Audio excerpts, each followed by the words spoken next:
Driven to Win Audiobook presents The Wife of Sir Isaac Harman, written by H.G. Wells. Let's begin the story. Chapter the first introduces Lady Harman. The motor car entered a little white gate, came to a porch under a thick wig of jasmine, and stopped. The chauffeur indicated by a movement of the head that this at last was it. A tall young woman with a big soft mouth, great masses of blue-black hair on either side of a broad, low forehead, and eyes of so dark a brown, you might have thought them black, drooped forward and surveyed the house with a mixture of keen appreciation and that gentle apprehension which is the shadow of desire in unassuming natures. The little house, with the white-framed windows, looked at her with a sleepy wakefulness from under its blinds, and made no sign. Beyond the corner was a glimpse of lawn, a rank of delphiniums, and the sound of a wheelbarrow. "Clarence!" the lady called again. Clarence, with an air of exceeding his duties, decided to hear, descended slowly, and came to the door. "Very likely, if you were to look for a bell, Clarence." Clarence regarded the porch with a hostile air, made no secret that he thought it a fool of a porch, seemed on the point of disobedience, and submitted. His gestures suggested a belief that he would next be asked to boil eggs or do the boots. He found a bell, and rang it with the needless violence of a man who has no special knowledge of ringing bells. How was he to know? He was a chauffeur. The bell did not so much ring as explode and swamp the place. Sounds of ringing came from all the windows, and even out of the chimneys. It seemed as if once set ringing that bell would never cease. Clarence went to the bonnet of his machine, and presented his stooping back in a defensive manner against anyone who might come out. He was Tita Footman anyhow. He'd rung that bell all right, and now he must see to his engine. He's rung so loud," said the lady weakly, apparently to God. The door behind the neat white pillars opened, and a little red-nosed woman, in a cap she had evidently put on without a proper glass, appeared. She surveyed the car, and its occupant with disfavor over her also very oblique spectacles. The lady waved a pink paper to her. "A house agent's is ordered to view." "Is this Blackstrands?" she shouted. The little woman advanced slowly, with her eyes fixed malevolently on the pink paper. She seemed to be stalking it. "This is Blackstrands?" repeated the tall lady. "I should be so sorry if I disturbed you, if it is ringing the bell like that, and all. You can think. This is Blackstrand," said the little old woman with a note of deep reproach, and suddenly ceased to look over her glasses and looked through them. She looked no kindlier through them, and her eyes seemed much larger. She was now regarding the lady in the car, though with a sustained alertness towards the pink paper. "I suppose," she said, "you've come to see over the place? If it does disturb anyone, if it is quite convenient, Miss Nish Brumley is out," said the little old woman. "And if you got an order to view, you got an order to view? If you think I might." The lady stood up in the car, a tall and graceful figure of doubt and desire and glossy black fur. "I'm sure it looks a very charming house." "It's clean," said the little old woman, "from top to toe. Look as you may." "I'm sure it is," said the tall lady, and put aside her great fur coat from her lithe, slender, red-clad body. She was permitted by a sudden civility of Clarence to descend. "Why, the windows," she said, pausing on the step, "are like crystal." "These very ends," said the little old woman, and glanced up at the windows the lady had praised. The little old woman's initial sternness wrinkled and softened as the skin of a windfall does after a day or so upon the ground. She half turned in the doorway and made a sudden verger-like gesture. "We enter," she said, "by the all, them, Mr. Brumley's, ats and sticks. Every at or cap as a stick, and every stick as a at or cap, and on the little table is the gloves corresponding. On the right is the door leading to the kitchen. On the left is the large drawing room which Mr. Brumley as took as his study." Her voice fell to lowlier things. "The other door beyond is a small lavatory having a basin for washing hands. It's a perfectly delightful hall," said the lady. "So low and wide-looking, and everything so bright and lovely. Those long Italian pictures, and how charming that broad outlook upon the garden beyond."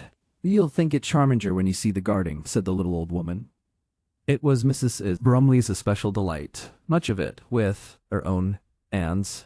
"Way now enter the drawing room," she proceeded, and flinging open the door to the right, was received with an indistinct cry suggestive of the words, "Oh, damn it!" The stout medium-sized gentleman, in an artistic green-gray Norfolk suit, from whom the cry proceeded, was kneeling on the floor close to the wide-open window, and he was engaged in lacing up a boot. He had a round, ruddy, rather handsome, amiable face, with a sort of bang of brown hair coming over one temple, and a large silk bow under his chin and a little towards one ear, such as artists and artistic men of letters affect. His profile was regular and fine, his eyes expressive, his mouth a very passable mouth. His features expressed at first only the naive horror of a shy man unveiled. Intelligent appreciation supervened. There was a crowded moment of rapid mutual inspection. The lady's attitude was that of the enthusiastic house explorer arrested in full flight, falling swiftly towards apology and retreat. It was a frightfully attractive room, too, full of the brightest color, and with a big white cast of a statue of Venus in the window. She backed over the threshold again. "I thought you was out by that window, sir," said the little old woman intimately, and was nearly shutting the door between them and all the beginnings of the story. But the voice of the gentleman arrested and wedged open the closing door. Are you looking at the house?" he said. "I say, just a moment, Mrs. Rabbit." He came down the length of the room with a slight flicking noise due to the scandalized excitement of his abandoned laces. The lady was reminded of her not-so-very-distant schooldays, when it would have been considered a suitable answer to such a question as his to reply, "No, I am walking down Piccadilly on my hands." But instead she waved that pink paper again. "The agents," she said, "recommended, specially. So sorry if I intrude. I ought, I know, to have written first, but I came on an impulse." By this time the gentleman in the artistic tie, who had also the artistic eye for such matters, had discovered that the lady was young, delightfully slender, either pretty or beautiful, he could scarcely tell which, and very, very well dressed. "I am glad," he said, with remarkable decision, "that I was not out. I will show you the house." "How can you, sir?" intervened the little old woman. "Oh, show a house. Why not? The kitchings. You don't understand the range, sir. It's beyond you. And upstairs. You can show a lady upstairs." The gentleman reflected upon these difficulties. "Well, I'm going to show her all I can show her anyhow. And after that, Mrs. Rabbit, you shall come in. You needn't to wait." "I'm thinking," said Mrs. Rabbit, folding stiff little arms and regarding him sternly. You much good after tea, if you don't get your afternoon's exercise." "Rendezvous in the kitchen, Mrs. Rabbit," said Mr. Brumley firmly, and Mrs. Rabbit, after a moment of mute struggle, disappeared discontentedly. "I do not want to be the least bit a bother," said the lady. "I'm intruding, I know, without the least bit of notice. I do hope I am not disturbing you." She seemed to make an effort to stop at that, and failed, and added, "The least bit. Do please tell me if I am." "Not at all," said Mr. Brumley. "I hate my afternoon's walk as a prisoner hates the treadmill. She's such a nice old creature. She's been a mother, and several aunts, to us ever since my wife died. She was the first servant we ever had. All this house," he explained to his visitor's questioning, "was my wife's creation. It was a little featureless agent's house on the edge of these pine woods. She saw something in the shape of the rooms, and that central hall. We've enlarged it, of course, twice. This was 2 rooms. That is why there is a step down in the center. That window and window seat, that was her addition," said Mr. Brumley. "All this room is replete with her personality." He hesitated, and explained further. "When we prepared this house, we expected to be better off than we subsequently became, and she could let herself go. Much is from Holland and Italy. And that beautiful old writing desk with the little single rose in a glass, she put it there. She even in a sense put the flower there. It is renewed, of course, by Mrs. Rabbit. She trained Mrs. Rabbit." He sighed slightly, apparently at some thought of Mrs. Rabbit. You write." The lady stopped, and then diverted a question that she perhaps considered too blunt. "There?" "Largely. I am a sort of author. Perhaps you know my books. Not very important books, but people sometimes read them." The rose pink of the lady's cheek deepened by a shade. Within her pretty head, her mind rushed to and fro, saying, "Brumley? Brumley?" Then she had a saving gleam. "Are you George Brumley?" she asked. "The George Brumley?"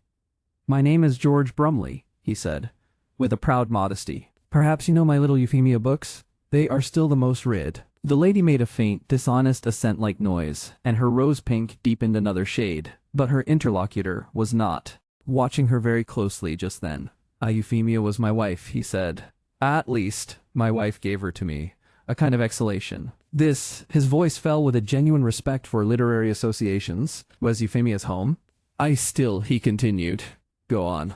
I go on writing about Euphemia. I have to. In this house, with my tradition. But it is becoming painful. Painful. Curiously more painful now than at the beginning. And I want to go. I want at last to make a break. That is why I am letting or selling the house.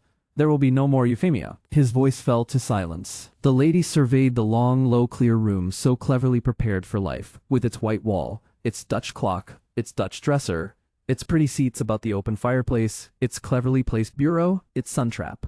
At the garden end, she could feel the rich intention of living in its every arrangement, and a sense of uncertainty in things struck home to her. She seemed to see a woman like herself, only very, very much cleverer, flitting about the room and making it. And then this woman had vanished, now hither, leaving this gentleman, sadly left, in the care of Mrs. Rabbit. And she is dead, she said, with a softness in her dark eyes, and a fall in her voice that was quite natural and very pretty.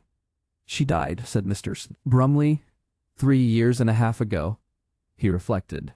Almost exactly. He paused, and she filled the pause with feeling. He became suddenly very brave and brisk and businesslike. He led the way back into the hall and made explanations. It is not so much a hall as a hall.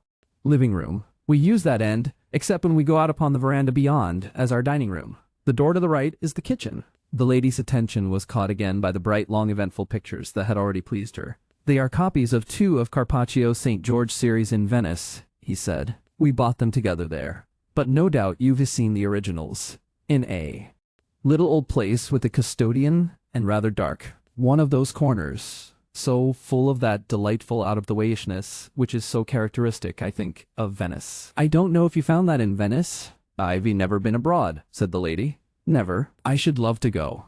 I suppose you and your wife went, ever so much. He had a transitory wonder that so fine a lady should be untraveled, but his eagerness to display his backgrounds prevented him thinking that out at the time. 2 or 3 times, he said, before our little boy came to us, and always returning with something for this place. Look, he went on, stepped across an exquisite little brick court to a lawn of soft emerald, and turning back upon the house. That Delia Robbia plaque we lugged all the way back from Florence with us, and that stone bird bath is from Siena. How bright it is, murmured the lady after a brief still appreciation. Delightfully bright, as though it would shine even if the sun didn't. And she abandoned herself to the rapture of seeing a house and garden that were for once better even than the agent's superlatives. And within her grasp, if she chose, within her grasp, she made the garden melodious with soft appreciative sounds. She had a small voice for her size, but quite a charming one, a little live bird of a voice, bright and sweet. It was a clear, unruffled afternoon. Even the unseen wheelbarrow had very sensibly ceased to creak and seemed to be somewhere listening. Only one trivial matter marred their easy explorations. His boots remained unlaced. No. Propitious moment came when he could stoop and lace them. He was not a dexterous man with eyelets, and stooping made him grunt and his head swim. He hoped these trailing imperfections went unmarked. He tried subtly to lead this charming lady about and at the same time walk a little behind her. She, on her part, could not determine whether he would be displeased or not if she noticed this slight embarrassment, and asked him to set it right. They were quite long leather laces, and they flew about with a sturdy negligence of anything but their own offensive contentment, like a gross man who whistles a vulgar tune as he goes round some ancient church. Flick, flock, they went, and flip, flap, enjoying themselves, and sometimes he trod on one and halted in his steps, and sometimes for a moment. She felt her foot tether him. But man is the adaptable animal, and presently they both became more used to these inconveniences and more mechanical in their efforts to avoid them. They treated those laces then exactly as nice people would treat that gross man, a minimum of polite attention and all the rest pointedly directed away from him. The garden was full of things that people dream about, doing in their gardens, and mostly never do. There was a rose garden all blooming in chorus, and with pillar roses and arches that were not so much growths as overflowing cornucopias of roses, and a neat orchard with shapely trees white painted to their exact middles, a stone wall bearing clematis and a clothesline so gay with Mr. Brumley's blue and white flannel shirts that it seemed an essential part of the design. And then there was a great border of herbaceous perennials backed by delphiniums and monkshood already in flower and budding hollyhocks rising to their duty. a border that reared its blaze of color against a hill slope dark with pines. There was no hedge whatever to this delightful garden.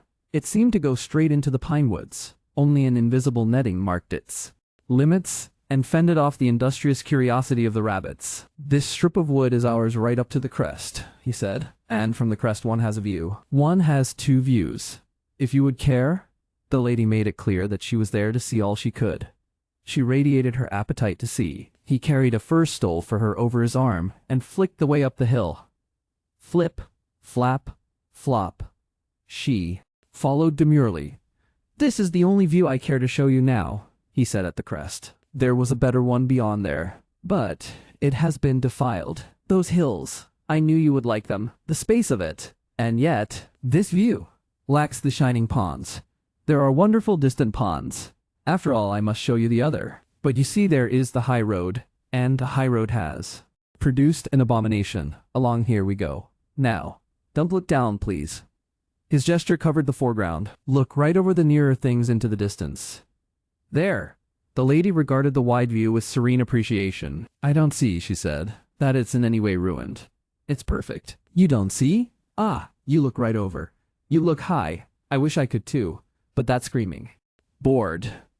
I wish the man's crusts would choke him."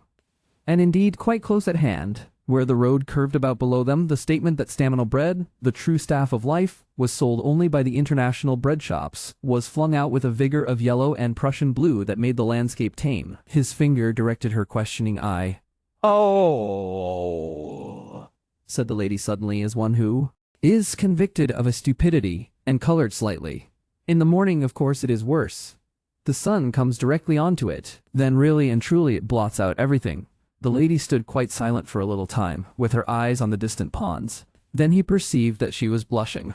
She turned to her interlocutor as a puzzled pupil might turn to a teacher. "It really is very good. Bread," she said. "They make it, oh, most carefully, with the germ in, and one has to tell people." Her point of view surprised him. He had expected nothing but a docile sympathy. "But to tell people here," he said. "Yes, I suppose one oughtn't to tell them here. Man does not live by bread alone." She gave the faintest assent. "This is the work of one pushful, shoving creature, a man named Harman. Imagine him. Imagine what he must be. Don't you feel his soul defiling us? This summit of a stupendous pile of dough, thinking of nothing but his miserable monstrous profits, seeing nothing in the delight of life, the beauty of the world, but something that attracts attention, draws eyes, something that gives him his horrible opportunity of getting ahead of all his poor little competitors. And inserting this, it's the quintessence of all that is wrong with the world. Squalid, shameless huckstering." He flew off at a tangent. 4 or 5 years ago they made this landscape disease a night. He looked at her for a sympathetic indignation, and then suddenly something snapped in his brain and he understood. There was an instant between absolute innocence and absolute knowledge. "You see," she said, as responsive as though he had cried out sharply at the horror in his mind, "Sir Isaac is my husband. Naturally, I ought to have given you my name to begin with. It was silly." Brumley gave one wild glance at the board, but indeed there was not a word to be said in its mitigation. It was the crude advertisement of a crude, pretentious thing crudely sold. "My dear lady," he said in his largest style, "I am desolated, but I have said it. It is that pretty board." A memory of epithets pricked him. "You must forgive," a certain touch of rhetoric. He turned about as if to dismiss the board altogether, but she remained with her brows very faintly knit, surveying the cause of his offense. "It is a pretty board," she said. "I've wondered at times. It isn't it. I implore you to forget that outbreak, mere petulance, because, I suppose, of a peculiar liking for that particular view. There are associations. Oh, I've wondered lately," she continued, holding on to her own thoughts, "what people did think of them. And it's curious to hear." For a moment neither spoke. She surveyed the board and he the tall ease of her pose. And he was thinking she must surely be the most beautiful woman he had ever encountered. The whole country might be covered with boards, if it gave us such women as this. He felt the urgent need of some phrase to pull the situation out of this pit into which it had fallen. He was a little unready, his faculties all as it were neglecting his needs and crowding to the windows to stare, and meanwhile she spoke again, with something of the frankness of one who thinks aloud. "You see," she said, "one doesn't hear. One thinks perhaps, and There it is. When one marries very young, one is apt to take so much for granted. And afterwards, she was wonderfully expressive in her inexpressiveness, he thought, but found as yet no saving phrase. Her thought continued to drop from her. One sees them so much that at last one doesn't see them.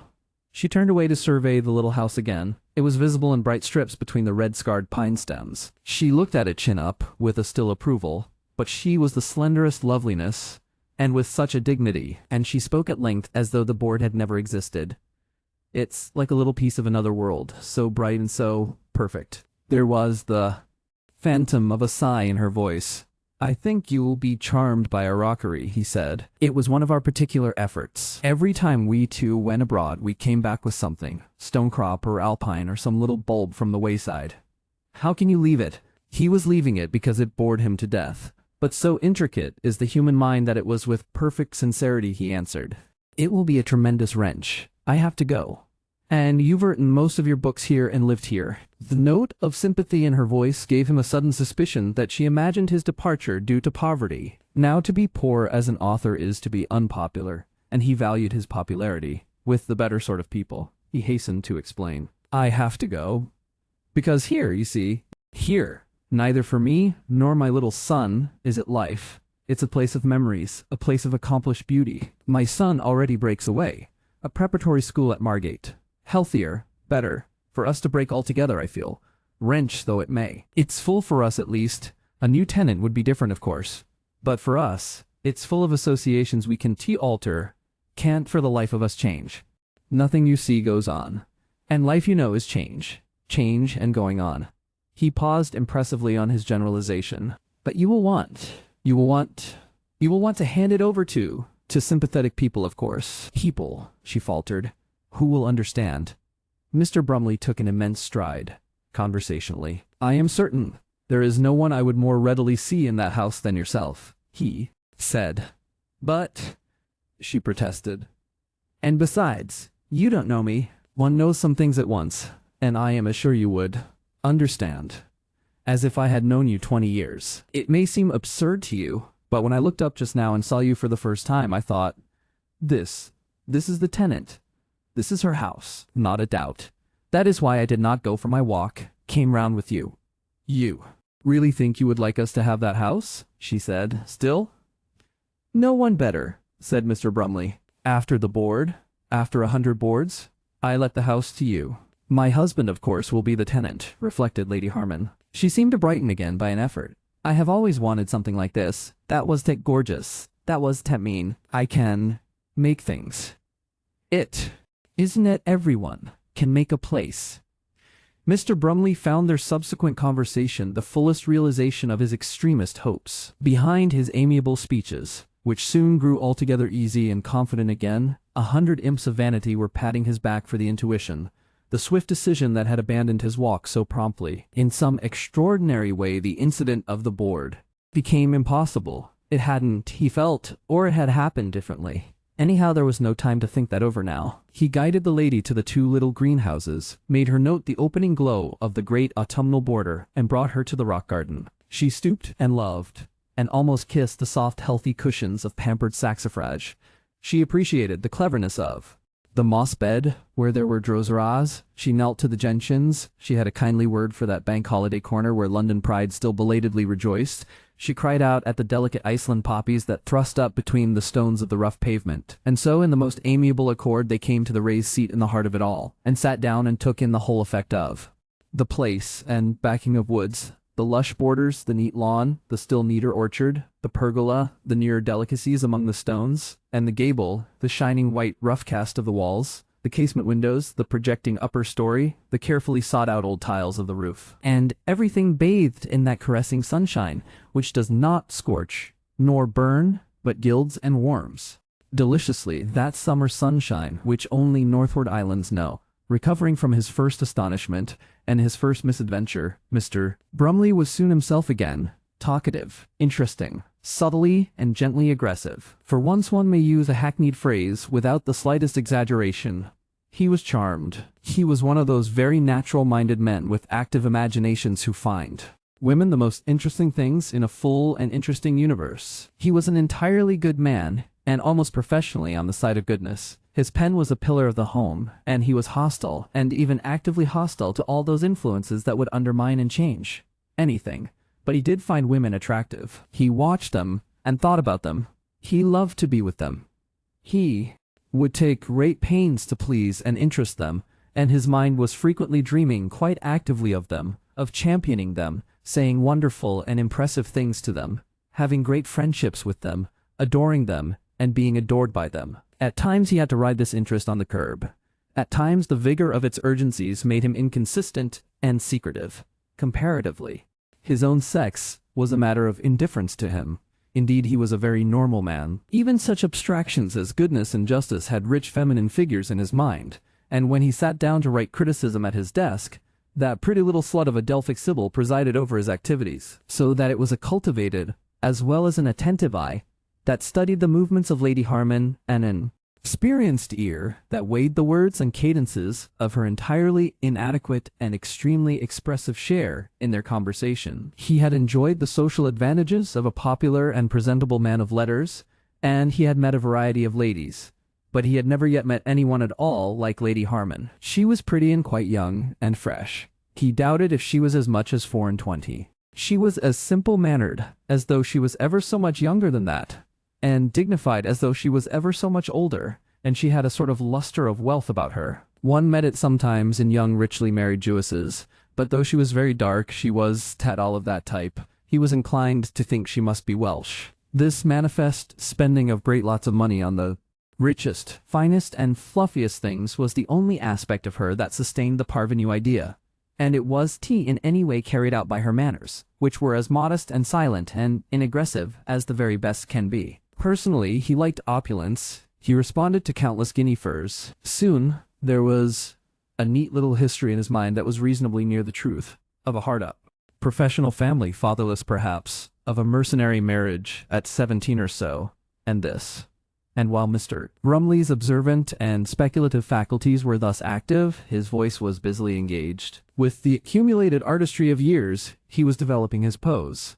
He did it almost subconsciously. He flung out hint and impulsive confidence and casual statement with the careless assurance of the accustomed performer, until by nearly imperceptible degrees that finished picture of the two young lovers, happy, artistic, a little bohemian, and one of them doomed to die, making their home together in an atmosphere of sunny gaiety, came into being in her mind. "It must have been beautiful to have begun life like that," she said in a voice that was a sigh, and it flashed joyfully across Mr. Brumley's mind that this wonderful person could envy his Euphemia. "Yes," he said, "at least we had our spring."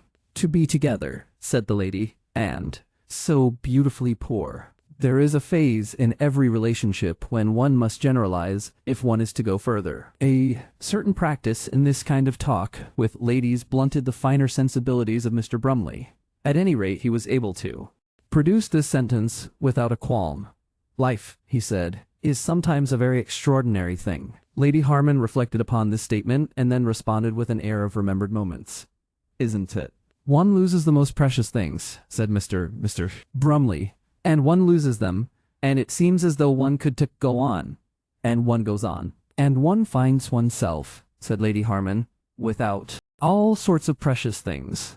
And she stopped, transparently realizing that she was saying too much. "There is a sort of vitality about life," said Mr. Brumley, and stopped as if on the verge of profundities. "I suppose one hopes," said Lady Harman, "and one doesn't think, and things happen." "Things happen," assented Mr. Brumley. For a little while their minds rested upon this thought, as chasing butterflies might rest together on a flower. "And so I am going to leave this," Mr. Brumley resumed. "I am going up there to London for a time with my boy. Then perhaps we may travel. Germany, Italy, perhaps, in his holidays. It is beginning again, I feel, with him. But then even we two must drift apart. I can deny him a public school sooner or later. His own road. It will be lonely." "For you," sympathized the lady. "I have my work," said Mr. Brumley with a sort of valiant sadness. "Yes, I suppose your work." She left an eloquent gap. "There, of course, one's fortunate," said Mr. Brumley. "I wish," said Lady Harman, with a sudden frankness and a little quickening of her color, "that I had some work, something that was my own. But you have. There are social duties. There must be all sorts of things. There are All sorts of things. I suppose I'm ungrateful. I have my children. You have children, Lady Harman. IV4. He was really astonished. Your own. She turned her fawn's eyes on his with a sudden wonder at his meaning. My own, she said with the faintest tinge of astonished laughter in her voice. What else could they be? I thought. I thought. Thought you might have stepchildren. Oh, of course. No, I'm their mother, all 4 of them. They are mine as far as that goes. Anyhow. And her eye questioned him again for his intentions. But his thought ran along its own path. You see, he said, there is something about you, so freshly beginning life. So like spring. You thought I was too young.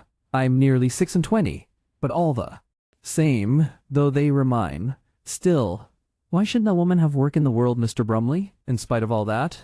But surely, that's the most beautiful work in the world that anyone could possibly have, Lady Harman reflected. She seemed to hesitate on the verge of some answer, and not to say it. You see, she said, it may have been different with you. When one has a lot of nurses and not very much authority. She colored deeply and broke back from the impending revelations. No, she said. I would like some work of my own. At this point, their conversation was interrupted by the lady chauffeur in a manner that struck Mr. Brumley as extraordinary, but which the tall lady evidently regarded as the most natural thing in the world.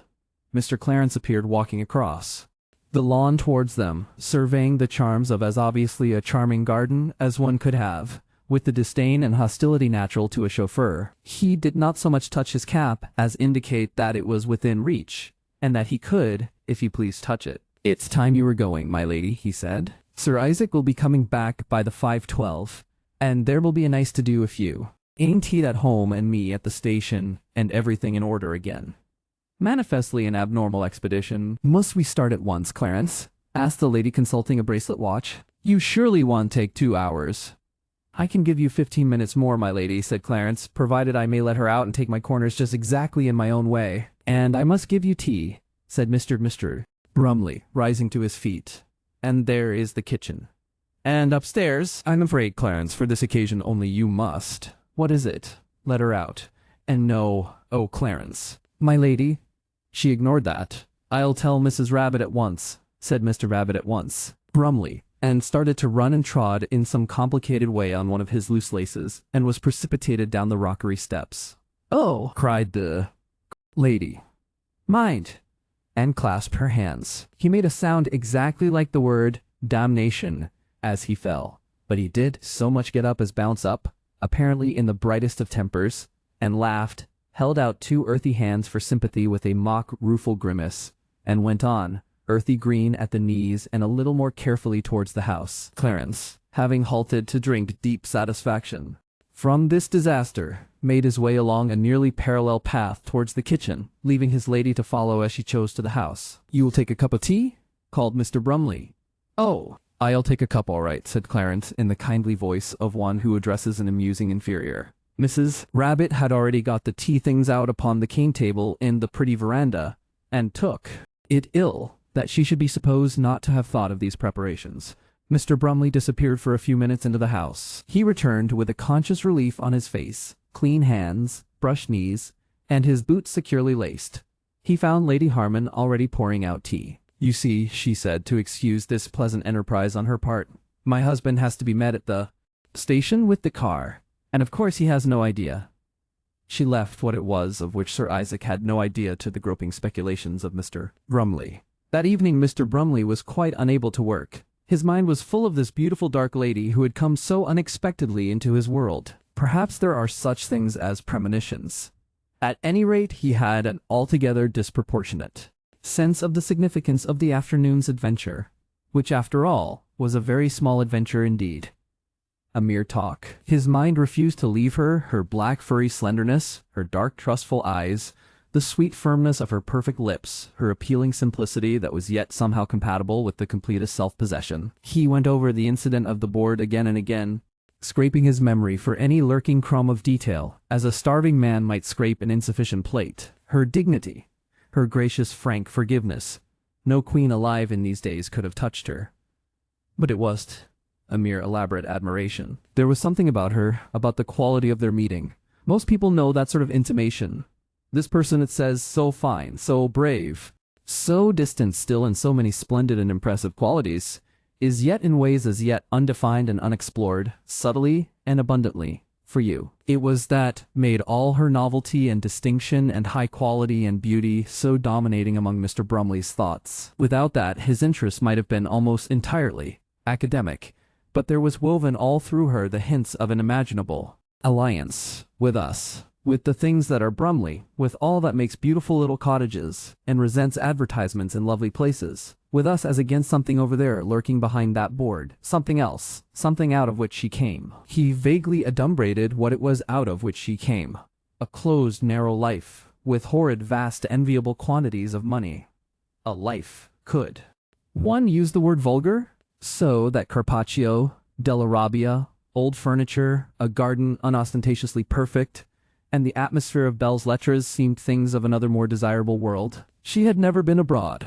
A world, too, that would be so willing, so happy to enfold her. Furs, funds, freshness, everything. And all this was somehow animated by the stirring warmth in the June weather. For spring raised the sap in Mr. Brumley, as well as in his trees, had been a restless time for him all his life. This spring particularly had sensitized him, and now a light had shone. He was so unable to work that for 20 minutes he sat over a pleasant little essay on Shakespeare's garden that by means of a concordance and his natural aptitude he was writing for the book of the National Shakespeare Theatre, without adding a single fancy to its elegant playfulness. Then he decided he needed his afternoon's walk after all, and he took cap and stick and went out, and presently found himself surveying that yellow and blue board and seeing it from an entirely new point of view. It seemed to him that he hadn't made the best use of his conversational opportunities, and for a time, this troubled him. Toward the twilight he was walking along the path that runs through the heather, along the edge of the rusty dark ironstone lake, opposite the pine woods. He spoke his thoughts aloud to the discreet bat that flitted about him. "I wonder," he said, "whether I shall ever set eyes on her again." In the small hours when he ought to have been fast asleep, he decided she would certainly take the house, and that he would see her again quite a number of times. A long tangle of unavoidable detail for discussion might be improvised by an ingenious man, and the rest of that waking interval passed in such inventions, which became more and more vague and magnificent and familiar as Mr. Brumley lapsed into slumber again. Next day the garden essay was still neglected, and he wrote a pretty vague little song about an earthly mourner and a fresh presence that set him thinking of the story of Persephone and how she passed in the springtime up from the shadows again, blessing as she passed. He pulled himself together about midday, cycled over to Gorshaw for lunch at the clubhouse, and around with Horace Toomer in the afternoon, reread the poem after tea, decided it was poor, tore it up, and got himself down to his little fantasy about Shakespeare's garden for a good 2 hours before supper. It was a sketch of that fortunate poet, whose definitive immortality is now being assured by an influential committee, walking round his Stratford garden with his daughter, quoting himself copiously with an accuracy and inappropriateness that reflected more credit upon his heart than upon his head, and saying in addition many distinctively Brumley things. When Mrs. Rabbit, with a solicitude acquired from the late Mrs. Brumley, asked him how he had got on with his work, the sight of verse on his paper had made her anxious. He could answer quite truthfully, "Like a house afire." Chapter the 2nd. The personality of Sir Isaac. It is to be remarked that two facts, usually esteemed as supremely important in the life of a woman, do not seem to have affected Mr. Brumley's state of mind nearly so much as quite trivial personal details about Lady Harman. The first of these facts was the existence of the lady's 4 children, and the second, Sir Isaac. Mr. Isaac Brumley did not think very much of either of these two facts. If he had, they would have spoilt the portrait in his mind. And when he did think of them, it was chiefly to think how remarkably little they were necessary to that picture's completeness. He spent some little time, however, trying to recall exactly what it was she had said about her children. He could now succeed in reproducing her words, if indeed it had been by anything so explicit as words that she had conveyed to him that she did feel her children were altogether hers. Incidental results of the collapse of her girlhood tried Mr. Brumley when she married Harman. Expensive nurses, governesses, the best that money without prestige or training could buy, and then probably a mother-in-law. And as for Harman, there Mr. Brumley's mind desisted for sheer lack of material. Given this lady and that board and his general impression of Harman's refreshment and confectionery activity, the data were insufficient. Commonplace man, no doubt, A tradesman, energetic perhaps, and certainly a little brassy, successful by the chances of that economic revolution which everywhere replaces the isolated shop by the syndicated enterprise, irrationally conceited about it. A man perhaps ultimately to be pitied, with this young goddess finding herself.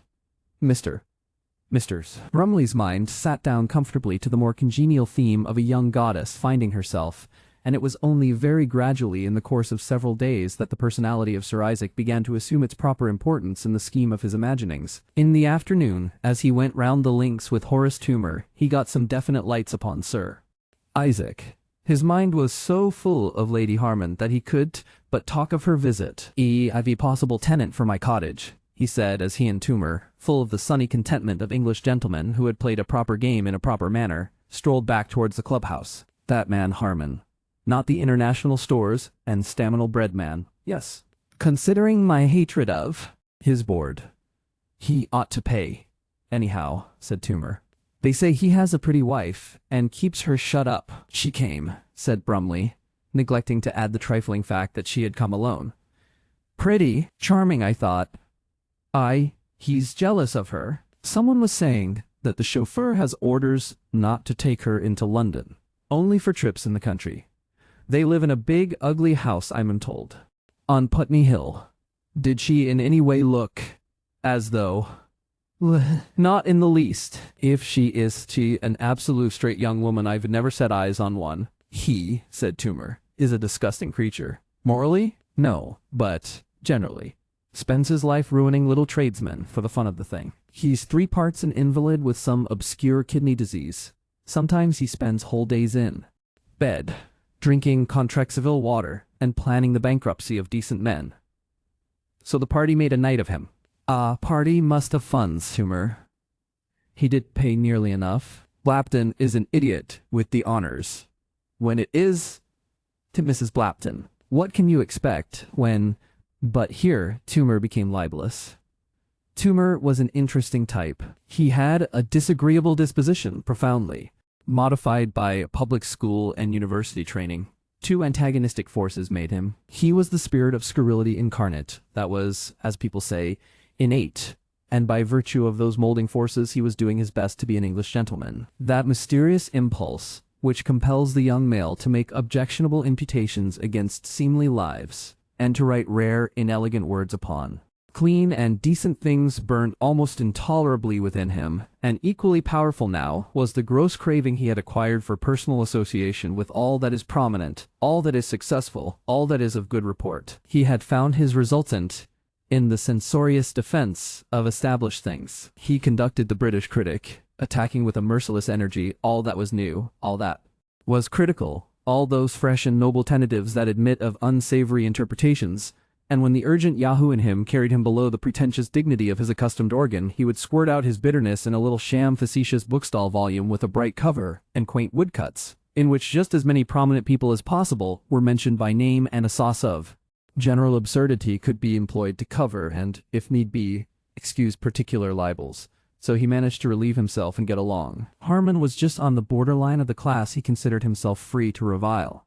Harman was an outsider and aggressive and new, one of Mrs. Blapton's knights, and of no particular weight in society. So far he was fair game, but he was not so new as he had been. He was almost through with the running of the Toomer gauntlet. He had a tremendous lot of money, and it was with a modified vehemence that the distinguished journalist and humorist expatiated on his offensiveness to Mr. Brumley. He talked in a gentle, rather weary voice that came through a mustache like a fringe of light tobacco. Personally, I fiddle against the man. A wife too young for him and jealously guarded, but that, all to his credit, nowadays. If it was tea for his blightancy and his business, and the knighthood, I suppose he can resist taking anything he can get. Bread made by wholesale and distributed like a newspaper can, I feel, be the same thing as the loaf of your honest old-fashioned baker, each loaf made with individual attention, out of wholesome English. Flour, hand-ground, with a personal touch for each customer. Still, everything drifts on to these hugger-mugger large enterprises. Chicago spreads over the world. One thing goes after another: tobacco, tea, bacon, drugs, bookselling.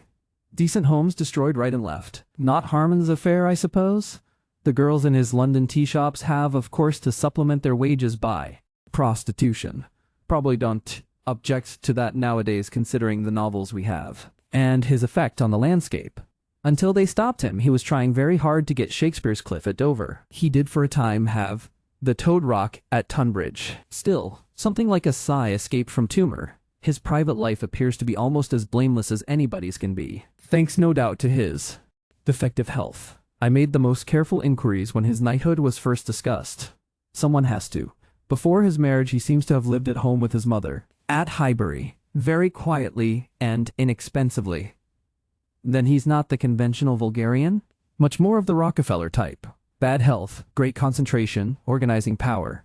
Applied, of course, to a narrower range of business. I am glad I'm not a small confectioner in a town he wants to take up. He's hard, merciless. Hasn't the beginnings of an idea of fair play. None at all. No human give or take. Are you going to have tea here, or are you walking back now? It was fully a week before Mr. Brumley heard anything more of Lady Harman. He began to fear that this shining furry presence would glorify Blackstrand no more. Then came a telegram that filled him with the liveliest anticipations. It was worded, Cumming Cottage, Saturday afternoon, Harman. On Saturday morning, Mr. Brumley dressed with an apparent ease and unusual care. He worked rather discursively before lunch. His mind was busy picking up the ends of their previous conversation and going on with them to all sorts of bright knots, bows, and elegant cats, cradling. He planned openings that might give her tempting opportunities of confidences if she wished to confide, and artless remarks and questions that would make for self-betrayal if she didn't. And he thought of her imaginatively, this secluded rare thing so happily come to him, who was so young, so frank and fresh, and so unhappily married, he was sure, to a husband at least happily mortal.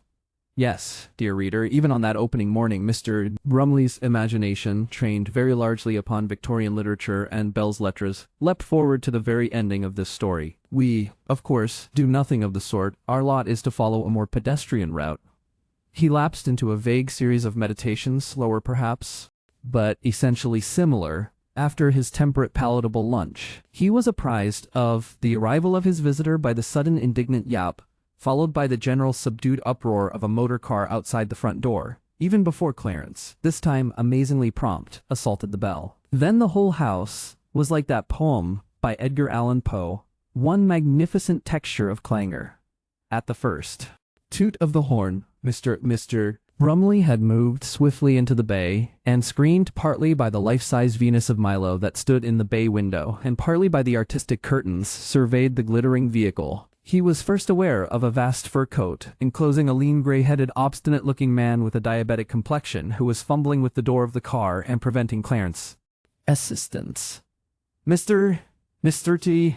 Brumley was able to remark that the gentleman's nose projected to a sharpened point, and that his thin-lipped mouth was all awry and had a kind of habitual compression, the while that his eyes sought eagerly for the other occupant of the car. She was unaccountably invisible. Could it be that that hood really concealed her? Could it be? The white-faced gentleman descended, relieved himself tediously of the vast fur coat, handed it to Clarence, and turned to the house. Reverentially, Clarence placed the coat within the automobile and closed the door. Still the protesting mind of Mr. Brumley refused to believe. He heard the house door open, and Mrs. Rabbit in colloquy with a flat masculine voice.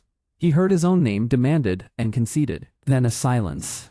Not the faintest suggestion of a feminine rustle, and then the sound of Mrs. Rabbit at the door handle. Conviction stormed the last fastness of the disappointed author's mind.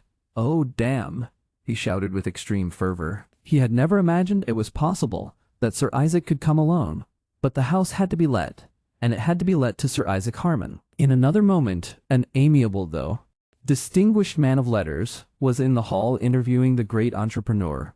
The latter gentleman was perhaps 3 inches shorter than Mr. Brumley. His hair was gray-shot brown, his face clean-shaven, his features had a thin irregularity, and he was dressed in a neat brown suit with a necktie very exactly matching it. "Sir Isaac Harman," said Mr. Brumley with a note of gratification. "That's it," said Sir Isaac. He appeared to be nervous and a little out of breath. "Come," he said, "just to look over it. Just to see it. Probably too small, but if it does put you out." He blew out the skin of his face about his mouth a little. "Delighted to see you anyhow," said Mr. Brumley, filling the world of unspoken things with singularly lurid curses. This Nice little hall. Very, said Sir Isaac. Pretty, that bit at the end. Many rooms are there? Mr. Brumley answered inexactly and meditated a desperate resignation of the whole job to Mrs. Rabbit. Then he made an effort and began to explain. That clock, said Sir Isaac, interrupting in the dining room, is a fake. Mr. Pay. Brumley made silent interrogations. Been there myself, said Sir Isaac. They sell those brass fittings in Holborn. They went upstairs together. When Mr. Brumley was explaining or pointing out, Sir Isaac made a kind of whistling between his clenched teeth. This bathroom wants refitting anyhow, he said abruptly. I dare say Lady Harman would like that room with the bay, but it's all small. It's really quite pretty. You've done it cleverly, but the size of it, I'd have to throw out a wing. And that, might spoil the style. That roof? A gardener's cottage? I thought it might be. What's this other thing here? Old barn. Empty. That might expand a bit. Couldn't you only just this anyhow? He walked in front of Mr. Brumley downstairs, and still emitting that faint whistle, led the way into the garden. He seemed to regard Mr. Brumley merely as a source of answers to his questions, and a seller in process of preparation for an offer. It was clear he meant to make an offer. It's not the house I should buy if I was alone in this, he said, but Lady Harman's taken a fancy somehow, and it might be adapted. From first to last, Mr. Brumley never said a single word about Euphemia and the young matrimony and all the other memories this house enshrined. He felt instinctively that it would not affect Sir Isaac one way or the other. He tried simply to seem indifferent to whether Sir Isaac bought the place or not. He tried to make it appear almost as if houses like this often happened to him and interested him only in the most incidental manner. They had their proper price, he tried to convey, which of course no gentleman would underbid. In the exquisite garden, Sir Isaac said, one might make a very pretty little garden of this, if one opened it out a bit. And of the sunken rock garden. That might be dangerous of a dark night, I suppose, he said, indicating the hill of pines behind. One could buy or lease some of that, if one wanted to throw it into the place and open out more. From my point of view, he said, it isn't a house. He sought in his mind for an expression, a cottage or nay. This history declines to record either what Mr. Brumley said or what he did not say. Sir Isaac surveyed the house thoughtfully for some moments from the turf edging of the great herbaceous border. How far, he asked. Is it from the nearest railway station? Mr. Brumley gave details. 4 miles. And an infrequent service? Nothing in any way suburban? Better to motor into Guildford and get the express. Aim. And what sort of people do we get about here? Mr. Brumley sketched. Mildly horsey. That's not bad. No officers about. Nothing nearer than Aldershot. That's 11 miles, is it? 8. I suppose there aren't any literary people about here, musicians or that kind of thing. No advanced people of that sort. Not when I've gone, said Mr. Brumley, with the faintest flavor of humor. Sir Isaac stared at him for a moment with eyes vacantly thoughtful. It mightn't be so bad, said Sir Isaac, and whistled a little between his teeth. Mr. Brumley was suddenly minded to take his visitor to see the view and the effect of his board upon it, but he spoke merely of the view and left Sir Isaac to discover the board, or not, as he thought fit. As they ascended among the trees, the visitor was manifestly seized by some strange emotion. His face became very white. He gasped and blew for breath. He felt for his face with a nervous hand. 4,000, he said suddenly. An outside price. A minimum, said Mr. Brumley, with a slight quickening of the pulse. You won't get 3.8? Gasped Sir Isaac. Not a businessman, but my agent tells me, panted Mr. Brumley. 3.8, said Sir Isaac. We were just coming to the view, said Mr. Brumley. Just coming to the view. Practically got to rebuild the house, said Sir Isaac. There, said Mr. Brumley, and waved an arm widely. Sir Isaac regarded the prospect with a dissatisfied face. His pallor had given place to a shiny, flushed appearance. His nose, his ears, and his cheeks were pink. He blew his face out, and seemed to be studying the landscape for defects. This might be built over at any time, he complained. Mr. Brumley was reassuring. For a brief interval, Sir Isaac's eyes explored the countryside vaguely. Then his expression seemed to concentrate and run together to a point. He said. That board, he remarked. Quite wrong there. Well, said Mr. Brumley, too surprised for coherent speech. Quite, said Sir Isaac Harman. Don't you see what's the matter? Mr. Brumley refrained from an eloquent response. He ought to be, Sir Isaac went on, white and a sort of green, like the county council notices on Hampstead Heath, so as to blend. You see, an ad that hits too hard is worse than no ad at all. It leaves a dislike. Advertisements ought to blend. It ought to seem as though all this you were saying it, not just that board. Now suppose we had a shade of very light brown, a kind of light khaki. He turned a speculative eye on Mr. Brumley, as if he sought for the effect of this latter suggestion on him. If the whole board was invisible, said Mr. Brumley. Sir Isaac considered it. Just the letters showing, he said. No, that would be going too far in the other direction. He made a faint sucking noise with his lips and teeth as he surveyed the landscape and weighed this important matter. Hear how one gets ideas, he said at last, turning away. It was my wife told me about that board. He stopped to survey the house from the exact point of view his wife had taken 9 days before. I wouldn't give this place a second thought, said Sir Isaac, if it was for Lady Harman. He confided. She wants a weekend cottage. But I don't see why it should be a weekend cottage. I don't see why it shouldn't be made into a nice little country house. Compact, of course. By using up that barn. He inhaled 3 bars of a tune. London, he explained. Doesn't suit Lady Harman. Health? Asked Mr. Brumley, all alert. It is her health, exactly. Sir Isaac dropped out. You see, she's a young woman. She gets ideas. You know, he continued, I'd like to have a look at that barn again. If we develop that, and a sort of corridor across where the shrubs are, and ran out offices. Brumley's mind was still vigorously struggling with the flaming implications of Sir Isaac's remark that Lady Harman got ideas, and Sir Isaac was gently whistling his way towards an offer of 3,900 when they came down out of the pines into the path along the edge of the herbaceous border. And then Mr. Brumley became aware of an effect away between the white-stemmed trees towards the house, as if the Cambridge boat race crew was indulging in a vigorous scrimmage. Drawing nearer, this resolved itself into the fluent contours of Lady Beach Mandarin, dressed in sky blue, and with a black summer straw hat, larger than ever, and trimmed effusively with marguerites. Here, said Sir Isaac, can I get off? You've got a friend? You must have some tea, said Mr. Brumley, who wanted to suggest that they should agree to Sir Isaac's figure of 3,800, but not as pounds, but guineas. It seemed to him a suggestion that might prove insidiously attractive. It's a charming lady, my friend Lady Beach Mandarin. She'll be delighted. I don't think I can, said Sir Isaac, not in the habit, social occasions. His face expressed a panic terror of this gallant, full-rigged lady ahead of them.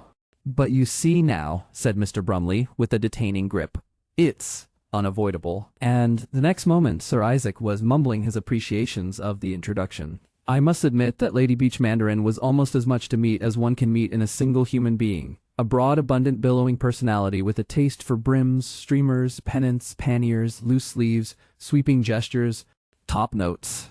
And like that made her altogether less like a woman than an occasion of public rejoicing. Even her large blue eyes projected, her chin and brows and nose all seemed racing up to the front of her as if excited by the clarion notes of her abundant voice, and the pinkness of her complexion was as exuberant as her manners. Exuberance. It was her word. She had evidently been a big, bouncing, bright Gaminesque girl at 15, and very amusing and very much admired. She had liked the role, and she had not so much grown older as suffered enlargement. A very considerable enlargement. Ah, she cried. And so I've caught you at home, Mr. Brumley? And, poor dear, you were at my mercy. And she shook both his hands with both of hers. That was before Mr. Brumley introduced Sir Isaac. A thing he did so soon as he could get one of his hands loose and wave a surviving digit or so at that gentleman. You see, Sir Isaac, she said, taking him in the most generous way, I and Mr. Brumley are old friends. We knew each other of yore.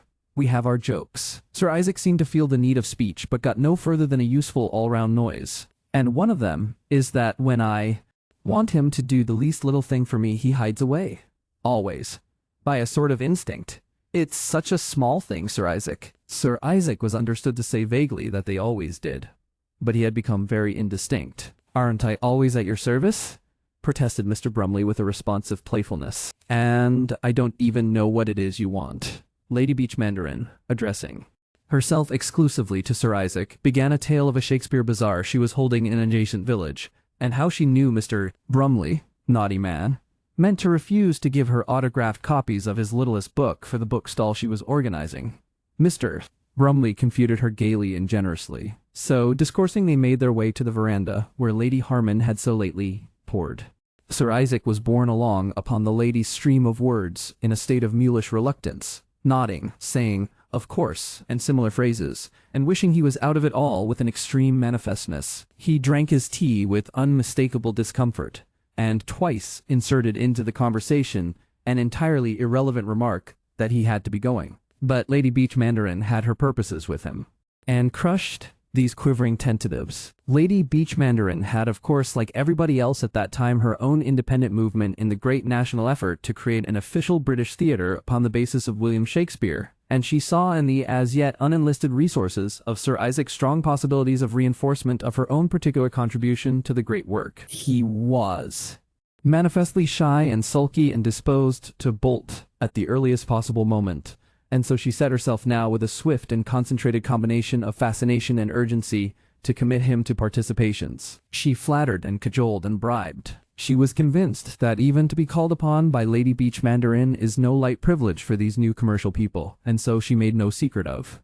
her intention of decorating the hall of his large but undistinguished house in Putney with her redeeming pasteboard. She appealed to the instances of Venice and Florence to show that such men as you, Sir Isaac, who control commerce and industry, have always been the guardians and patrons of art, and who more worthy of patronage than William Shakespeare?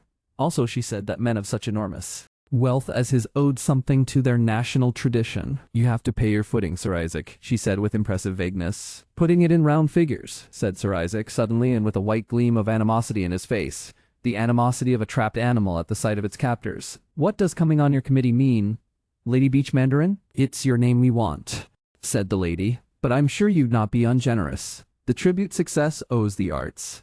"100? He threw out, his ears red. "Eunice," breathed Lady Beach Mandarin with a lofty sweetness of consent. He stood up hastily as if to escape further exaction, and the lady rose too. "And you'll let me call on Lady Harman," she said, honestly doing her part in the bargain. "Can keep the car." "Waiting," was what Brumley could distinguish in his reply. "I expect you have a perfectly splendid car, Sir Isaac," said Lady Beach Mandarin, drawing him out. "Quite the modernist thing." Sir Isaac replied with the reluctance of an income tax return that it was a '45 Rolls-Royce. Good, of course, but nothing amazing. "We must see it," she said, and turned his retreat into a procession. She admired the car, she admired the color of the car, she admired the lamps of the car, and the door of the car, and the little fittings of the car. She admired the horn. She admired the twist of the horn. She admired Clarence, and the uniform of Clarence, and she admired and coveted the great fur coat that he held ready for his employer. But if she had it, she said, she would wear the splendid fur outside to show every little bit of it. And when the car at last moved forward and tooted, she admired the note, and vanished softly and swiftly through the gates. She was left in the porch with Mr. Brumley, still by sheer inertia admiring and envying. She admired Sir Isaac's car number Z900. Such an easy one to remember. Then she stopped abruptly, as one might discover that the water in the bathroom was running to waste, and turn it off. She had a cynicism as exuberant as the rest of her. "Well," she said, with a contented sigh and an entire flattening of her tone, "I laid it on pretty thick that time. I wonder if he'll send me that 100 guineas, or whether I shall have to remind him of it." Her manner changed again to that of a gigantic gammon. "I mean to have that money," she said with bright determination and round eyes. She reflected, and other thoughts came to her. "Plutocracy," she said, "is perfectly detestable. Don't you think so, Mr. Brumley? And then, I can't imagine how a man who deals in bread and confectionery can manage to go about so completely half-baked." "He's a very remarkable type," said Mr. Brumley. He became urgent. "I do hope, dear Lady Beach Mandarin, you will contrive to call on Lady Harman. She is, in relation to that, quite the most interesting woman I have seen." Presently, as they paced the croquet lawn together, the preoccupation of Mr. Brumley's mind drew their conversation back to Lady Harman. "I wish," he repeated, "you would go and see these people. She's not at all what you might infer from him." "What could one infer about a wife from a man like that? Except that she'd have a lot to put up with, you know." She's a beautiful person, tall, slender, dark. Lady Beach Mandarin turned her full blue eye upon him. Now, she said archly, I am interested in the incongruity. Lady Beach Mandarin's reply was silent and singular. She compressed her lips very tightly, fixed her eye firmly on Mr.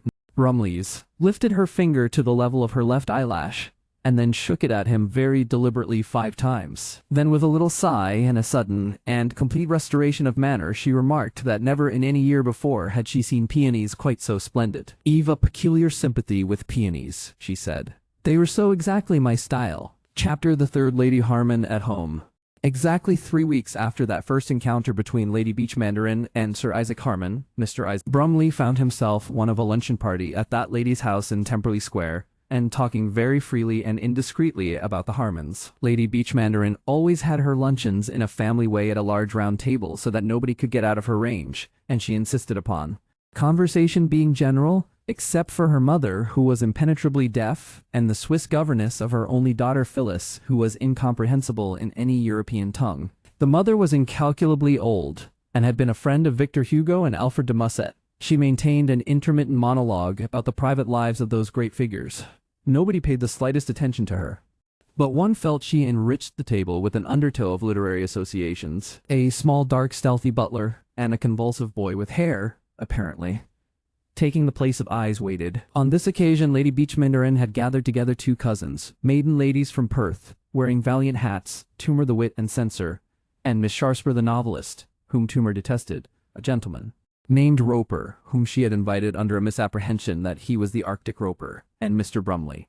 She had tried Mr. Roper with questions about penguins, seals, cold and darkness, icebergs and glaciers, Captain Scott, Dr. Cook, and the shape of the earth, and all in vain, and feeling at last that something was wrong, she demanded abruptly whether Mr. Brumley had sold his house.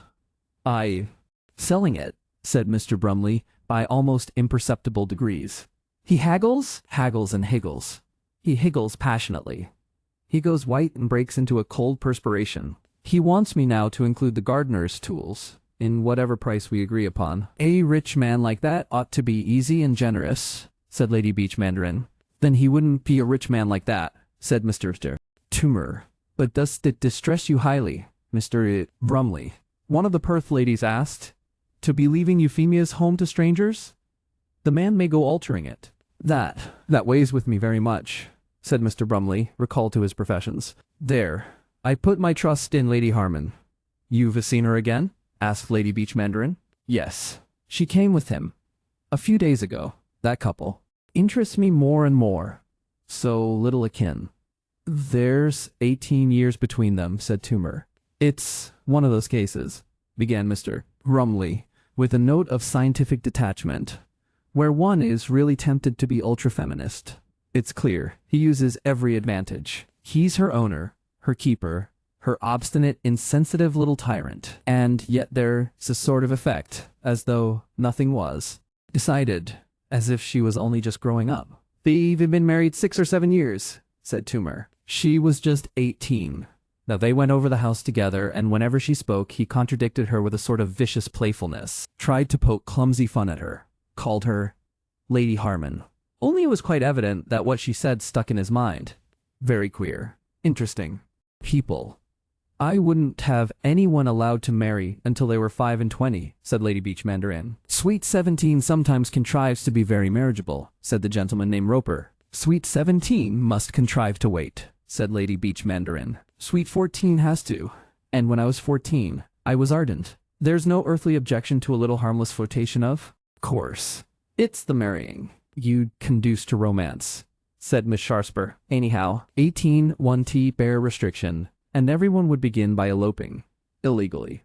"I'd put them back," said Lady Beach Mandarin. "Oh," remorselessly. Mr. Roper, who was more and more manifestly not the Arctic one, remarked that she would give the girls no end of an adolescence. Brumley did not attend very closely to the subsequent conversation. His mind had gone back to Blackstrand and the second visit that Lady Harman, this time under her natural and proper protection, had paid him. A little thread from the old lady's discourse drifted by him. She had scented marriage in the air, and she was saying, of course they ought to have let Victor Hugo marry over and over again. He would have made it all so beautiful. He could throw a splendor over almost anything. Mr. Brumley sank out of attention altogether. It was so difficult to express his sense of Lady Harman as a captive, enclosed but unsubdued. She had been as open and shining as a celandine flower in the sunshine on that first invasion, but on the second it had been like overcast weather, and her starry petals had been shut, and still. She hadn't been in the least subdued or effaced, but closed, inaccessible to conversational bees. That astonishing honey of trust and easy friendship had been hidden in a dignified, impenetrable reserve. She had had the effect of being not so much specially shut against Mr. Brumley as habitually shut against her husband, as a protection against his continual clumsy mental interferences. And once when Sir Isaac had made a sudden allusion to price, Mr. Brumley had glanced at her and met her eyes. "Of course," he said, coming up to the conversational surface again. "A woman like that is bound to fight her way out." "Queen Mary!" cried Miss Sharper. "Fight her way out?" "Queen Mary," said Mr. Brumley. "No, Lady Harman. I was talking of Queen Mary," said Miss Sharper. And Mr. Brumley was thinking of Lady Harman," cried Lady Beach Mandarin. "Well," said Mr. Brumley, "I confess I do think about her. She seems to me to be so typical in many ways of everything that is weak in the feminine position, as a type. Yes, she's perfect." "I've never seen this lady," said Miss Sharper. "Is she beautiful?" "I've not seen her myself yet," said Lady Beach Mandarin. "She's Mr. Brumley's particular discovery." "You haven't called?" he asked with a faint reproach. "But I've been going to." "Oh, tremendously. And you revive all my curiosity. Why shouldn't he some of us this very afternoon?" She caught at her own passing idea and held it. "Let's go," she cried. "Let's visit the wife of this ogre, the last of the women in captivity. We'll take the big car and make a party and call en masse." Mr. Toomer protested he had no morbid curiosities. "But you, Susan?" Miss Sharper declared she would love to come. Wasn't it her business to study out-of-the-way types? Mr. Roper produced a knowing sort of engagement. "I'm provided for already, Lady Beach Mandarin," he said, "and the cousins from Perth had to do some shopping." "Then we three will be the expedition," said the hostess. "And afterward, if we survive, we'll tell you our adventures. It's a house on Putney Hill, isn't it, where this Christian maiden, so to speak, is held captive? I had her in my mind, but I've always intended to call with Agatha Alimony. She's so inspiring to downtrodden women." "Not exactly downtrodden," said Mr. Brumley. "Not downtrodden. That is what's so curious about it." "And what shall we do when we get there?" cried Lady Beach Mandarin.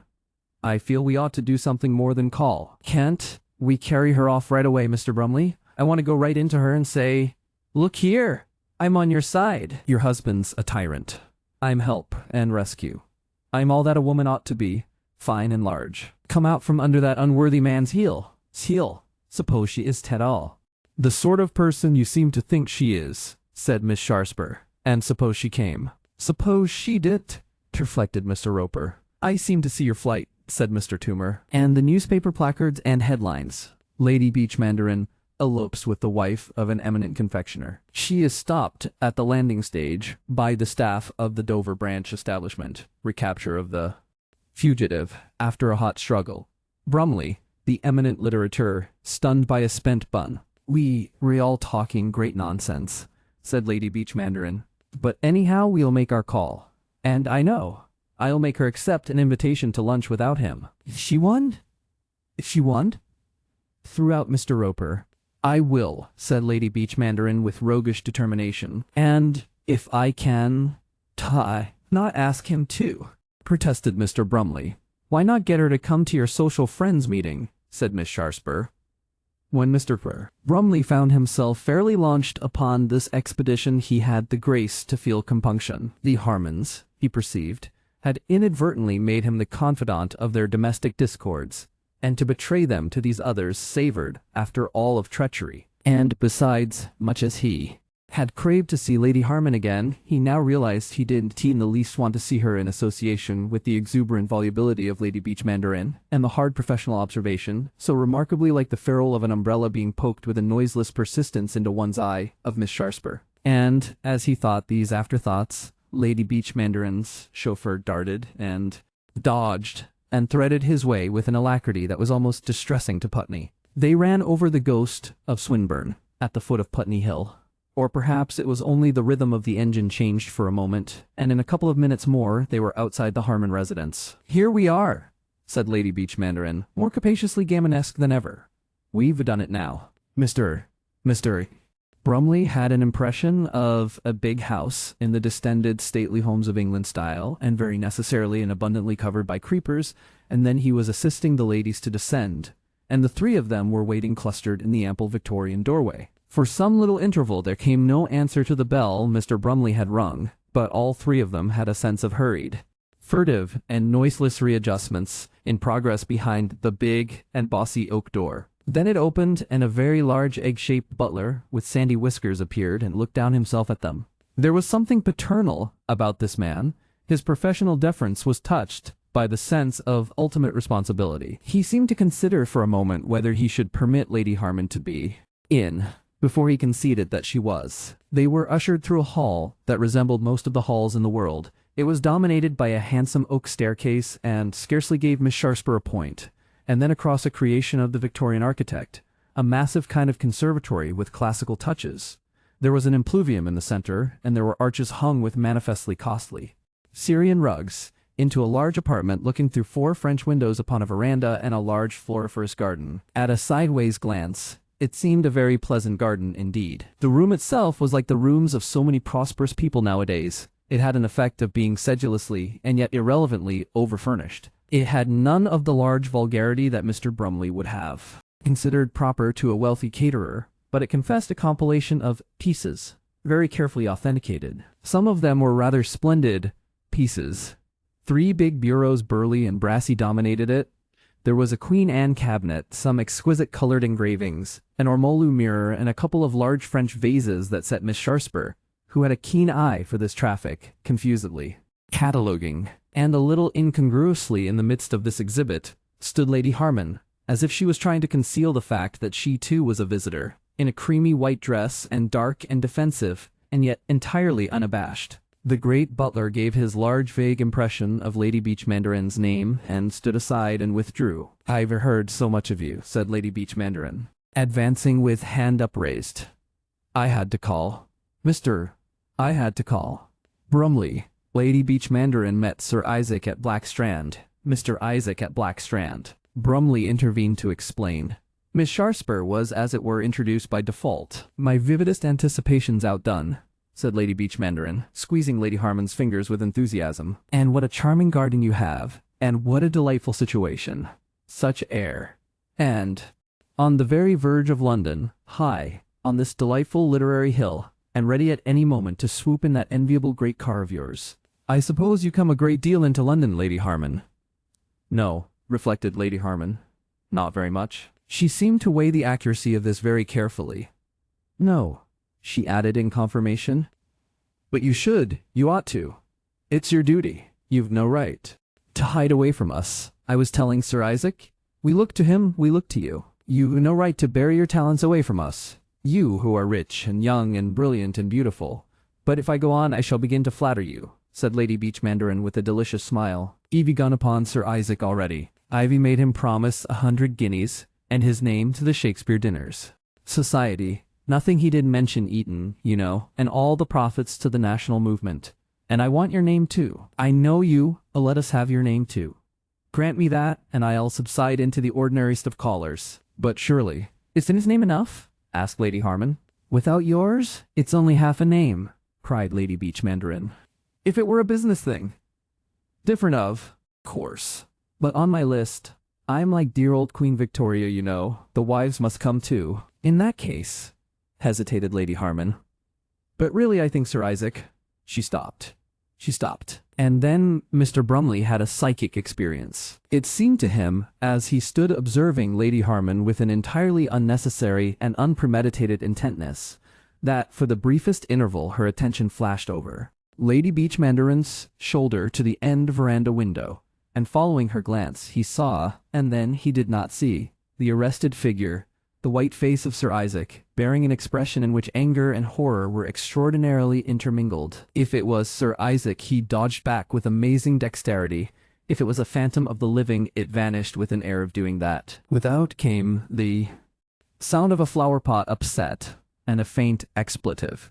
Mr. Brumley looked very quickly at Lady Beach Mandarin, who was entirely unconscious of anything but her own uncoiling and enveloping eloquence, and as quickly at Miss Sharper. But Miss Sharper was examining a blackish bureau through her glasses as though she were looking for birthmarks, and meant if she could find one to claim the piece as her own long-lost connection. With a mild but gratifying sense of exclusive complicity, Mr. Brumley reverted to Lady Harman's entire self-possession. "But, dear Lady Harman, it's entirely unnecessary you should consult him. Entirely," Lady Beach Mandarin was saying. "I'm sure," said Mr. Brumley, with a sense that somehow he had to intervene, "that Sir Isaac would not possibly object. I'm sure that if Lady Harman consults him—" The sandy-whiskered butler appeared hovering. "Shall I place the tea things in the garden, me lady?" he asked, in the tone of one who knows the answer. "Oh, please, in the garden," cried Lady Beach Mandarin. "Please! And how delightful to have a garden, a London garden, in which one can have tea, without being smothered in blacks. The southwest wind. The dear English wind. All your blacks come to us, you know." She led the way upon the veranda. "Such a wonderful garden. The space, the breadth. Why, you must have acres." She surveyed the garden comprehensively. Her eye rested for a moment on a distant patch of black that ducked suddenly into a group of lilacs. "Is dear Sir Isaac at home?" she asked. "He's very uncertain," said Lady Harman, with a quiet readiness that pleased Mr. Brumley. "Yes, Snagsby, please, under the big cypress. And tell my mother and sister." Lady Beach Mandarin, having paused a moment or so upon the veranda admiring the garden as a whole, now prepared to go into details. She gathered her ample skirts together and advanced into the midst of the large lawn, with very much of the effect of a fleet of captive balloons dragging their anchors. Mr. Brumley followed, as it were in attendance upon her and Lady Harman. Miss Sharper, after one last hasty glance at the room, rather like the last hasty glance of a still unprepared schoolboy at his book, came behind with her powers of observation strainingly alert. Mr. Brumley was aware of a brief, mute struggle between the two ladies of title. It was clear that Lady Harman would have had them go to the left, to where down a vista of pillar roses a single large specimen cypress sounded a faint but recognizable Italian note, and he did his loyal best to support her. But Lady Beach Mandarin's attraction to that distant clump of lilac on the right was equally great and much more powerful. She flowed, a great and audible tide of socially influential womanhood, across the green spaces of the garden, and drew the others with her. And it seemed to Mr. Brumley, not that he believed his eyes, that beyond those lilacs something ran out, something black that crouched close to the ground and went very swiftly. It flashed like an arrow across a further space of flower bed, dropped to the ground, became two agitatedly receding boot soles, and was gone. Had it ever been? He glanced at Lady Harman, but she was looking back with the naive anxiety of a hostess to her cypress, at Lady Beach Mandarin, but she was proliferating compliments and decorative scrolls and flourishes like the engraved frontispiece to a 17th century book. "I know I'm inordinately curious," said Lady Beach Mandarin, "but gardens are my joy. I want to go into every corner of this, peep into everything.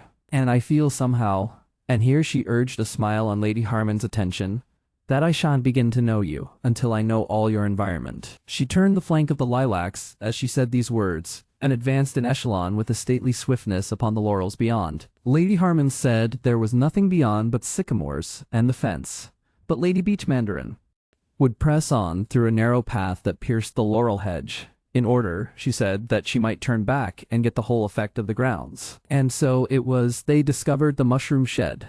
"Ah, mushroom shed," cried Lady Beach Mandarin. "And if we look in, shall we see hosts and regiments of mushrooms? I must. "I think it is locked," said Lady Harman. Mr. Brumley darted forward, tried the door, and turned quickly. "It's locked," he said, and barred Lady Beach Mandarin's advance. "And besides," said Lady Harman, "there's no mushrooms there. They won't come up. It's one of my husband's annoyances." Lady Beach Mandarin had turned round and now surveyed the house. "What a splendid idea," she cried. "That wisteria, all mixed with the laburnum. I don't think I have ever seen such a charming combination of blossoms. The whole movement of the party swept about and faced Cyprusward. Away there, the sandy-whiskered butler, and a footman and basket chairs, and a tea table, with a shining white cloth, and 2 ladies were now grouping themselves. But the mind of Mr. Brumley gave little heed to these things. His mind was full of a wonder, and the wonder was this, that the mushroom shed had behaved like a living thing. The door of the mushroom shed was not locked, and in that matter he had told a lie. The door of the mushroom shed had been unlocked quite recently, and the key and padlock had been dropped upon the ground. And when he had tried to open the mushroom shed, it had first of all yielded to his hand, and then it had closed again with great strength, exactly as a living muscle will behave if one takes it unawares. But in addition to this passionate contraction, the mushroom shed had sworn in a hoarse whisper and breathed hard, which is more than your muscle can do. Mr. Brumley's interest in Lady Harman was to be almost too crowded by detail before that impulsive call was over. Superposed upon the mystery of the mushroom shed was the vivid illumination of Lady Harman by her mother and sister. They had an effect of having reluctantly become her social inferiors for her own good.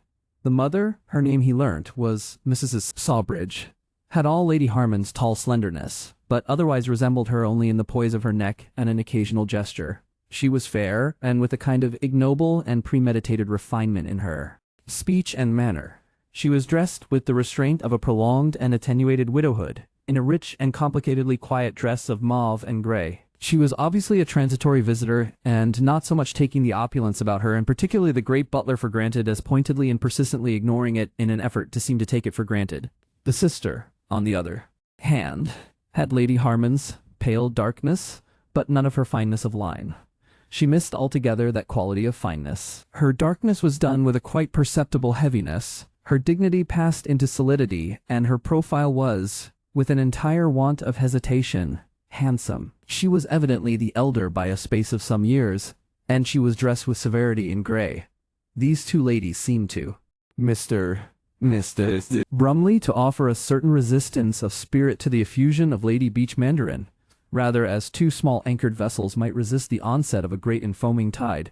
But after a time it was clear they admired her greatly. His attention was, however, a little distracted from them by the fact that he was the sole representative of the more serviceable sex among 5 women, and so in duty bound to stand by Lady Harman and assist with various handings and offerings. The tea equipage was silver, and not only magnificent, but, as certain quick movements of Miss Sharpsbur's eyes and nose at its appearance betrayed, very genuine and old. Lady Beach Mandarin, having praised the house and garden all over again to Mrs. Sawbridge, and having praised the cypress and envied the tea things, resumed her efforts to secure the immediate establishment of permanent social relations with Lady Harman. She reverted to the question of the Shakespeare Dinner Society, and now with a kind of large skillfulness involved Mrs. Sawbridge in her appeal. "Want you come on our committee?"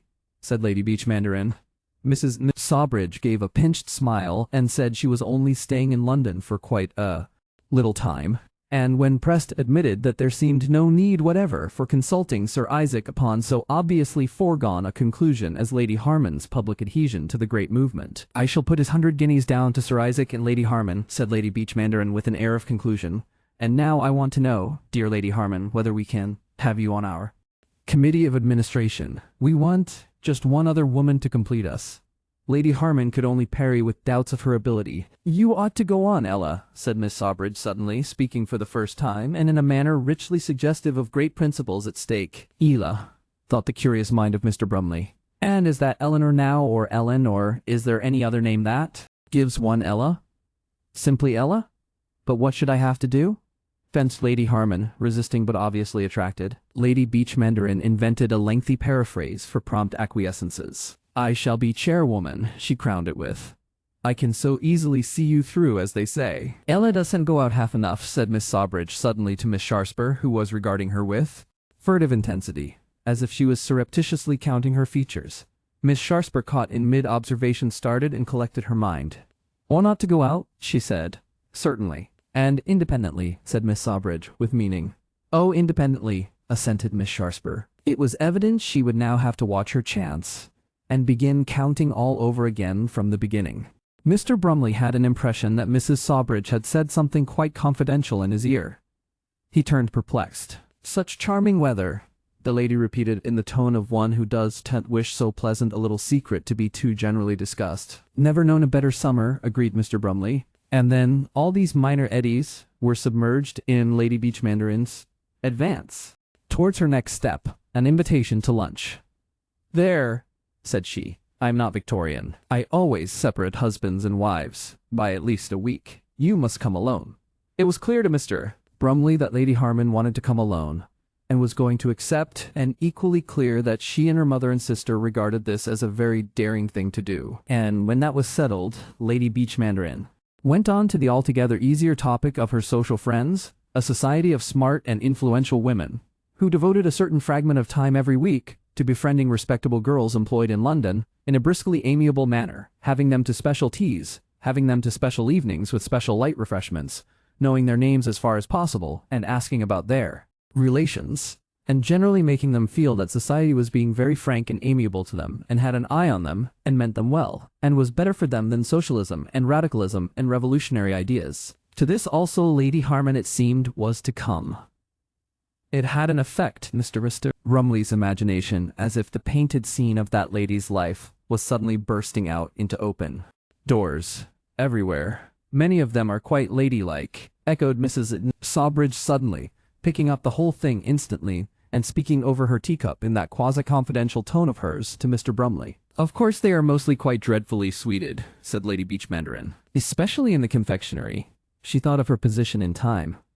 In the inferior class of confectioners' establishments, she said, and then hurried on to, of course when you come to lunch, Agatha Alimony. I am most anxious for you and her to meet. Is that the Agatha Alimony? Asked Miss Sawbridge abruptly. The one and only, said Lady Beach Mandarin, flashing a smile at her. And what a marvel she is. I do so want you to know her, Lady Harman. She'd be a revelation to you. Everything had gone wonderfully so far. And now, said Lady Beach Mandarin, thrusting forward a face of almost exaggerated motherliness and with an unwanted tenderness suffusing her voice, show me the chicks. There was a brief interrogative pause. Your chicks, expanded Lady Beach Mandarin, on the verge of crooning. Your little chicks. How? Cried Lady Harman, understanding. The children. Lucky woman, cried Lady Beach Mandarin. Yes, one hasn't begun to be friends, she added, until one has seen them. So true, Mrs. Sawbridge confided to Mr. Brumley, with a look that almost languished. Certainly, said Mr. Brumley. Rather, he was a little distraught because he had just seen Sir Isaac step forward in a crouching attitude from beyond the edge of the lilacs, peer at the tea-table with a serpent-like intentness, and then dart back convulsively into cover. If Lady Beach Mandarin saw him, Mr. Brumley felt that anything might happen. Lady Beach Mandarin always let herself go about children. It would be unjust to the general richness of Lady Beach Mandarin to say that she excelled herself on this occasion. On all occasions, Lady Beach Mandarin excelled herself, but never had Mr. Brumley noted quite so vividly Lady Beach Mandarin's habitual self-surpassingness. She helped him, he felt, to understand better those stories of great waves that sweep in from the ocean and swamp islands and devastate whole littorals. She poured into the Harman nursery and filled every corner of it. She rose to unprecedented heights therein, it seemed to him, at moments that they ought to make marks on the walls, like the marks one sees on the houses in the lower valley of the Main to record the more memorable floods. The dears, she cried. The little things. Before the nursery door was fairly opened. There should have been a line for that at once on the jamb just below the lintel. The nursery revealed itself as a large, airy white and green apartment entirely free from old furniture, and done rather in the style of an aesthetically designed hospital, with a tremendously humorous decorative frieze of cocks and puppies and very bright-colored prints on the walls. The dwarfish furniture was specially designed in green-stained wood, and the floor was of cork carpet diversified by white furry rugs. The hospital quality was enhanced by the uniformed and disciplined appearance of the middle-aged and reliable head nurse and her subdued but intelligent subordinate. 3 sturdy little girls, with a year step between each of them, stood up to receive Lady Beach Mandarin's invasion. An indeterminate baby sprawled, regardless of its dignity, on a rug. Ah, cried Lady Beach Mandarin, advancing in open order. Come and be hugged, you. Dears, come and be hugged.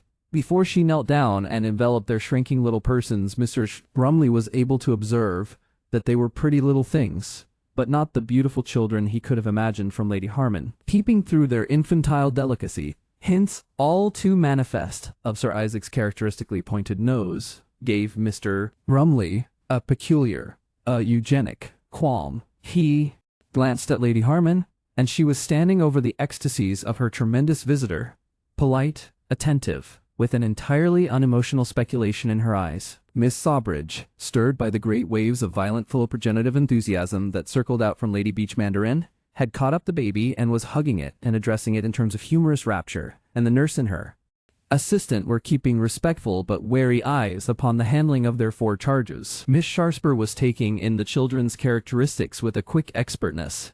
Mrs. Sawbridge stood a little in the background and caught Mr. Brumley's eye and proffered a smile of sympathetic tolerance. Mr. Brumley was moved by a ridiculous impulse, which he just succeeded in suppressing, to say to Mrs. Sawbridge, "Yes, I admit it looks very well, but the essential point, is that it is Tissot." That it was Tissot indeed entirely dominated his impression of that nursery. There was Lady Beach Mandarin winning Lady Harman's heart by every rule of the game, rejoicing effusively in those crowning triumphs of a woman's being. There was Miss Sawbridge vociferous in support, and Mrs.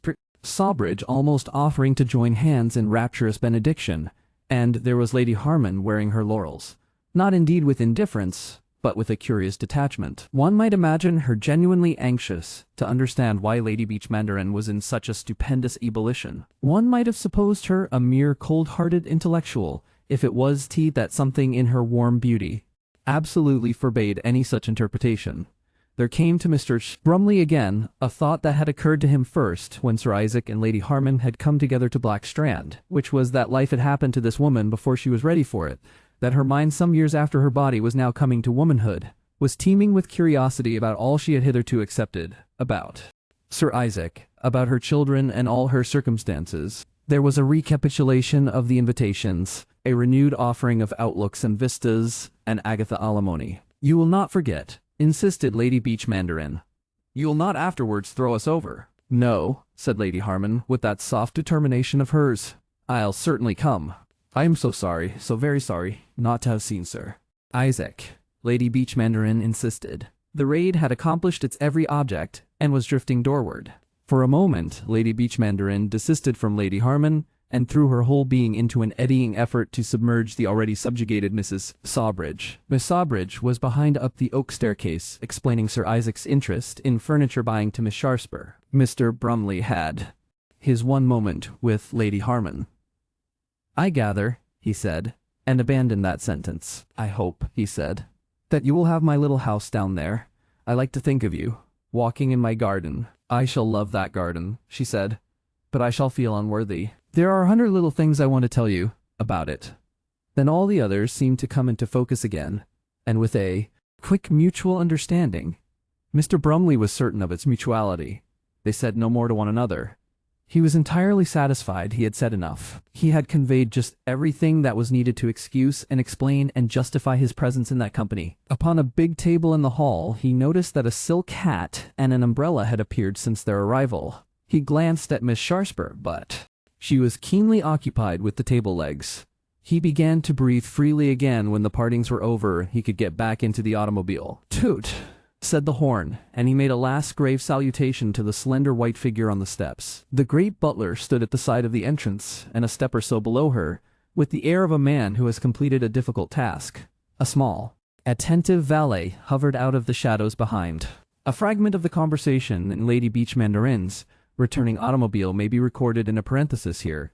"But did you see Sir Isaac?" she cried abruptly. "Sir Isaac?" defended the startled Mr. Brumley. "Where?" "He was dodging about in the garden all the time." "Dodging about the garden? I saw a sort of gardener. I'm sure I saw him," said Lady Beach Mandarin.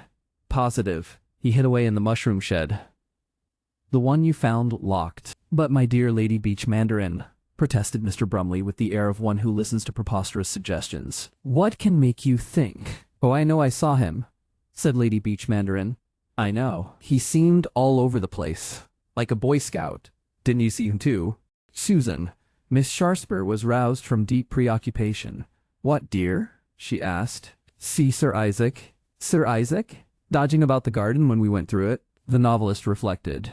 I didn't notice, she said. I was busy observing things. Lady Beach Mandarin's car passed through the open gates and was swallowed up in the dusty stream of traffic down Putney Hill. The great butler withdrew. The little manservant vanished. Mrs. Sawbridge and her elder daughter had hovered and now receded from the back of the hall. Lady Harman remained standing thoughtfully in the large Bulwer-Lytton-esque doorway of her house. Her face expressed a vague expectation. She waited to be addressed from behind. Then she became aware of the figure of her husband standing before her. He had come out of the laurels in front. His pale face was livid with anger, his hair disheveled. There was garden mold and greenness upon his knees and upon his extended hands. She was startled out of her quiet defensiveness. "Why, Isaac!" she cried. "Where have you been?" It enraged him further to be asked so obviously unnecessary a question. He forgot his knightly chivalry. "What the devil do you mean?" he cried. "By chasing me all round the garden?" "Chasing you? All round the garden? You heard me breaking my shins on that infernal flower pot you put for me, and out you shot with all your pack of old women and chased me round the garden. What do you mean by it?" "I did think you were in the garden. Any fool could have told I was in the garden. Any fool might have known I was in the garden. If I was in the garden, then where the devil was I? Eh? Where else could I be? Of course I was in the garden, and what you wanted was to hunt me down and make a fool of me. And look at me. Look, I say. Look at my hands." Lady Harman regarded the lord of her being and hesitated before she answered. She knew what she had to say would enrage him, but she had come to a point in their relationship when a husband's good temper is no longer a supreme consideration. "You've had plenty of time to wash them," she said. "Yes," he shouted, "and instead I kept M to show you. I stayed out here to see the last of that crew for fear I might run against him in the house. Of all the infernal old women." His lips were providentially deprived of speech. He conveyed his inability to express his estimate of Lady Beach Mandarin by a gesture of despair. If anyone calls and I am at home, I have to receive them," said Lady Harman, after a moment's deliberation. "Receiving them's one thing. Making a fool of yourself." His voice was rising. "Isaac," said Lady Harman, leaning forward, and then in a low penetrating whisper, "Snagsby." It was the name of the great butler. "Damn Snagsby," hissed Sir Isaac, but dropping his voice and drawing near to her. What his voice lost in height, it gained in intensity. "What I say is this, Ella, you oughtn't to have brought that old woman out into the garden at all. She insisted on coming. You ought to have snubbed her. You ought to have done anything. How the devil was I to get away? Once she was through the veranda? There I was, bagged. You could have come forward." "What? And meet her?" "I had to meet her." Sir Isaac felt that his rage was being frittered away upon details. "If you hadn't gone fooling about looking at houses," he said, and now he stood very close to her and spoke with a confidential intensity, "you wouldn't have got that holy terror on our track, see? And now, here we are." He walked past her into the hall, and the little manservant suddenly materialized in the middle of the space and came forward to brush him obsequiously. Lady Harman regarded that proceeding for some moments in a preoccupied manner, and then passed slowly into the classical conservatory. She felt that in view of her engagements, the discussion of Lady Beach Mandarin was only just beginning. She reopened it, herself in the long drawing room, into which they both drifted after Sir Isaac had washed the mold from his hands. She went to a French window, gathered courage, it seemed, by a brief contemplation of the garden, and turned with a little effort. "I don't agree," she said, "with you about Lady Beach Mandarin." Sir Isaac appeared surprised. He had assumed the incident was closed. "How?" he asked, compactly. "I don't agree," said Lady Harman. "She seems friendly and jolly." "She's a holy terror," said Sir Isaac. "I've seen her twice, Lady Harman." "A call of that kind," his wife went on, "when there are cards left and so on, has to be returned." "You won," said Sir Isaac. Lady Harman took a blind tassel in her hand. She felt she had to hold on to something. "In any case," she said, "I should have to do that. In any case." She nodded. "It would be ridiculous not to. It is why we know so few people, because we don't return calls." Sir Isaac paused before answering. "We don't want to know a lot of people," he said. "And, besides, why? Anybody could make us go running about all over London calling on them by just coming and calling on us. No sense in it. She's come. And she's gone. And there's an end of it." "No," said Lady Harman, gripping her tassel more firmly. "I shall have to return that call. I tell you, you want tie. It is only a call, said Lady Harman. You see, I promised to go there to lunch, and to go to a meeting with her. Go to a meeting of a society called the Social Friends, and something else. Oh, to go to the committee meetings of her Shakespeare dinners movement. I've heard of that. She said you supported it, or else of course. Sir Isaac restrained himself with difficulty. Well, he said at last, you'd better write and tell her you can do any of these things, that's all. He thrust his hands into his trousers pockets and walked to the French window next to the one in which she stood, with an air of having settled this business completely, and being now free for the tranquil contemplation of horticulture. But Lady Harman had still something to say. I am going to all these things, she said. I said I would, and I will. He didn't seem immediately to hear her. He made the little noise with his teeth that was habitual to him. Then he came towards her. This is your infernal sister, he said. Lady Harman reflected. No, she decided. It's myself. I might have known when we asked her here, said Sir Isaac with an habitual disregard of her judgments that was beginning to irritate her more and more. You can take on all these people. They were not the sort of people we want to know. I want to know them, said Lady Harman. I don't. I found them interesting, Lady Harman said. And I've promised. Well, you oughtn't to have promised without consulting me. Her reply was the material of much subsequent reflection on the part of Sir Isaac. There was something in her manner. You see, Isaac, she said, you kept so out of the way. In the pause that followed her words, Mrs. Sawbridge appeared from the garden smiling with a determined amiability, and bearing a great bunch of the best roses, which Sir Isaac hated to have picked, in her hands. Chapter the 4th. The beginnings of Lady Harman. Lady Harman had been married when she was just 18. Mrs. Sawbridge was the widow of a solicitor who had been killed in a railway collision while his affairs, as she put it, were unsettled, and she had brought up her 2 daughters in a villa at Penge upon very little money, in a state of genteel protest. Ellen was the younger. She had been a sturdy, dark-eyed, doll-dragging little thing, and had then shot up very rapidly. She had gone to a boarding school at Wimbledon because Mrs. Sawbridge thought the Penge day school had made Georgina opinionated and unladylike, besides developing her muscular system to an unrefined degree. The Wimbledon school was on less progressive lines, and anyhow Ellen grew taller and more feminine than her sister, and by 17 was already womanly, dignified, and intensely admired by a number of schoolmates and a large circle of their cousins and brothers. She was generally very good, and only now and then broke out with a venturesome enterprise that hurt nobody.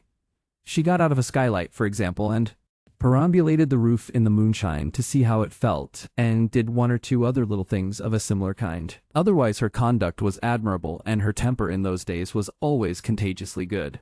That attractiveness which Mr. Brumley felt was already very manifest, and a little hindered her in the attainment of other distinctions. Most of her lessons were done for her by willing slaves, and they were happy slaves because she abounded in rewarding kindnesses. But on the other hand, the study of English literature and music was almost forced upon her by the zeal of the 2 visiting professors of these subjects. And at 17, which is the age when girls most despise the boyishness of young men, she met Sir Isaac and filled him with an invincible covetousness. The school at Wimbledon was a large, hushed, faded place presided over by a lady of hidden motives and great exterior calm named Miss Beaton Clavier. She was handsome without any improper attractiveness, an associate in arts of St. Andrew's University and a cousin of Mr. Blenker of the Old Country Gazette. She was assisted by several resident mistresses and 2 very carefully married visiting masters. For music and Shakespeare and playground and shrubbery and tennis lawn were all quite effectively hidden from the high road. The curriculum included Latin grammar. Nobody ever got to the reading of books in that formidable tongue. French, by an English lady who had been in France, Hanoverian German by an irascible native, the more seemly aspects of English history and literature, arithmetic, algebra, political economy, and drawing.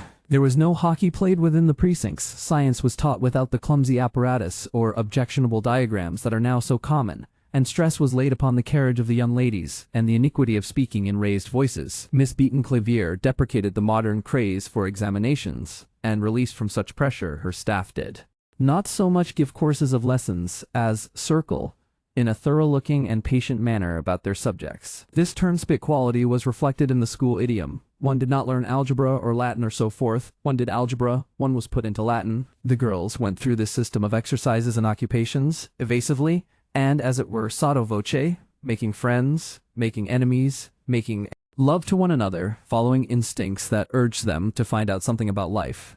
In spite of the most earnest discouragement, none of them believed for a moment that the school was preparing them for life. Most of them regarded it as a long, inexplicable passage of blank, gray occupations through which they had to pass. Beyond was the sunshine. Ellen gathered what came to her. She realized a certain beauty in music in spite of the biographies of great musicians, the technical enthusiasms, and the general professionalism of her teacher.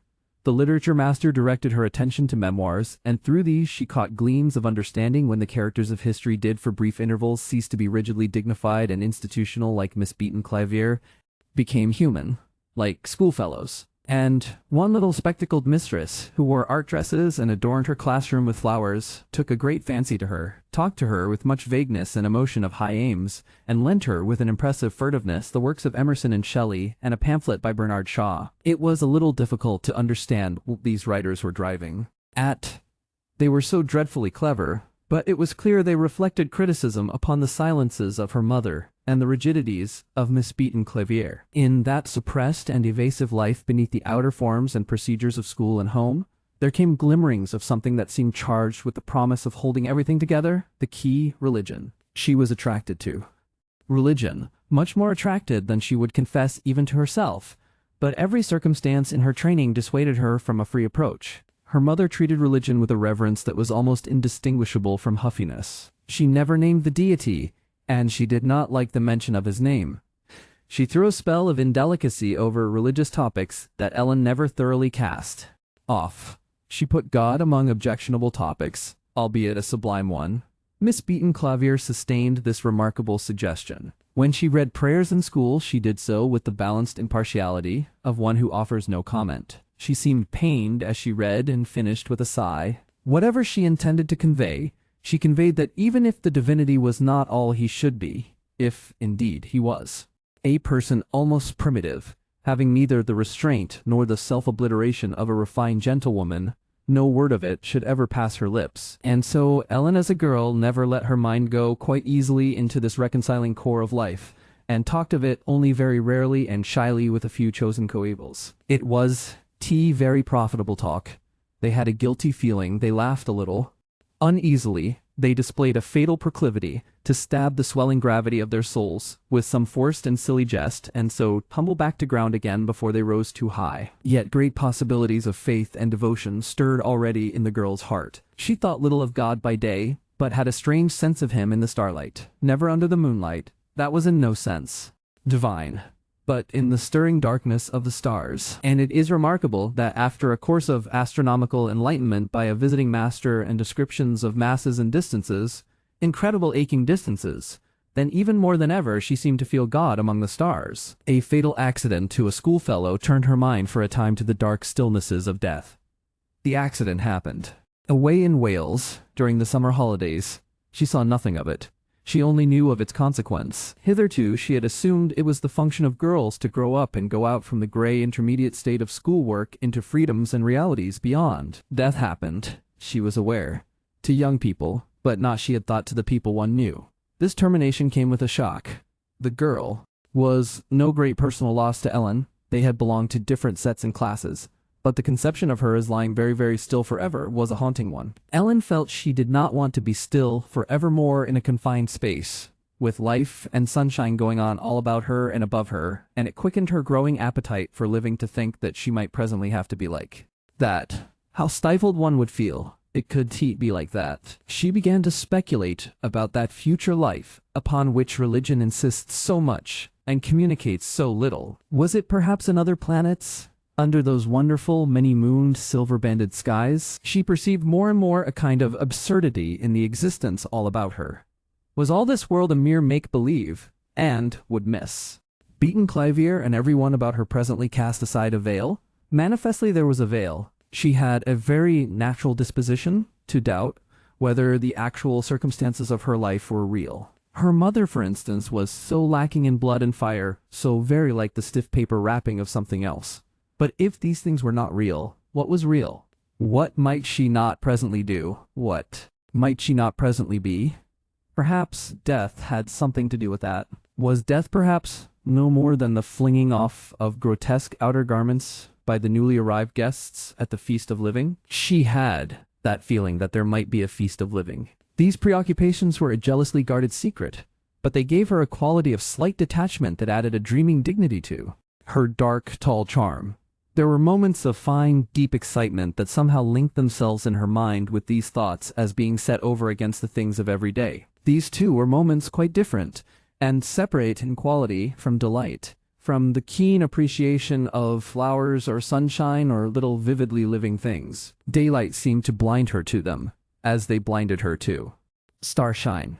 They too had a quality of reference to things large and remote, distances, unknown mysteries of light and matter, the thought of mountains, cool white wildernesses, and driving snowstorms, or great periods of time. Such were the luminous transfigurations that would come to her at the evening service in church. The school used to sit in the gallery over against the organist, and for a year and more Ellen had the place at the corner from which she could look down the hazy candlelit vista of the nave and see the congregation as ranks and ranks of dim faces and vaguely apprehended clothes, ranks that rose with a peculiar deep and spacious rustle to sing, and sang with a massiveness of effect she knew in no other music. Certain hymns in particular seemed to bear her up and carry her into another larger, more wonderful world. Heart's abode, celestial Salem, for example, a world of luminous, spiritualized sensuousness. Of such a quality she thought the heavenly city must surely be, away there and away. But this persuasion differed from those other mystical intimations in its detachment from any sense of the divinity, and remarkably mixed up with it, and yet not belonging to it. Antagonistic and kindred like a silver dagger stuck through a mystically illuminated parchment, was the angelic figure of a tall, fair boy in a surplice who stood out amidst the choir below and sang, it seemed to her, alone. She herself, on these occasions of exaltation, would be far too deeply moved to sing. She was inundated by a swimming sense of boundaries nearly transcended, as though she was upon the threshold of a different life altogether, the real enduring life, and as though if she could only maintain herself long enough in this shimmering exaltation she would get right over. Things would happen, things that would draw her into that music and magic and prevent her ever returning to everyday life again. There one would walk through music, between great candles under eternal stars, hand in hand, with a tall, white figure. But nothing ever did happen to make her cross that boundary. The hymn ceased. The amen died away, as if a curtain fell. The congregation subsided. Reluctantly, she would sink back into her seat. But all through the sermon, to which she never gave the slightest attention, her mind would feel mute and stilled, and she used to come out of church, silent and preoccupied, returning unwillingly to the commonplaces of life. Ellen met Sir Isaac, in the days before he was Sir Isaac, at the house of a school friend with whom she was staying at Hythe, and afterwards her mother and sister came down and joined her for a fortnight at a Folkestone boarding house. Mr. Harman had caught a chill while inspecting his North Wales branches and had come down with his mother to recuperate. He and his mother occupied a suite of rooms in the most imposing hotel upon the Leas. Ellen's a friend. People were partners in a big flower firm and had a pleasant new aesthetic white and green house of rough cast and slates in the pretty country beyond the Hythe golf links. And Ellen's friend's father was deeply anxious to develop amiable arrangements with Mr. Harman. There was much tennis, much croquet, much cycling to the high seawall, and bathing from little tents, and sitting about in the sunshine, and Mr. Harman had his first automobile with him. They were still something of a novelty in those days, and was urgent to take picnic parties to large lonely places on the downs. There were only 2 young men in that circle. One was engaged to Ellen's friend's sister, and the other was bound to a young woman remote in Italy. Neither was strikingly attractive, and both regarded Harman with that awe tempered by undignified furtive derision which wealth and business capacity so often inspire in the young male. At first he was quiet and simply looked at her, as it seemed anyone might look. Then she perceived he looked at her intently and continuously, and was persistently close to her, and seemed always to be trying to do things to please her and attract her attention. And then from the general behavior of the women about her, her mother and Mrs. Harman and her friend's mother and her friend's sister, rather than from any one specific thing they said, it grew upon her consciousness that this important and fabulously wealthy person, who was also, it seemed to her, so modest and quiet and touchingly benevolent, was in love with her. Your daughter, said Mrs. Harman repeatedly to Mrs. Sawbridge, is charming, perfectly charming. She's such a child, said Mrs. Sawbridge repeatedly in reply. And she told Ellen's friend's mother apropos of Ellen's friend engagement that she wanted all her daughters to marry for love. She didn't care what the man had so long as they loved each other, and meanwhile she took the utmost care that Isaac had undisputed access to the girl, was watchfully ready to fend off anyone else, made her take everything he offered and praised him quietly and steadily to her. She pointed out how modest and unassuming he was, in spite of the fact that he was controlling an immense business. In his own particular trade, a perfect Napoleon. For all one sees to the contrary, he might be just a private gentleman, and he feeds thousands and thousands of people. Sooner or later, said Mrs. Harman, I suppose Isaac will marry. He's been such a good son to me that I shall feel it dreadfully, and yet, I wish I could see him settled. Then I shall settle, in a little house of my own somewhere. Just a little place. I don't believe in coming too much between son and daughter-in-law. Harman's natural avidity was tempered by a proper modesty. He thought Ellen so lovely and so infinitely desirable, and indeed she was, that it seemed incredible to him that he could ever get her. And yet he had got most of the things in life he had really and urgently wanted. His doubts gave his lovemaking an eager, lavish, and pathetic delicacy. He watched her minutely in an agony of appreciation. He felt ready to give or promise anything. She was greatly flattered by his devotion, and she liked the surprises and presents he heaped upon her extremely. Also, she was sorry for him beyond measure. In the deep recesses of her heart was an oleographic ideal of a large, brave young man, with blue eyes, a wave in his fair hair, a wonderful tenor voice, and, she could not help it, she tried to look away and not think of it, a broad chest. With him, she intended to climb mountains.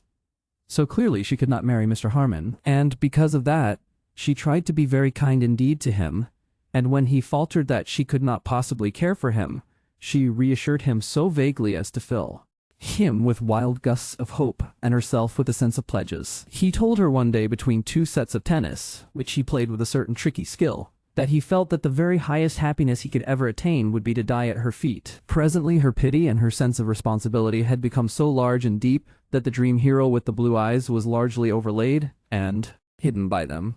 Then, at first a little indirectly, and then urgently, and with a voice upon the edge of tears, Harman implored her to marry him. She had never before, in the whole course of her life, seen a grown-up person on the very verge of tears. She felt that the release of such deep fountains as that must be averted at any cost. She felt that for a mere schoolgirl like herself, a backward schoolgirl who had never really mastered quadratics, to cause these immense and tragic distresses was abominable. She was sure her former headmistress would disapprove very highly of her. I will make you a queen, said Harman. I will give all my life to your happiness. She believed he would. She refused him for the second time, but with a weakening certainty, in a little white summer house that gave a glimpse of the sea between green and wooded hills. She sat and stared at the sea after he had left her, through a mist of tears. So pitiful did he seem. He had beaten his poor fists on the stone table, and then caught up her hand, kissed it, and rushed out. She had not dreamt that love could hurt like that. And all that night, that is to say for a full hour before her wet eyelashes closed, in slumber, she was sleepless with remorse for the misery she was causing him. The third time, when he said with suicidal conviction that he could not live without her, she burst into tears of pity and yielded. And instantly, amazingly, with the famished swiftness of a springing panther, he caught her body into his arms and kissed her on the lips. They were married with every circumstance of splendor, with very expensive music, and portraits in the illustrated newspapers, and a great glitter of favors and carriages. The bridegroom was most thoughtful and generous about the Sawbridge side of the preparations. Only one thing was a little perplexing. In spite of his impassioned impatience, he delayed the wedding.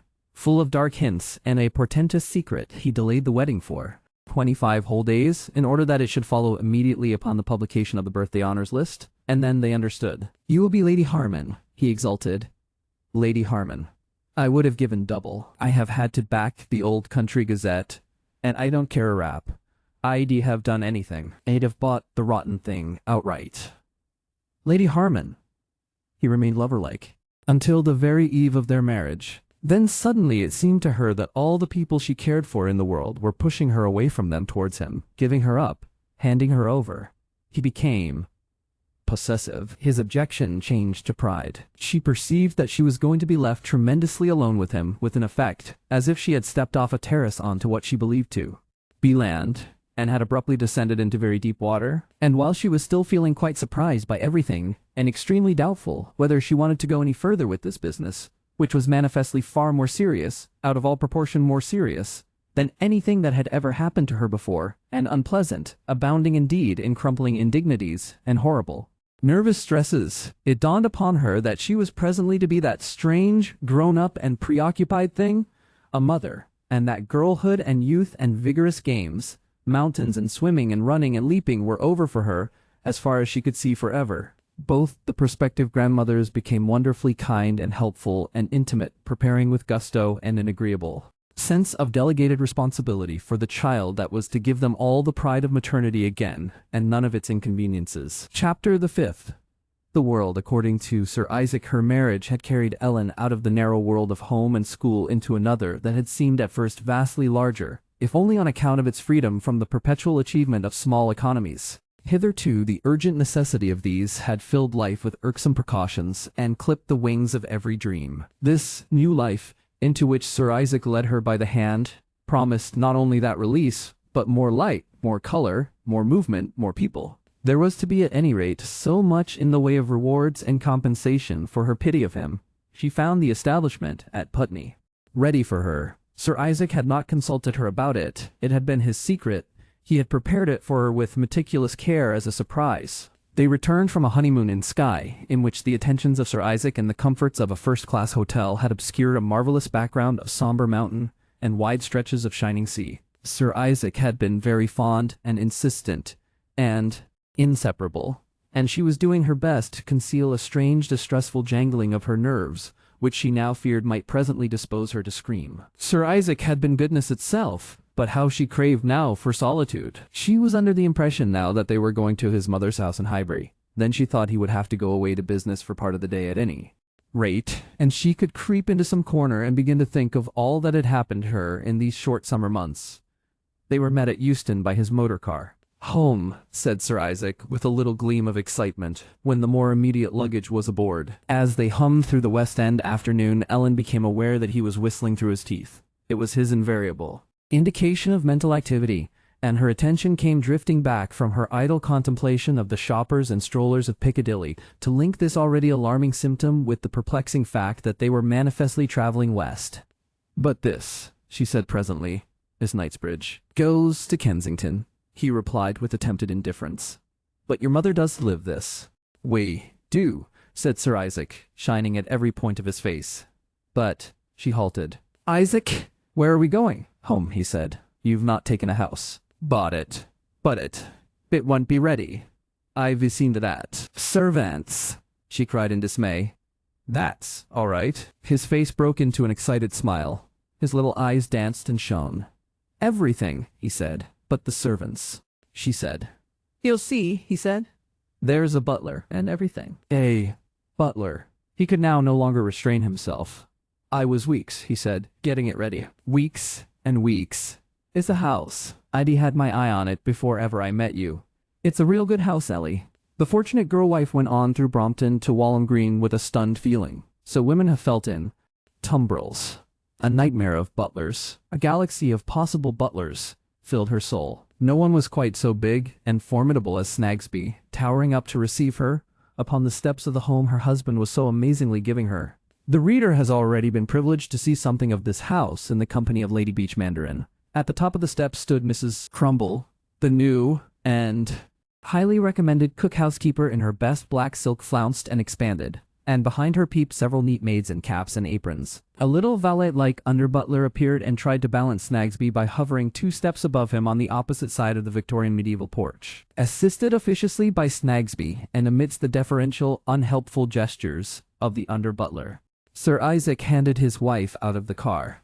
"Everything all right, Snagsby?" he asked brusquely, if a little breathless. "Everything in order, Sir Isaac. And here, this is her ladyship." "I hope her ladyship had a pleasant journey to new. I'm sure, if I may presume, Sir Isaac, we shall all be very glad to serve her ladyship." Like all well-trained English servants, Snagsby always dropped as many H's as he could when conversing with his superiors. He did this as a mark of respect and to prevent social confusion, just as he was always careful to wear a slightly misfitting dress coat and fold his trousers so that they creased at the sides and had a wide flat effect in front. Lady Harman bowed a little shyly to his good wishes and was then led up to Mrs. Crumble in a stiff black silk, who curtsied with a submissive amiability to her new mistress. "I am sure, me lady," she said. "I'm sure." There was a little pause. "Here they are, you see, right and ready," said Sir Isaac, and then with an inspiration, "Got any tea for us, Snagsby?" Snagsby, addressing his mistress, inquired if he should serve tea in the garden or the drawing-room, and Sir Isaac decided for the garden. "There's another hall beyond this," he said, and took his wife's arm, leaving Mrs. Crumble still bowing amiably before the hall table. And every time she bowed, she rustled richly. "It's quite a big garden," said Sir Isaac. And so the woman who had been a girl 3 weeks ago, this tall, dark-eyed, slightly perplexed, and very young-looking lady, was introduced to the home that had been made for her. She went about it with an alarmed sense of strange responsibilities, not in the least feeling that anything was being given to her. And Sir Isaac led her from point to point full of the pride and joy of new possession, for it was his first own house as well as hers, rejoicing over it and exacting gratitude. "It's all right, Izara, is it?" he asked, looking up at her. "It's wonderful. Eating no idea." "See," he said, indicating a great brass bowl of perennial sunflowers on the landing. "Your favorite flower." "My favorite flower."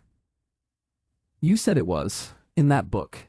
Perennial sunflower." She was perplexed, and then remembered. She understood now why he had said downstairs, when she had glanced at a big photographic enlargement of a portrait of Dr. Barnardo, your favorite hero in real life. He had brought her at Hythe one day a popular Victorian device, a confession album, in which she had to write down on a neat rose-tinted page her favorite author, her favorite flower, her favorite color, her favorite hero in real life, her pet aversion, and quite a number of such particulars of her subjective existence. She had filled this page in a haphazard manner late one night, and she was disconcerted to find how thoroughly her careless replies had come home to roost. She had put down pink as her favorite color because the page she was writing upon suggested it, and the paper of the room was pale pink, the curtains strong pink with a pattern of paler pink and tied with large pink bows, and the lampshades, the bedspread, the pillowcases, the carpet, the chairs, the very crockery, everything but the omnipresent perennial sunflowers was pink. Confronted with this realization, she understood that pink was the least agreeable of all possible hues for a bedroom. She perceived she had to live now in a chromatic range between rather underdone mutton and salmon. She had said that her favorite musical composers were Bach and Beethoven. She really meant it, and a bust of Beethoven materialized that statement. But she had made Dr. Barnardo her favorite hero in real life because his name also began with a B, and she had heard someone say somewhere that he was a very good man. The predominance of George Eliot's pensive, rather than delightful countenance in her bedroom, and the array of all that lady's works in a lusciously tooled pink leather, was due to her equally reckless choice of a favorite author. She had said, too, that Nelson was her favorite historical character, but Sir Isaac, with a delicate jealousy, had preferred to have this heroic but regrettably immoral personality represented in his home only by an engraving of the Battle of Copenhagen. She stood surveying this room, and her husband watched her eagerly. She was, he felt, impressed at last. Certainly she had never seen such a bedroom in her life. By comparison, even with the largest of the hotel apartments they had occupied, it was vast. It had writing tables and a dainty bookcase and a blushing sofa and dressing tables and a bureau and a rose-red screen and 3 large windows. Her thoughts went back to the narrow little bedroom at Penjwith, which she had hitherto been so entirely content. Her own few little books, a photograph or so. They did never dare to come here, even if she dared to bring them. "Here," said Sir Isaac, flinging open a white door, "is your dressing room." She was chiefly aware of a huge white bath standing on a marble slab under a window of crinkled pink-stained glass, and of a wide space of tiled floor with white fur rugs. "And here," he said, opening a panel that was covered by wallpaper, "is my door." "Yes," he said to the question in her eyes, "that's my room. You got this one for your own. It's how people do now. People of our position. There's no lock." He shut the door slowly again and surveyed the splendors he had made with infinite satisfaction. "All right," he said, "isn't it? It." Turned to the pearl for which the casket was made, and slipped an arm about her waist. His arm tightened. "Got a kiss for me, Ellie," he whispered. At this moment a gong almost worthy of Snagsby summoned them to tea. It came booming into them with a vast officious arrogance that brooked no denial. It made one understand the imperatives of the last trump, albeit with a greater dignity. There was a little awkward pause. "I am so dirty and trainy," she said, disengaging herself from his arm. "And we ought to go to tea." The same exceptional aptitude of Sir Isaac for detailed administration that had relieved his wife from the need of furnishing and arranging a home made the birth of her children and the organization of her nursery an almost detached affair for her. Sir Isaac went about in a preoccupied way, whistling between his teeth and planning with expert advice the equipment of an ideal nursery, and her mother and his mother became as it were voluminous clouds of uncommunicative wisdom and precaution. In addition, the conversation of Miss Crump, the extremely skilled and costly nurse, who arrived a full advent before the child, fresh from the birth of a viscount, did much to generalize whatever had remained individual of this thing that was happening. With so much intelligence focused, there seemed to Lady Harman no particular reason why she should not do her best to think as little as possible about the impending affair, which meant for her, she now understood quite clearly, more and more discomfort culminating in an agony. The summer promised to be warm, and Sir Isaac took a furnished house for the great event in the hills behind Torquay. The maternal instinct is not a magic thing, it has to be evoked and developed, and I decline to believe it is indicative of any peculiar unwomanliness in Lady Harman that when at last she beheld her newly born daughter in the hands of the experts, she moaned druggishly, "Oh, please take it away. Oh, take it away. Anywhere. Anywhere." It was very red and wrinkled and aged-looking and, except when it opened its mouth to cry, extraordinarily like its father. This resemblance disappeared, along with a crop of darkish red hair, in the course of a day or two, but it left a lurking dislike to its proximity in her mind long after it had become an entirely infantile and engaging baby. Those early years of their marriage were the happiest period of Sir Isaac's life. He seemed to have everything that man could desire. He was still only just 40 at his marriage. He had made for himself a position altogether dominant in the world of confectionery and popular refreshment. He had won a title. He had a home after his own heart, a beautiful young wife, and presently delightful children in his own image. And it was only after some years of contentment and serenity, and with a certain incredulity, that he discovered that something in his wife, something almost in the nature of discontent with her lot, was undermining and threatening all the comfort and beauty of his life. Sir Isaac was one of those men whom modern England delights to honor, a man of unpretentious acquisitiveness, devoted to business, and distracted by no aesthetic or intellectual interests. He was the only son of his mother, the widow of a bankrupt steam miller, and he had been a delicate child to rear.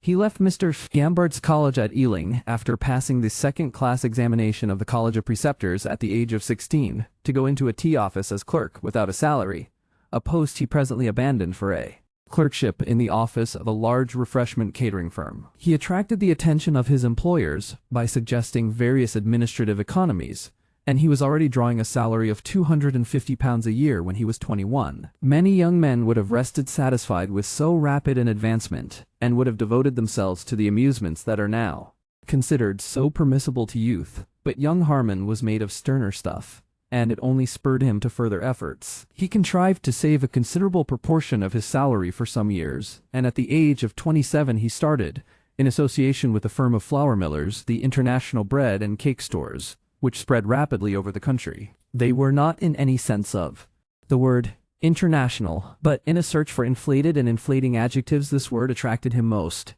and the success of the enterprise justified his choice. Originally conceived as a syndicated system of bakers' shops running a specially gritty and nutritious line of bread, the Staminal bread, in addition to the ordinary descriptions, it rapidly developed a catering side, and in a little time there were few centres of clerkly employment in London or the Midlands where an international could not be found supplying the midday scone or poached egg, washed down by a cup of tea or coffee or lemonade. It meant hard work for Isaac Harman. It drew lines on his cheeks, sharpened his always rather pointed nose to an extreme efficiency, grayed his hair, and gave an acquired firmness to his rather retreating mouth. All his time was given to the details of this development. Always he was inspecting premises, selecting and dismissing managers, making codes of rules and fines for his growing army of employees, organizing and reorganizing his central offices and his central bakeries, hunting up cheaper and cheaper supplies of eggs and flour, and milk and ham, devising advertisements, and Agency developments. He had something of an artist's passion in these things. He went about, a little bent and peaky, calculating and planning and hissing through his teeth, and feeling not only that he was getting on, but that he was getting on in the most exemplary way. Manifestly, anybody in his line of business who wanted to be leisurely, or to be generous, who possessed any broader interests than the shop, who troubled to think about the nation or the race or any of the deeper mysteries of life, was bound to go down before him. He dealt privately with every appetite. Until his marriage, no human being could have suspected him of any appetite but business. He disposed of every distracting impulse with unobtrusive decision, and even his political inclination towards radicalism sprang chiefly from an irritation with the legal advantages of landlordism natural to a man who is frequently leasing shops. At school, Sir Isaac had not been a particularly prominent figure. His disposition at cricket to block and to bowl sneaks and twisters underarm had raised his average rather than his reputation.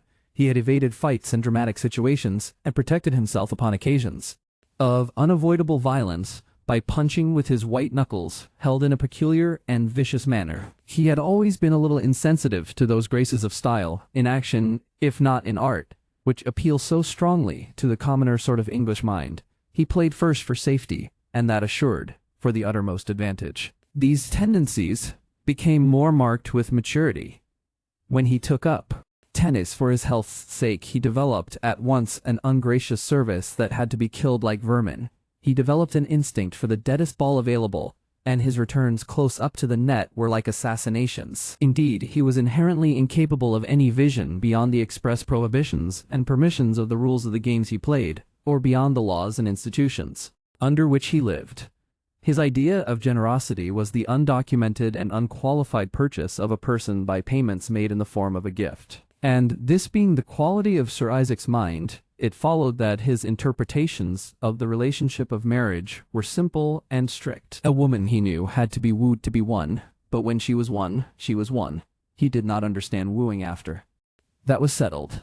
There was the bargain, and her surrender. He on his side had to keep her, dress her, be kind to her, give her the appearances of pride and authority, and in return he had his rights and his privileges and undefined powers of control. That, by the existing rules, is the reality of marriage, where there are no settlements and no private property of the wife's. That is to say, it is the reality of marriage in 99 cases out of 100. And it would have shocked Sir Isaac extremely, and as a matter of fact it did shock him, for anyone to suggest the slightest revision of so entirely advantageous an arrangement. He was confident of his good intentions, and resolved to the best of his ability to make his wife the happiest of living creatures, subject only to reasonable acquiescences and general good behavior. Never before had he cared for anything so much as he did for her, not even for the international bread and cake stores. He gloated upon her. She distracted him from business. He resolved from the outset to surround her with every luxury and permit her no desire that he had not already anticipated. Even her mother and Georgina, whom he thought extremely unnecessary persons, were frequent visitors to his house. His solicitude for her was so great that she found it difficult even to see her doctor except in his presence, and he bought her a pearl necklace that cost £600. He was, in fact, one of those complete husbands who grow rare in these decadent days. The social circle to which Sir Isaac introduced his wife was not a very extensive one. The business misadventures of his father had naturally deprived his mother of most of her friends.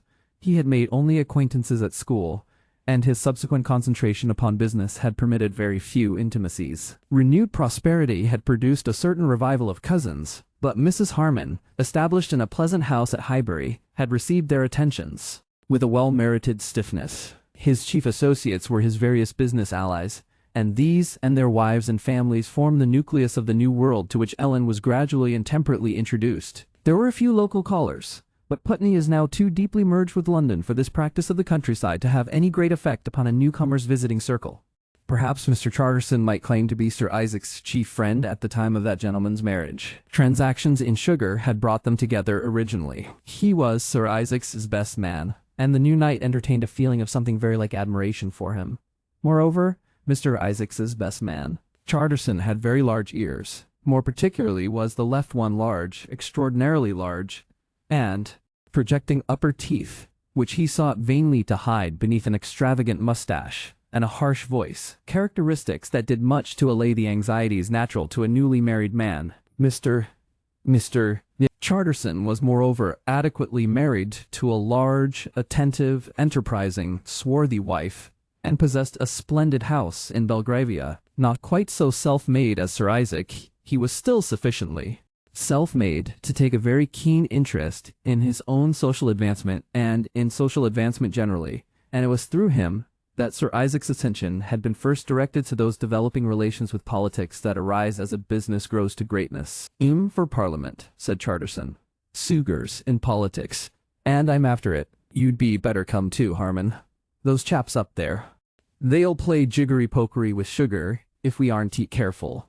And it won't be only sugar, Harman." Pressed to expand this latter sentence, he pointed out to his friend that any amount of interfering with employment was in the air. Any amount. "And besides," said Mr. Charterson, "men like us have a stake in the country, Harman. We're getting biggish people. We ought to do our share. I don't see the fun of leaving everything to the landlords and the lawyers. Men of our sort have got to make ourselves felt. We want a business government. Of course, one pays. So long as I get a voice in calling the tune, I don't mind paying the piper a bit. There's going to be a lot of interference with trade. All this social legislation. And there's what you were saying the other day about these leases." "I'm not much of a talker," said Harman. "I don't see myself gassing in the House." "Oh." "I don't mean going into Parliament," said Charterson. "That's for some of us, perhaps. But come into the party, make yourself felt." Under Charterson's stimulation, it was that Harman joined the National Liberal Club, and presently went on to the climax, and through him he came to know something of that inner traffic of arrangements and bargains which does so much to keep a great historical party together and maintain its vitality. For a time he was largely overshadowed by the sturdy radicalism of Charterson, but presently, as he understood this interesting game better, he embarked upon a line of his own. Charterson wanted a seat, and presently got it. His maiden speech on the sugar bounties won a compliment from Mr. Evesham, and Harman, who would have piloted a monoplane sooner than address the House, decided to be one of those silent influences that work outside our National Assembly. He came to the help of an embarrassed Liberal weekly, and then, in a Fleet Street crisis, undertook the larger share of backing the Old Country Gazette, that important social and intellectual party organ. His knighthood followed almost automatically. Such political developments introduced a second element into the intermittent social relations of the Harman household. Before his knighthood and marriage, Sir Isaac had participated in various public banquets and private parties and little dinners in the vaults of the house and elsewhere, arising out of his political intentions, and with the appearance of a Lady Harman, there came a certain urgency on the part of those who maintain in a state of hectic dullness the social activities of the great Liberal party. Horatio Blenker, Sir Isaac's editor, showed a disposition to be socially very helpful, and after Mrs. Blenker had called in a state of worldly instructiveness, there was a little dinner at the Blenkers, to introduce young Lady Harman to the great political world. It was the first dinner party of her life, and she found it dazzling rather than really agreeable. She felt very slender and young and rather unclothed about the arms and neck, in spite of the 600-pound pearl necklace that had been given to her just as she stood before the mirror in her white and gold dinner dress ready to start. She had to look down at that dress, ever and again, and at her shining arms to remind herself that she was still in schoolgirl clothes, and it seemed to her there was not another woman in the room who was not fairly entitled to send her off to bed at any moment. She had been a little nervous about the details of the dinner, but there was nothing strange or difficult but caviar, and in that case she waited for someone else to begin. The Chartersons were there, which was very reassuring, and the abundant flowers on the table were a sort of protection. The man on her right was very nice, gently voluble, and evidently quite deaf, so that she had merely to make kind respectful faces at him. He talked to her most of the time, and described the peasant costumes in Marken and Walshan, and Mr. Blenker, with a fine appreciation of Sir Isaac's watchful temperament and his own magnetism, spoke to her 3 times and never looked at her once all through the entertainment. A few weeks later they went to dinner at the Chartersons, and then she gave a dinner which was arranged very skillfully by Sir Isaac and Snagsby and the cook-housekeeper, with a little outside help, And then came a big party reception at Lady Barleypound's, a multitudinous miscellaneous assembly in which the obviously wealthy rubbed shoulders with the obviously virtuous and the not quite so obviously clever. It was a great orgy of standing about and seeing the various Blenkers and the Cramptons and the Weston Massinghays and the Daytons and Mrs. Millingham with her quivering lorgnette in her last tame genius, and Lewis, and indeed all the tapirs and tadpoles of liberalism, being tremendously active and influential and important throughout the evening. The house struck Ellen as being very splendid, the great staircase particularly so, and never before had she seen a great multitude of people in evening dress. Lady Barleypound in the golden parlor at the head of the stairs shook hands. Automatically, lest it would seem in some amiable dream, Mrs. Lapton and a daughter rustled across the gathering in a hasty vindictive manner and vanished, and a number of handsome, glittering, dark-eyed, splendidly dressed women kept together in groups and were tremendously but occultly amused. The various Blenkers seemed everywhere, Horatio in particular with his large fluent person and his luminous tenor was like a shopwalker taking customers to the departments. One felt he was weaving all these immiscibles together into one great wise liberal purpose, and that he deserved quite wonderful things from the party. He even introduced 5 or 6 people to Lady Harman, looking sternly over her head and restraining his charm as he did so on account of Sir Isaac's feelings. The people he brought up to her were not very interesting people, she thought, but then that was perhaps due to her own dreadful ignorance of politics. Lady Harman ceased even to dip into the vortex of London society after March, and in June she went with her mother and a skilled nurse to that beautiful furnished house Sir Isaac had found near Torquay, in preparation for the birth of their first little daughter. It seemed to her husband that it was both unreasonable and ungrateful of her to become a tearful young woman after their union, and for a phase of some months she certainly was a tearful young woman, but his mother made it clear to him that this was quite a correct and permissible phase for her, as she was, and so he expressed his impatience with Temperance, and presently she was able to pull herself together and begin to readjust herself to a universe that had seemed for a time almost too shattered for endurance. She resumed the process of growing up that her marriage had for a time so vividly interrupted, and if her schooldays were truncated and the college phase omitted, she had at any rate a very considerable amount of fundamental experience to replace these now customary completions.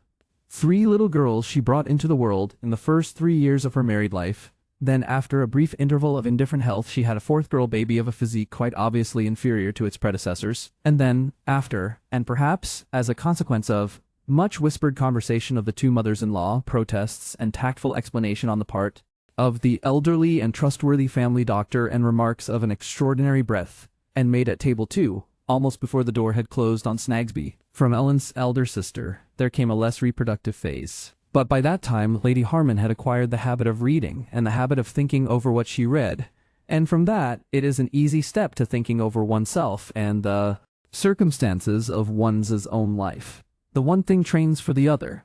Now the chief circumstance in the life of Lady Harman was Sir Isaac. Indeed, as she grew to a clear consciousness of herself and her position, it seemed to her he was not so much a circumstance as a circumvallation. There was a direction in which she could turn without immediately running up against him. He had taken possession of her extremely, and from her first resignation to this as an inevitable fact she had come, she hardly knew how, to a renewed disposition to regard this large and various universe beyond him and outside of him, with something of the same slight adventurousness she had felt before he so comprehensively happened to her. After her first phase of despair she had really done her best to honor the bargain she had rather unwittingly made, and to love, and to devote herself, and be a loyal and happy wife to this clutching, hard-breathing little man who had got her, and it was the insatiable excesses of his demands quite as much as any outer influence that made her realize the impossibility of such a concentration. His was a supremely acquisitive and possessive character, so that he insulted her utmost subjugations by an obtrusive suspicion and jealousy.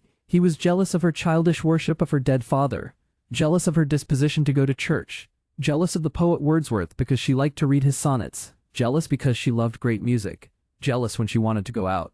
If she seemed passionless, and she seemed more and more passionless, he was jealous, and the slightest gleam of any warmth of temperament filled him with a vile and furious dread of dishonoring possibilities, and the utmost resolution to believe in him could not hide from her forever the fact that his love manifested itself almost wholly as a parade of ownership and a desire, without kindliness, without any self-forgetfulness. All his devotion, his self-objection, had being the mere qualms of a craving, the flush of eager courtship. Do as she would to overcome these realizations, forces within her stronger than herself, primordial forces with the welfare of all life in their keeping, cried out upon the meanness of his face, the ugly pointed nose, and the thin compressed lips, the weak neck, the clammy hands, the ungainly nervous gestures, the tuneless whistling. Between the clenched teeth, he would not let her forget a single detail. Whenever she tried to look at any created thing, he thrust himself like one of his own open-air advertisements athwart the attraction. As she grew up to an achieved womanhood, and it was even a physical growing up, for she added more than an inch of stature after her marriage, her life became more and more consciously like a fencing match in which her vision flashed over his head and under his arms and this side of him and that, while with a toiling industry he fought to intercept it. And from the complete acceptance of her matrimonial submission, she passed on by almost insensible degrees towards a conception of her life as a struggle that seemed at first entirely lonely and unsupported to exist against him. In every novel, as in every picture, there must be an immense simplification, and so I tell the story of Lady Harman's changing attitude without any of those tangled leapings forward or harkings back, those moods and counter-moods and relapses which made up the necessary course of her mind. But sometimes she was here, and sometimes she was there, sometimes quite back to the beginning, an obedient, scrupulously loyal and up-looking young wife, sometimes a wife concealing the humiliation of an unhappy choice in a spurious satisfaction and affection. And mixed up with widening spaces of criticism and dissatisfaction and hostility there were, you must understand, moments of real liking for this outrageous little man and streaks of an absurd maternal tenderness for him. They had been too close together to avoid that. She had a woman's affection of ownership too, and disliked to see him despised or bettered or untidy. Even those ridiculous muddy hands had given her a twinge of solicitude. And all the while she was trying to see the universe also, the great background of their two little lives, and to think what it might mean for her over and above their too obliterating relationship. It would be like counting the bacteria of an infection to trace how ideas of insubordination came drifting into Sir Isaac's paradise. The epidemic is in the air. There is no tempter nowadays, no definitive apple. The disturbing force has grown subtler, blows in now like a draught, creeps and gathers like the dust, a disseminated serpent. Sir Isaac brought home his young, beautiful and rather crumpled and astonished Eve, and by all his standards he was entitled to be happy ever afterwards. He knew of one danger, but against that he was very watchful. Never once for 6 long years did she have a private duologue with another male. But Moody and Sir Jessie Boots sent parcels to the house unchecked. The newspaper drifted in not even censored. The nurses who guided Ellen through the essential incidents of a feminine career talked of something called a movement. And there was Georgina. The thing they wanted they called the vote. But that demand so hollow, so eyeless, had all the terrifying effect of a mask. Behind that mask was a formless, invincible discontent with the lot of womanhood. It was not clear what it wanted, but whatever it wanted, all the domestic instincts of mankind were against admitting there was anything it could want. That remarkable agitation had already worked up to the thunderous pitch. There had been demonstrations at public meetings, scenes in the ladies' gallery, and something like rioting in Parliament Square before ever it occurred to Sir Isaac that this was a disturbance that touched his home. He had supposed suffragettes were ladies, of all too certain an age, with red noses and spectacles, and a masculine style of costume, who wished to be hugged by policemen. He said as much rather knowingly and wickedly to Charterson.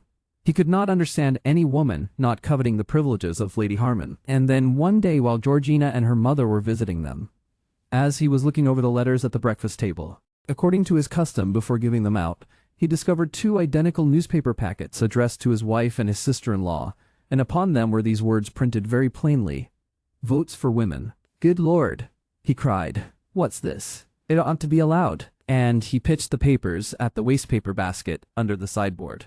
"I'll thank you," said Georgina, "not to throw away our votes for women. We subscribe to that." Cried Sir Isaac. "We're subscribers. Snagsby, just give us those papers." A difficult moment for Snagsby. He picked up the papers and looked at Sir Isaac. "Put 'em down there," said Sir Isaac, waving to the sideboard, and then in an ensuing silence handed 2 letters of no importance to his mother-in-law.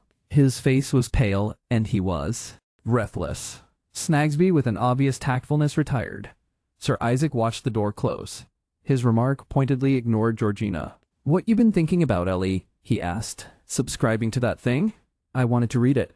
But you don't hold with all that rubbish." "Rubbish," said Georgina, helping herself to marmalade. "Well, rot then, if you like," said Sir Isaac, unamiably and panting. With that, as Snagsby afterwards put it, for the battle raged so fiercely as to go on even when he presently returned to the room.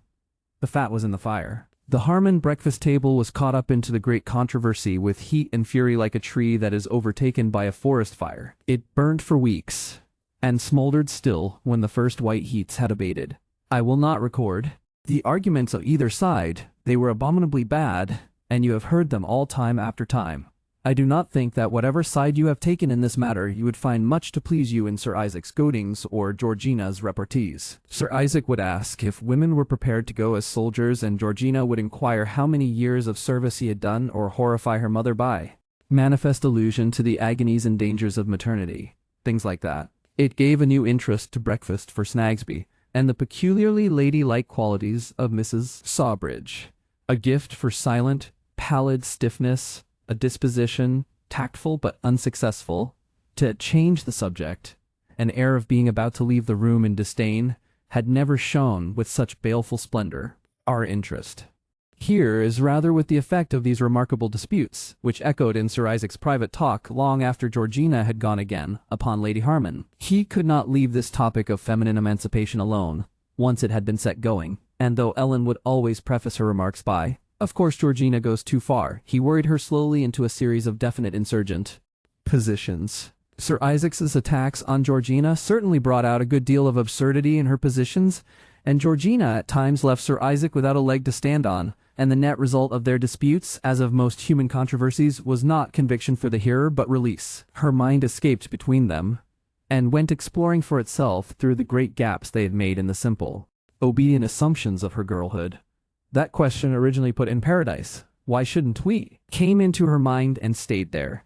It is a question that marks a definite stage in the departure from innocence. Things that had seemed opaque and immutable appeared translucent and questionable. She began to read more and more in order to learn things and get a light upon things, and less to pass the time. Ideas came to her that seemed at first strange altogether, and then grotesquely justifiable, and then crept to a sort of acceptance by familiarity, and a disturbing intermittent sense of a general responsibility increased and increased in her. You will understand this sense of responsibility which was growing up in Lady Harman's mind if you have felt it yourself, but if you have not, then you may find it a little difficult to understand. You see, it comes, when it comes at all, out of a phase of disillusionment. All children, I suppose, begin by taking for granted the rightness of things in general, the soundness of accepted standards, and many people are at least so happy that they never really grow out of this assumption. They go to the grave with an unbroken confidence that somewhere behind all the immediate injustices and disorders of life,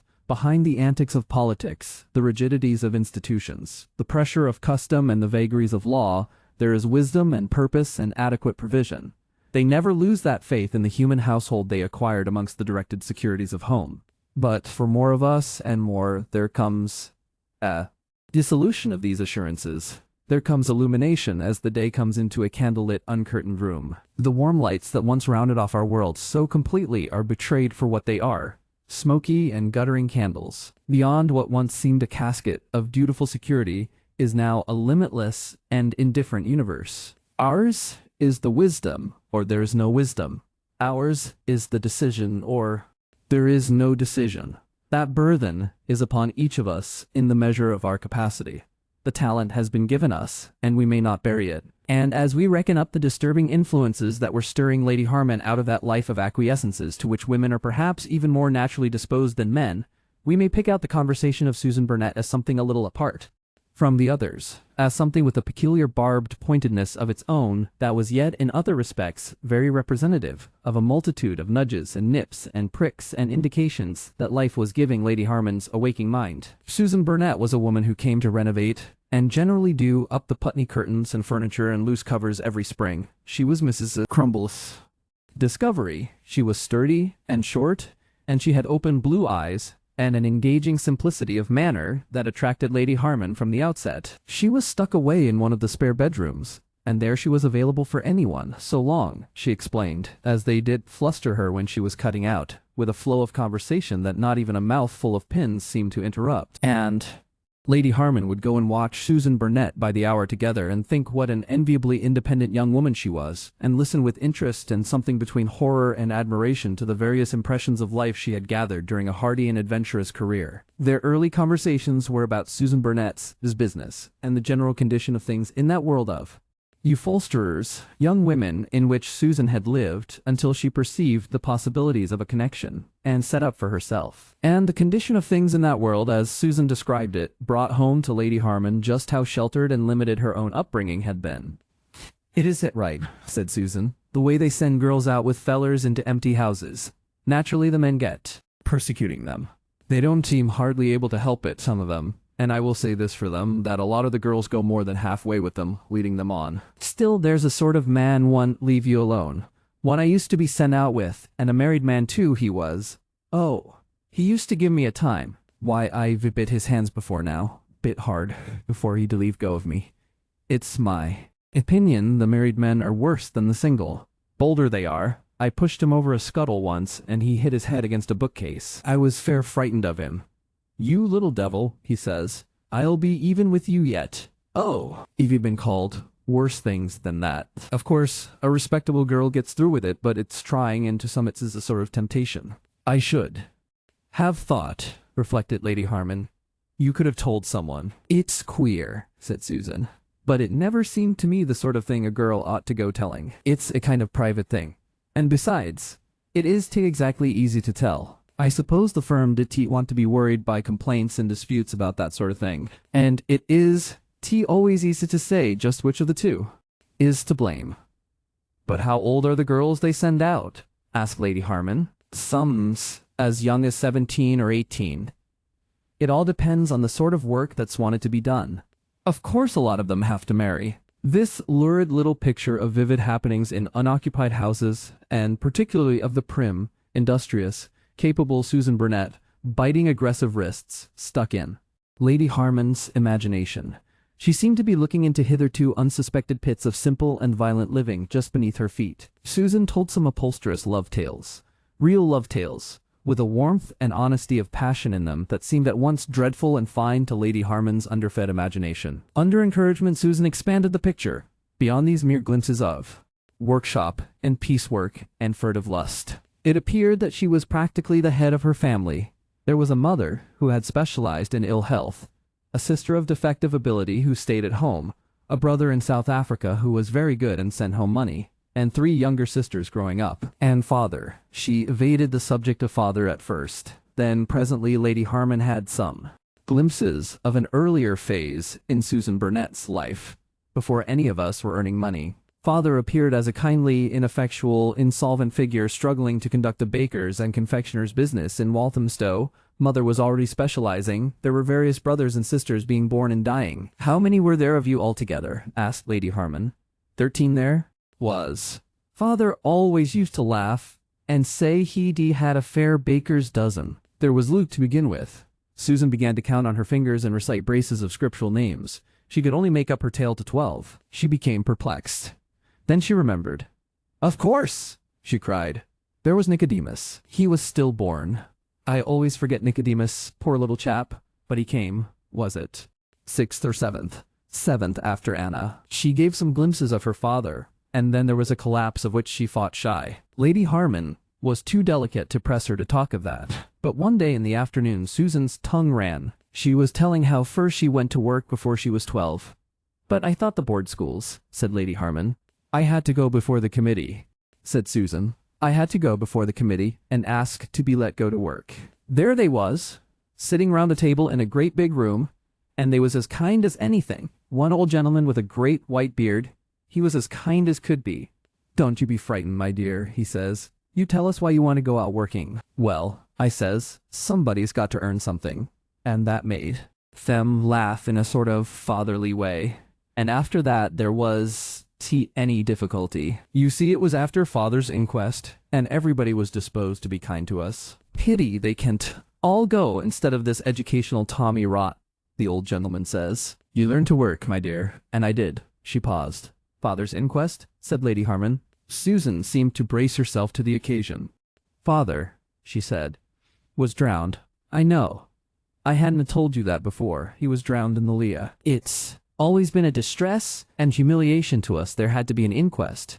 And they threw out things. It's why we moved to Haggerston. It's the worst that ever happened to us in all our lives. Far worse. Worse than having the things sold or the children with scarlet fever and having to burn. Everything. I don't like to talk about it. I can help it, but I don't. I don't know why I talk to you as I do, Lady Harman, but I don't seem to mind talking to you. I don't suppose I've opened my mouth to anyone about it. Not for years. Except to one dear friend I've got. Her who persuaded me to be a church member. But what I've always said, and what I will always say is this, that I don't believe any evil of father. I don't believe. I won't ever believe he took his life. I won't even believe he was in drink. I don't know how he got in the river, but I'm certain it was so. He was a weak man, was father. I've never denied he was a weak man, but a harder working man than he was never lived. He worried. Anyone would have worried seeing the worries he had.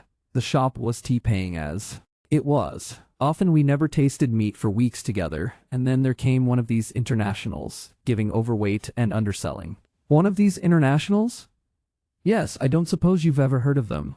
They were in the poorer neighborhoods chiefly. They sell teas and things mostly now, but they began as bakers' shops, and what they did was to come into a place and undersell, until all the old shops were ruined and shut up. That was what they tried to do, and father had no more chance amongst them than a mouse in a trap. It was just like being run over. All the trade that stayed with us after a bit was bad debts. You can blame people, I suppose, for going where they get more and pay less. And it was till we'd all gone right away to Haggerston that they altered things and put the prices up again. Of course, father lost heart and all that. He didn't know what to do. He'd sunk all he had in the shop. He just sat and moped about. Really, he was pitiful. He was able to sleep. He used to get up at nights and go about downstairs. Mother says she found him once sweeping out the bakehouse at 2 o'clock in the morning. He got it into his head that getting up like that would help him. But I don't believe, and I won't believe he wouldn't have seen it through if he could. Not to my dying day will I believe that, Lady Harman reflected. But could he have got work again, as a baker? It's hard after you've had a shop. You see all the younger men have come on. They know the new ways. And a man who's had a shop and failed, he's lost heart. And these stores setting up make everything drivinger. They do things a different way. They make it harder for everyone. Both Lady Harman and Susan Burnett reflected in silence for a few seconds upon the international stores. The sewing woman was the first to speak. Things like that, she said. Didn't he ought to be? One shop, did he ought to be allowed to set out to ruin another? It is tea fair trading. It's a sort of murder. It oughtn't to be allowed. How was father to know? There's got to be competition, said Lady Harman. I don't call that competition, said Susan Burnett, but I suppose they give people cheaper bread. They do for a time. Then when they've killed you, they do what they like. Luke, he's one of those who will say anything. Well, he used to say it was a regular monopoly. But it's hard on people who've set out to live honest and respectable and bring up a family plain and decent to be pushed out of the way like that. I suppose it is, said Lady Harman. What was father to do? Said Susan, and turned to Sir Isaac's armchair from which this discourse had distracted her. And then, suddenly, in a voice thick with rage, she burst out. And then Alice must needs go and take their money. That's what sticks in my throat. Still on her knees, she faced about to Lady Harman. Alice goes into one of their Holborn branches as a waitress. Do what I could to prevent her. It makes one mad to think of it. Time after time I said so to her. Alice, I've said, sooner than touch their dirty money I'd starve in the street. And she goes. She says it's all nonsense of me to bear a spite.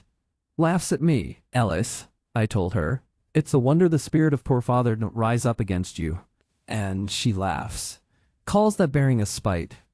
Of course she was little when it happened. She can't remember, not as I remember. Lady Harman reflected for a time. I suppose you don't know, she began, addressing Susan's industrious back. You don't know. Who owns these international stores? I suppose it's some company, said Susan. I don't see that it lets them off, being in a company. We have done much in the last few years to destroy the severe limitations of Victorian delicacy, and all of us, from princesses and prime ministers' wives downward, talk of topics that would have been considered quite gravely improper in the 19th century. Nevertheless, some topics have, if anything, become more indelicate than they were, and this is especially true of the discussion of income, of any discussion that tends, however remotely, to inquire who is it at the base of everything who really pays in blood and muscle and involuntary submissions for your freedom and magnificence. This, indeed, is almost the ultimate surviving indecency, so that it was with considerable private shame and discomfort that Lady Harman pursued, even in her privacy, the train of thought that Susan Burnett had set going. It had been conveyed into her mind long ago, and it had settled down there and grown into a sort of security, that the international bread and cake stores were a very important contribution to progress, and that Sir Isaac, outside the gates of his home, was a very useful and beneficial personage, and richly meriting a baronetcy. She hadn't particularly analyzed this persuasion, but she supposed him engaged in a kind of daily repetition, but upon modern scientific lines, of the miracle of the loaves and fishes, feeding a great multitude that would otherwise have gone hungry. She knew, too, from the advertisements that flowered about her path through life, that this bread in question was exceptionally clean and hygienic. Whole front pages of the Daily Messenger, headed the fauna of small bakehouses, and adorned with a bordering of Blatta orientalis, the common cockroach, had taught her that, and she knew that Sir Isaac's passion for purity had also led to the Old Country Gazette's spirited and successful campaign for a non-party measure securing additional bakehouse regulation and inspection, and her impression had been that the growing and developing refreshment side of the concern was almost a public charity. Sir Isaac gave, he said, a larger, heavier scone, a bigger pat of butter, a more elegant teapot, ham more finely cut, and less questionable pork pies than any other system of syndicated tea shops. She supposed that whenever he sat late at night going over schemes and papers, or when he went off for days together to Cardiff or Glasgow or Dublin, or such like centres, or when he became preoccupied at dinner and whistled thoughtfully through his teeth, he was planning to increase the amount or diminish the cost of tea and cocoa-drenched farinaceous food in the stomachs of that section of our national adolescence which goes out daily into the streets of our great cities to be fed. And she knew his vans and catering were indispensable to the British Army upon its maneuvers. Now, the smashing up of the Burnett family by the international stores was disagreeably not in the picture of these suppositions. And the remarkable thing is that this one little tragedy wouldn't for a moment allow itself to be regarded as an exceptional accident in an otherwise fair vast development. It remained obstinately a specimen of the other side of the great syndication. It was just as if she had been doubting subconsciously all along. In the silence of the night, she lay awake and tried to make herself believe that the Burnett case was just a unique, overlooked disaster, that it needed only to come to Sir Isaac's attention to be met by the fullest reparation. After all, she did not bring it to Sir Isaac's attention. But one morning, while this phase of new doubts was still lively in her mind, Sir Isaac told her he was going down to Brighton, and then along the coast road in a car to Portsmouth, to pay a few surprise visits, and see how the machine was working. He would be away a night, an unusual breach in his habits. Are you thinking of any new branches, Isaac? I may have a look at Arundel. Isaac. She paused to frame her question carefully. I suppose there are some shops at Arundel now. I've got to see to that. If you open, I suppose the old shops get hurt. What becomes of the people if they do get hurt? That's their lookout, said Sir Isaac. Isn't it bad for them? Progress is progress, Ellie. It is bad for them, I suppose. Wouldn't it be sometimes kinder if you took over the old shop, made a sort of partner of him or something? Sir Isaac shook his head. I want younger men, he said. You can get a move on the older hands. But, then, it's rather bad. I suppose these little men you shut up, some of them must have families.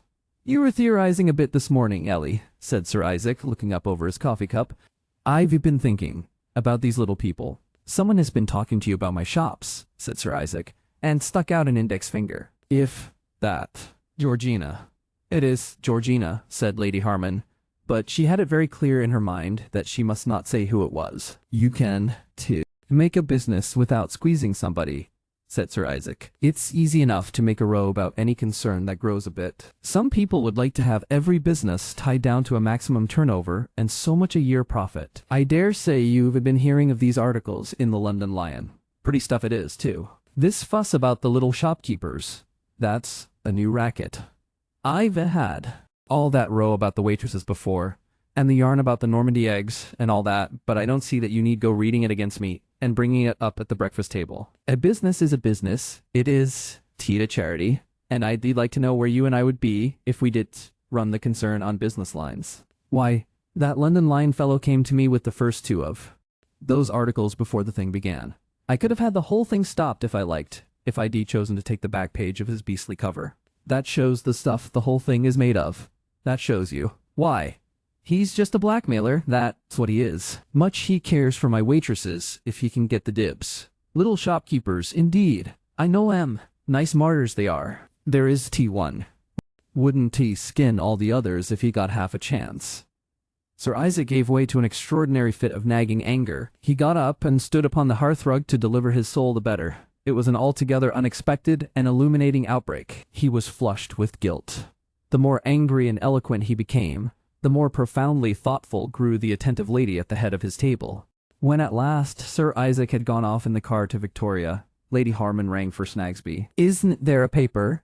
she asked. "Called the London Lion?" "It is one I think your ladyship would like," said Snagsby gently but firmly. "I know, but I want to see it. I want copies of all the issues in which there have been articles upon the international stores." "They were thoroughly vulgar, me, lady," said Snagsby, with a large dissuasive smile. "I want you to go out into London and get them now." Snagsby hesitated and went. Within 5 minutes he reappeared with a handful of buff-covered papers. "There happened to be copies in the pantry, me lady," he said. "We can't imagine how they got there. Someone must have brought them in. But here they are quite at your service, me lady." He paused for a discreet moment. Something indescribably confidential came into his manner. "I doubt if Sir Isaac will quite like to have them left about, me lady, after you done with them." She was in a mood of discovery. She sat in the room that was all furnished in pink, her favorite color, and read a bitter, malicious, coarsely written, and yet insidiously credible account of her husband's business methods. Something within herself seemed to answer, "But did you know this all along?" That large conviction that her wealth and position were but the culmination of a great and honorable social service, a conviction that had been her tacit comfort during much distasteful loyalty, seemed to shrivel and fade. No doubt the writer was a thwarted blackmailer. Even her accustomed mind could distinguish a twang of some such vicious quality in his sentences. But that did not alter the realities he exhibited and exaggerated. There was a description of how Sir Isaac pounced on his managers that was manifestly derived from a manager he had dismissed. It was dreadfully like him, convincingly like him. There was a statement of the wages he paid his girl assistants and long extracts from his codes of rules and schedules of fines. When she put down the paper, she was suddenly afflicted by a vivid vision of Susan Burnett's father, losing heart and not knowing what to do. She had an unreasonable feeling that Susan Burnett's father must have been a small, kindly, furry, bunnyish little man. Of course there had to be progress, and the survival of the fittest. She found herself weighing what she imagined Susan Burnett's father to be like against the ferrety face, stooping shoulders, and scheming whistle of Sir Isaac. There were times now when she saw her husband with an extreme distinctness, as this cold and bracing realization that all was not right with her position, with Sir Isaac's business procedure and the world generally, took possession of Lady Harman's thoughts. There came also with it, and arising out of it, quite a series of new moods and dispositions. At times she was very full of the desire to do something that would, as it were, satisfy and assuage this growing uneasiness of responsibility in her mind. At times her consuming wish was not to assuage, but escape from this urgency. It worried her, made her feel helpless, and she wanted beyond anything else to get back to that child's world where all experiences are adventurous and everything is finally right. She felt, I think, that it was a little unfair to her that this something within her should be calling upon her to take all sorts of things gravely. Hadn't she been a good wife and brought 4 children into the world? I am setting down here as clearly as possible what was by any means clear in Lady Harman's mind. I am giving you side-by-side phases that never came side-by-side in her thoughts, but which followed and ousted and obliterated one another. She had moods of triviality. She had moods of magnificence. She had moods of intense secret hostility to her urgent little husband, and moods of genial tolerance for everything there was in her life. She had moods?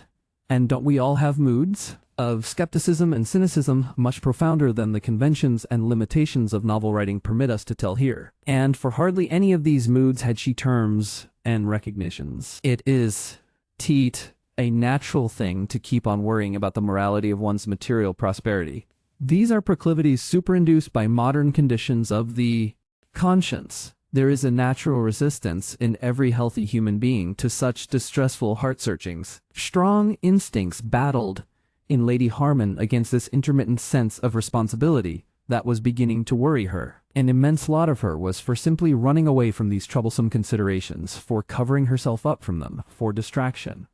And about this time she happened upon Elizabeth and her German garden, and was very greatly delighted and stimulated by that little sister of Montaigne. She was charmed by the book's fresh gaiety, by its gallant resolve to set off all the good things there are in this world, the sunshine and flowers and laughter, against the limitations and thwartings and disappointments of life. For a time it seemed to her that these brave consolations were solutions, and she was stirred by an imitative passion. How stupid had she not been to let life and Sir Isaac overcome her? She felt that she must make herself like Elizabeth, exactly like Elizabeth. She tried forthwith, and a certain difficulty she found, a certain deadness, she ascribed to the square modernity of her house and something in the Putney air. The house was too large. It dominated the garden and controlled her. She felt she must get away to some place that was chiefly exterior, in the sunshine, far from towns and struggling, straining, angry and despairing humanity, from syndicated shops and all the embarrassing challenges of life. Somehow there it would be possible to keep Sir Isaac at arm's length, and the ghost of Susan Burnett's father could be left behind to haunt the square rooms of the London house. And there she would live, horticultural, bookish, whimsical, witty, defiant, happily careless. And it was this particular conception of evasion that had set her careering about the countryside in her car, looking for conceivable houses of refuge from this dark novelty of social and personal care, and that had driven her into the low long room of Black Strand, and the presence of Mr. Brumley. Of what ensued, and the appearance and influence of Lady Beachmandarin, and how it led, among other things, to a lunch invitation from that lady, the reader has already been informed. Chapter the 6th. The Adventurous Afternoon. You will perhaps remember that before I fell into this extensive digression about Lady Harman's upbringing, we had got to the entry of Mrs. Sawbridge into the house, bearing a plunder of Sir Isaac's best roses. She interrupted a conversation of some importance. Those roses at this point are still unwithered and fragrant, and moreover, they are arranged according to Mrs. Sawbridge's ideas of elegance about Sir Isaac's home. And Sir Isaac, when that conversation could be renewed, categorically forbade Lady Harman to go to Lady Beachmandarin's lunch, and Lady Harman went to Lady Beachmandarin's lunch. She had some peculiar difficulties in getting to that lunch. It is necessary to tell certain particulars. They are particulars that will distress the delicacy of Mrs. Sawbridge unspeakably, if ever she chances to read this book. But a story has to be told. You see, Sir Isaac Harman had never considered it advisable to give his wife a private allowance. Whatever she wished to have, he maintained she could have. The bill would afterwards be paid by his check on the first day of the month, following the receipt of the bill. He found a generous pleasure in writing these checks, and Lady Harman was magnificently housed, fed, and adorned. Moreover, whenever she chose to ask for money, he gave her money, usually double of what she demanded, and often a kiss or so into the bargain. But after he had forbidden her to go to Lady Beachmandarin's, so grave an estrangement ensued that she could not ask him for money. A door closed between them, and the crisis had come at an unfortunate moment. She possessed the sum of 5 shillings and 8 pence. She perceived quite early that this shortness of money would greatly embarrass the rebellion she contemplated. She was exceptionally ignorant of most worldly things, but she knew there was never yet a campaign without a war chest. She felt entitled to money. She planned several times to make a demand for replenishment with a haughty dignity. The haughty dignity was easy enough to achieve, but the demand was not. A sensitive dread of her mother's sympathetic curiosity barred all thoughts of borrowing in that direction. She and her mother never discussed money matters. She did not want to get Georgina into further trouble. And, besides, Georgina was in Devonshire. Even to get to Lady Beachmandarin's became difficult under these circumstances. She knew that Clarence, though he would take her into the country quite freely, had been He instructed, on account of Sir Isaac's expressed dread of any accident happening to her while alone, not to plunge with her into the vortex of London traffic. Only under direct orders from Sir Isaac would Clarence take her down Putney Hill, though she might go up and away to anywhere. She knew nothing of pawnshops or any associated methods of getting cash advances, and the possibility of using the telephone to hire an automobile never occurred to her. But she was fully resolved to go. She had one advantage in the fact that Sir Isaac did know the precise date of the disputed engagement. When that arrived, she spent a restless morning and dressed herself at last with great care. She instructed Peters, her maid, who participated in these preparations with a mild astonishment that she was going out to lunch, asked her to inform Mrs. Sawbridge of the fact, and, outwardly serene, made a bolt for it down the staircase and across the hall. The great butler appeared. She had never observed how like a large note of interrogation his forward contours could be. "I shall be out to lunch, Snagsby," she said, and went past him into the sunshine. She left a discreetly astonished Snagsby behind her. "Now, where are we going out to lunch?" said Snagsby presently to Peters. "He never known her so particular with her clothes," said the maid. "Never before, not in the same way.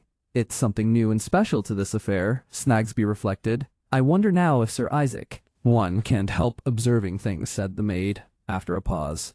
Mute though we be, Lady Harman had the whole 5 and 8 with her. She had managed to keep it intact in her jewel case, declaring she had no change when any small demands were made on her. With an exhilaration so great that she wanted sorely to laugh aloud, she walked out through her big open gates and into the general publicity of Putney Hill. Why had she not done as much years ago?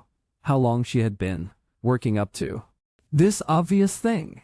She hadn't been out in such complete possession of herself since she had been a schoolgirl. She held up a beautifully gloved hand to a private motor car going downhill, and then to an engaged taxi going up, and then, with a slightly dashed feeling, picked up her skirt and walked observantly downhill. Her reason dispelled a transitory impression that these two vehicles were on Sir Isaac's side against her. There was quite a nice taxi on the rank at the bottom of the hill. The driver, a pleasant-looking young man in a white cap, seemed to have been waiting for her in particular. He met her timid invitation halfway and came across the road to her and jumped down and opened the door. He took her instructions as though they were after his own heart, and right in front of her, as she sat, was a kind of tin cornucopia full of artificial flowers that seemed like a particular attention to her. His fare was 2 and 8, and she gave him 4 shillings. He seemed quite gratified by her largesse. His manner implied he had always thought as much of her. From first to last their relations had been those of sunny contentment, and it was only as she ascended the steps of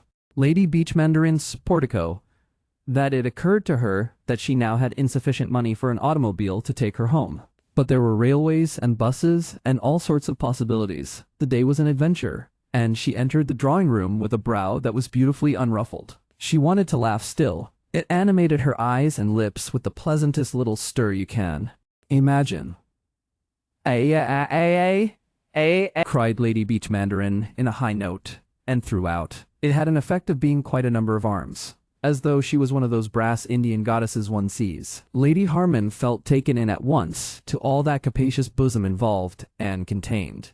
It was quite an amusing lunch, but any lunch would have been amusing to Lady Harman in the excitement of her first act of deliberate disobedience. She had never been out to lunch alone in all her life before. She experienced a kind of scared happiness. She felt like someone at Lourdes who has just thrown away crutches. She was seated between a pink young man with an eyeglass whose place was labeled Bertie Trevor, and who was otherwise unexplained, and Mr. Brumley.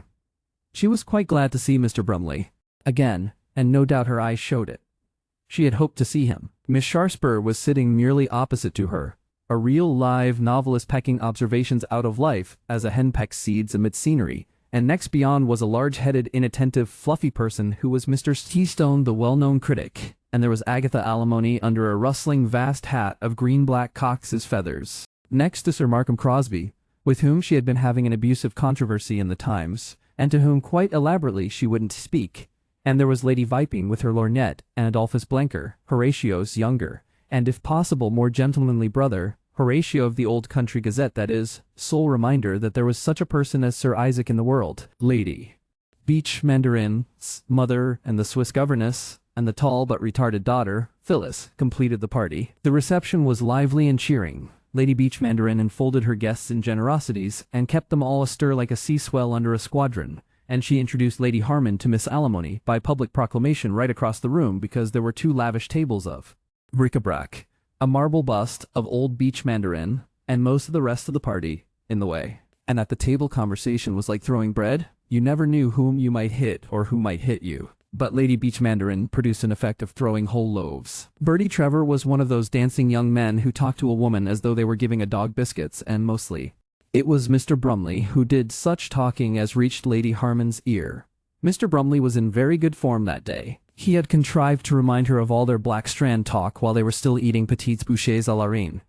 "Have you found that work yet?" he asked, and carried her mind to the core of her situation. Then they were snatched up into a general discussion of bazaars.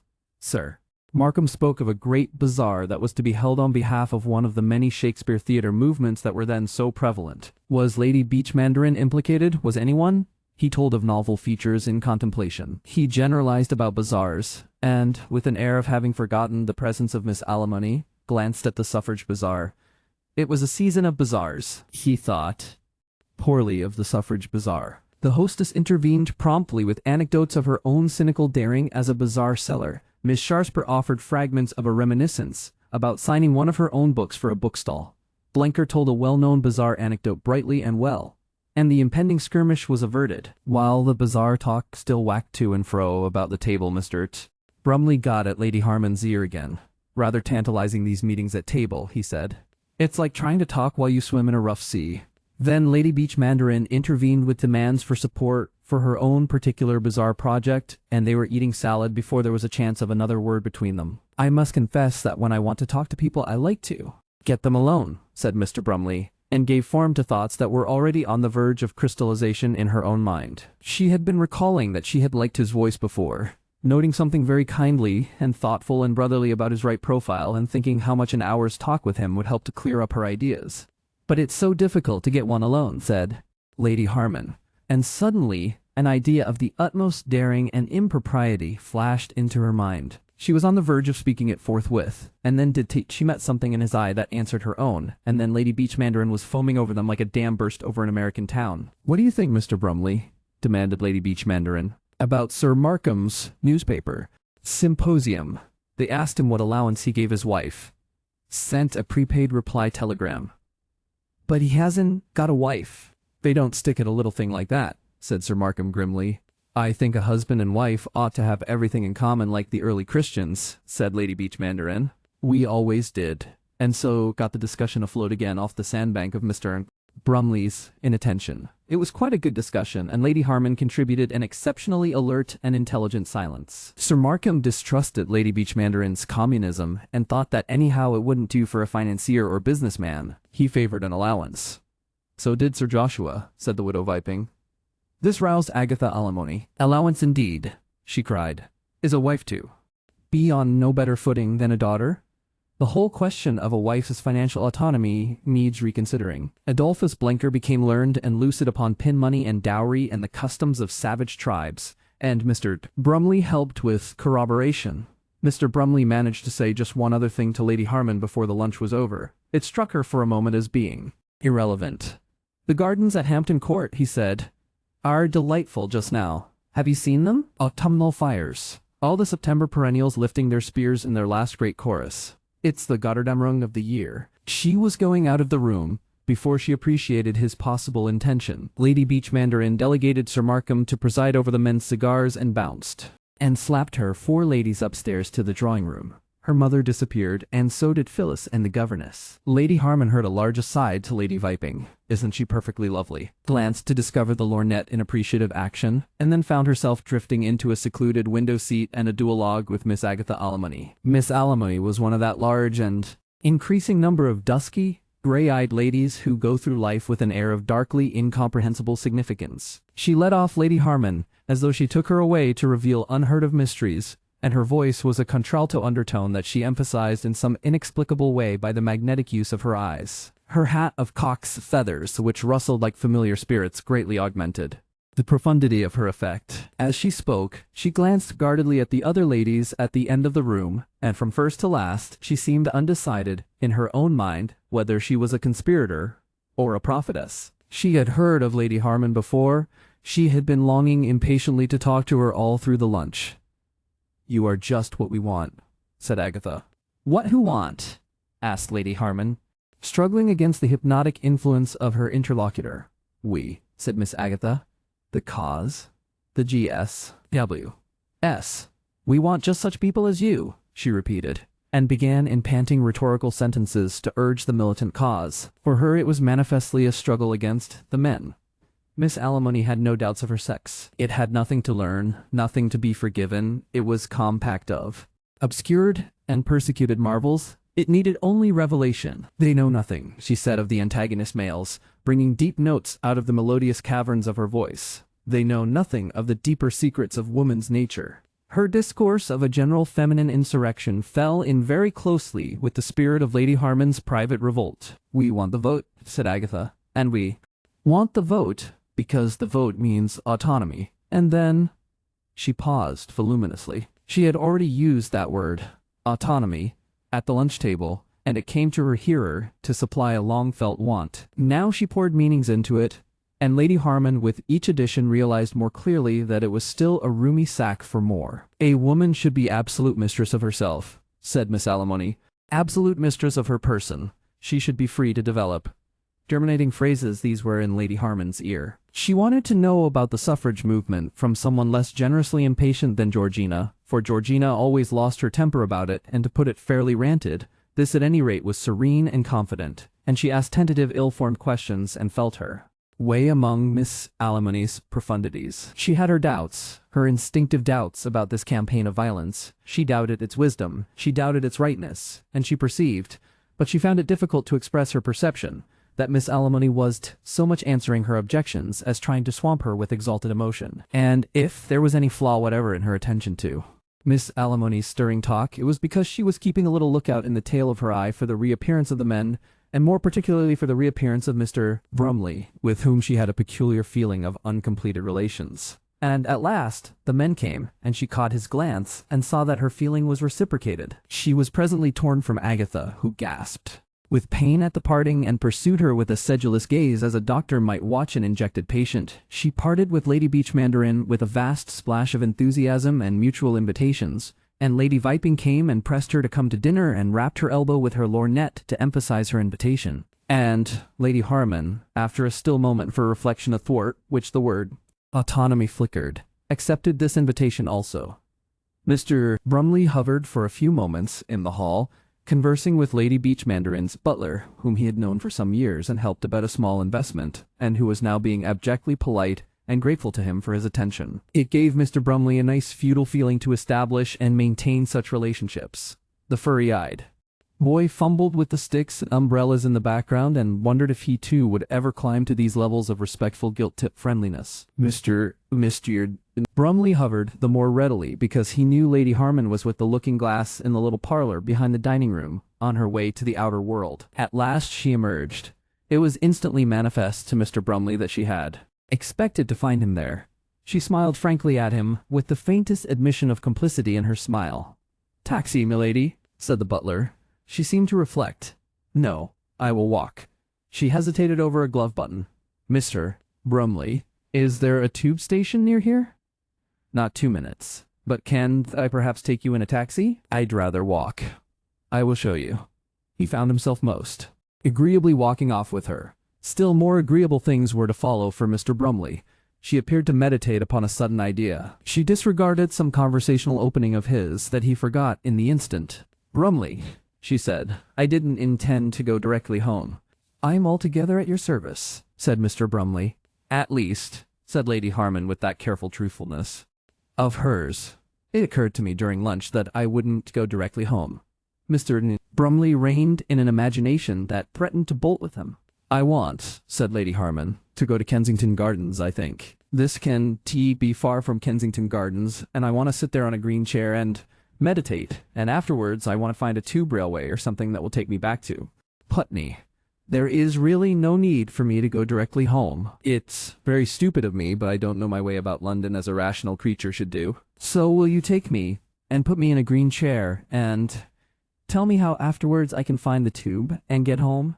Do you mind? All my time, so long as you want it, is at your service, said Mr. Brumley with convincing earnestness. And it's not.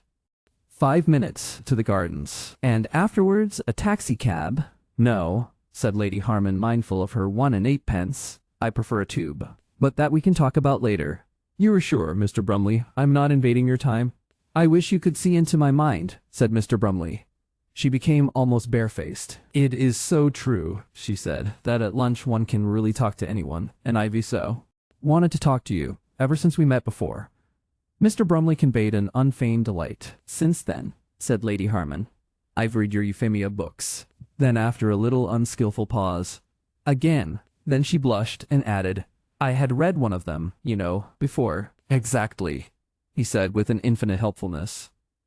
And you seem so sympathetic, so understanding. I feel that all sorts of things that are muddled in my mind would come clear if I could have a really good talk to you. They were now through the gates approaching the Albert Memorial. Mr. Brumley was filled with an idea so desirable that it made him fear to suggest it. Of course we can talk very comfortably here, he said, under these great trees, but I do so wish. Have you seen those great borders at Hampton Court? The whole place is glowing, and in such sunshine as this. A taxi will take us there under the hour, if you are free until 5:30. Why shouldn't he? The proposal seemed so outrageous to all the world of Lady Harman that in her present mood she felt it was her duty in the cause of womanhood to nerve herself and accept it. I mustn't be later than 5:30. We could snatch a glimpse of it all and be back before then. In that case, it would be very agreeable. Why shouldn't she? It would no doubt make Sir Isaac furiously angry if he heard of it. But it was the sort of thing other women of her class did. Did all the novels testify? She had a perfect right. And besides, Mr. Brumley was so entirely harmless. It had been Lady Harman's clear intention to have a luminous and illuminating discussion of the peculiar difficulties and perplexities of her position with Mr. Brumley. Since their first encounter, this idea had grown up in her mind. She was one of those women who turn instinctively to men and away from women for counsel. There was to her perception something wise and kindly and reassuring in him. She felt that he had lived and suffered and understood, and that he was ready to help other people to live. His heart, she knew from his published works, was buried with his dead Euphemia, and he seemed as near a thing to a brother and a friend as she was ever likely to meet. She wanted to tell him all this, and then to broach her teeming and tangled difficulties about her own permissible freedoms, about her social responsibilities, about Sir Isaac's business. But now, as their taxi dodged through the traffic of Kensington High Street and went on its way past Olympia, and so out westwards, she found it extremely difficult to fix her mind upon the large propositions with which it had been her intention to open. Do as she would to feel that this was a momentous occasion, she could not suppress, she could not ignore an obstinate and entirely undignified persuasion that she was having a tremendous lark. The passing vehicles, various motors, omnibuses, vans, carriages, the thronging pedestrians, the shops and houses, were all so distractingly interesting that at last she had to put it fairly to herself whether she hadn't better resign herself to the sensations of the present in reserve that sustained discussion for an interval.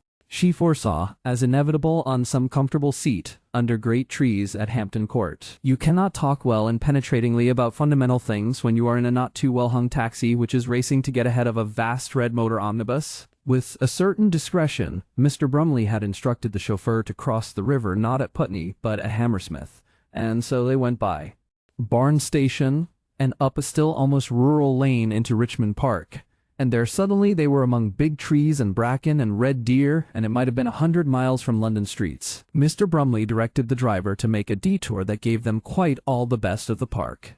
The mind of Mr. Brumley was also agreeably excited and dispersed on this occasion.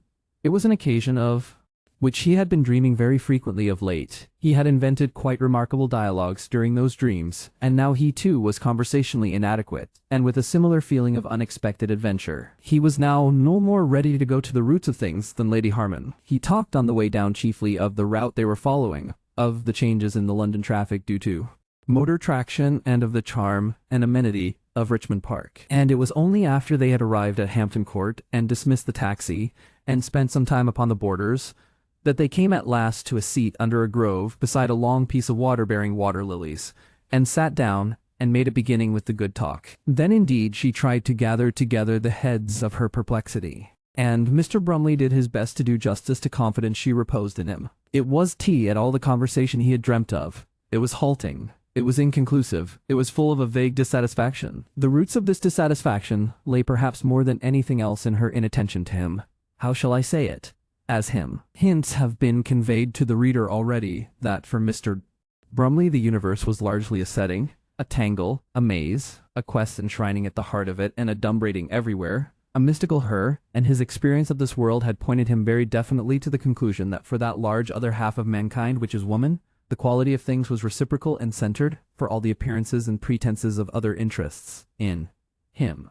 And he was disposed to believe that the other things in life, not merely the pomp and glories but the faiths and ambitions and devotions, were all demonstrably little more than posings and dressings of this great duality. A large part of his own interests, and of the interests of the women he knew best, was the sustained, and in some cases recurrent discovery and elaboration of lights and glimpses, of him or her, as the case might be in various definite individuals. And it was a surprise to him, it perplexed him to find that this lovely person, so beautifully equipped for those mutual researches which constituted, he felt, the heart of life, was yet completely in her manner unaware of this primary sincerity, and looking quite simply, as it were, over him and through him at such things as the ethics of the baking, confectionery, and refreshment trade, and the limits of individual responsibility in these matters. The conclusion that she was unawakened was inevitable. The dream of awakening, this sleeping beauty associated itself in a logical sequence with his interpretations. I do not say that such thoughts were clear in Mr. Brumley's mind.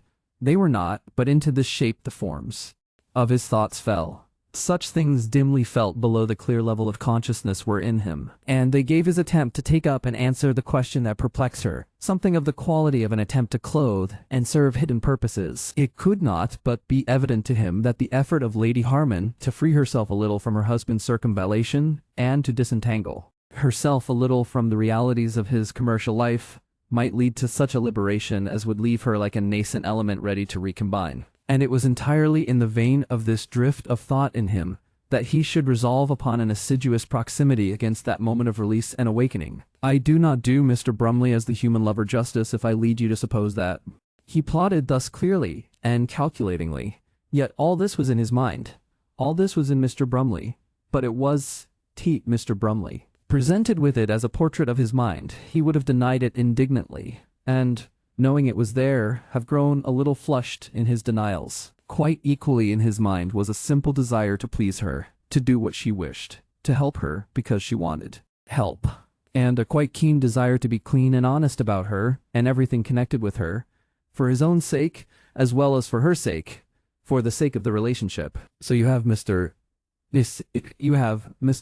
Brumley on the green seat under the great trees at Hampton Court, in his neat London clothes, his quite becoming silk hat, above his neatly handsome and intelligent profile, with his gloves in his hand, and one arm over the seat back, going now very earnestly and thoughtfully into the question of the social benefit of the international bread and cake stores, and whether it was possible for her to do anything to repair any wrongs that might have arisen out of that organization, and you will understand why there is a little flush in his cheek, and why his sentences are a trifle disconnected and tentative, and why his eye wanders now to the soft raven tresses about Lady Harman's ear, now to the sweet movement of her speaking lips, and now to the gracious droop of her pose as she sits forward, elbow upon crossed knee and chin on glove, and jabs her parasol at the ground in her unaccustomed efforts to explain and discuss the difficulties of her position. And you will understand too why it is that he does deal with the question before him so simply and impartially as he seems to do. Obscuring this extremely interesting problem of a woman growing to manlike sense of responsibility in her social consequences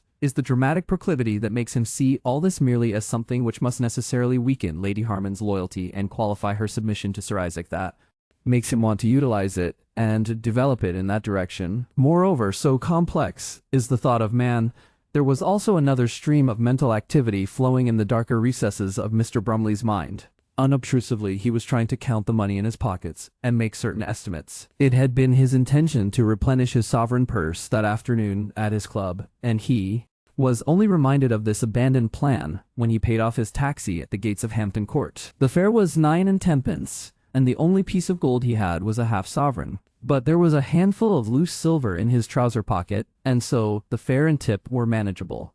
"Will you be going back, sir?" asked the driver, and Mr. Brumley reflected too briefly and committed a fatal error. "No," he said with his mind upon that loose silver.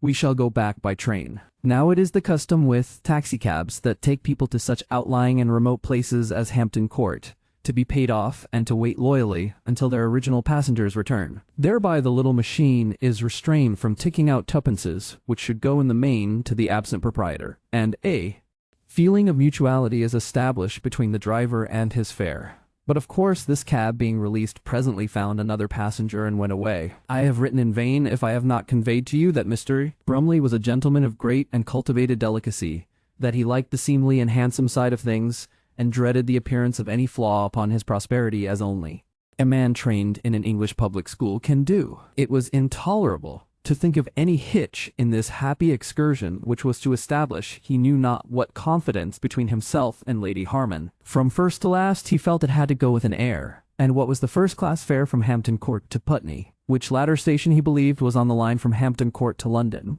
And could one possibly pretend it was unnecessary to have tea? And so, while Lady Harman talked about her husband's business, our business she called it, and shrank from ever saying anything more about the more intimate question she had most in mind, the limits to a wife's obedience, Mr. Brumley listened with these financial solicitudes showing through his expression and giving it a quality of intensity that she found remarkably reassuring. And once or twice they made him miss points in her remarks that forced him back upon that very inferior substitute for the apt answer, a judicious, "It would be quite impossible to go without tea," he decided. He himself wanted tea quite badly. He would think better when he had had some tea. The crisis came at tea. They had tea at the inn, upon the green that struck Mr. Brumley as being most likely to be cheap, and which he pretended to choose for some trivial charm about the windows. And it was tea cheap. And when at last Mr. Brumley was faced by the little slip of the bill, and could draw his money from his pocket and look at it, he knew the worst, and the worst was worse than he had expected. The bill was 5 shillings. Should he dispute it? Too ugly altogether, a dispute with a probably ironical waiter, and the money in his hand amounted to 4 shillings and 6pence. He acted surprise, with the waiter's eye upon him. Should he ask for credit? They might be frightfully disagreeable in such a cockney resort as this. "Tut, tut," said Mr. Brumley, and then, a little late for it, resorted to and discovered the emptiness of his sovereign purse. He realized that this was out of the picture at this stage, felt his ears and nose and cheeks grow hot and pink. The waiter's colleague across the room became interested in the proceedings. "I had no idea," said Mr. Brumley, which was a premeditated falsehood. "Is anything the matter?" asked Lady Harman with a sisterly interest. "My dear Lady Harman, I find myself ridiculous position. Might I borrow half a sovereign?" He felt sure that the two waiters exchanged glances. He looked at them. A mistake again, and got hotter. "Oh," said Lady Harman, and regarded him with frank amusement in her eyes. The thing struck her at first in the light of a joke. "I've only got 1 and 8pence. I didn't expect." She blushed as beautifully as ever. Then she produced a small but plutocratic-looking purse and handed it to him. "Most remarkable. Inconvenient," said Mr. Brumley, opening the precious thing and extracting a shilling. "That will do," he said, and dismissed the waiter with a tip of 6pence. Then, with the open purse still in his hand, he spent much of his remaining strength trying to look amused and unembarrassed, feeling all the time that, with his flushed face, and in view of all the circumstances of the case, he must be really looking very silly and fluffy. "It's really most inconvenient," he remarked. "I never thought of this. It was silly of me," said Lady Harman. "Oh no. Oh dear no. The silliness, I can assure you, is all mine. I can tell you how entirely apologetic. Ridiculous fix. And after I had persuaded you to come here. Still we were able to pay," she consoled him. "But you have to get home." She hadn't so far thought of that. It brought Sir Isaac suddenly into the picture. "By 5:30, she said with just the faintest flavor of interrogation. Mr. Brumley looked at his watch. It was 10 minutes to 5. "Waiter," he said, "how do the trains run from here to Putney?" "I don't think, sir, that we have any trains from here to Putney." An ABC railway guide was found, and Mr. Brumley learnt for the first time that Putney and Hampton Court are upon two distinct and separate, and, as far as he could judge by the timetable, mutually hostile branches of the South-Western Railway, and that, at the earliest, they could not get to Putney before 6 o'clock. Mr. Brumley was extremely disconcerted. He perceived that he ought to have kept his taxi. It amounted almost to a debt of honor to deliver this lady secure and untarnished at her house within the next hour. But this reflection did not in the least degree assist him to carry it out, and as a matter of fact Mr. Brumley became flurried, and did not carry it out. He was not used to being without money. It unnerved him, and he gave way to a kind of hectic savoir-faire. He demanded a taxi of the waiter. He tried to evolve a taxi by willpower alone. He went out with Lady Harman, and back towards the gates of Hampton Court to look for taxis. Then it occurred to him that they might be losing the 5.25 up. So they hurried over the bridge of the station. He had a vague notion that he would be able to get tickets on credit at the booking office if he presented his visiting card. But the clerk in charge seemed to find something uncongenial in his proposal. He did not seem to like what he saw of Mr. Brumley through his little square window, and Mr. Brumley found something slighting and unpleasant in his manner. It was one of those little temperamental jars which happen to men of delicate sensibilities, and Mr. Brumley tried to be reassuringly overbearing in his manner, and then lost his temper and was threatening, and so wasted precious moments. What time Lady Harman waited on the platform, with a certain shadow of doubt falling upon her confidence in him, and watched the 5.25 gather itself together and start Londonward. Mr. Brumley came out of the ticket office resolved to travel without tickets and carry things through with a high hand, just as it became impossible to do so by that train, and then I regret to say he returned for some further haughty passages with the ticket clerk upon the duty of public servants to point out such oversights as his that led to repartee and did nothing to help Lady Harman on her homeward way. Then he discovered a current timetable and learnt that now even were all the ticket difficulties overridden, he could not get Lady Harman to Putney before 20 minutes past 7. So completely is the South-Western Railway not organized for conveying people from Hampton Court to Putney. He explained this as well as he could to Lady Harman, and then led her out of the station in another last desperate search for a taxi. "We can always come back for that next train," he said. "It doesn't go for half an hour." "I cannot blame myself sufficiently," he said for the 8th or 9th time. It was already well past 5:15 before Mr. Brumley bethought himself of the London County Council tramcars that run from the palace gates. Along these an ample fourpennyworth was surely possible, and at the end would be taxis. There must be taxis. The tram took them.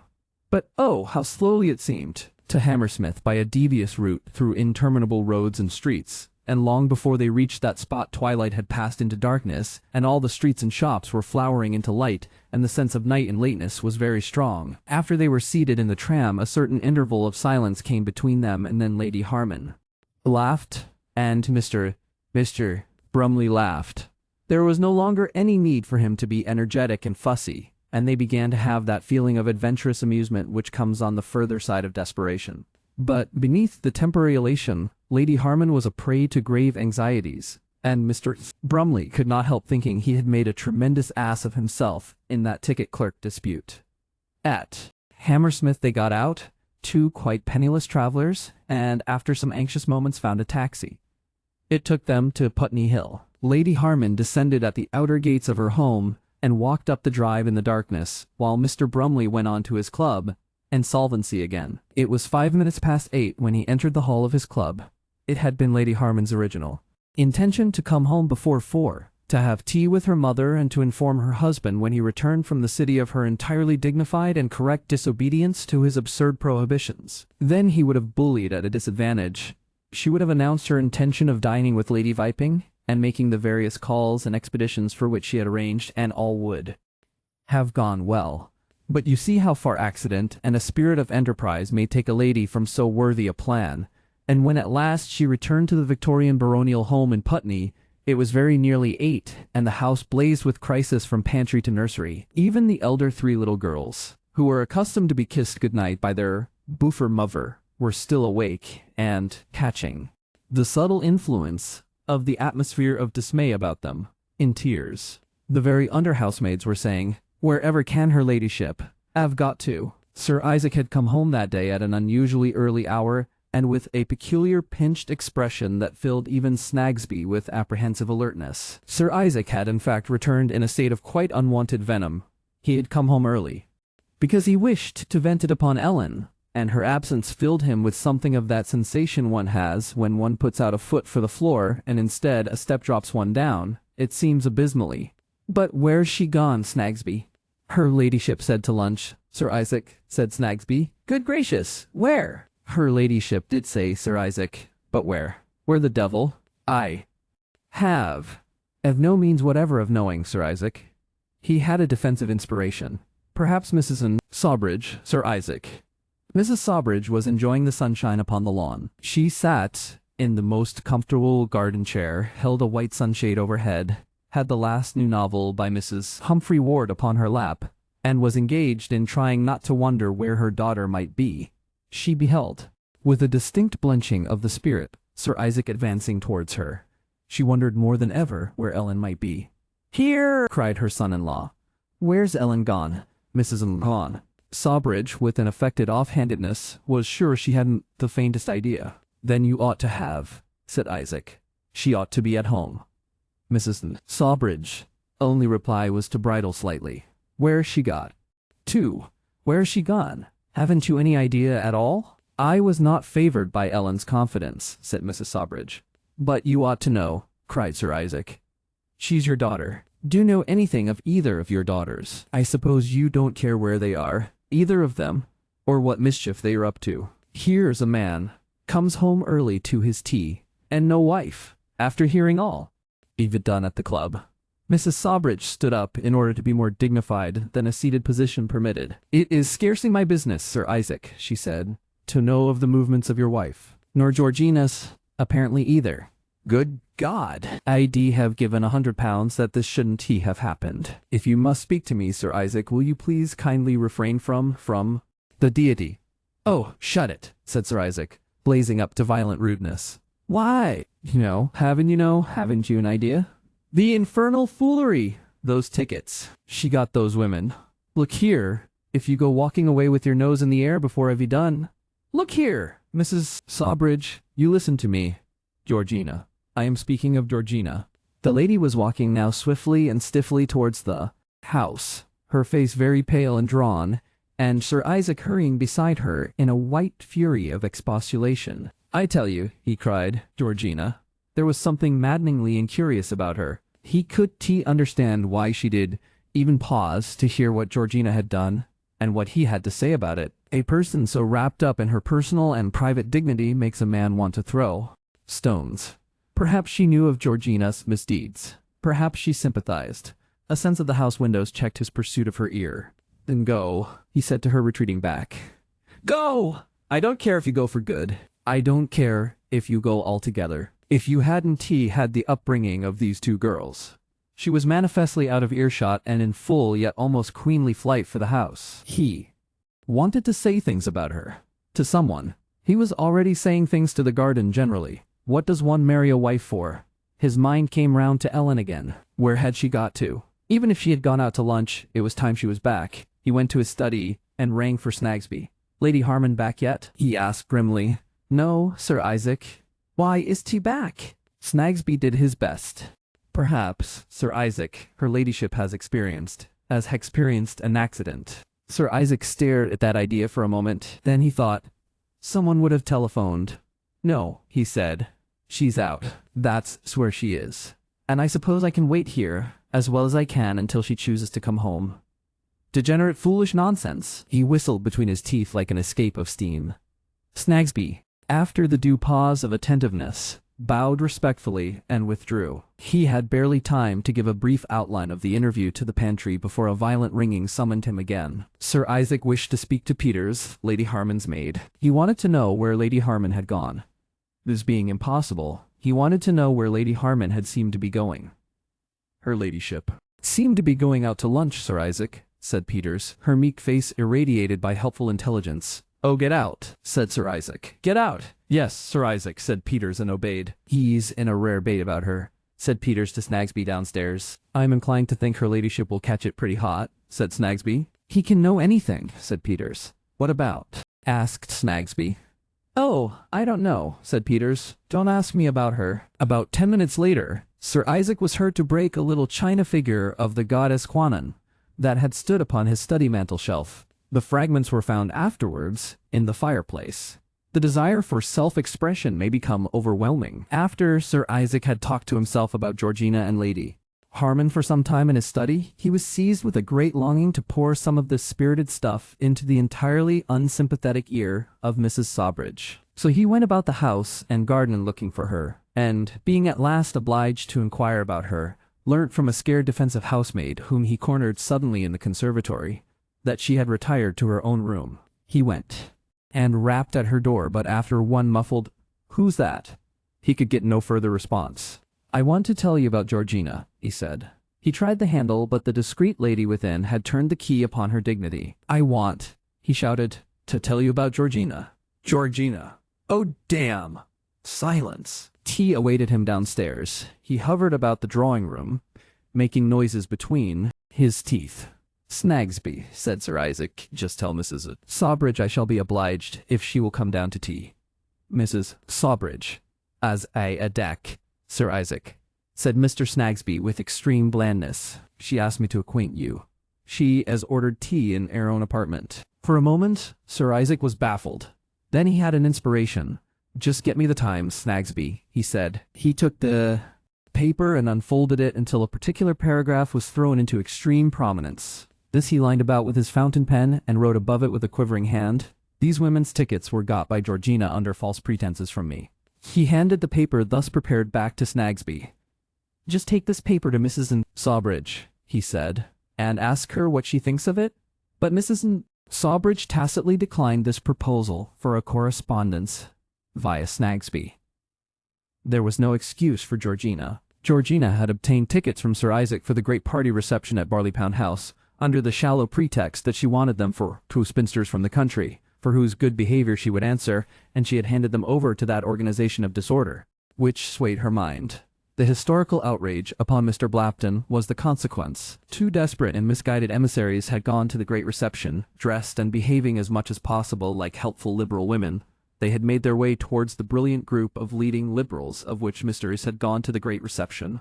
Blapton was the center, assuming an almost Whig-like expression and bearing to mask the fires within, and had then suddenly accosted him. It was one of those great occasions when the rank and file of the popular party is privileged to look upon court dress. The ministers and great people had come on from Buckingham Palace in their lace and legs, scarlet and feathers. Splendid trains and mysterious ribbons and stars gave an agreeable intimation of all that it means to be in office to the dazzled wives and daughters of the party stalwarts, and fired the ambition of innumerable earnest but earnestly competitive young men. It opened the eyes of the labor leaders to the higher possibilities of Parliament. And then suddenly came a stir, a rush, a cry of "Tear off his epaulettes," and outrage was afoot. And two quite nice-looking young women.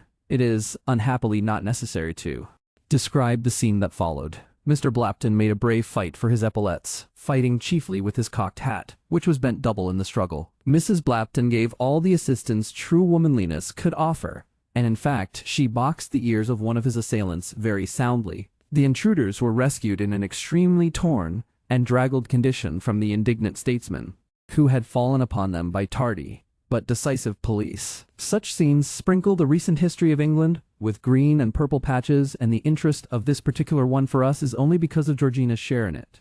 That was brought home to Sir Isaac very suddenly and disagreeably while he was lunching at the Climax Club with Sir Robert Charterson, a man named Gobbin, an art critic, or something of that sort, one of those flimsy literary people who mar the solid worth of so many great clubs, a man with a lot of hair, and the sort of loose tie that so often seems to be less of a tie than a detachment from all decent restraints, told him.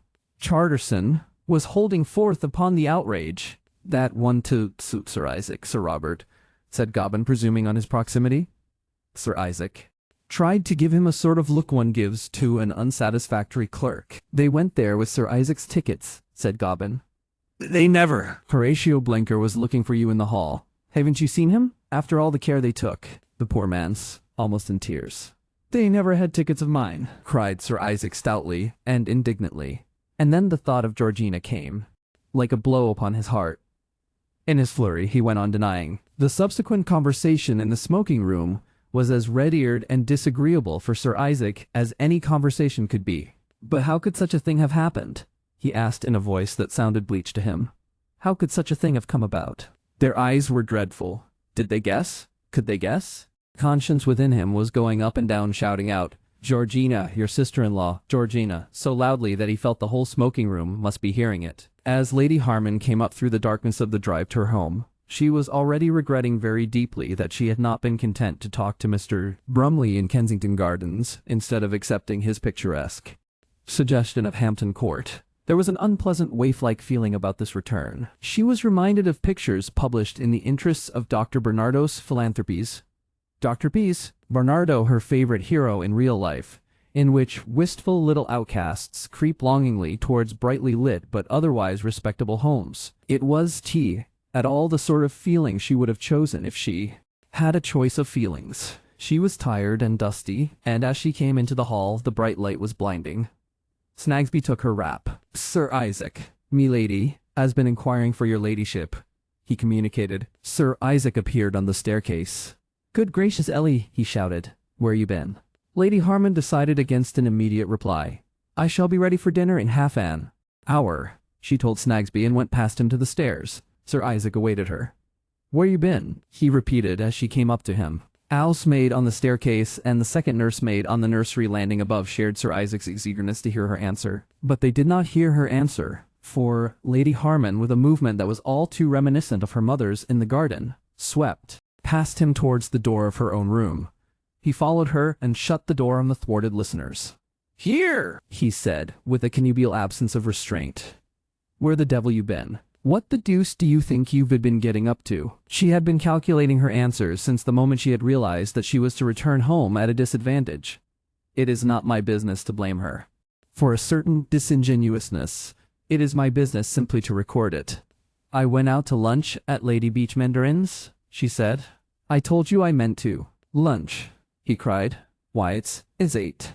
I met some people. I met Agatha Alimony. I have a perfect right to go out to lunch." "You met a nice crew, I'll bet. But that don't account for your being out to 8, does it? With all the confounded household doing as it pleases." I went on to see the boarders at Hampton Court. "With her?" "Yes," said Lady Harman.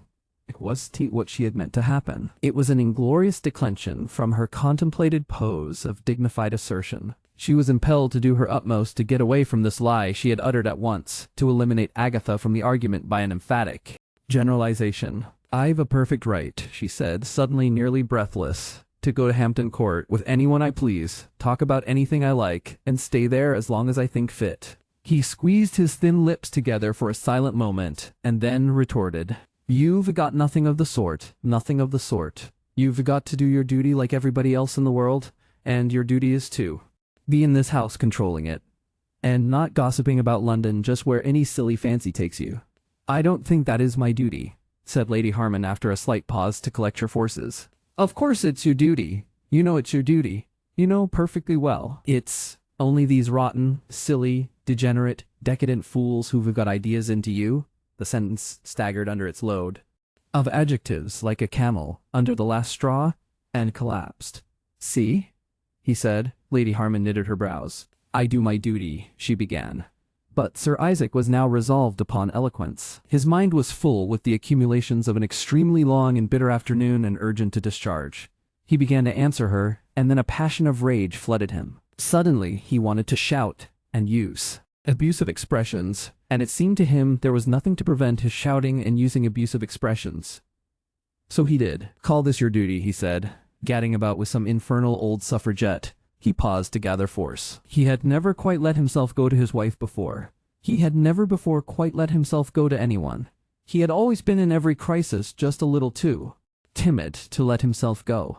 But a wife is privileged. He sought strength and found it in words from which he had hitherto abstained. It was not a discourse to which print could do justice. It flickered from issue to issue.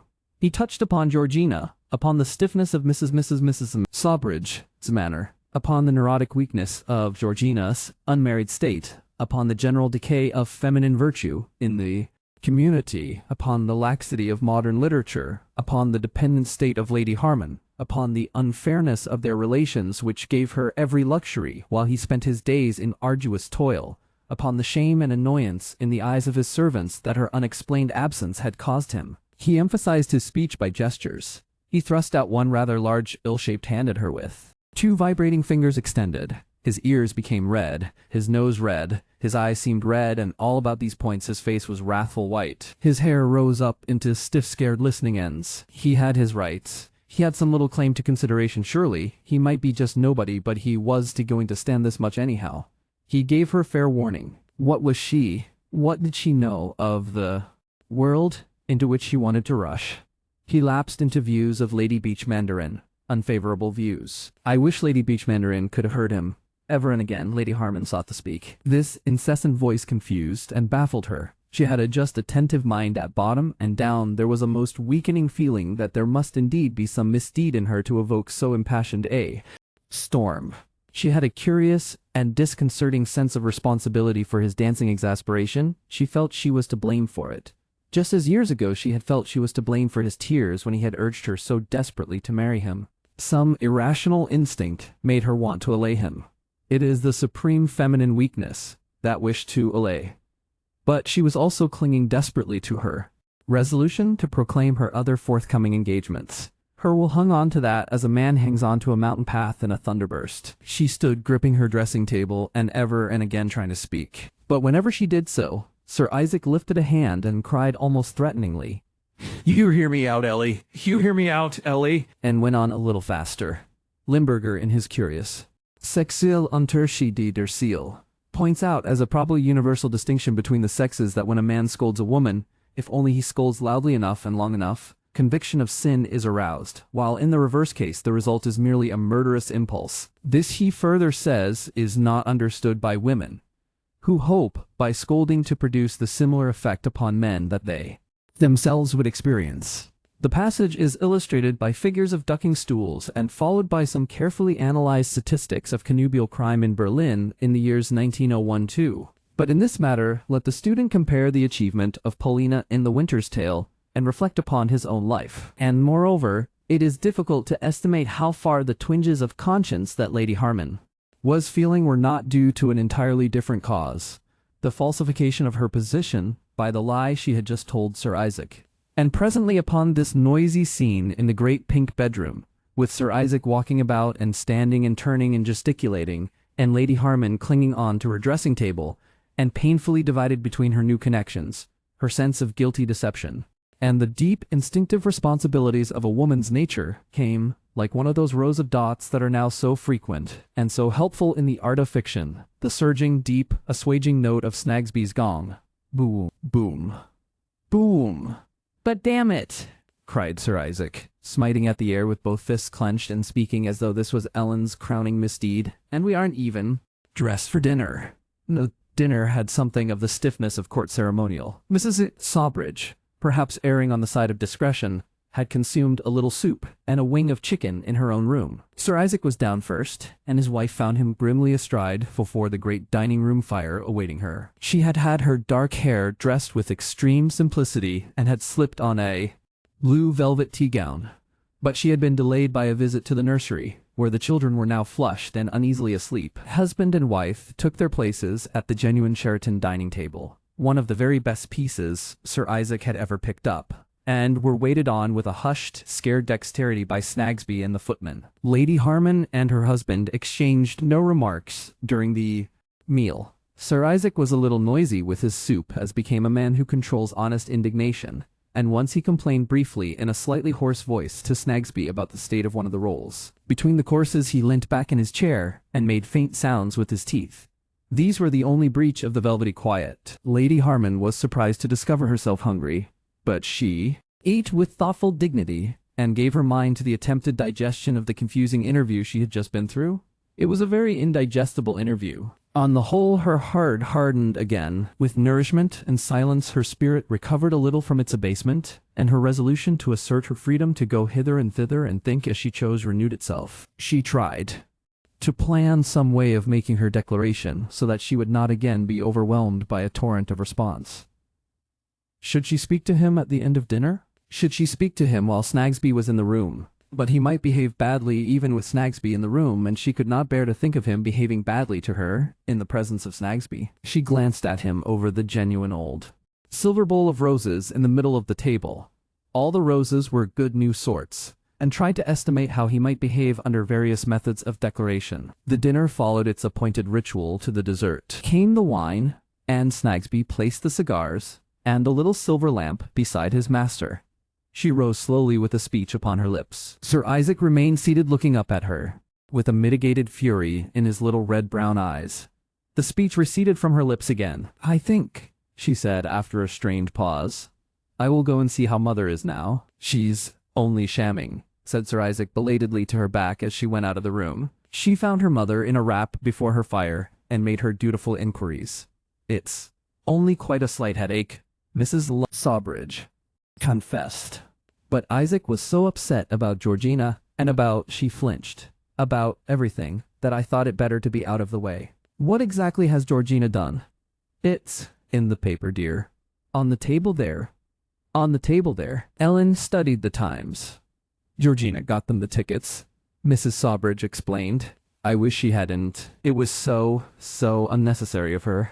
There was a little pause as Lady Harman read. She put down the paper and asked her mother if she could do anything for her. I suppose it's all right, dear, now?" Mrs. Sawbridge asked. "Quite," said her daughter. "You are sure I can do nothing for you, Mummy? I'm kept so in the dark about things." "It's quite all right now, Mummy," he went on, dreadfully. "It was annoying of Georgina. It makes my position so difficult. I do wish he wouldn't want to speak to me about all these things. Georgina treats me like a perfect nonentity, and then he comes. It's so inconsiderate, starting disputes. Do you know, dear, I really think if I were to go for a little time to Bournemouth." Her daughter seemed to find something attractive in the idea. She came to the hearthrug and regarded her mother with maternal eyes. "Don't you worry about things, Mummy," she said. Mrs. Bleckhorn told me of such a nice quiet boarding house, almost looking on the sea. One would be safe from insult there, you know." Her voice broke for a moment. He was insulting. He meant to be insulting. Upset. I've been thinking over it ever since. Lady Harman came out upon the landing. She felt absolutely without backing in the world. If only she hadn't told a lie. Then, with an effort, she directed her course downstairs to the dining room. The lie had been necessary. It was only a detail. It mustn't blind her to the real issue. She entered softly and found her husband standing before the fire, plunged in gloomy thoughts. Upon the marble mantel-shelf behind him was a little glass. He had been sipping port in spite of the express prohibition of his doctor, and the wine had reddened the veins of his eyes and variegated the normal pallor of his countenance with little flushed areas. "Hello," he said, looking up suddenly as she closed the door behind her. For a moment, there was something in their two expressions like that on the faces of men about to box. "I want you to understand," she said, "and then, the way you behaved." There was an uncontrollable break in her voice. She had a dreadful feeling that she might be going to cry. She made a great effort to be cold and clear. "I don't think you have a right, just because I am your wife, to control every moment of my time. In fact, you have tea, and I have a right to make engagements. I want you to know I am going to an afternoon meeting at Lady Beachmandarin's next week, and I have promised to go to Miss Alimony's to tea." "Go on," he encouraged grimly. "I am going to Lady Viping's to dinner too. She asked me, and I accepted. Later." She stopped. He seemed to deliberate. Then suddenly he thrust out a face of pinched determination. "You want, my lady," he said. "You bet your life you want. No. So now then." And then, gripping his hands more tightly behind him, he made a step towards her. "You losing your bearings, Lady Harman," he said, speaking with much intensity in a low, earnest voice. "You don't seem to be remembering where you are. You come and you tell me you're going to do this and that. Don't you know, Lady Harman, that it's your wifely duty to obey, to do as I say, to behave as I wish?" He brought out a lean index finger to emphasize his remarks. "And I am going to make you do it," he said. "I've a perfect right," she repeated. He went on, regardless of her words. "What do you think you can do, Lady Harman? You were going all these places. How? Not in my motor car, not with my money. You've not a thing that is tight mine that I haven't given you. And if you're going to have a lot of friends, I haven't got. Where are they coming to see you? Not in my house. I'll chuck him out if I find him. I won't have, I'll turn out. See? You're a wife, and a wife, and a wife has got to do what her husband wishes. You can have two heads on a horse, and in this horse, this house, I mean, the head, you're a wife, and you stick to the bargain you made when you married me. I'm ready and reason to give you anything you want, if you do your duty as a wife should. Why, I spoil you. But this going about on your own, this highty-flighty go as you please, no man on earth who's worth calling a man will stand it. I'm not going to begin to stand it. You try it on. You try it, Lady Harman. You will come to your senses soon enough. See? You start trying it on now, straight away. We'll make an experiment. We'll watch how it goes. Only don't expect me to give you any money. Don't expect me to help your struggling family. Don't expect me to alter my arrangements because of you. Let's keep apart for a bit, and you go your way and I'll go mine. And we'll see who's sick of it first. We'll see who wants to cry off. I came down here, said Lady Harman, to give you a reasonable notice. And you found I could reason too, interrupted Sir Isaac in a kind of miniature shout. You found I could reason too. You think. Reason. I want, said Lady Harman, and found herself in tears. By an enormous effort she recovered something of her dignity and withdrew. He made no effort to open the door, but stood a little hunchbacked, and, with a sense of rhetorical victory, surveying her retreat. One after Lady Harman's maid had left her that night, she sat for some time in a low easy chair before her fire, trying at first to collect together into one situation all the events of the day, and then lapsing into that state of mind which is not so much thinking as resting in the attitude of thought. Presently, in a vaguely conceived future, she would go to bed. She was stunned by the immense dimensions of the row her simple act of defiance had evoked. And then came an incredible incident. So incredible that next day she still had great difficulty in deciding whether it was an actuality or a dream. She heard a little very familiar sound. It was the last sound she would have expected to hear, and she turned sharply when she heard it. The paper-covered door in the wall of her husband's apartment opened softly, paused, opened some more, and his little undignified head appeared. His hair was already tumbled from his pillow. He regarded her steadfastly for some moments with an expression between shame and curiosity and smoldering rage, and then allowed his body, clad now in purple-striped pajamas, to follow his head. Into her room. He advanced guiltily. "Ellie," he whispered. "Ellie." She caught her dressing gown about her and stood up. "What is it, Isaac?" she asked, feeling curiously abashed at this invasion. "Ellie," he said, still in that furtive undertone. "Make it up." "I want my freedom," she said, after a little pause. "Don't be silly, Ellie," he whispered in a tone of remonstrance and advancing slowly towards her. "Make it up. Chuck all these ideas." She shook her head. "We've got to get along together. You can go going about just anywhere. You've got to be reasonable." He halted 3 paces away from her. His eyes weren't sorrowful eyes or friendly eyes. They were just shiftily eager eyes. "Look here," he said. "It's all nonsense. Ellie, old girl, let's make it up." She looked at him, and it dawned upon her that she had always imagined herself to be afraid of him, and that indeed she was. She shook her head obstinately. "It is reasonable," he said. "Here we've been the happiest of people. Anything in reason I'll let you have." He paused with an effect of making an offer. "I want my autonomy," she said. "Autonomy," he echoed. "Autonomy. What's autonomy?" Autonomy. This strange word seemed first to hold him in distressful suspense, and then to infuriate him. "I come in here to make it up," he said, with a voice charged with griefs. "After all you've done, and you go and you talk of autonomy." His feelings passed beyond words. An extremity of viciousness flashed into his face. He gave vent to a snarl of exasperation. "Ya ap," he said. He raised his clenched fists and seemed on the verge of assault, and then with a gesture between fury and despair, he wheeled about, and the purple-striped pajamas danced in passionate retreat from her room. Autonomy. A slam, a noise of assaulted furniture, and then silence. Lady Harman stood for some moments regarding the paper-covered door that had closed behind him. Then she bared her white forearm and pinched it hard. It was a dream.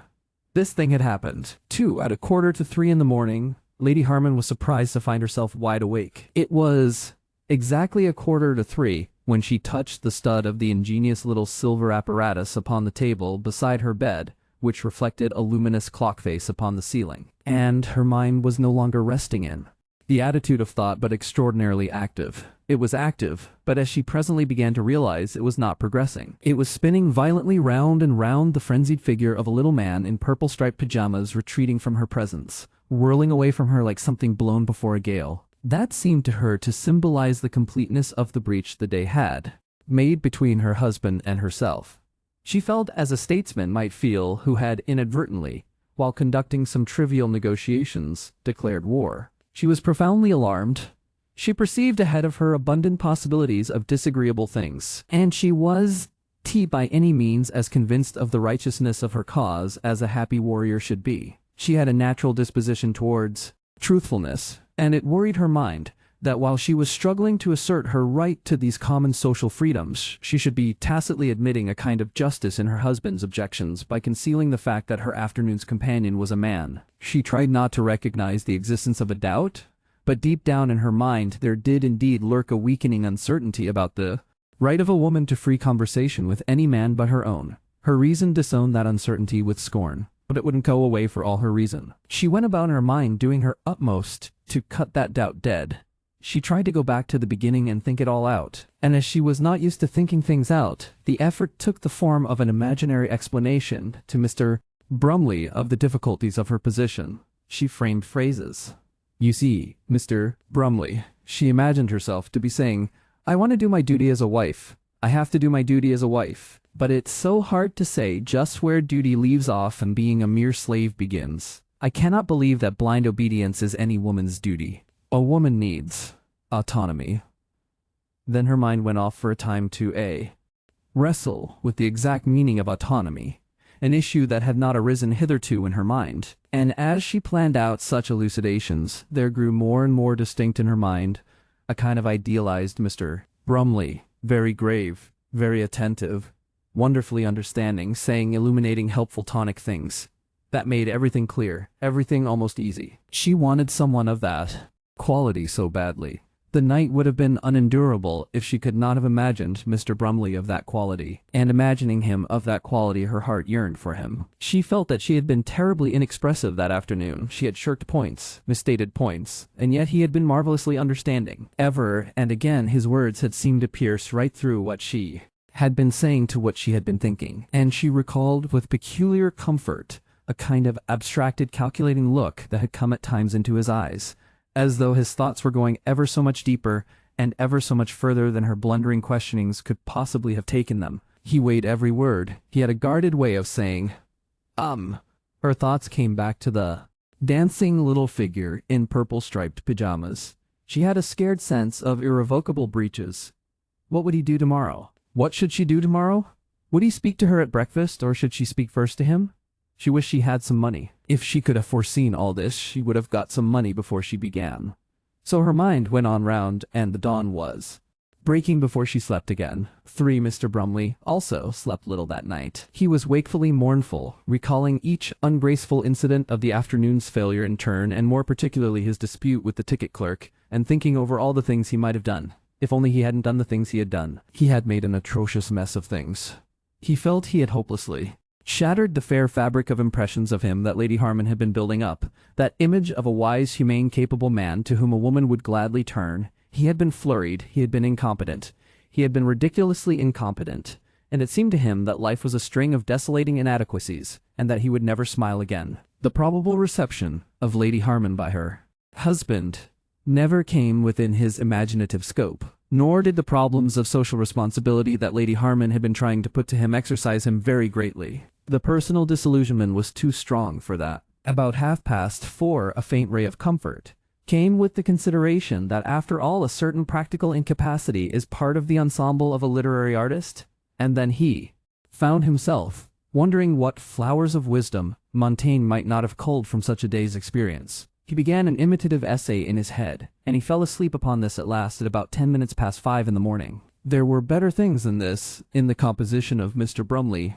We shall have to go deep into these reserves before we have done with him, but when he had so recently barked the shins of his self-esteem they had no chance at all. Chapter the 7th. Lady Harman learns about herself. So it was that the great and long incubated quarrel between Lady Harman and her husband broke into active hostilities. In spite of my ill-concealed bias in favor of Lady Harman, I have to confess that she began this conflict rashly, planlessly, with no equipment and no definite end.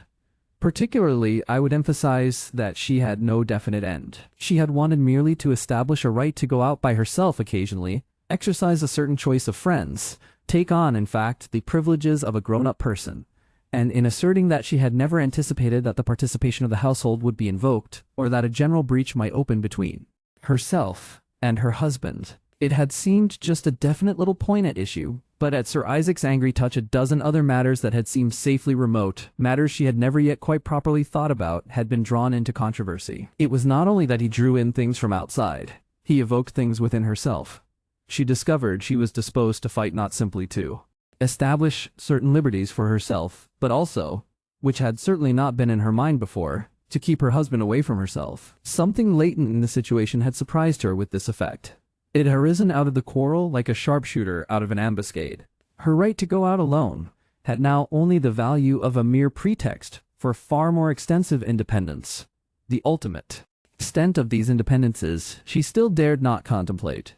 She was more than a little scared. She was prepared for so wide a revision of her life as this involved. She was at all sure of the rightfulness of her position. Her conception of the marriage contract at that time was liberal towards her husband. After all, did she owe obedience? Didn't she owe him a subordinate's cooperation? Didn't she in fact owe him the whole marriage service contract? When she thought of the figure of him in his purple-striped pajamas, dancing in a paroxysm of exasperation, that sense of responsibility, which was one of her innate characteristics, reproached her. She had a curious persuasion that she must be dreadfully to blame for provoking so ridiculous, so extravagant an outbreak. She heard him getting up tumultuously, and when she came down, after a brief interview with her mother, who was still keeping her room, she found him sitting at the breakfast table eating toast and marmalade in a greedy, malignant manner. The tentative propitiations of his proposal to make things up had entirely disappeared. He was evidently in a far profounder rage with her than he had been overnight. Snagsby, too, that seemly domestic barometer, looked extraordinarily hushed and grave. She made a greeting-like noise, and Sir Isaac scrunched, morning up amongst a crowded fierce mouthful of toast. She helped herself to tea and bacon, and looking up presently discovered his eye fixed upon her with an expression of ferocious hatred. He went off in the big car, she supposed to London, about 10. And she helped her mother to pack and depart by a train a little after midday. She made a clumsy excuse for not giving that crisp little trifle of financial assistance she was accustomed to, and Mrs. Sawbridge was anxiously tactful about the disappointment. They paid a visit of inspection and farewell to the nursery before the departure. Then Lady Harman was left until lunch to resume her meditation upon this unprecedented breach that had opened between her husband and herself. She was presently moved to write a little note to Lady Beachmandarin, expressing her intention of attending a meeting of the social friends, and asking whether the date was the following Wednesday or Thursday. She found 3 penny stamps in the bureau at which she wrote, and this served to remind her of her penniless condition. She spent some time thinking out the possible consequences of that.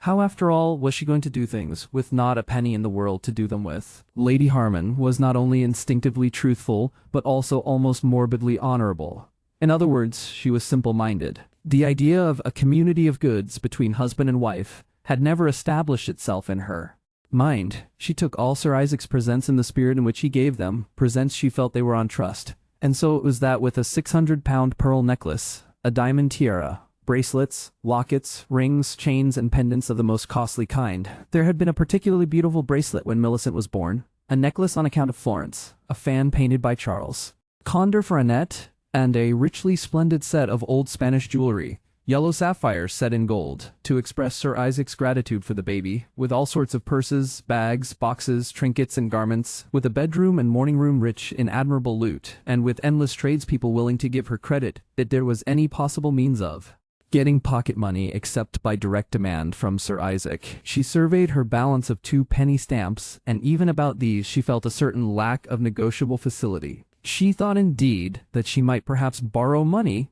but there again her paralyzing honesty made her recoil from the prospect of uncertain repayment. And besides, from whom could she borrow? It was on the evening of The second day, that a chance remark from Peters turned her mind to the extensive possibilities of liquidation that lay close at hand. She was discussing her dinner dress with Peters. She wanted something very plain and high and unattractive, and Peters, who disapproved of this tendency and was all for female wiles and propitiations, fell into an admiration of the pearl necklace. She thought, perhaps by so doing she might induce Lady Harman to wear it, and if she wore it, Sir Isaac might be a little propitiated, and if Sir Isaac was a little propitiated, it would be much more comfortable for Snagsby and herself and everyone. She was reminded of a story of a lady who sold one and substituted imitation pearls, no one the wiser, and she told this to her mistress out of sheer garrulousness. "But if no one found out," said Lady Harman. "How do you know?" "Not till her death, me lady," said Peters, brushing. "When all things are revealed. Her husband, they say, made it a present of to another lady, and the other lady, me lady, had it valued." Once the idea had got into Lady Harman's head, it stayed there very obstinately. She surveyed the things on the table before her with a slightly lifted eyebrow. At first, she thought the idea of disposing of them an entirely dishonorable idea, and if she could get it out of her head again, at least she made it stand in a corner. And while it stood in a corner, she began putting a price for the first time in her life first upon this coruscating object, and then that. Then somehow she found herself thinking more and more whether, among all these glittering possessions, there was something that she might fairly regard as absolutely her own. There were, for example, her engagement ring, and, still more debatable, certain other prenuptial trinkets Sir Isaac had given her. Then there were things given her on her successive birthdays. A birthday present of all presents is surely one's very own, but selling is an extreme exercise of ownership. Since those early school days when she had carried on an unprofitable traffic in stamps, she had never sold anything, unless we are to reckon that for once and for all she had sold herself. Concurrently with these insidious speculations, Lady Harman found herself trying to imagine how one sold jewels. She tried to sound Peters by taking up the story of the necklace again, but Peters was uninforming. "But where," asked Lady Harman, "could such a thing be done?" "There are places, me lady," said Peters. "But where?" "In the West End, me lady. The West End is full of places for things of that sort. There's scarcely anything you can do there, me lady, if only you know how." That was really all that Peters could impart. How does one sell jewels? Lady Harman became so interested in this side of her perplexities that she did a little lose sight of those subtler problems of integrity that had at first engaged her. Do jewelers buy jewels as well as sell them? And then it came into her head that there were such things as pawnshops. By the time she had thought about pawnshops and tried to imagine one, her original complete veto upon any idea of selling had got lost to sight altogether. Instead, there was a growing conviction that if ever she sold anything, it would be a certain sapphire and diamond ring which she did like and never wore, that Sir Isaac had given her as a birthday present 2 years ago. But of course she would never dream of selling anything. At the utmost she need but pawn.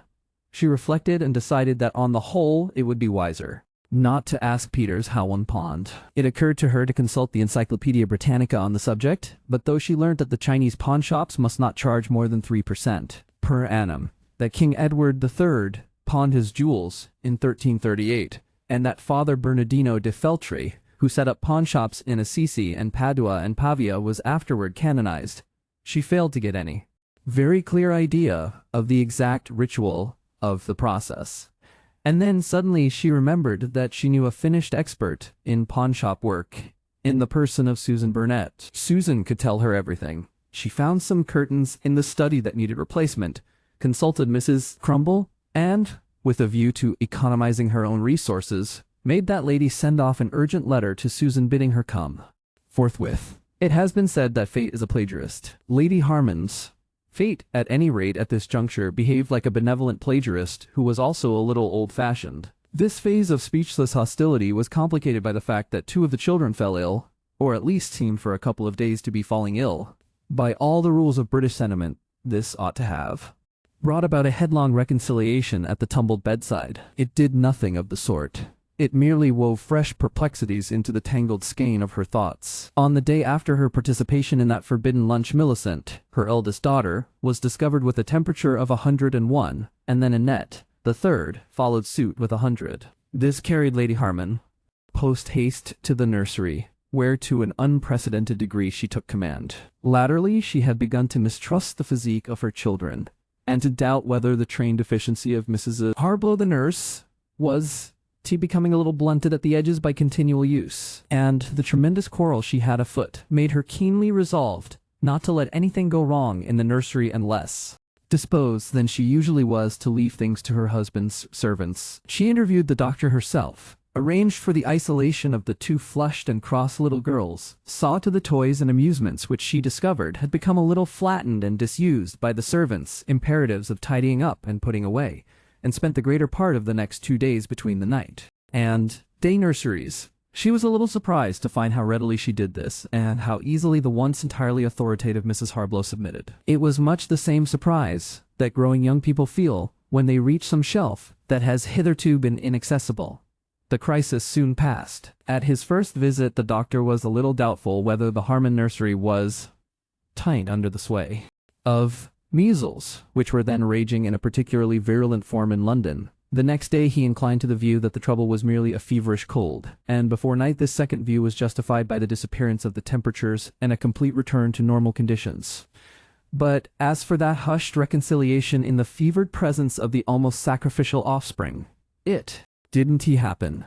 Sir Isaac merely thrust aside the stiff silences behind which he masked his rage to remark, "This is what happens when women go gadding about." That much, and glaring eyes and compressed lips and emphasizing fingers, and then he had gone again. Indeed, rather than healing their widening breach, this crisis did much to spread it into strange new regions.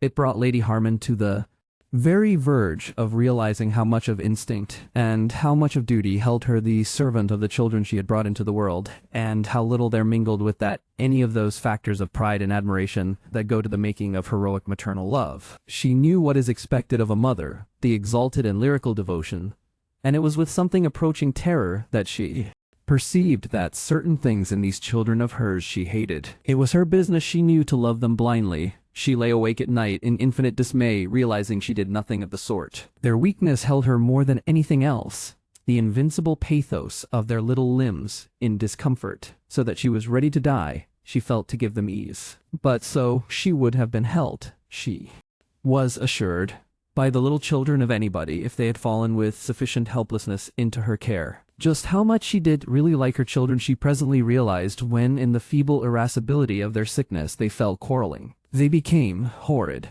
Millicent and Annette being imprisoned in their beds, it seemed good to Florence, when she came back from the morning's walk, to annex and hide a selection of their best toys. She did take them and play with them. She hid them with an industrious earnestness in a box window seat that was regarded as peculiarly hers, staggering with armfuls across the nursery floor. Then Millicent, by some equally mysterious agency, divined what was afoot, and set up a clamor for a valued set of doll's furniture, which immediately provoked a similar outcry from little Annette for her teddy bear. Followed woe and uproar. The invalids insisted upon having every single toy they possessed brought in and put upon their beds. Florence was first disingenuous, and then surrendered her loot with passionate howlings. The teddy bear was rescued from baby after a violent struggle in which one furry hind leg was nearly twisted off. It jars upon the philoprogenitive sentiment of our time to tell of these things, and still more to record that all four, stirred by possessive passion to the profoundest depths of their beings, betrayed to an unprecedented degree in their little sharp noses, their flushed faces, their earnest eyes, their dutiful likeness to Sir Isaac, heaped from under Millicent's daintily knitted brows, and gestured with Florence's dimpled fists. It was as if God had tried to make him into 4 cherubim, and as if, in spite of everything he was working through, Lady Harman toiled to pacify these disorders, gently, attentively, and with a faint dismay in her dark eyes. She bribed and entreated, and marveled at mental textures so unlike her own.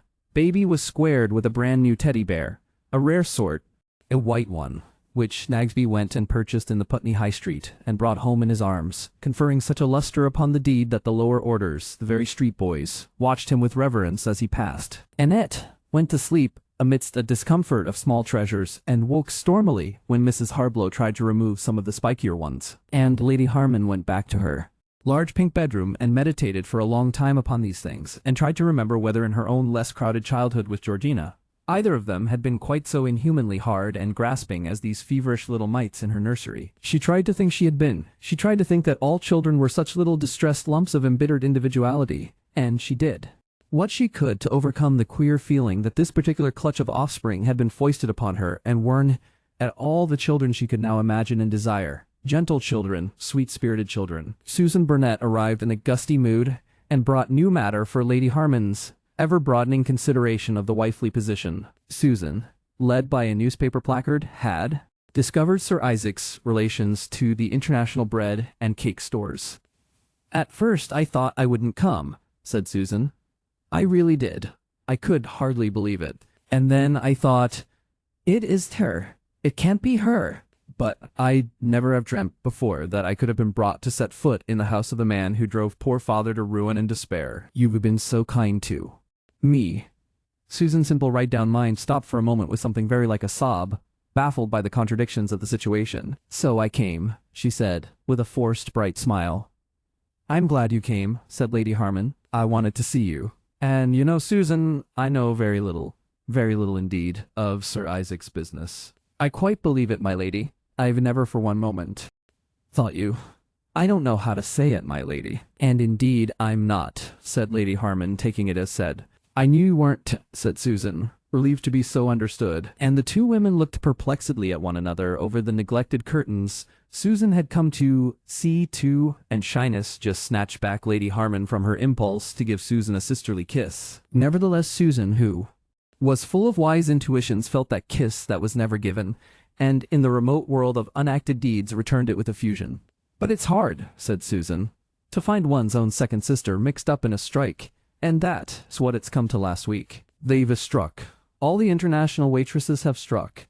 And last night in Piccadilly they were standing on the curb and picketing, and her among them, with a crowd cheering, and me ready to give my right hand to keep that girl respectable." And with a volubility that was at once tumultuous and effective, Susan sketched in the broad outlines of the crisis that threatened the dividends and popularity of the international bread and cake stores. The unsatisfied demands of that bright journalistic enterprise, the London Lion, lay near the roots of the trouble. The London Lion had stirred it up. But it was only too evident that the London Lion had merely given a voice and form and cohesion to long smoldering discontents. Susan's account of the matter had that impartiality which comes from intellectual incoherence. She hadn't teased so much a judgment upon the whole as a warring mosaic of judgments. It was talking upon post impressionist lines, talking in the manner of Picasso. She had the firmest conviction that the strike against employment, however ill-paid or badly conditioned, was a disgraceful combination of folly, ingratitude, and general wickedness,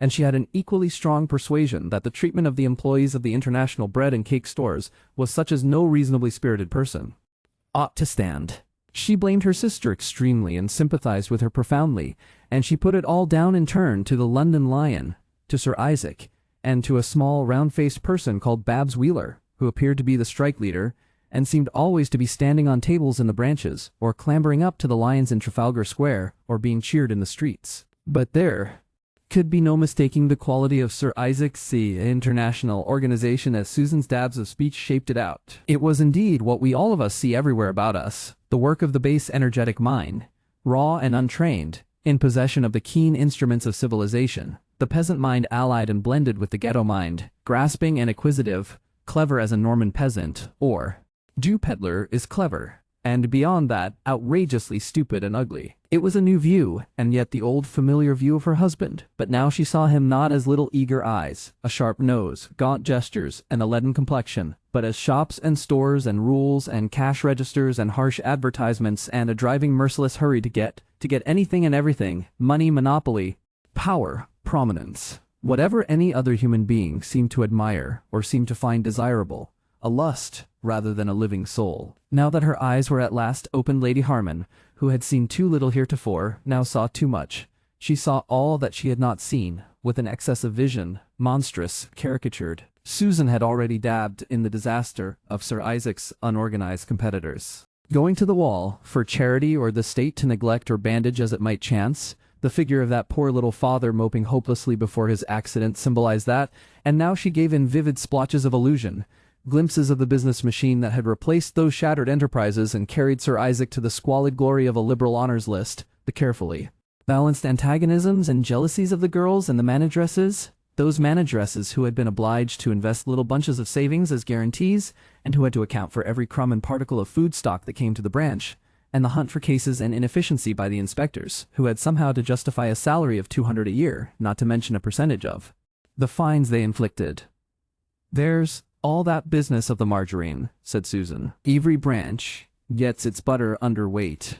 The water squeezes out, and every branch has overweight margarine. Of course, the rules say that mixing's forbidden, and if they get caught, they go, but they gotta pay in for that butter, and it setting a snare for their feet. People who've never thought to cheat. When they get it like that, day after day, they cheat, my lady, and the girls get left food for rations. There's always trouble. It's against what the rules say, but they get it. Of course it's against the rules, but what can a manageress do? If the waste dusty fall on them, it falls on her. She's tied there with her savings. Such driving, my lady, it's against the very spirit of God. It makes scoffers point. It makes people despise law and order. There's Luke, he gets bitterer and bitterer. He says that it's in the word we mustn't muzzle the ox that treadeth out the corn, but these stores, he says, they'd muzzle the ox and keep it hungry and make it work a little machine, he says, whenever it put down its head in the hope of finding a scrap." So Susan, bright-eyed, flushed, and voluble, pleading the cause of that vague greatness in humanity that would love, that would loiter, that would think, that would, if it could give us art, delight, and beauty, that turns blindly and stumblingly towards joy, towards intervals, towards the mysterious things of the spirit, against all this sordid strenuousness, this driving, destructive association of hard-fisted peasant soul and ghetto greed, this fool's efficiency that rules our world today. Then Susan lunged for a time at the waitress life her sister led. She has, with us, but some they have in homes. They make a fuss about all this white slave traffic, said Susan, but if ever there were white slaves, it's the girls who work for a living and keep themselves respectable. And nobody wants to make an example of the men who get rich out of them. And after some hearsay about the pressure in the bakehouses and the accidents to the van men who worked on a speeding up system that Sir Isaac had adopted from an American business specialist, Susan's mental discharge poured out into the particulars of the waitress's strike and her sister's share in that. She would go into it, said Susan. She let herself be drawn in. I asked her never to take the place. Better service, I said, 1,000 times. I begged her. I could have begged her on my bended knees. The immediate cause of the strike, it seemed, was the exceptional disagreeableness of one of the London district managers. He takes advantage of his position, repeated Susan with face aflame, and Lady Harman was already too wise about Susan's possibilities to urge her towards particulars. Now, as Lady Harman listened to all this confused, effective picturing of the great catering business which was the other side of her husband, and which she had taken on trust so long, she had in her heart a quite unreasonable feeling of shame that she should listen at all, a shyness, as though she was prying, as though this really did not concern her. She knew she had to listen, and still she felt beyond her proper jurisdiction. It is against instinct. It is with an enormous reluctance that women are bringing their quick emotions, their flashing, unstable intelligences, their essential romanticism, their inevitable profound generosity into the world of politics and business. If only they could continue believing that all that side of life is grave and wise and admirably managed for them, they would. It is not in a day or a generation that we shall unspecialize women. It is a wrench nearly as violent as birth for them to face out into the bleak realization that the man who goes out for them into business, into affairs, and returns so comfortably loaded with housings and wrappings and trappings and toys is as a matter of fact, engaged in benign creativeness while he is getting these desirable things. Lady Harman's mind was so greatly exercised by Susan Burnett's voluminous confidences that it was only when she returned to her own morning room that she recalled the pawning problem. She went back to Sir Isaac's study and found Susan with all her measurements taken and on the very edge of departure. "Oh, Susan," she said. She found the matter a little difficult to broach.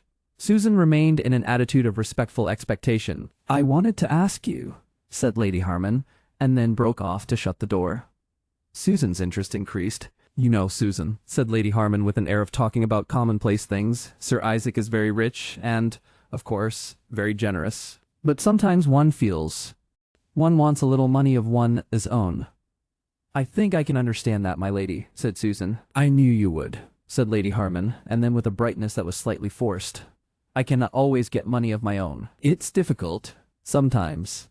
And then, blushing vividly, "I've got lots of things. Susan, have you ever pawned anything?" And so she broached it.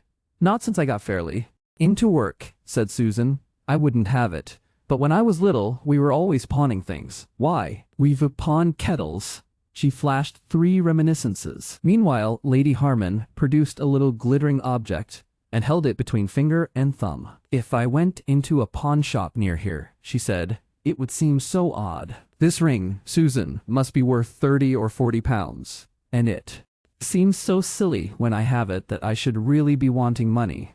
Susan displayed a peculiar reluctance to handle the ring. I've never, she said, pawned anything valuable, not valuable like that. Suppose they wanted to know how I had come by it. It's more than Alice earns in a year, she said. She eyed the glittering treasure. It's a queer thing for me to have. Certain embarrassment arose between them. Lady Harman's need of money became more apparent. I'll do it for you, said Susan. Indeed, I'll do it. But there's one thing. Her face flushed hotly. It is that I want to make difficulties. But people in our position, we aren't like people in your position. It's awkward sometimes to explain things. You've got a good character, but people don't know. You can't be too careful. It is sufficient, just to be honest. If I take that, if you were just to give me a little note in your handwriting, on your paper, just asking me, I don't suppose I need show it to anyone. I'll write the note, said Lady Harman. A new set of uncomfortable ideas was dawning upon her. But Susan, you don't mean that anyone who's really honest might get into trouble. You can't be too careful, said Susan, manifestly resolved not to give our highly civilized state half a chance with her. The problem of Sir Isaac, and just what he was doing, and what he thought he was doing, and what he meant to do increased in importance in Lady Harman's mind as the days passed by. He had an air of being malignantly up to something, and she could not imagine what this something could be. He spoke to her very little, but he looked at her a great deal. He had more and more of the quality of a premeditated imminent explosion. One morning she was standing quite still in the drawing room thinking over this now almost oppressive problem of why the situation did not develop further with him, when she became aware of a thin, flat, unusual book upon the small side table near the great armchair at the side of the fire. He had been reading that overnight, and it lay obliquely. It might almost have been left out for her. She picked it up. It was The Taming of the Shrew in that excellent folio edition of Henley's, which makes each play a comfortable thin book apart. Curiosity to learn what it was had drawn her husband to English literature made her turn over the pages. The Taming of the Shrew was a play she knew very slightly. For the Harmans, though deeply implicated like most other rich and striving people in plans for honoring the immortal William, like most other people found scanty leisure to read him. As she turned over the pages, a pencil mark caught her eye. Thence words were underlined and further accentuated by a deeply scored line in the margin. But for my bonny Kate, she must with me. Nay, look not big, nor stamp, nor stare, nor fret. I will be master of what is mine own. She is my goods, my chattels. She is my house. She is my household stuff, my field, my barn, my horse, my ox, my ass, my anything. And here she stands, touch her whoever dare. I'll bring mine action on the proudest he that stops my way in Padua. With a slightly heightened color, Lady Harman read on and presently found another page slashed with Sir Isaac's approval. Her face became thoughtful. Did he mean to attempt Petruchio? He could never dare. There were servants, there were the people one met, the world. He would never dare. What a strange play it was. Shakespeare, of course, was wonderfully wise, the crown of English wisdom, the culminating English mind. Or else one might almost find something a little stupid and clumsy. Did women nowadays really feel like these Elizabethan wives who talked like girls, very forward girls indeed, but girls of 16? She read the culminating speech of Catherine, and now she had so forgotten Sir Isaac she scarcely noted the pencil line that endorsed the immortal words. Thy husband is thy lord, thy life, thy keeper, thy head, thy sovereign, one who cares for thee, and for thy maintenance commits his body to painful labor both by sea and land, to watch the night in storms, the day in cold, while thou liest warm at home, secure and safe, and craves no other tribute at thy hands, but love, fair looks, and true obedience. Too little payment for so great a debt. Such duty as the subject owes the prince, even such a woman oweth to her husband, and when she is froward, peevish, sullen, sour, and not obedient to his honest will, what is she but a foul contending rebel and graceless traitor to her loving lord? I am ashamed that women are so simple to offer war, where they should kneel for peace. My mind has been as big as one of yours, my heat as great. My reason, haply, more, to bandy word for word and frown for frown. But now I see our lances are but straws, our strength is weak, our weakness past compare, seeming that most which we indeed least are. She was indignant. Something in these lines took hold of her protesting imagination. She knew that so she could have spoken of a man. But that man, she apprehended him as vaguely as an Anglican bishop apprehends God. He was obscured altogether by shadows. He had only one known characteristic, that he was totally unlike Sir Isaac. And the play was false, she felt, in giving this speech to a broken woman. Such things are not said by broken women. Broken women do no more than cheat and lie. But so a woman might speak out of her unconquered willfulness, as a queen might give her lover a kingdom out of the fullness of her heart. The evening after his wife had had this glimpse into Sir Isaac's mental processes, he telephoned that Charterson and Horatio Blenker were coming home to dinner with him. Neither Lady Charterson nor Mrs. Blenker were to be present. It was to be a business conversation, and not a social occasion, and Lady Harman, he desired, should wear her black and gold with just a touch of crimson in her hair. Charterson wanted a word or two with the flexible Horatio on sugar at the London docks, and Sir Isaac had some vague ideas that a turn might be given to the public judgment upon the waitresses' strike by a couple of Horatio's thoughtful yet gentlemanly articles. And in addition, Charterson seemed to have something else upon his mind. He did not tell as much to Sir Isaac, but he was weighing the possibilities of securing a controlling share in the Daily Spirit, which simply did to know at present where it was upon the sugar business, and of installing Horatio's brother, Adolphus, as its editor. He wanted to form some idea from Horatio of what Adolphus might expect before he approached Adolphus. Lady Harman wore the touch of crimson in her hair as her husband had desired, and the table was decorated simply with a big silver bowl of crimson roses. A slight shade of apprehension in Sir Isaac's face changed to approval at the sight of her obedience. After all, perhaps, she was beginning to see the common sense of her position. Charterson struck her as looking larger, but then whenever she saw him, he struck her as looking larger. He enveloped her hand in a large amiable paw for a minute and asked after the children with gusto. The large teeth beneath his discursive mustache gave him the effect of a perennial smile to which his asymmetrical ears added a touch of waggery. He always betrayed a fatherly feeling towards her, as became a man who was married to a handsome wife old enough to be her mother. Even when he asked about the children, he did it with something of the amused knowingness of assured seniority, as if indeed he knew all sorts of things about the children that she could, as yet, even begin to imagine. And though he confined his serious conversation to the two other men, he would ever and again show himself mindful of her and throw her some friendly inquiry, some quizzically puzzling remark. Blenker, as usual, treated her as if she were an only very indistinctly visible presence, to whom an effusive yet inattentive politeness was due. He was clearly nervous, almost to the pitch of jumpiness. He knew he was to be spoken to about the sugar business directly he saw Charterson, and he hated being spoken to about the sugar business. He had his code of honor. Of course, one had to make concessions to one's as proprietors, but he could not help feeling that if only they would consent to see his really quite obvious gentlemanliness more clearly, it would be better for the paper, better for the party, better for them, far better for himself. He was altogether a fool about that sugar. He knew how things lay. They ought to trust him more.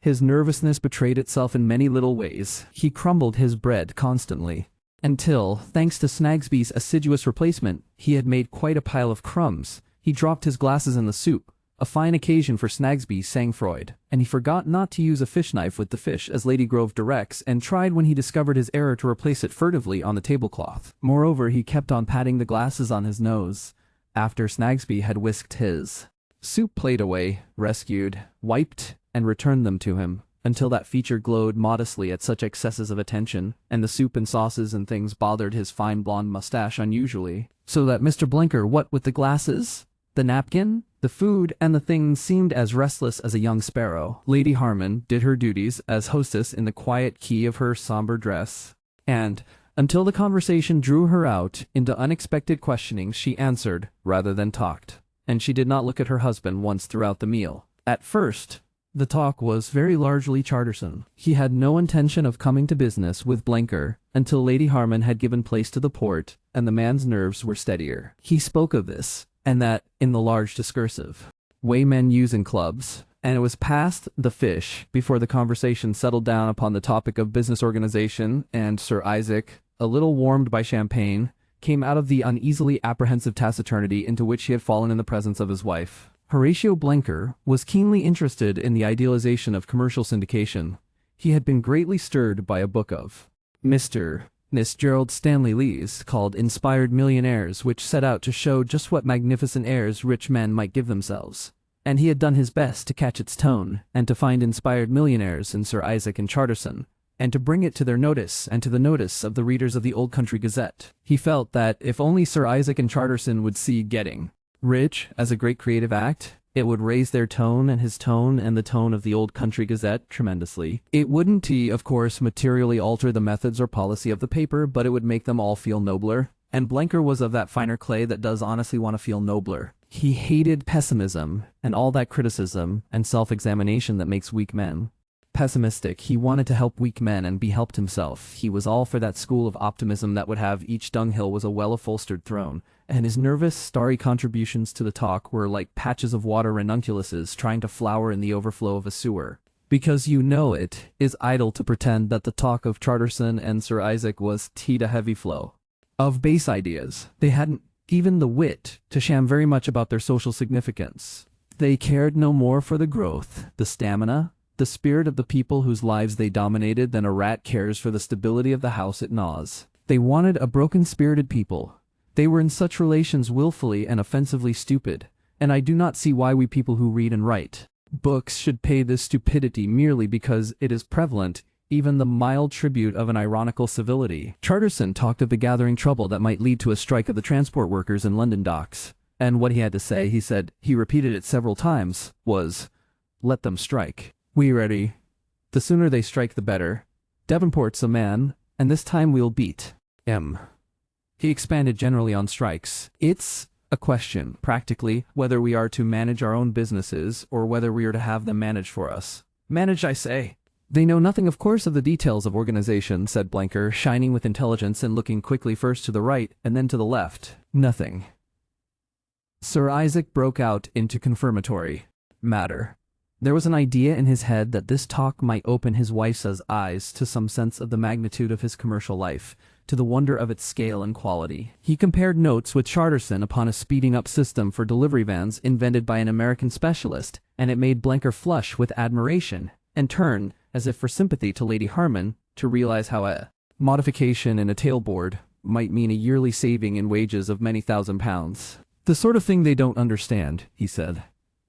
And then Sir Isaac told of some of his own little devices. He had recently taken to having the returns of percentage increase and decrease from his various districts printed on postcards and circulated monthly among the district managers, postcards endorsed with such stimulating comments in red type as, "Well done, Cardiff," or "What ails Portsmouth?" The results had been amazingly good.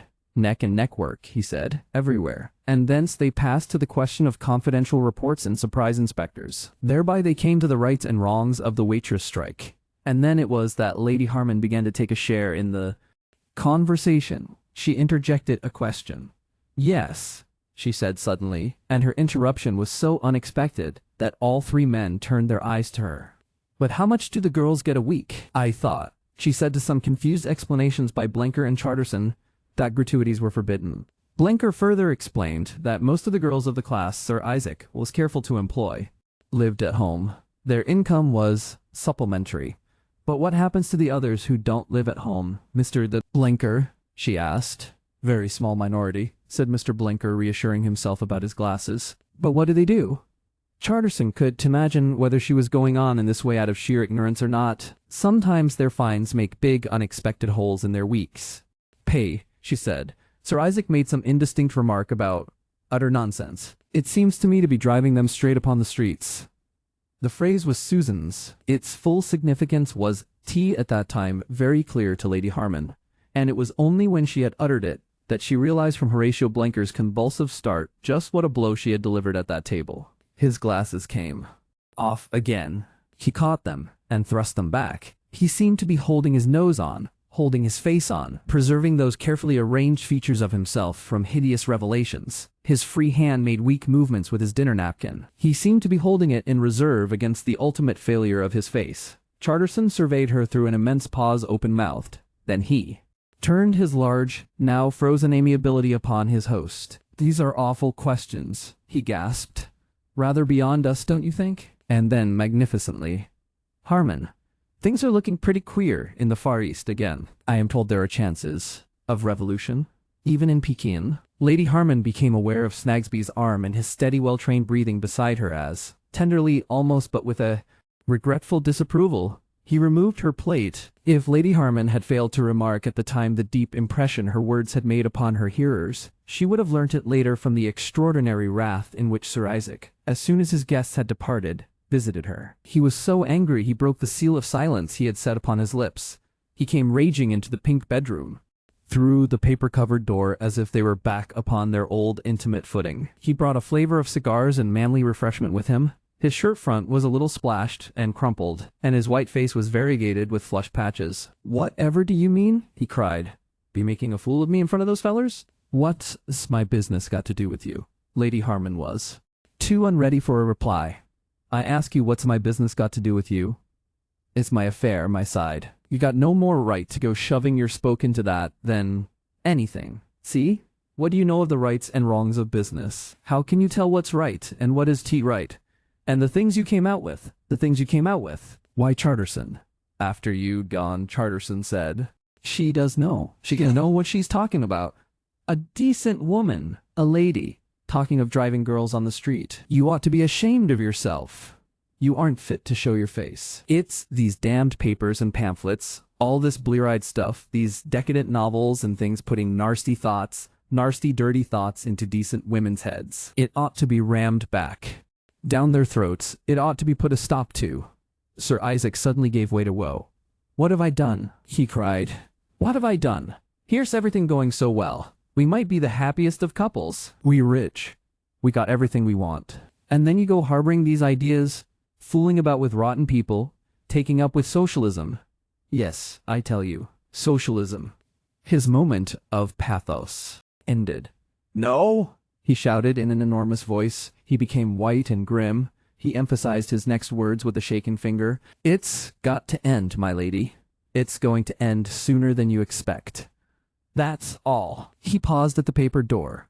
He had a popular craving for a vivid curtain, and this he felt was just a little too mild. "It's going to end," he repeated, and then with great violence, with almost alcoholic violence, with the round eyes and shouting voice and shaken fist and blaspheming violence of a sordid, thrifty peasant enraged. "It's going to end a damn sight sooner than you expect." Chapter the eyed Sir Isaac as Petruchio twice had Sir Isaac come near to betraying the rapid and extensive preparations for the subjugation of his wife, that he hid behind his silences. He hoped that their estrangement might be healed by a certain display of strength and decision. He still refused to let himself believe that all this trouble that had arisen between them, this sullen insistence upon unbecoming freedoms of intercourse and movement, this questioning spirit and a gaucherie of manner that might almost be mistaken for an aversion from his person, were due to any essential evil in her nature. He clung almost passionately to the alternative that she was the victim of those gathering forces of discontent, of that interpretation which can only be described as decadent, and that veracity which can only be called immodest, that darkened the intellectual skies of our time. A sweet thing he held her still, though touched by corruption, a prey to ideas imparted from the poisoned mind of her sister, imbibed from the carelessly edited columns of newspapers, from all too laxly censored plays, from blear-eyed bookshow. He thanked the Archbishop of York for that clever expressive epithet, from the careless talk of rashly admitted guests, from the very atmosphere of London. And it had grown clearer and clearer to him that his duty to himself and the world and her was to remove her to a purer, simpler air, beyond the range of these infections, to isolate her and tranquilize her, and so win her back again to that acquiescence, that entirely hopeless submissiveness that had made her so sweet and dear a companion for him in the earlier years of their married life. Long before Lady Beach Mandarin's crucial luncheon, his deliberate foreseeing mind had been planning such a retreat. Lax Strand, even at his first visit, had appeared to him in the light of a great opportunity, and the crisis of their quarrel did but release that same torrential energy which had carried him to a position of Napoleonic predominance in the world of baking, light catering and confectionery, into the channels of a scheme already very definitely formed in his mind. His first proceeding after the long hours of sleepless passion that had followed his wife's Hampton Court escapade, had been to place himself in communication with Mr. Brumley. He learned at Mr. Brumley's club that gentleman had slept there overnight and had started but a quarter of an hour before, back to Blackstrand. Sir Isaac, in hot pursuit and gathering force and assistance in mid-flight, reached Blackstrand by midday. It was with a certain twinge of the conscience that Mr. Brumley perceived his visitor, but it speedily became clear that Sir Isaac had no knowledge of the guilty circumstances of the day before. He had come to buy Blackstrand incontinently, that was all. He was going, it became clear at once, to buy it with all its fittings and furnishings as it stood, lock, stock, and barrel. Mr. Brumley, concealing that wild elation, that sense of a joyous rebirth, that only the liquidation of nearly all one's possessions can give, was firm, but not excessive. Sir Isaac haggled as a wave breaks, and then gave in, and presently they were making a memorandum upon the pretty writing desk beneath the traditional rose Euphemia had established there when Mr. Brumley was young and already successful. This done, and it was done in less than 15 minutes, Sir Isaac produced a rather crumpled young architect from the motor car as a conjurer might produce a rabbit from a hat. A builder from Aleham appeared astonishingly in a dog-cart. He had been summoned by telegram, and Sir Isaac began there and then to discuss alterations, enlargements, and, more particularly, with a view to his nursery requirements, the conversion of the empty barn into a nursery wing, and its connection with the house by a corridor across the shrubbery. "It will take you 3 months," said the builder from Aleham. "And the worst time of the year coming. It won't take 3 weeks. If I have to bring down a young army from London to do it," said Sir Isaac. "But such a thing as plastering. We want to have plastering. There's canvas and paper, of course," said the young architect. "There's canvas and paper," said Sir Isaac, "and those new patent building units, so far as the corridor goes. I've seen the ads. We can whitewash 'em. They won't show much," said the young architect. "Oh, if you do things in that way," said the builder from Aleham with bitter resignation.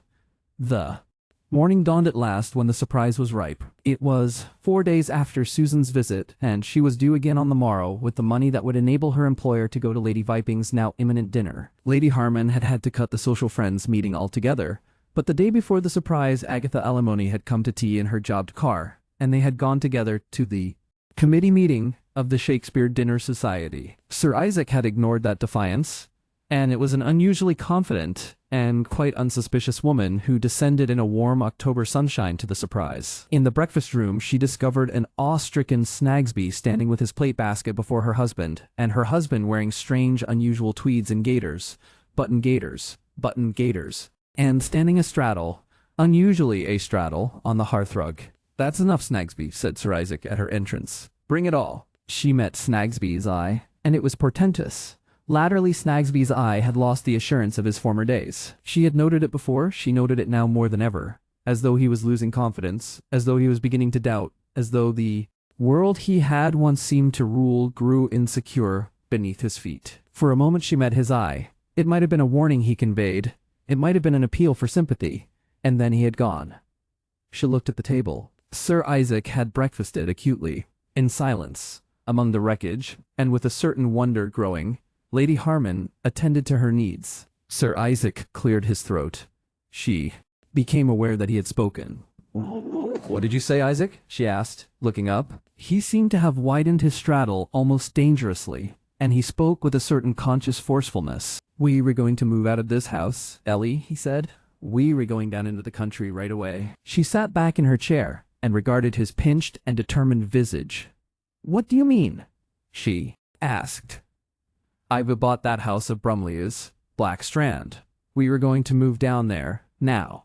I've told the servants, when you've done your breakfast, you'd better get Peters to pack your things. The big car is going to be ready at 10:30. Lady Harman reflected. "Tomorrow evening," she said. "I was going out to dinner at Lady Viping's." "Not my affair." "Seemingly," said Sir Isaac, with irony. "Well, the car is going to be ready at 10:30, but that dinner, we'll think about it when the time comes." Husband and wife regarded each other. "I've had about enough of London," said Sir Isaac. "So we were going to shift the scenery." See? Lady Harman felt that one might adduce good arguments against this course if only one knew of them. Sir Isaac had a bright idea. He rang. "Snagsby," he said. Just tell Peters to pack up Lady Harman's things. Well, said Lady Harman as the door closed on Snagsby. Her mind was full of confused protest, but she had again that entirely feminine and demoralizing conviction that if she tried to express it, she would weep or stumble into some such emotional disaster. If now she went upstairs and told Peters not to pack. Sir Isaac walked slowly to the window and stood for a time staring out into the garden. Extraordinary bumpings began overhead in Sir Isaac's room. No doubt somebody was packing something. Lady Harman realized with a deepening humiliation that she dared not dispute before the servants, and that he could. But the children, she said at last. I've told Mrs. Harblow, he said over his shoulder. Told her it was a bit of a surprise. He turned, with a momentary lapse, into something like humor. You see, he said, it is a bit of a surprise. But what are you going to do with this house? Lock it all up for a bit? I don't see any sense in living where we aren't happy. Perhaps down there we shall manage better. It emerged from the confusion of Lady Harman's mind that perhaps she had better go to the nursery and see how things were getting on there. Sir Isaac watched her departure with a slightly dubious eye, made little noises with his teeth for a time, and then went towards the telephone. In the hall she found two strange young men in green aprons assisting the under-butler to remove the hats and overcoats and such like personal material into a motor van. Outside, she heard two of the housemaids scurrying upstairs. "Arf an hour," said one, "is what I call a proper time to pack a box in." In the nursery, the children were disputing furiously what toys were to be taken into the country. Lady Harman was a very greatly astonished woman. The surprise had been entirely successful. It has been said, I think, by Limburger, in his already cited work, that nothing so excites and prevails with woman as rapid and extensive violence, sparing and yet centering upon herself, and certainly it has to be recorded that, so far from being merely indignant, and otherwise a helplessly pathetic spectacle, Lady Harman found, though perhaps she did not go quite so far as to admit to herself that she found, this vehement flight from the social, moral, and intellectual contaminations of London an experience not merely stimulating but entertaining. It lifted her delicate eyebrows. Something, it may have been a sense of her own comparative immobility amid this sudden extraordinary bustle of her home, put it into her head that so it was long ago that Lot must have bundled together his removable domesticities. She made one attempt at protest. "Isaac," she said, "is not all this rather ridiculous?" "Don't speak to me," he answered, waving her off. "Don't speak to me. You should have spoken before, Ellie.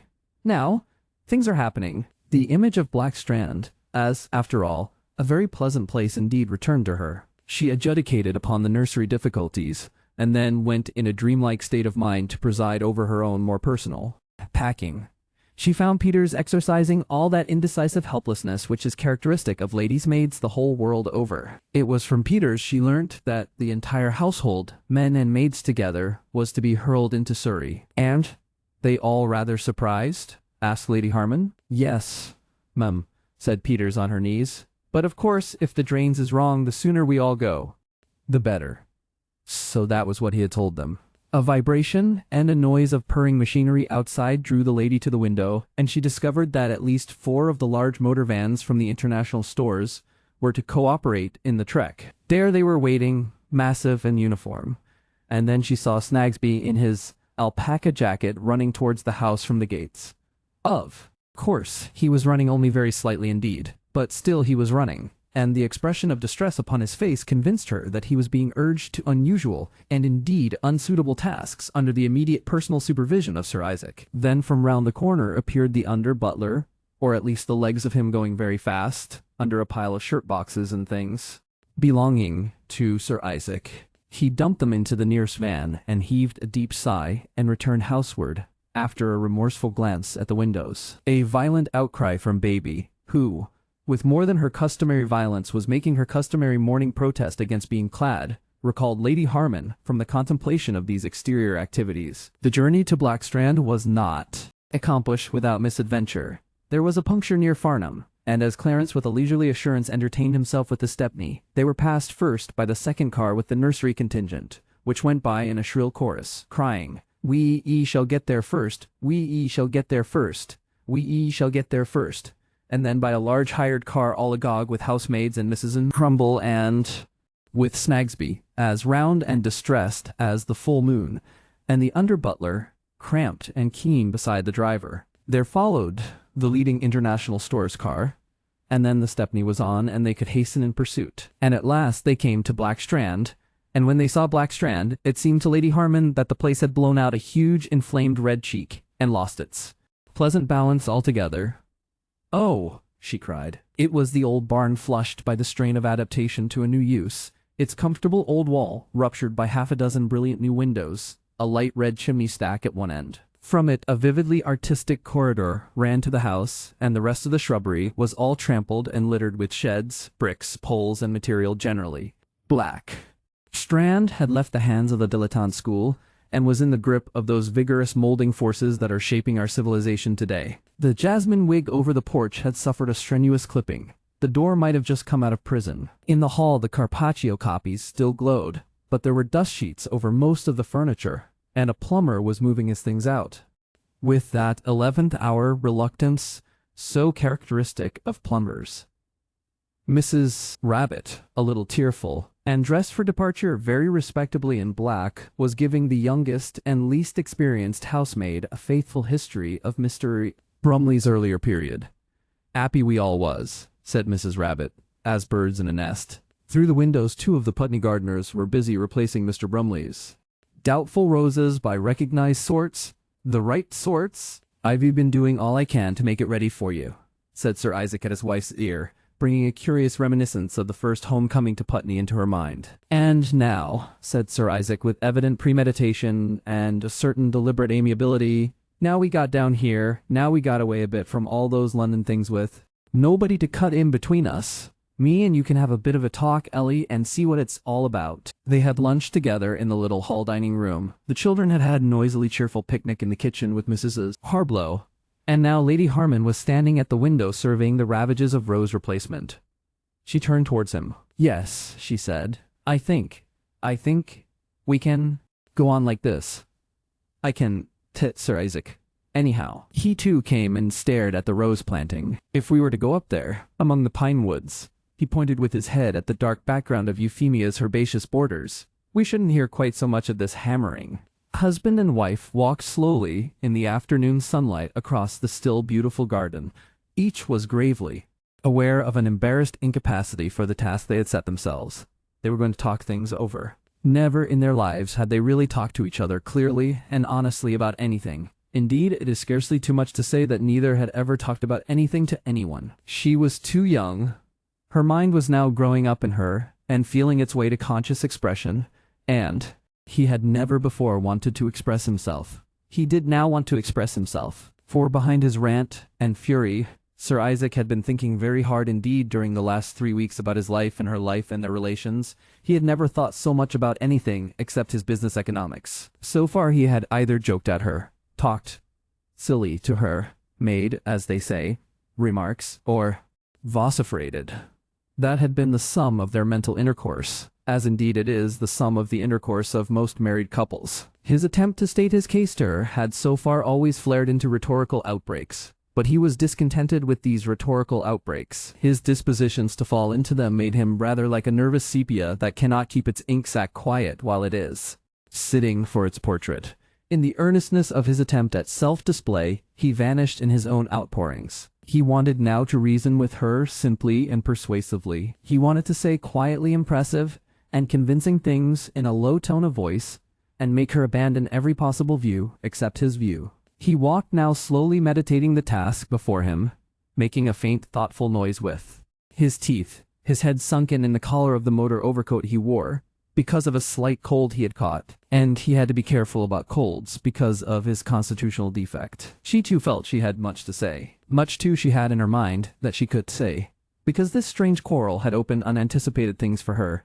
She had found and considered repugnances in her nature she had never dared to glance at hitherto. Sir Isaac began rather haltingly when they had reached a sandy, ant-infested path that ran slantingly up among the trees. He affected a certain perplexity. He said he did not understand what it was his wife was after, what she thought she was doing in making all this trouble. He wanted to know just what it was she wanted, how she thought they ought to live, just what she considered his rights were as her husband, and just what she considered were her duties as his wife, if, that is, she considered she had any duties. To these inquiries Lady Harman made no very definite reply, Their estrangement, instead of clearing her mind, had, on the whole, perplexed it more, by making her realize the height and depth and extent of her possible separation from him. She replied, therefore, with an unsatisfactory vagueness. She said she wanted to feel that she possessed herself, that she was no longer a child, that she thought she had a right to read what she chose, see what people she liked, go out a little by herself, have a certain independence. She hesitated. Have a certain definite allowance of my own. Have I ever refused you money? Cried Sir Isaac, protesting. It is that, said Lady Harman. It's the feeling of being able to defy anything I say, said Sir Isaac with a note of bitterness. As if I didn't understand. It was beyond Lady Harman's powers to express just how that was the precise statement of the case. Sir Isaac, reverting to his tone of almost elaborate reasonableness, expanded his view that it was impossible for husband and wife to have two different sets of friends, let alone every other consideration, he explained. It was too convenient for them not to be about together. And as for reading or thinking what she chose, he had never made any objection to anything, unless it was decadent rot, that any decent man would object to his womenfolk seeing. Rot she could fortunately. Blear-eyed humbug. He checked himself on the verge of an almost archiepiscopal outbreak, in order to be patiently reasonable again. He was prepared to concede that it would be very nice if Lady Harman could be a good wife, and also an entirely independent person, very nice. But the point was, his tone verged on the ironical, that she could be two entirely different people at the same time. But you have your friends, she said. You go away alone. That's different, said Sir Isaac with a momentary note of annoyance. It's business. It is teeth that I want to. Lady Harman had a feeling that they were neither of them gaining any ground. She blamed herself for her lack of lucidity. She began again, taking up the matter at a fresh point. She said that her life at present wasn't full, that it was only half a life, that it was just home and marriage and nothing else. He had his business, he went out into the world, he had politics and all sorts of things. She had nothing in the place of them. Sir Isaac closed this opening rather abruptly by telling her that she should count herself lucky she hadn't. And again the conversation was suspended for a time. But I want to know about these things, she said. Sir Isaac took that musingly. There's things go on, she said, outside home. There's social work. There's interests. Am I never to take any part in that? Sir Isaac still reflected. There's one thing, he said at last, I want to know. We'd better have it out now. But he hesitated for a time. Ellie, he blundered. You aren't getting somehow not fond of me? She made no immediate reply. Look here, he said in an altered voice. Ellie, there is something below all this? There is something been going on that I don't know? Her eyes, with a certain terror in their depths, questioned him. Something, he said, and his face was deadly white. Some other man, Ellie? She was suddenly crimson. A flaming indignation. Isaac, she said. What do you mean? How can you ask me such a thing? If it's that, said Sir Isaac, his face suddenly full of malignant force. But I'd kill you if it is that. He went on searching his mind. Why should a woman get restless? Why should she want to go away from her husband? Go meeting other people, go gadding about. If a woman's satisfied, she's satisfied. She does harbor fancies. All this grumbling and unrest. Natural for your sister, but why should you? You've got everything a woman needs, husband, children, a perfectly splendid home, clothes, good jewels, and plenty of them, respect. Why should you want to go out after things? It's mere spoilt childishness. Of course you want to wander out, and if there is a man. He caught her wrist suddenly. There is a man, he demanded. Isaac, she protested in horror. Then I'll be one. You think I'm a fool. You think I don't know anything all these literary and society people know. I do know. I know that a man and a woman have got to stick together, and if you go straying, you may think you were straying after the moon or social work or anything, but there's a strange man waiting round the corner for every woman and a strange woman for every man. Think I've had no temptations? Oh, I know. What's life or anything but that? And it's just because we've not gone on having more children, just because we listened to all those fools who said you were overdoing it, that all this fretting and grumbling began. We've got on to the wrong track, Ellie, and we've got to get back to plain, wholesome ways of living. See? So what I've come down here for and what I mean to do. We've got to save ourselves. I've been too modern and all that. I'm going to be a husband as a husband should. I'm going to protect you from these IDs, protect you from your own self. And that's about where we stand, Ellie, as I make it out. He paused with the effect of having delivered himself of long premeditated things. Lady Harman essayed to speak, but she found that directly she set herself to speak, she sobbed and began weeping. She choked for a moment. Then she determined she would go on, and if she must cry, she must cry. She could let a disposition to tears seal her in silence forever. It is, she said, what I expected of life. It's what life is. Sir Isaac cut in. When I think, she sobbed, of what I've lost. Lost, cried Sir Isaac. Lost. Oh, come now, Ellie, I like that. What? Lost. Hang it. You gotta look facts in the face. You can deny. Marrying like this. You made a jolly good thing of it. But the beautiful things, the noble things. What's beautiful? Cried Sir Isaac in protesting scorn. What's noble? Rot. Doing your duty if you like, and being sensible, that's noble and beautiful, but not fretting about and running yourself into danger. You got to have a sense of humor, Ellie, in this life. He created a quotation. As you make your bed, so shall you lie. For an interval neither of them spoke. They crested the hill, and came into view of that advertisement board she had first seen.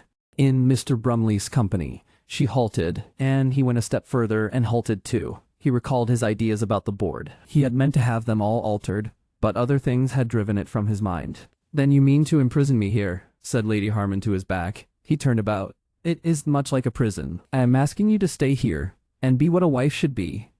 I am to have no money. That depends entirely on yourself. You know that well enough.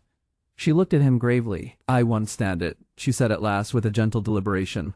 She spoke so softly that he doubted his hearing. What? He asked sharply. I won't stand it, she repeated. No. But what can you do? I don't know, she said after a moment of grave consideration. For some moments. His mind hunted among possibilities. It's me that, standing it, he said. He came closely up to her. He seemed on the verge of rhetoric. He pressed his thin white lips together. Standing it, when we might be so happy, he snapped, and shrugged his shoulders, and turned with an expression of mournful resolution towards the house again. She followed slowly. He felt that he had done all that a patient and reasonable husband could do.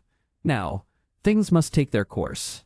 The imprisonment of Lady Harman at Blackstrand lasted just one day short of a fortnight. For all that time, except for such interludes as the urgent needs of the strike demanded, Sir Isaac devoted himself to the siege. He did all he could to make her realize how restrainedly he used the powers the law vests in a husband, how little he forced upon her the facts of marital authority and wifely duty. At times he sulked, at times he affected a cold dignity, and at times a virile anger swayed him at her unsubmissive silences. He gave her little peace in that struggle, a struggle that came to the edge of physical conflict.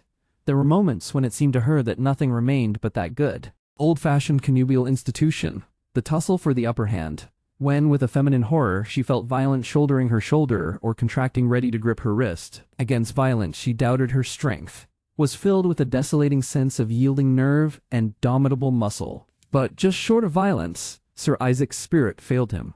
He would glower and bluster, half-threaten, and retreat. It might come to that at last, but at present it had not come to that. She could not understand why she had neither message nor sign from Susan Burnett, but she hid that anxiety and disappointment under her general dignity. She spent as much time with the children as she could, and until Sir Isaac locked up the piano she played, and was surprised to find far more in Chopin than she had ever suspected in the days when she had acquired a passable dexterity of execution. She found, indeed, the most curious things in Chopin, emotional phrases that stirred and perplexed and yet pleased her.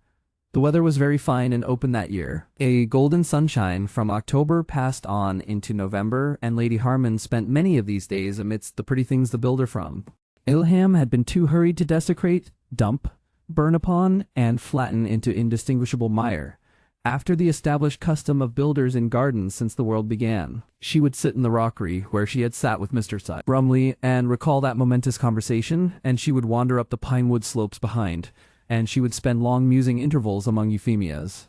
Perennials, thinking sometimes, and sometimes not so much thinking as feeling the warm tendernesses of nature, and the perplexing difficulties of human life. With an amused amazement, Lady Harman reflected as she walked about the pretty borders and the little patches of lawn and orchard that in this very place she was to have realized an imitation of the immortal Elizabeth, and have been wise, witty, gay, defiant, gallant, and entirely successful with her man of wrath. Evidently there was some temperamental difference, or something in her situation, that altered the values of the affair. It was clearly a different sort of man, for one thing. She did feel a bit gay, and her profound and deepening indignation with the alternative to this stagnation was tainted by a sense of weakness and incapacity. She came very near surrender several times. There were afternoons of belated ripened warmth, a kind of summer that had been long in the bottle, with a certain lassitude in the air and a blue haze among the trees, that made her feel the folly of all resistances to fate. Why, after all, shouldn't she take life as she found it? That is to say, as Sir Isaac was prepared to give it to. He was really so bad, she told herself. The children, their noses were certainly a little sharp, but there might be worse children. The next might take after herself more. Who was she to turn upon her appointed life and declare it was good enough? Whatever happened, the world was still full of generous and beautiful things. Trees, flowers, sunset and sunrise, music and mist and morning dew. And as for this matter of the sweated workers, the harshness of the business, the ungracious competition, suppose if instead of fighting her husband with her weak powers, she persuaded him. She tried to imagine just exactly how he might be persuaded. She looked up and discovered with an extraordinary amazement Mr. Brumley, with eager gestures, and a flushed and excited visage hurrying towards her across the croquet lawn. Lady Viping's dinner party had been kept waiting exactly 35 minutes for Lady Harman. Sir Isaac, with a certain excess of zeal, had intercepted the hasty note his wife had written to account for her probable absence. The party was to have centered entirely upon Lady Harman. It consisted either of people who knew her already, or of people who were to have been specially privileged to know her, and Lady Viping telephoned twice to Putney before she abandoned hope. "It's disconnected," she said, returning in despair from her second struggle with the great public service. "They can get a reply." "It's that little wretch," said Lady Beach Mandarin. "He hasn't let her come. I know him." "It's like losing a front tooth," said Lady Viping, surveying her table as she entered the dining room. "But surely she would have written," said Mr.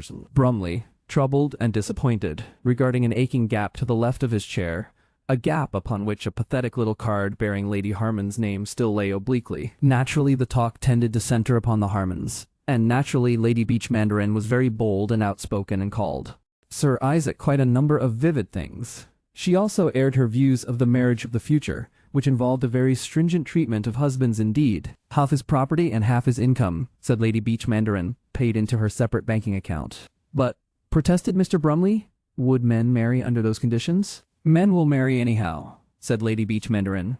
"Under any conditions."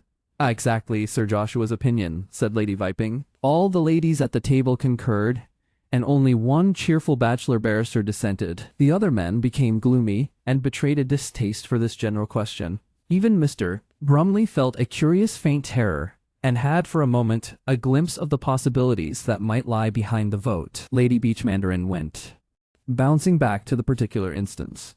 "At present," she said, "witness Lady Harman, women were slaves, pampered slaves if you will, but slaves. As things were now, there was nothing to keep a man from locking up his wife, opening all her letters, dressing her in sackcloth, separating her from her children. Most men, of course, did to do such things. They were amenable to public opinion. But Sir Isaac was a jealous little ogre. He was a gnome who had carried off a princess. She threw out projects for assailing the ogre. She would descend tomorrow morning upon the Putney house, a living flamboyant writ of habeas corpus."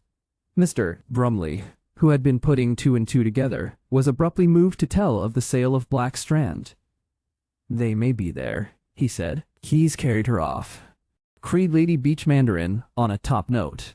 "It might be the 18th century for all he cares. But if it's Black Strand, I'll go to Black Strand."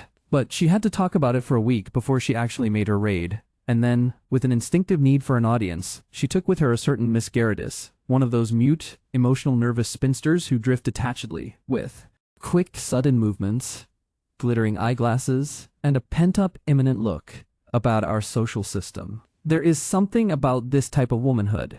It is hard to say, almost as though they were the bottled souls of departed buccaneers grown somehow virginal. She came with Lady Beach Mandarin quietly, almost humorously, and yet it was as if the pirate glittered dimly visible through the polished glass of her erect exterior. "Here we are," said Lady Beach Mandarin, staring astonished at the once familiar porch. "Now for it." She descended and assailed the bell herself, and Miss Gerardis stood beside her with the light of combat in her eyes and glasses in cheeks. "Shall I offer to take her for a drive?" "Let's," said Miss Gerardis in an enthusiastic whisper. "Right away. Forever." "I will," said Lady Beach Mandarin, and nodded desperately. She was on the point of ringing again when Snagsby appeared. He stood with a large obstructiveness in the doorway. "Lady Harman, my lady," he said with a well-trained deliberation, "is not at home." "Not at home?" queried Lady Beach Mandarin. "Not at home, my lady," repeated Snagsby invincibly. "But when will she be at home?" I can." "Say, my lady." Sir Isaac." "Sir Isaac, my lady, is not at home." "Nobody is at home, my lady." "But we've come from London," said Lady Beach Mandarin. "I'm very sorry, my lady. You see, I want my friend to see this house and garden." Snagsby was visibly disconcerted. "I have no instructions, my lady," he tried. "Oh, but Lady Harman would never object." Snagsby's confusion increased. He seemed to be wanting to keep his face to the visitors, and at the same time glance over his shoulder. "I will," he considered. "I will inquire, my lady." He backed a little, and seemed inclined to close the door upon them. Lady Beach Mandarin was too quick for him. She got herself well into the open doorway. "And of whom are you going to inquire?" A large distress betrayed itself in Snagsby's. "The housekeeper," he attempted. "It falls to the zookeeper, my lady." Lady Beach Mandarin turned her face to Miss Gerardis, shining in support. "Stuff and nonsense," she said. "Of course we shall come in." And, with a wonderful movement that was at once powerful and perfectly ladylike, this intrepid woman, butted is not the word, collided herself with Snagsby and hurled him backward into the hall. Miss Gerardis followed closely behind, and at once extended herself in open order on Lady Beach Mandarin's right. "Go and inquire," said Lady Beach Mandarin, with a sweeping gesture of her arm. "Go and inquire." For a moment Snagsby surveyed the invasion with horror and then fled precipitately into the recesses of the house. "Of course they were at home," said Lady Beach Mandarin. "Fancy that navigable, trying to shut the door on us." For a moment the two brightly excited ladies surveyed each other, and then Lady Beach Mandarin, with a quickness of movement wonderful in one so abundant, began to open first one, and then another of the various doors that opened into the long hall living room. At a peculiar little cry from Miss Gerardis, she turned from a contemplation of the long, low study in which so much of the Euphemia books had been written, to discover Sir Isaac behind her, closely followed by an agonized Snagsby. "H," she cried, with both hands extended. "And so you've come in, Sir Isaac? That's perfectly delightful. This is my friend, Miss Gerardis, who's dying to see anything you've left of poor Euphemia's garden. And how is dear Lady Harman?" For some crucial moments Sir Isaac was unable to speak, and regarded his visitors with an expression that was unpretendingly criminal. Then he found speech. "You can he said. "It can't be managed." He shook his head. His lips were whitely compressed. "But all the way from London, Sir Isaac?" "Lady Harman's ill," lied Sir Isaac. "She mustn't be disturbed. Everything has to be kept quiet. See? Not even shouting. Not even ordinarily raised voices. A voice like yours might kill her. That's why Snagsby here said we were not at home. We aren't at home. Not to anyone." Lady Beach Mandarin was baffled. "Snagsby," said Sir Isaac. "Open that door." "But can't I see her? Just for a moment?" Sir Isaac's malignity had softened a little at the prospect of victory. "Absolutely impossible," he said. "Everything disturbs her, every tiny thing. You be certain to." Lady Beach Mandarin looked at her companion, and it was manifest that she was at the end of her resources. Miss Gerardis, after the fashion of highly strung spinsters, suddenly felt disappointed in her leader. It was her silence intimated, for her to offer suggestions. The ladies were defeated. When at last that stiff interval ended, their dresses rustled doorward, and Sir Isaac broke out into the civilities of a victor. It was only when they were a mile away from Black Strand that fluent speech returned to Lady Beach Mandarin. "The little crippen," she said. "He's got her locked up in some cellar. Horrid little face he has. He looked like a rat at bay." I think perhaps, if we'd done differently, said Miss Garrudis, in a tone of critical irresponsibility. I'll write to her. That's what I'll do, said Lady Beach Mandarin, contemplating her next step. I'm really concerned. And did you feel something sinister? That butler man's expression, a kind of round horror. That very evening she told it all. It was almost the trial trip of the story, to Mr. Brumley. Sir Isaac watched their departure furtively from the study window, and then ran out to the garden. He went right through into the pine woods beyond, and presently, far away up the slopes, he saw his wife loitering down towards him, a gracious white tallness touched by a ray of sunlight, and without a suspicion of how nearly rescue had come to her. So, you see under what excitement Mr. Brumley came down to Blackstrand. Luck was with him at first, and he forced the defense with ridiculous ease. Lady Harman, sir, is not at home, said Snagsby. Ah, said Mr. Brumley, with all the assurance of a former proprietor. Then I'll just have a look round the garden, and was through the green door in the wall and round the barn end before Snagsby's mind could function. That unfortunate man went as far as the green door in pursuit, and then, with a gesture of despair, retreated to the pantry and began cleaning all his silver to calm his agonized spirit. He could pretend, perhaps, that Mr. Brumley had never rung at the front door at all. If not, Moreover, Mr. Brumley had the good fortune to find Lady Harman quite unattended and pensive upon the little seat that Euphemia had placed for the better seeing of her herbaceous borders. Lady Harman, he said rather breathlessly, taking both her hands with an unwonted assurance and then sitting down beside her, I am so glad to see you. I came down to see you, to see if I could be of any service to you. It's so kind of you to come, she said, and her dark eyes said as much or more. She glanced round, and he too glanced round for Sir Isaac. You see, he said, I don't know. I don't want to be impertinent, but I feel, if I can be of any service to you, I feel perhaps you want help here. I don't want to seem to be taking advantage of a situation, or making unwarrantable assumptions, but I want to assure you, I would willingly die if only I could do anything. Ever since I first saw you. He said all this in a distracted way, with his eyes going about the garden for the possible apparition of Sir Isaac, and all the time his sense of possible observers made him assume an attitude as though he was engaged in the smallest of small talk. Her color quickened at the import of his words, and emotion, very rich and abundant emotion, its various factors not altogether untouched perhaps by the spirit of laughter, lit her eyes. She doubted a little what he was saying, and yet she had anticipated that somehow, someday, in quite other circumstances, Mr. Brumley might break into some such strain. You see, he went on with a quality of appeal in his eyes. There's so little time to say things, without possible interruption. I feel you are in difficulties, and I want to make you understand. Every beautiful woman, I suppose, has a sort of right to a certain sort of man. I want to tell you, I am not really presuming to make love to you, but I want to tell you I am altogether yours, altogether at your service. I've had sleepless nights. All this time I've been thinking about you. I am quite clear. I haven't a doubt. I'll do anything for you, without reward, without return. I'll be your devoted brother, anything, if only you will make use of me. Her color quickened. She looked around and still no one appeared. It's so kind of you to come like this, she said. You say things, but I have felt that you wanted to be brotherly. Whatever I can be, assured Mr. Brumley.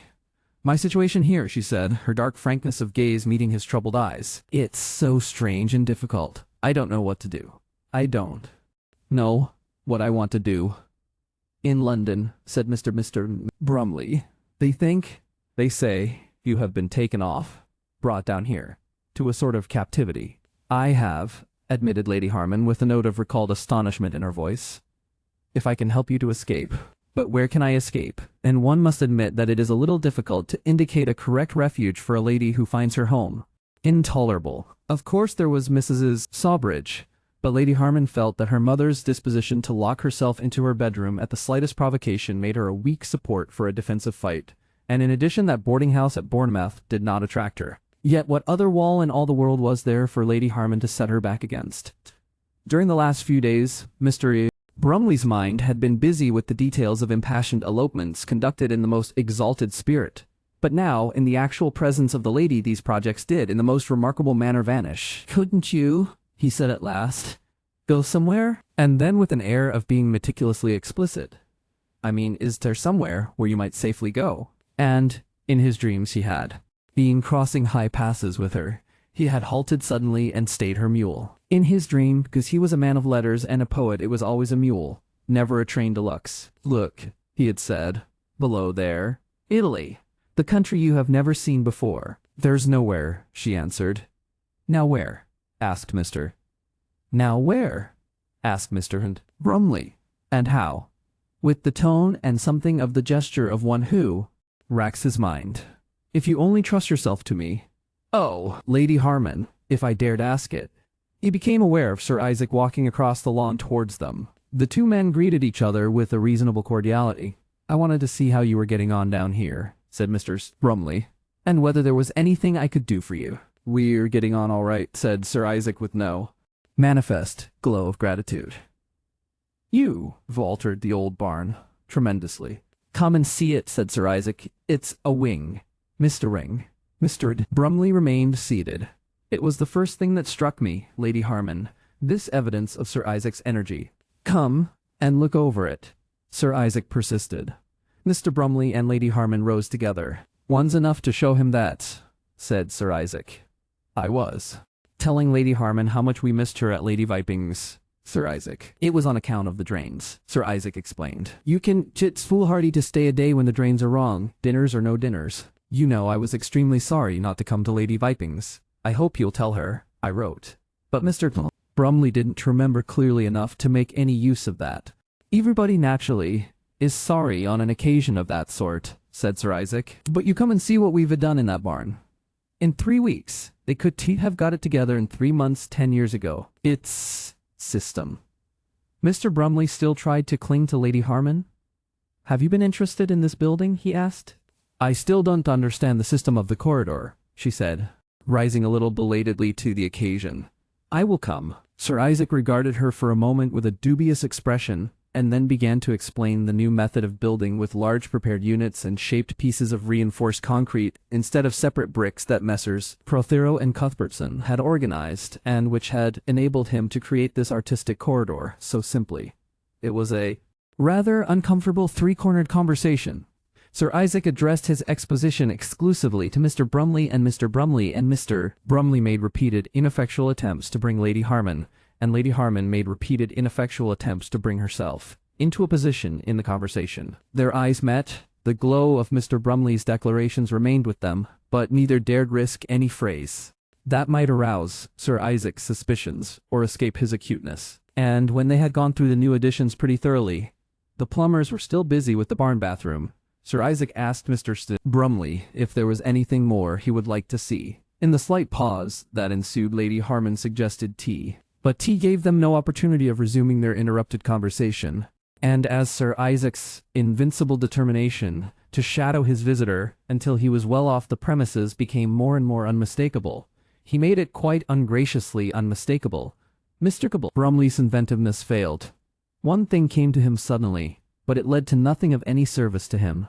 But I heard you were dangerously ill, Lady Harman, he cried. Lady Beach Mandarin called here. But when? Asked Lady Harman, astonished over the tea things. But you know she called, said Mr. Brumley, and looked in affected reproach at Sir Isaac. I've not been ill at all, Sir Isaac told her. Told her I was ill. Dangerously ill. Dangerously ill. That you could bear to be disturbed. But when, Mr. Brumley? 3 days ago? They both looked at Sir Isaac, who was sitting on the music stool and eating a piece of tea cake with a preoccupied air. He swallowed, and then spoke thoughtfully, in a tone of detached observation. Nothing but a slight reddening of the eyes betrayed any unusual feeling in him. It's my opinion, he said, that old lady, Lady Beach Mandarin I mean, doesn't know what she's saying half the time. She says, oh, remarkable things. Saying that, for example, but did she call on me? She called. I am surprised you did hear. And she was all in a flurry for going on. Did you come down, Mr. Brumley, to see if Lady Harman was ill? That weighed with me. Well, you see she is, said Sir Isaac, and brushed a stray crumb from his coat. Mr. Brumley was at last impelled gateward, and Sir Isaac saw him as far as the high road. Goodbye, Brumley, with excessive amiability, Sir Isaac with soundless lips made a goodbye-like gesture. "And now," said Sir Isaac to himself with extreme bitterness, "now to see about getting a dog." "Bull mastiff," said Sir Isaac, developing his idea as he went back to Lady Harman. "Or perhaps a thoroughly vicious collie?" "How did that chap get in?" he demanded. "What had he got to say to you?" "He came in to look at the garden," said Lady Harman. "And of course he wanted to know if I had been well, because of Lady Viping's party. And, I suppose, because of what you told Lady Beach Mandarin." Sir Isaac grunted doubtfully. He thought of Snagsby, and of all the instructions he had given Snagsby. He turned about, and went off swiftly and earnestly to find Snagsby. Snagsby lied. But Sir Isaac was able to tell from the agitated way in which he was cleaning his perfectly clean silver at that unseasonable hour that the wretched man was lying. Quite a number of words came to the lips of Mr. Brumley as he went unwillingly along the pleasant country road that led from Blackstrand to the railway station. But the word he ultimately said showed how strongly the habits of the gentlemanly literature prevailed in him. It was the one inevitable word for his mood. Baffled, close upon its utterance came the weak irritation of the impotent man. "What the devil?" cried Mr. Brumley. Some critical spirit within him asked him urgently why he was going to the station, what he thought he was doing, what he thought he had done, and what he thought he was going to do. To all of which questions Mr. Brumley perceived he had no adequate reply. Earlier in the day he had been inspired by a vague yet splendid dream of large masterful liberations achieved. He had intended to be very disinterested, very noble, very firm, and so far as Sir Isaac was concerned, a trifle overbearing. "You know now what he said and did." "Of course, if we could have talked for a little longer," he said. From the stormy dissatisfaction of his retreat, this one small idea crystallized, that he had not talked enough without disturbance to Lady Harman. The thing he had to do was to talk to her some more, to go on with what he had been saying. That thought arrested his steps. On that hypothesis, there was no reason whatever why he should go on to the station and London. Instead, he stopped short, saw a convenient gate ahead, went to it, seated himself upon its topmost rail, and attempted a calm survey of the situation. He had somehow to continue that conversation with Lady Harman. Was it impossible to do that by going back to the front door of Blackstrand? His instinct was against that course. He knew that if he went back now openly, he would see nobody but Sir Isaac or his butler. He must, therefore, not go back openly. He must go round now and into the pine woods at the back of Blackstrand. Thence he must watch the garden and find his opportunity of speaking to the imprisoned lady. There was something at once attractively romantic and repellently youthful about this course of action. Mr. Brumley looked at his watch, then he surveyed the blue clear sky overhead, with just one warm, tinted wisp of cloud. It would be dark in an hour, and it was probable that Lady Harman had already gone indoors for the day. Might it be possible after dark to approach the house? No one surely knew the garden so well as he. Of course, this sort of thing is always going on in romances.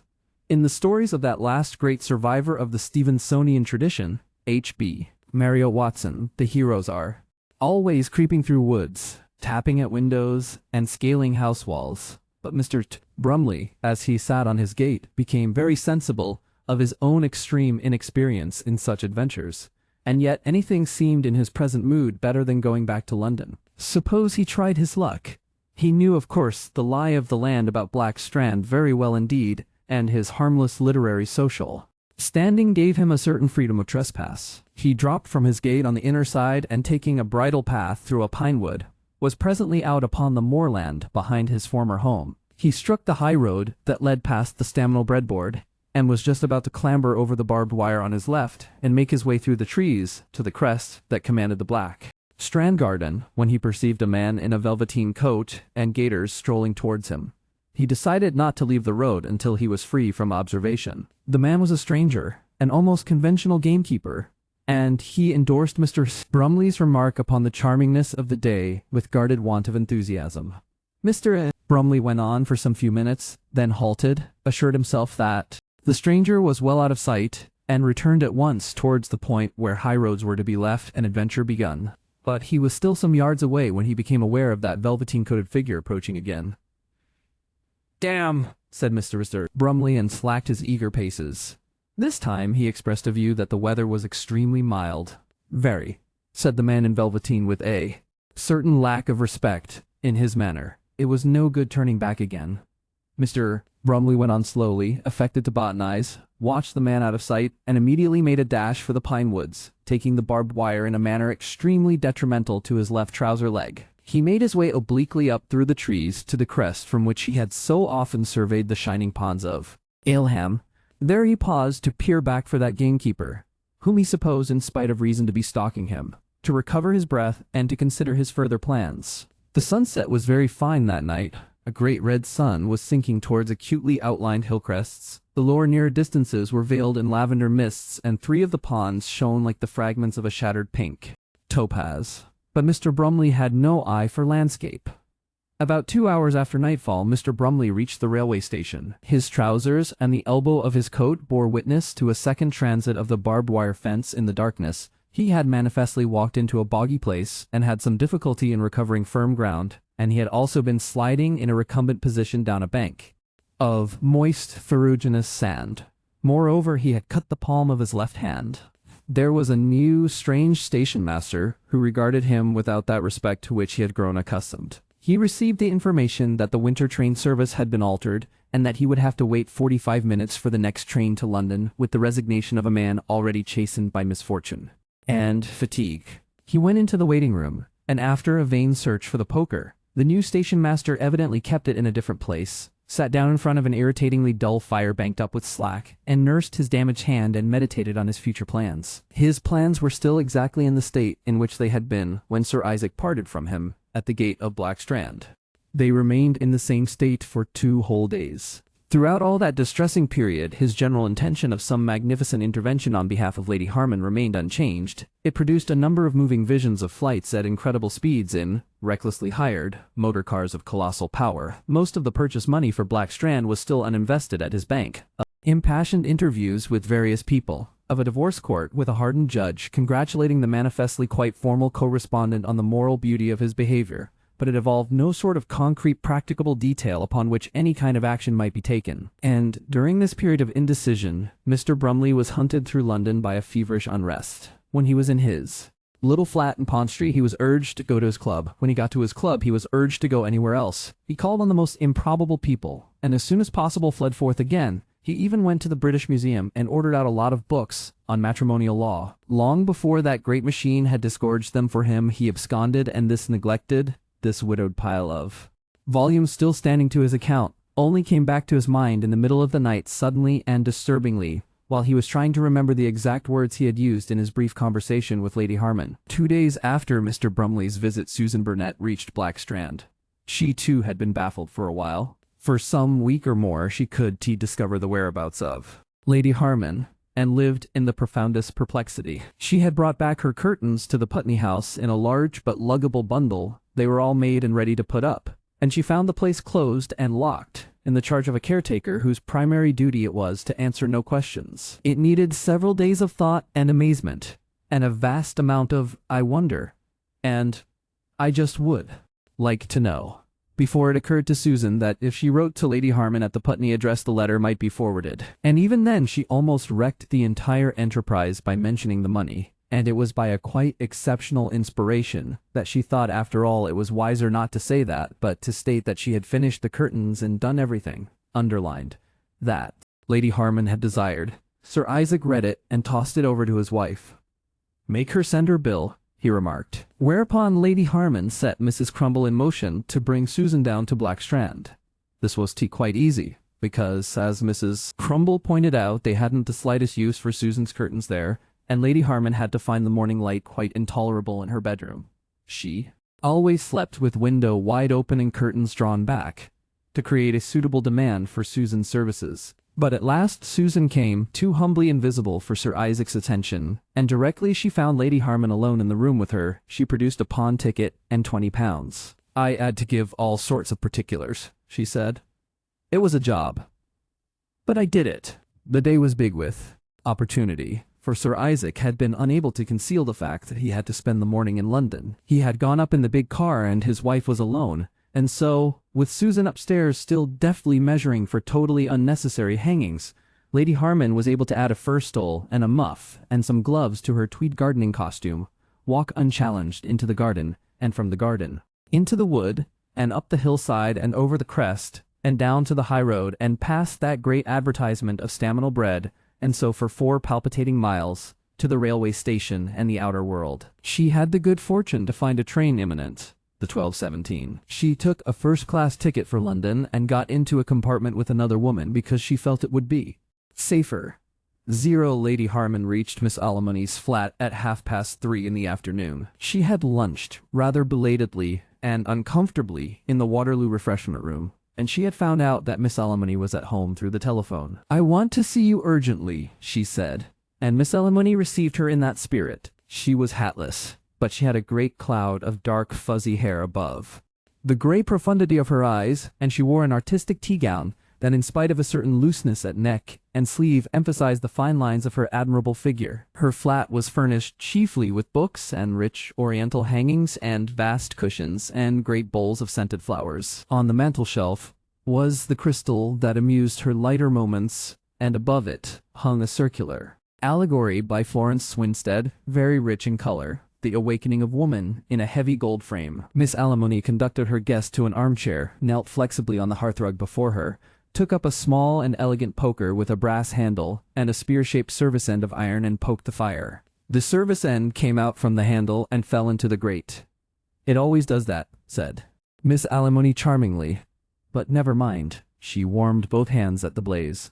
"Tell me all about it," she said softly. Lady Harman felt she would rather have been told all about it, but perhaps that would follow. "You see," she said, "I find my married life." She halted. "It was very difficult to tell everyone," said Agatha, giving a fine firelit profile, and remaining gravely thoughtful. Through a little pause.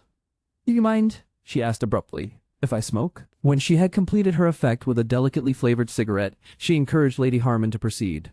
This Lady Harman did in a manner due. She said her husband left her no freedom of mind or movement, gave her no possession of herself, wanted to control her reading and thinking. "He insists," she said. "Yes," said Miss Agatha, sternly blowing aside her cigarette smoke. "They all insist." "He insists," said Lady Harman, "on seeing all my letters, choosing all my friends. I have no control over my house or my servants, no money except what he gives me. In fact, you are property. I am simply property, a harem of one. And all that is within the provisions of the law." "How any woman can marry," said Miss Agatha, after a little interval. "I sometimes think that is where the true strike of the sex ought to begin. If none of us married, if we said all of us, no, definitely, we refuse this bargain. It is a man-made contract. We have had no voice in it. We decline. Perhaps it will come to that. And I knew that you with that quiet, beautiful penetration in your eyes would come to see it. Like that. The first task, after the vote is won, will be the revision of that contract. The very first task of our women statesmen." She ceased and revived her smoldering cigarette and mused, blinking through the smoke. She seemed for a time almost lost to the presence of her guest in a great daydream of woman statecraft. "And so," she said, "you come, as they all come, to join us?" "Well," said Lady Harman in a tone that made Agatha turn eyes of surprise upon her. "Of course," continued Lady Harman, "I suppose I shall join you. But as a matter of fact, you see, what I've done today has been to come right away. You see, I am still in my garden tweeds. There it was down there, a sort of stalemate." Agatha sat up on her heels. "But my dear," she said, "you don't mean you've run away?" "Yes, I've run away. But run away. I sold a ring and got some money, and here I am. But what are you going to do?" "I don't know. I thought you perhaps might advise." "Might advise? But a man like your husband, he'll pursue you." "If he knows where I am, he will," said Lady Harman. "He'll make a scandal." "My dear, are you wise? Tell me exactly, why have you run away?" "I did understand it all, that you had run away. Because," began Lady Harman, and flushed hotly. "It was impossible," she said. Miss Alamoni regarded her deeply. "I wonder," she said. "I feel," said Lady Harman, "if I stayed, if I gave in, I mean after I had once rebelled, then I should just be a wife, ruled, ordered." "It was the place to give in," said Miss Alamoni, and added one of those Parliament touches that creep more and more into feminine phraseology. "I agree to that. Nem in contradicent. But I wonder," She began a second cigarette and thought in profile again. I think, perhaps, I haven't explained clearly how things are, said Lady Harman, and commenced a rather more explicit statement of her case. She felt she had not conveyed, and she wanted to convey to Miss Alimony that her rebellion was not simply a desire for personal freedom and autonomy, that she desired these things because she was becoming more and more aware of large affairs outside her home life in which she ought to be not simply interested but concerned, that she had been not merely watching the workings of the business that made her wealthy, but reading books about socialism, about social welfare that had stirred her profoundly. But he won't even allow me to know of such things, she said. Miss Alimony listened a little abstractedly. Suddenly she interrupted. Tell me, she said, one thing. I confess, she explained. I've no business to ask. But if I am to advise, if my advice is to be worth anything. Yes, yes, asked Lady Harman. Is there someone else? Someone else? Lady Harman was crimson. On your side. Someone else on my side? I mean, someone. A man perhaps? Some man that you care for? More than you do for your husband? I can't imagine, whispered Lady Harman, anything. And left her sentence unfinished. Her breath had gone. Her indignation was profound. Then I can understand why you should find it so important to come away. Lady Harman could offer no elucidation. You see, said Miss Alimony, with an air of expert knowledge, our case against our opponents is just exactly their great case against us. They say to us, when we ask for the vote, the woman's place is the home. Precisely, we answer, the woman's place is the home. Give us our homes. Now your place is your home, with your children. That's where you have to fight your battle. Running away. For you it's simply running away. But if I stay I shall be beaten. Lady Harman surveyed her hostess with a certain dismay. Do you understand, Agatha? I can go back. But my dear, what else can you do? What had you thought? You see, said Lady Harman, after a little struggle with that childish quality in her nerves that might, if it wasn't he controlled, make her eyes brim. You see, I didn't expect you quite to take this view. I thought perhaps you might be disposed. If I could have stayed with you here, only for a little time, I could have got some work or something. It's so dreadful, said Miss Alimony, sitting far back with the relaxation of infinite regrets. It's dreadful. Of course, if you don't see it as I do. I can, said Miss Alimony. I can't. She turned suddenly upon her visitor and grasped her knees with her shapely hands. Oh, let me implore you, don't run away. Please, for my sake, for all our sakes, for the sake of womanhood, don't run away. Stay at your post. You mustn't run away. You must not. If you do, you admit everything. Everything. You must fight in your home. It's your home. That is the great principle you must grasp. It's not his. It's there your duty lies. And there are your children. Your children. Your children. Your little ones. Think if you go. There may be a fearful fuss. Proceedings. Lawyers. A search. Very probably he will take all sorts of proceedings. It will be a matrimonial case. How can I be associated with that? We mustn't mix up women's freedom with matrimonial cases. Impossible. We dare not. A woman leaving her husband. Think of the weapon it gives our enemies. If once other things complicate the vote is lost. After all our self-denial, after all our sacrifices. You see? Don't you see? Fight. She summarized after an eloquent interval. You mean, said Lady Harman, you think I ought to go back? Miss Alimony paused to get her full effect.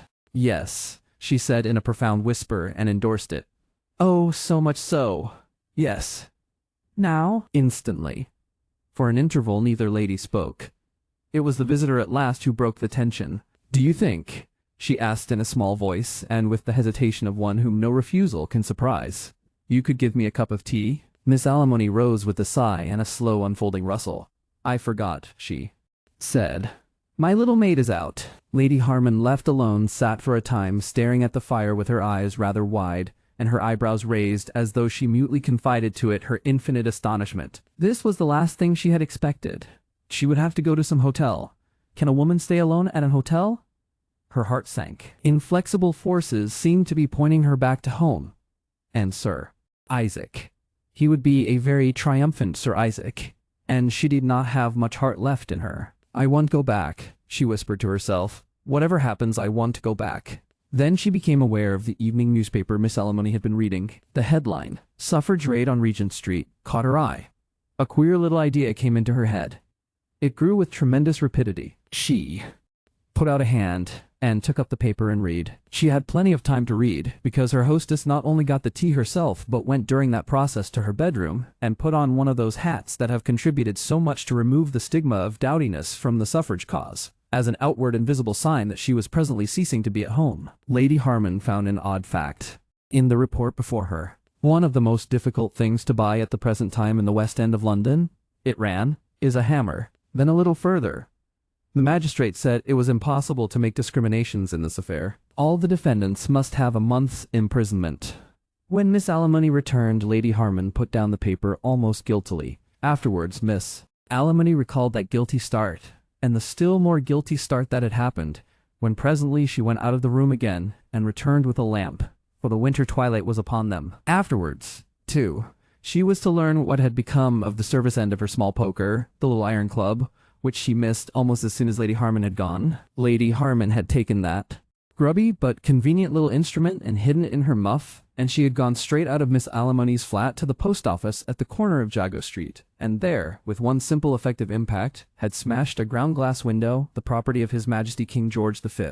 And having done so, she had called the attention of a youthful policeman, fresh from Yorkshire, to her offense, and after a slight struggle with his incredulity and a visit to the window in question, had escorted him to the South Hammersmith police station, and had there made him charge her. And on the way she explained to him with a newfound lucidity why it was that women should have votes. And all this she did from the moment of percussion onward, in a mood of exaltation entirely strange to her, but, as she was astonished to find, by no means disagreeable. She found afterwards that she only remembered very indistinctly her selection of the window and her preparations for the fatal blow, but that the effect of the actual breakage remained extraordinarily vivid upon her memory. She saw with extreme distinctness both as it was before and after the breakage, first as a rather irregular gray surface, shining in the oblique light of a street lamp and giving pale phantom reflections of things in the street, and then as it was after her blow. It was all visual impression in her memory.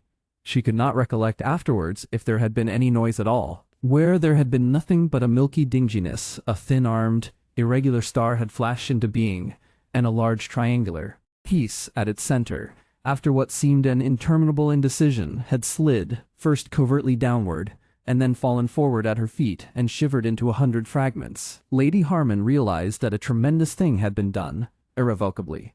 She stared at her achievement open-mouthed. The creative lump of iron dropped from her hand. She had a momentary doubt whether she had really wanted to break that window at all, and then she understood that this business had to be seen through, and seen through with neatness and dignity, and that wisp of regret vanished absolutely in her concentration upon these immediate needs.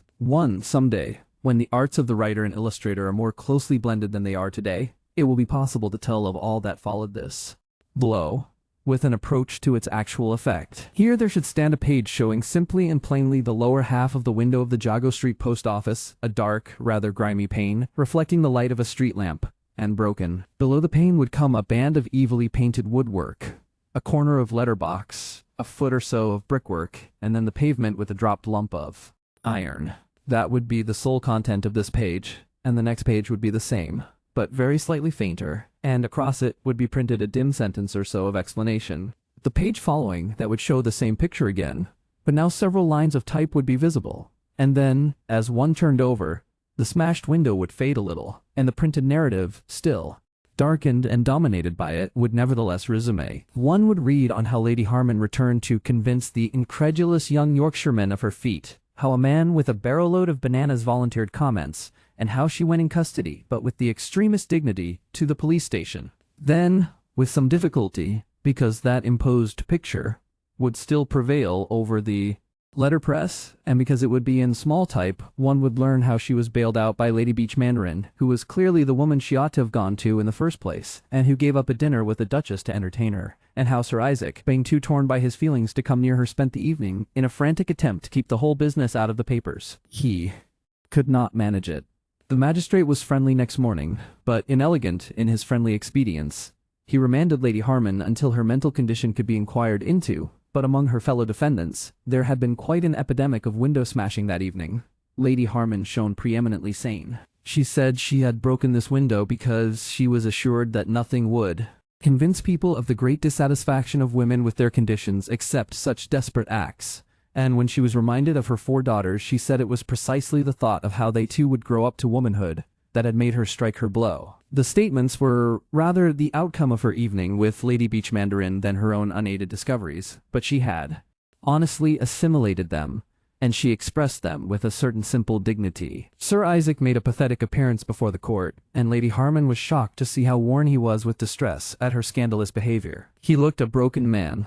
That curious sense of personal responsibility, which had slumbered throughout the Blackstrand struggle, came back to her in a flood, and she had to grip the edge of the dock tightly to maintain her self-control. Unaccustomed as he was to public speaking, Sir Isaac said in a low, sorrow-laden voice, he had provided himself with a written statement dissociating himself from the views his wife's rash action might seem to imply, and expressing his own opinions upon woman's suffrage and the relations of the sexes generally, with especial reference to contemporary literature. He had been writing it most of the night. He was not, however, permitted to read this, and he then made an unstudied appeal for the consideration and mercy of the court. He said Lady Harman had always been a good mother and a faithful wife. She had been influenced by misleading people and bad books and publications, the true significance of which she did not understand. And if only the court would regard this first offense leniently, he was ready to take his wife away, and give any guarantee that might be specified that it should not recur. The magistrate was sympathetic and kindly, but he pointed out that this window breaking had to be stamped out, and that it could only be stamped out by refusing any such exception as Sir Isaac desired. And so, Sir Isaac left the court widowed for a month, a married man without a wife, and terribly distressed. All this and more one might tell in detail, and how she went to her cell, and the long tedium of her imprisonment, and how deeply Snagsby felt the disgrace, and how Miss Alimony claimed her as a convert to the magic of her persuasions, and many such matters. There is no real restraint upon a novelist, fully resolved to be English, and Gothic, and unclassical, except obscure and inexplicable instincts. But these obscure and inexplicable instincts are at times imperative, and on this occasion they insist that here must come a break, a pause, in the presence of this radiating gap in the Postmaster General's glass, and the phenomenon of this gentle and beautiful lady, the mother of 4 children, grasping in her gloved hand, and with a certain amateurishness, a lumpish poker end of iron. We make the pause by ending the chapter here, and by resuming the story at a fresh point, with an account of various curious phases in the mental development of Mr. Brumley. Chapter the 9th. Brumley is troubled by difficult ideas. Then, as that picture of a post office pane, smashed, and with a large hole knocked clean through it, fades at last upon the reader's consciousness, let another and a kindred spectacle replace it. It is the carefully cleaned and cherished window of Mr. Brumley's mind, square and tidy, and, as it were, frosted against an excess of light. And in that also we have now to record the most jagged awl and devastating fractures. Little did Mr. Brumley reckon when first he looked up from his laces at Blackstrand, how completely that pretty young woman in the dark furs was destined to shatter all the assumptions that had served his life. But you have already had occasion to remark a change in Mr. Brumley's bearing and attitude that carries him far from the kindly and humorous conservatism of his earlier work. You have shared Lady Harman's astonishment at the ardor of his few stolen words in the garden, an astonishment that not only grew but flowered in the silences of her captivity, and you know something of the romantic impulses, more at least than she did, that gave his appearance at the little local railway station so belated and so disreputable a flavor. In the chilly, ill-flavored solitude of her prison cell, and with a mind quickened by meager and distasteful fare, Lady Harman had ample leisure to reflect upon many things. She had already fully acquainted herself with the greater proportion of Mr. Brumley's published works, and she found the utmost difficulty in reconciling the flushed, impassioned quality of his few words of appeal with the moral assumptions of his published opinions. On the whole, she was inclined to think that her memory had a little distorted what he had said. In this, however, she was mistaken. Mr. Brumley had really been proposing an elopement, and he was now entirely preoccupied with the idea of rescuing, obtaining, and possessing Lady Harman for himself as soon as the law released her. One may doubt whether this extensive change from a humorous conservatism to a primitive and dangerous romanticism is to be ascribed entirely to the personal charm, great as it no doubt was, of Lady Harman. Rather did her tall, soft, dark presence come to release a long accumulating store of discontent and unrest beneath the polished surfaces of Mr. Brumley's mind. Things had been stirring in him for some time. The latter Euphemia books had lacked much of the freshness of their precursors, and he had found it increasingly hard, he knew not why, to keep up the lightness, the geniality, the friendly badinage of successful and accepted things, the sunny disregard of the grim and unamiable aspects of existence that were the essential merits of that optimistic period of our literature in which Mr. Brumley had begun his career. With every justification in the world, Mr. Brumley had set out to be an optimist, even in the Granta. His work had been distinguished by its gay yet steadfast superficiality, and his early success, his rapid popularity, had done much to turn this early disposition into a professional attitude. He had determined that for all his life he would write for comfortable, untroubled people in the character of a light-spirited, comfortable, untroubled person, and that each year should have its book of connubial humor, its travel in picturesque places, its fun, and its sunshine, like roses budding in succession on a stem. He did his utmost to conceal from himself the melancholy realization that the third and the fourth roses were far less wonderful than the first and the second, and that by continuing the descending series a rose might be attained at last that was almost unattractive. But he was already beginning to suspect that he was getting less animated and a little irritable when Euphemia very gently and gracefully but very firmly and rather enigmatically died, and after an interval of tender and tenderly expressed regrets he found himself, in spite of the most strenuous efforts to keep bright and kindly and optimistic in the best style, dull and getting duller. He could disguise the thing no longer, and he weighed more. 6, 8, 11 pounds more. He took a flat in London, dined and lunched out lightly but frequently, sought the sympathetic friendship of several charming ladies, and involved himself deeply in the affairs of the academic committee. Indeed, he made a quite valiant struggle to feel that optimism was just where it always had been and everything all right and very bright with him, and with the world about him. He did not go under without a struggle. But as Max Beerbohm's caricature, the 1908 one I mean, brought out all too plainly, there was in his very animation something of the alert liveliness of the hunted man. Do what he would, he had a terrible irrational feeling that things, as yet scarce imagined things, were after him and would have him. Even as he makes his point, even as he gesticulates airily, with his rather distinctively North European nose beerbohmically enlarged and his sensitive nostril in the air, he seems to be looking at something he does not want to look at, something conceivably pursuing, out of the corner of his eye. The thing that was assailing Mr. Brumley, and making his old established humor and tenderness seem dull and opaque, and giving this new uneasy quality to his expression, was of course precisely the thing that Sir Isaac meant when he talked about ides and their disturbing influence upon all the once assured tranquillities and predominances of Putney life. It was criticism breaking bounds, as a basis and substance for the tissue of whimsically expressed happiness and confident appreciation of the good things of life, which Mr. Brumley had set before himself as is agreeable, and it was to be hoped popular and profitable. Life task, certain assumptions had been necessary. They were assumptions he had been very willing to make, and which were being made in the most exemplary way by the writers who were succeeding all about him at the commencement of his career. And these assumptions had had such an air then of being quite trustworthy, as being certain to wash and wear. Already nowadays it is difficult to get them stated. They have become incredible, while still too near to justify the incredibility that attaches to history. It was assumed, for example, that in the institutions, customs, and culture of the Middle Victorian period, humanity had, so far as the broad lines of things are concerned, achieved its goal. There were of course still bad men and women, individually, and classes one had to recognize as lower, but all the main things were right. General ideas were right, the law was right, institutions were right, consuls and British railway debentures were right and were going to keep right forever. The abolition of slavery in America had been the last great act which had inaugurated this millennium. Except for individual instances, the tragic intensities of life were over now and done with.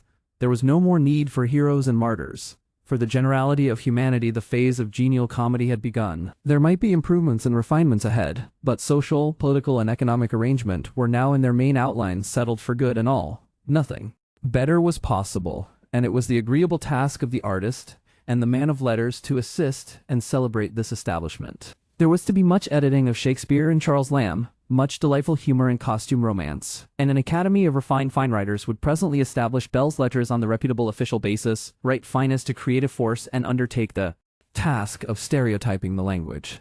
Literature was to have its once terrible ferments reduced to the quality of a helpful pepsin. Ideas were dead, or domesticated.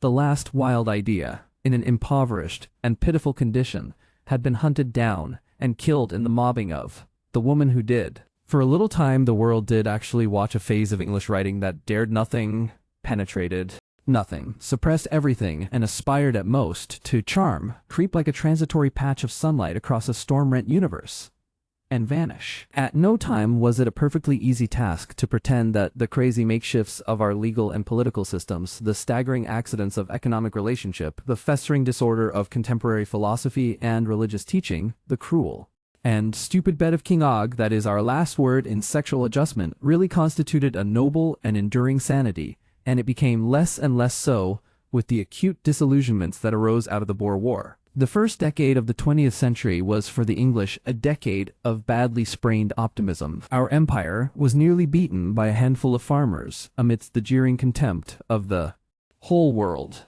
and we felt it acutely for several years. We began to question ourselves. Mr. Brumley found his gay but entirely respectable irresponsibility harder and harder to keep up as that decade wore on. And close upon the South African trouble came that extraordinary new discontent of women with a woman's lot, which we have been observing as it reached and troubled the life of Lady Harman. Women who had hitherto so passively made the bulk of that reading public which sustained Mr. Brumley and his kind. They wanted something else. And behind and beneath these immediately disconcerting things, still more sinister hintings and questioning were beginning to pluck at contentment. In 1899, nobody would have dreamt of asking, and in 1909, even Mr. Brumley was asking, are things going on much longer? 100 little incidents conspired to suggest that a Christianity that had, to put it mildly, shirked the Darwinian challenge, had no longer the palliating influence demanded of a national religion, and that down there in the deep levels of labor where they built railways to carry Mr. Brumley's food and earn him dividends, where they made engines and instruments and textiles and drains for his little needs, there was a new, less bounded discontent, a grimmer spirit, something that one tried in vain to believe was only the work of agitators, something that was to be pacified no longer by the thin pretenses of liberalism, something that might lead ultimately, optimism scarcely dared to ask whither. Mr. Brumley did his best to resist the influence of these darkening ideas. He tried to keep it up that everything was going well, and that most of these shadows and complaints were the mischief of a few incurably restless personalities. He tried to keep it up that to belong to the working class was a thoroughly jolly thing for those who were used to it. He declared that all who wanted to alter our laws or our ideas about property or our methods of production were envious and base, and all who wanted any change between the sexes, foolish or vicious. He tried to go on disposing of socialists, agitators, feminists, women's suffragists, educationists, and every sort of reformer with a good-humored contempt. And he found an increasing difficulty in keeping his contempt sufficiently good-humored. Instead of laughing down at folly and failure, he had moments when he felt that he was rather laughing up, a little wryly, at monstrous things impending. And since ideas are things of atmosphere and the spirit, insidious wolves of the soul, they crept up to him and gnawed the insides out of him, even as he posed as their manful antagonist. Insensibly, Mr. Brumley moved with his times. It is the necessary first phase in the breakup of any system of unsound assumptions that a number of its votaries should presently set about padding its cutting corners and relieving the harsh pressure of its injustices by exuberances of humor and sentimentality. Mr. Brumley became charitable and romantic.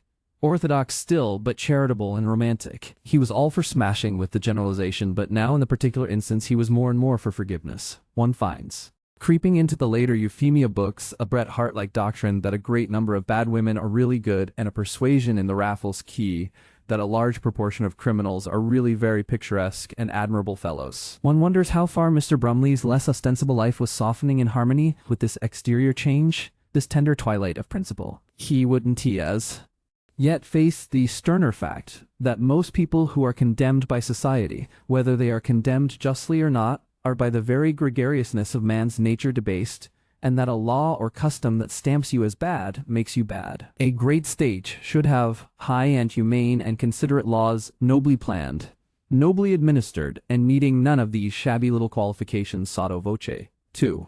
Find goodness in the sinner and justification in the outcast is to condemn the law, but as yet Mr. Brumley's heart failed where his intelligence pointed towards that conclusion. He hadn't the courage to revise his assumptions about right and wrong to that extent.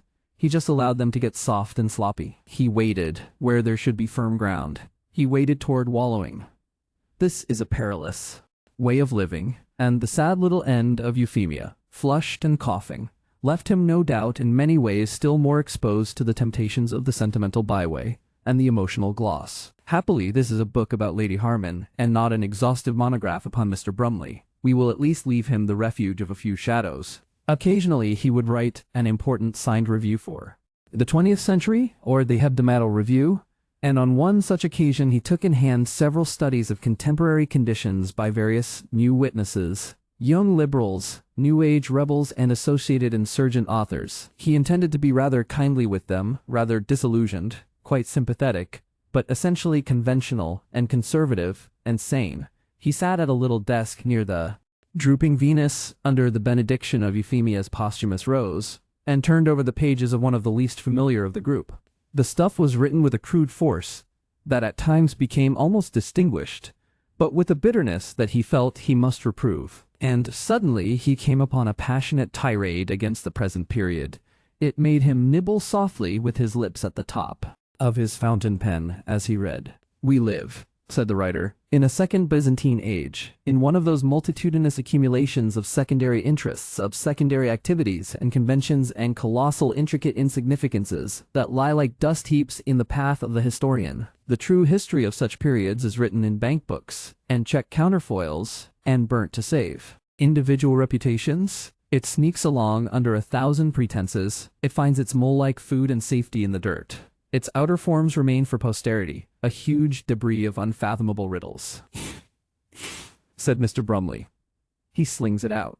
"And what's this? A civilization arrested and decayed, wading through long inglorious ages of unscheduled crime, unchallenged social injustice, senseless luxury, mercenary politics, and universal vulgarity and weakness, for the long overdue scavenging of the Turk. I wonder where the children pick up such language," whispered Mr. Brumley with a smile. But presently he had pushed the book away and was thinking over this novel and unpleasant idea that perhaps after all his age did matter as some ages have mattered, and as he had hitherto always. Suppose it did matter. Byzantine, with the gold of life stolen and the swans changed to geese? Of course, always there had been a certain qualification upon heroes. Even Caesar had needed a wreath. But at any rate the age of Caesar had mattered. Kings no doubt might be more kingly, and the issues of life plainer and nobler. But this had been true of every age. He tried to weigh values against values, our past against our present temperately and sanely. Our art might perhaps be keener for beauty than it seemed to be, but still, it flourished. And our science at least was wonderful, wonderful. There's certainly this young detractor of existing things went astray. What was there in Byzantium to parallel with the electric light, the electric tram, wireless telegraphy, aseptic surgery? Of course this, about unchallenged social injustice, was nonsense. Rant. Why? We were challenging social injustice at every general election, plainly and openly. And crime. What could the man mean about unscheduled crime? Mere words. There was of course a good deal of luxury, but not wicked luxury. And to compare our high-minded and constructive politics with the mere conflict of unscrupulous adventurers about that semi-oriental throne. It was nonsense. This young man must be spanked, said Mr. Brumley. And, throwing aside an open illustrated paper in which a full-length portrait of Sir Edward Carson faced a picture of the king and queen in their robes sitting side by side under a canopy at the coronation durbar, he prepared himself to write in an extremely salutary manner about the follies of the younger generation, and incidentally to justify his period and his professional contentment. One is reminded of those houses into which the white ants have eaten their way. Outwardly still fair and solid, they crumble at the touch of a hand. And now you will begin to understand those changes of bearing that so perplexed Lady Harman, that sudden insurgence of flushed half-furtive passion in the garden. Through the thin pretenses of a liberal friendship, his hollow honor had been gripped and had given way.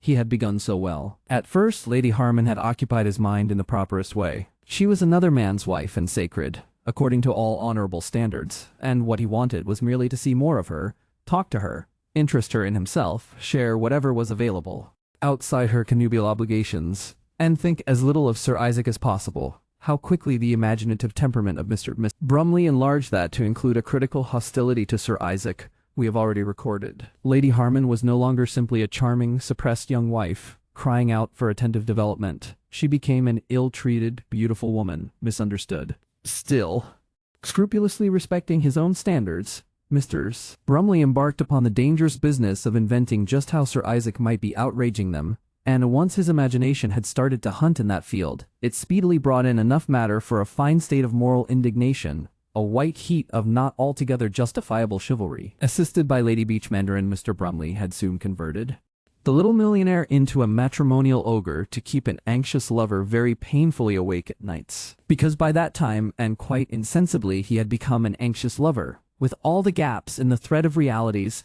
that would have made him that, quite generously filled up from the world of reverie. Moral indignation is jealousy with a halo. It is the peculiar snare of the perplexed. Orthodox. And soon, Mr. Brumley was in a state of nearly unendurable moral indignation with Sir Isaac for 100 exaggerations of what he was and of what conceivably he might have done to his silent yet manifestly unsuitably mated wife. And now that romantic streak, which is, as I have said, the first certain symptom of decay in a system of moral assumptions, began to show itself in Mr. Brumley's thoughts and conversation. "A marriage like that," said Mr. Brumley to Lady Beachmandarin, "isn't a marriage. It flouts the true ideal of marriage. It's slavery, following a kidnapping. But this is a wide step from the happy optimism of the Cambridge days. What becomes of the sanctity of marriage and the institution of the family when respectable gentlemen talk of something called true marriage as non-existent in relation to a lady who is already the mother of 4 children? I record this lapsing of Mr. Brumley into romanticism without either sympathy or mitigation. The children, it presently became apparent, were not true children. Forced upon her, said Mr. Brumley. It makes one ill to think of it. It certainly very nearly made him ill, and as if these exercises in distinction had inflamed his conscience, Mr. Brumley wrote 2 articles in the Hebdomadal denouncing impure literature, decadence, immorality, various recent scandalous instances, and the suffragettes, declaring that woman's place was the home, and that in a pure and exalted monogamy lies the sole unitary basis for a civilized state. The most remarkable thing about this article is an omission. That Sir Isaac's monogamy with any other instances that might be akin to it was not pure and exalted, and that it needed, shall we call it readjustment, is a view that, in this article, Mr. Brumley conspicuously does display. It's as if for a moment, pen in hand, he had eddied back to his old absolute positions.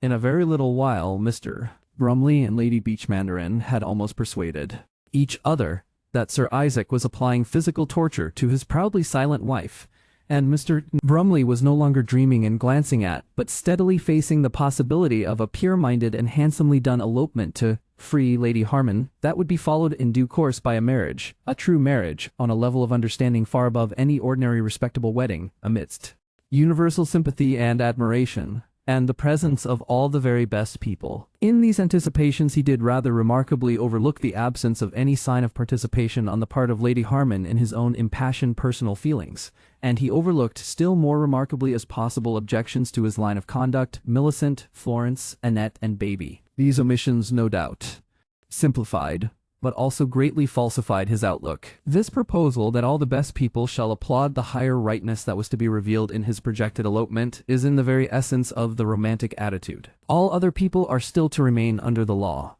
There is to be nothing revolutionary, but with exceptional persons under exceptional conditions. Mr. Brumley stated his case over and over again to his utmost satisfaction, and always at great moral altitudes, and with a kind of transcendent orthodoxy. The more difficult any aspect of the affair appeared from the orthodox standpoint, the more valiantly Mr. Brumley soared. If it came to his living with Lady Harman for a time before they could be properly married amidst picturesque foreign scenery in a little casa by the side of a stream, then the water in that stream was to be quite the purest water conceivable, and the scenery and associations as morally faultless as a view that had passed the exacting requirements of Mr. John Ruskin. And Mr. Brumley was very clear in his mind that what he proposed to do was entirely different in quality, even if it was similar in form from anything that anyone else had ever done who had ever before made a scandal or appeared in the divorce court.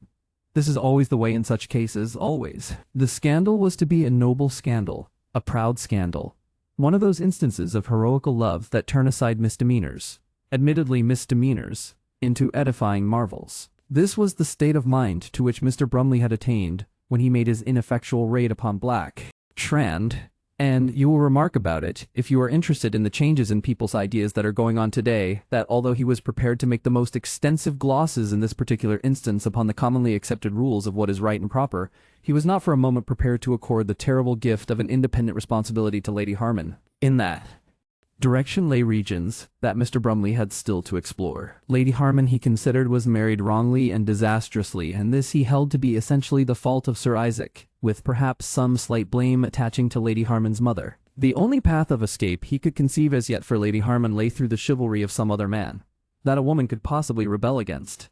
One man, without the sympathy and moral maintenance of another, was still outside the range of Mr. Brumley's understanding. It is still outside the range of most men's understandings, and of a great many women's. If he generalized at all from these persuasions, it was in the direction that in the interest of true marriage, there should be greater facilities for divorce and also a kind of respectabilization of divorce.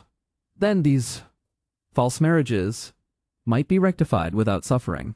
The reasons for divorce, he felt, should be extended to include things not generally reprehensible, and chivalrous people coming into court should be protected from the indelicate publicity of free reporting. Mr. Brumley was still contemplating rather inconclusively the possibility of a long and intimate talk leading up to and preparing for an elopement with Lady Harman, when he read of her Jago Street escapade and of her impending appearance at the South Hammersmith Police Court. He was astonished. The more he contemplated the thing, the greater became his astonishment. Even at the first impact, he realized that the line she had taken was quite in the picture with the line he had proposed for her. He felt left out. He felt as though a door had slammed between himself and affairs to which he had supposed himself essential. He could not understand why she had done this thing instead of coming straight to his flat and making use of all that chivalrous service she surely knew was at her disposal. This self-reliance, this direct dealing with the world, seemed to him, even in the height of his concern, unwomanly, a deeper injury to his own abandoned assumptions than any he had contemplated. He felt it needed explanation, and he hurried to secure an elbowed, unsavory corner in the back of the court in order to hear her defense. He had to wait through long, stuffy spaces of time before she appeared. There were half a dozen other window smashers, plain or at least untidy-looking young women. The magistrate told them they were silly, and the soul of Mr. Brumley acquiesced. One tried to make a speech, and it was such a poor speech. Squeaky. When at last Lady Harman entered the box, the strangest place it seemed for her, he tried to emerge from the jostling crowd about him into visibility, to catch her eye, to give her the support of his devoted presence. Twice, at least, she glanced in his direction but gave no sign of seeing him. He was surprised that she could look without fear or detestation, indeed once with a gesture of solicitude, at Sir Isaac. She was astonishingly serene. There seemed to be just the faintest shadow of a smile about her lips as the stipendiary explained the impossibility of giving her anything less than a month. An uneasy object like the smashed remains of a colossal box of bonbons that was riding out a gale, down in the middle of the court, turned round at last completely and revealed itself as the hat of Lady Beach Mandarin. But though Mr. Brumley waved his hand, he could not even make that lady aware of his presence. A powerful, rude, criminal-looking man who stood in front of him and smelt grossly of stables would not give him a fair chance of showing himself, and developed a strong personal hostility to him on account of his alleged shoving about. It would not, he felt, be of the slightest help to Lady Harman for him to involve himself in a personal struggle with a powerful and powerfully flavored criminal. It was all very dreadful. After the proceedings were over, and Lady Harman had been led away into captivity, he went out and took a taxi in an agitated, distraught manner to Lady Beach Mandarin's house. She meant, said Lady Beach Mandarin, to have a month's holiday from him and think things out. And she's got it. Perhaps that was it. Mr. Brumley could not tell, and he spent some days in that state of perplexity which, like the weariness that heralds a cold, marks so often the onset of a new series of ideas. Why hadn't she come to him? Had he after all rather overloaded his memory of her real self with imaginative accessories? Had she really understood what he had been saying to her in the garden? Afterwards, when he had met her eyes, as he and she went over the new wing with Sir Isaac, she had so manifestly, and, when one came to think of it, so tranquilly, seemed to understand. It was such an extraordinary thing to go smashing a window like that, when there he was at hand ready to help her. She knew his address? Did she? For a moment, Mr. Brumley cherished that wild surmise. Was that perhaps it? But surely she could have looked in the telephone directory or who's who. But if that was the truth of the matter, she would have looked and behaved differently. In court, quite differently. She would have been looking for him. She would have seen him. It was queer, too, to recall what she had said in court about her daughters. Could it be he had a frightful qualm, that after all, he was the man? How little he knew of her really. This wretched agitation, said Mr. Brumley, trying to flounder away anyhow from these disconcerting riddles. It seems to unbalance them all, but he found it impossible to believe that Lady Harman was seriously unbalanced. And if Mr. Brumley's system of romantically distorted moral assumptions was shattered by Lady Harman's impersonal blow at a post office window, when all the rules seemed to require her to fly from the oppression of one man to the chivalry of another, what words can convey the devastating effect upon him of her conduct after her release? To that crisis he had been looking forward continually. To record the variety of his expectations would fill a large volume, but throughout them all prevailed one general idea, that when she came out of prison her struggle with her husband would be resumed, and that this would give Mr. Brumley such extraordinary opportunities of displaying his devotion that her response, which he was now beginning to suspect might be more reluctant than his earlier dreams had assumed, was ultimately inevitable. In all these dreams and meditations, that response figured as the crown. He had to win and possess Lady Harman. The idea had taken hold of his busy yet rather pointless life, had become his directing object. He was full of schemes for presently arresting and captivating her imagination. He was already convinced that she cared for him. He had to inflame interest and fan liking into the fire of passion. And with a mind so occupied, Mr. Brumley wrote this and that and went about his affairs. He spent 2 days and a night at Margate, visiting his son at his preparatory school, and he found much material for musing in the question of just how the high romantic affairs ahead of him would affect this delicately intelligent boy.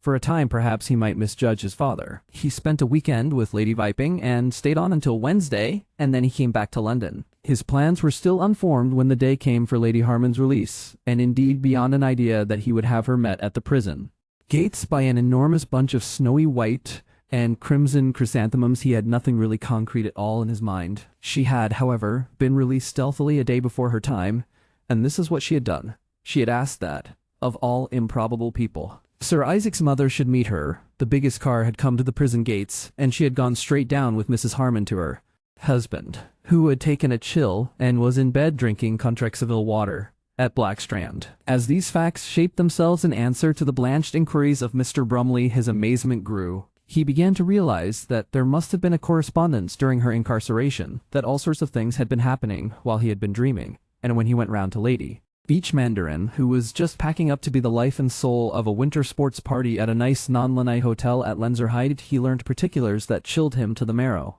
They made it up, said Lady Beach Mandarin. But how? Gasped Mr. Brumley, with his soul in infinite distress. But how? The ogre, it seems, has come to see that bullying won't do. He's given in. Tremendously. He's let her have her way with the waitress strike, and she's going to have an allowance of her own and all kinds of things. It's settled. It's his mother, and that man Charterson talked him over. You know, his mother came to me, as her friend, for advice. Wanted to find out what sort of things we might have been putting in her head. She said so. A curious old thing. Vulgar but wise. I liked her. He's her darling, and she just knows what he is. He does like it, but he's taken his dose. The thought of her going to prison again, he's let her do anything rather than that. And she's gone to him. Naturally, said Lady Beach Mandarin, with what he felt to be deliberate brutality. Surely she must have understood. But the waitress strike, what has it got to do with the waitress strike? She cared. Tremendously. Did she? And they all go back, and the system of inspection is being altered. And he's even forgiven Babs Wheeler. It made him ill to do it, but he did. And she's gone back to him. Like Godiva, said Lady Beach Mandarin with that sweeping elusiveness that was part of her complicated charm. For 3 days Mr. Brumley was so staggered by these things that it did not occur to him that it was quite possible for him to see Lady Harman for himself and find out just how things stood. He remained in London with an imagination dazed. And as it was the Christmas season, and as George Edmund in a rather expectant holiday state had now come up from Margate, Mr. Brumley went in succession to the Hippodrome, to Peter Pan, and to an exhibition at Olympia, assisted at an afternoon display of the Kinemacolor at La Scala Theatre, visited Hamleys and lunched George Edmund once at the Criterion and twice at the Climax Club, while thinking of nothing in all the world but the incalculable strangeness of women. George Edmund thought him a very passive, leadable parent indeed, less querulous about money matters and altogether much improved. The glitter and color of these various entertainments reflected themselves upon the surface of that deep flood of meditation. Hook-armed wooden-legged pirates, intelligent elephants, ingenious but extremely expensive toys, flickering processions, comic turns, snatches of popular music, and George Edmund's way of eating an orange pictured themselves on his mind confusedly without in any way deflecting its course. Then on the 4th day he roused himself, gave George Edmund 10 shillings to get himself a cutlet at the Café Royal and do the cinematographs round and about the West End, and so released reached Aleham in time for a temperate lunch. He chartered the Aleham car to take him to Blackstrand and arrived there about 3:15 in a great effort to feel himself a matter-of-course visitor. It ought to be possible to record that Mr. Brumley's mind was full of the intensest sense of Lady Harman during that journey and of nothing else, but as a matter of fact his mind was now curiously detached and reflective. The tensions and expectation of the past month and the astonishment of the last few days had worked themselves out and left him, as it were, the passive instrument of the purpose of his more impassioned moods.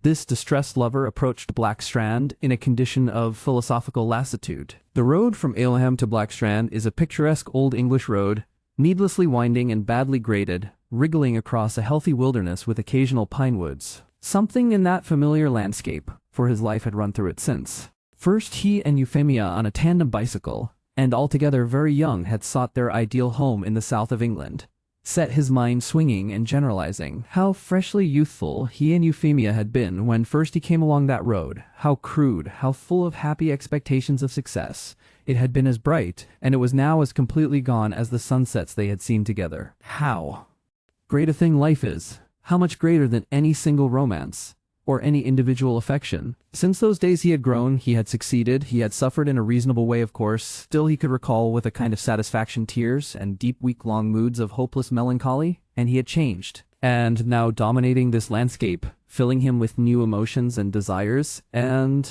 perplexing intimations of ignorance and limitations he had never suspected in his youth, was this second figure of a woman. She was different from Euphemia. With Euphemia everything had been so simple and easy, until that slight fading, that fatigue of entire success and satisfaction of the concluding years. He and Euphemia had always kept it up that they had no thought in the world except for one another. Yet if that had been true, why hadn't he died when she did? He hadn't died, with remarkable elasticity. Clearly in his case there had been these unexplored, unsuspected hinterlands of possibility towards which Lady Harman seemed now to be directing him. It came to him that afternoon as an entirely fresh thought, that there might also have been something in Euphemia beyond their simple, so charmingly treated relationship. He began to recall moments when Euphemia had said perplexing little things, had looked at him with an expression that was unexpected, had been difficult. I write of Mr. Brumley to tell you things about him, and not to explain him. It may be that the appetite for thorough good talks with people grows upon one, but at any rate it did occur to Mr.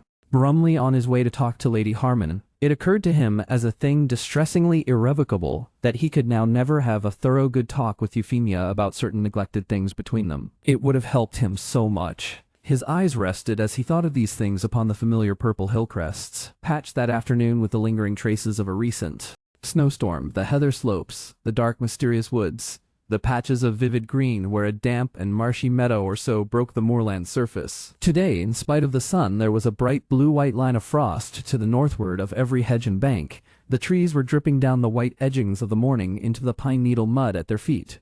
He had seen it so like this before. Years hence he might see it all like this again, All this great breezy countryside had taken upon itself a quality of endurance, as though it would still be real and essential in his mind when Lady Harman had altogether passed again. It would be real when he himself had passed away. And in other costumes and other vehicles, fresh Euphemias and new crude George Brumleys would come along, feeling in the ultimate bright new wisdom of youth that it was all for them, a subservient scenery, when really it was entirely indifferent in its careless permanence to all their hopes and fancies. Mr.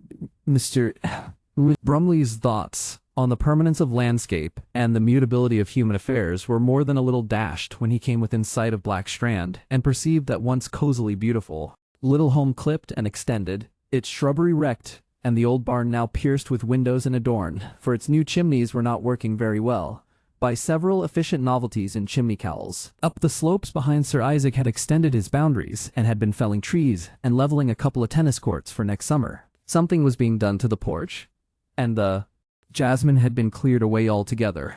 Mr. Brumley could not quite understand what was in progress. Sir Isaac, he learned afterwards, had found a wonderful bargain in a real, genuine Georgian portal of great dignity and simplicity in Aleham, and he was going to improve Blackstrand by transferring it thither, with the utmost precaution and every piece numbered, from its original situation. Mr. Brumley stood among the preparatory debris of this, and rang a quietly resolute electric bell, which was answered no longer by Mrs. Rabbit, but by the ample presence of Snagsby. Snagsby in that doorway had something of the preposterous effect of a very large face beneath a very small hat. He had to Mr. Brumley's eyes a restored look, as though his self-confidence had been thoroughly done up since their last encounter. Bygones were bygones. Mr. Brumley was admitted as one is admitted to any normal home. He was shown into the little study drawing room with the step floor, which had been so largely the scene of his life with Euphemia, and he was left there for the better part of a quarter of an hour before his hostess appeared. The room had been changed very little. Euphemia's solitary rose had gone, and instead there were several bowls of beaten silver scattered about, each filled with great chrysanthemums from London. Sir Isaac's jackdaw acquisitiveness had also overcrowded the corner beyond the fireplace with a very fine and genuine Queen Anne cabinet. There were a novel by Elizabeth Robbins and 2 or 3 feminist and socialist works lying on the table which would certainly not have been visible, though they might have been in the house, during the Brumley regime. Otherwise things were very much as they always had been. A room like this, thought Mr. Brumley among much other mental driftage, is like a heart. So long as it exists it must be furnished and tenanted. No matter what has been, however bright and sweet and tender, the spaces still cry aloud to be filled. Again, the very essence of life is its insatiability. How complete all this had seemed in the moment, when first he and Euphemia had arranged it. And indeed how complete life had seemed altogether at 27. Every year since then he had been learning, or at any rate unlearning, until at last he was beginning to realize he had still everything to learn.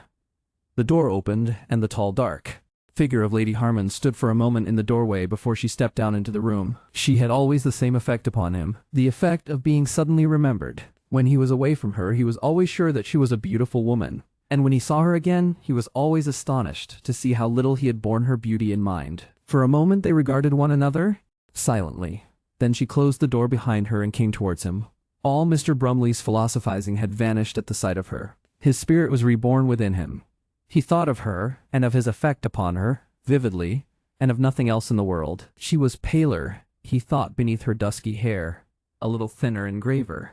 There was something in her manner as she advanced towards him that told him he mattered to her, that his coming there was something that moved her imagination as well as his own. With an almost impulsive movement she held out both her hands to him, and with an inspiration as sudden he took them and kissed them. When he had done so he was ashamed of his temerity. He looked up to meet in her dark eyes the scared shyness of a fallow deer. She suddenly remembered to withdraw her hands, and it became manifest to both of them that the incident must never have happened. She went to the window, stood almost awkwardly for a moment looking out of it, then turned. She put her hands on the back of the chair and stood holding it. "I knew you would come to see me," she said. "I've been very anxious about you," he said, and on that their minds rested, through a little silence. "You see," he explained, "I didn't know what was happening to you, or what you were doing. After asking your advice," she said, "exactly. I don't know why I broke that window, except I think that I wanted to get away. But why did you come to me? I didn't know where you were, and, besides, I did somehow want to come to you. But was it wretched in prison? Wasn't it miserably cold? I used to think of you of nights in some wretched ill-aired cell. You? It was cold, she admitted. But it was very good for me. It was quiet. The first few days seemed endless. Then they began to go by quickly. Quite quickly at last. And I came to think. In the day there was a little stool where one sat. I used to sit on that and brood and try to think things out. All sorts of things I've never had the chance to think about before. Yes, said Mr. Brumley. All this, she said.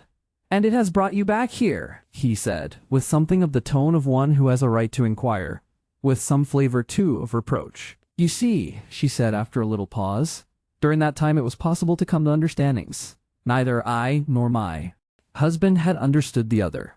In that interval it was possible to explain.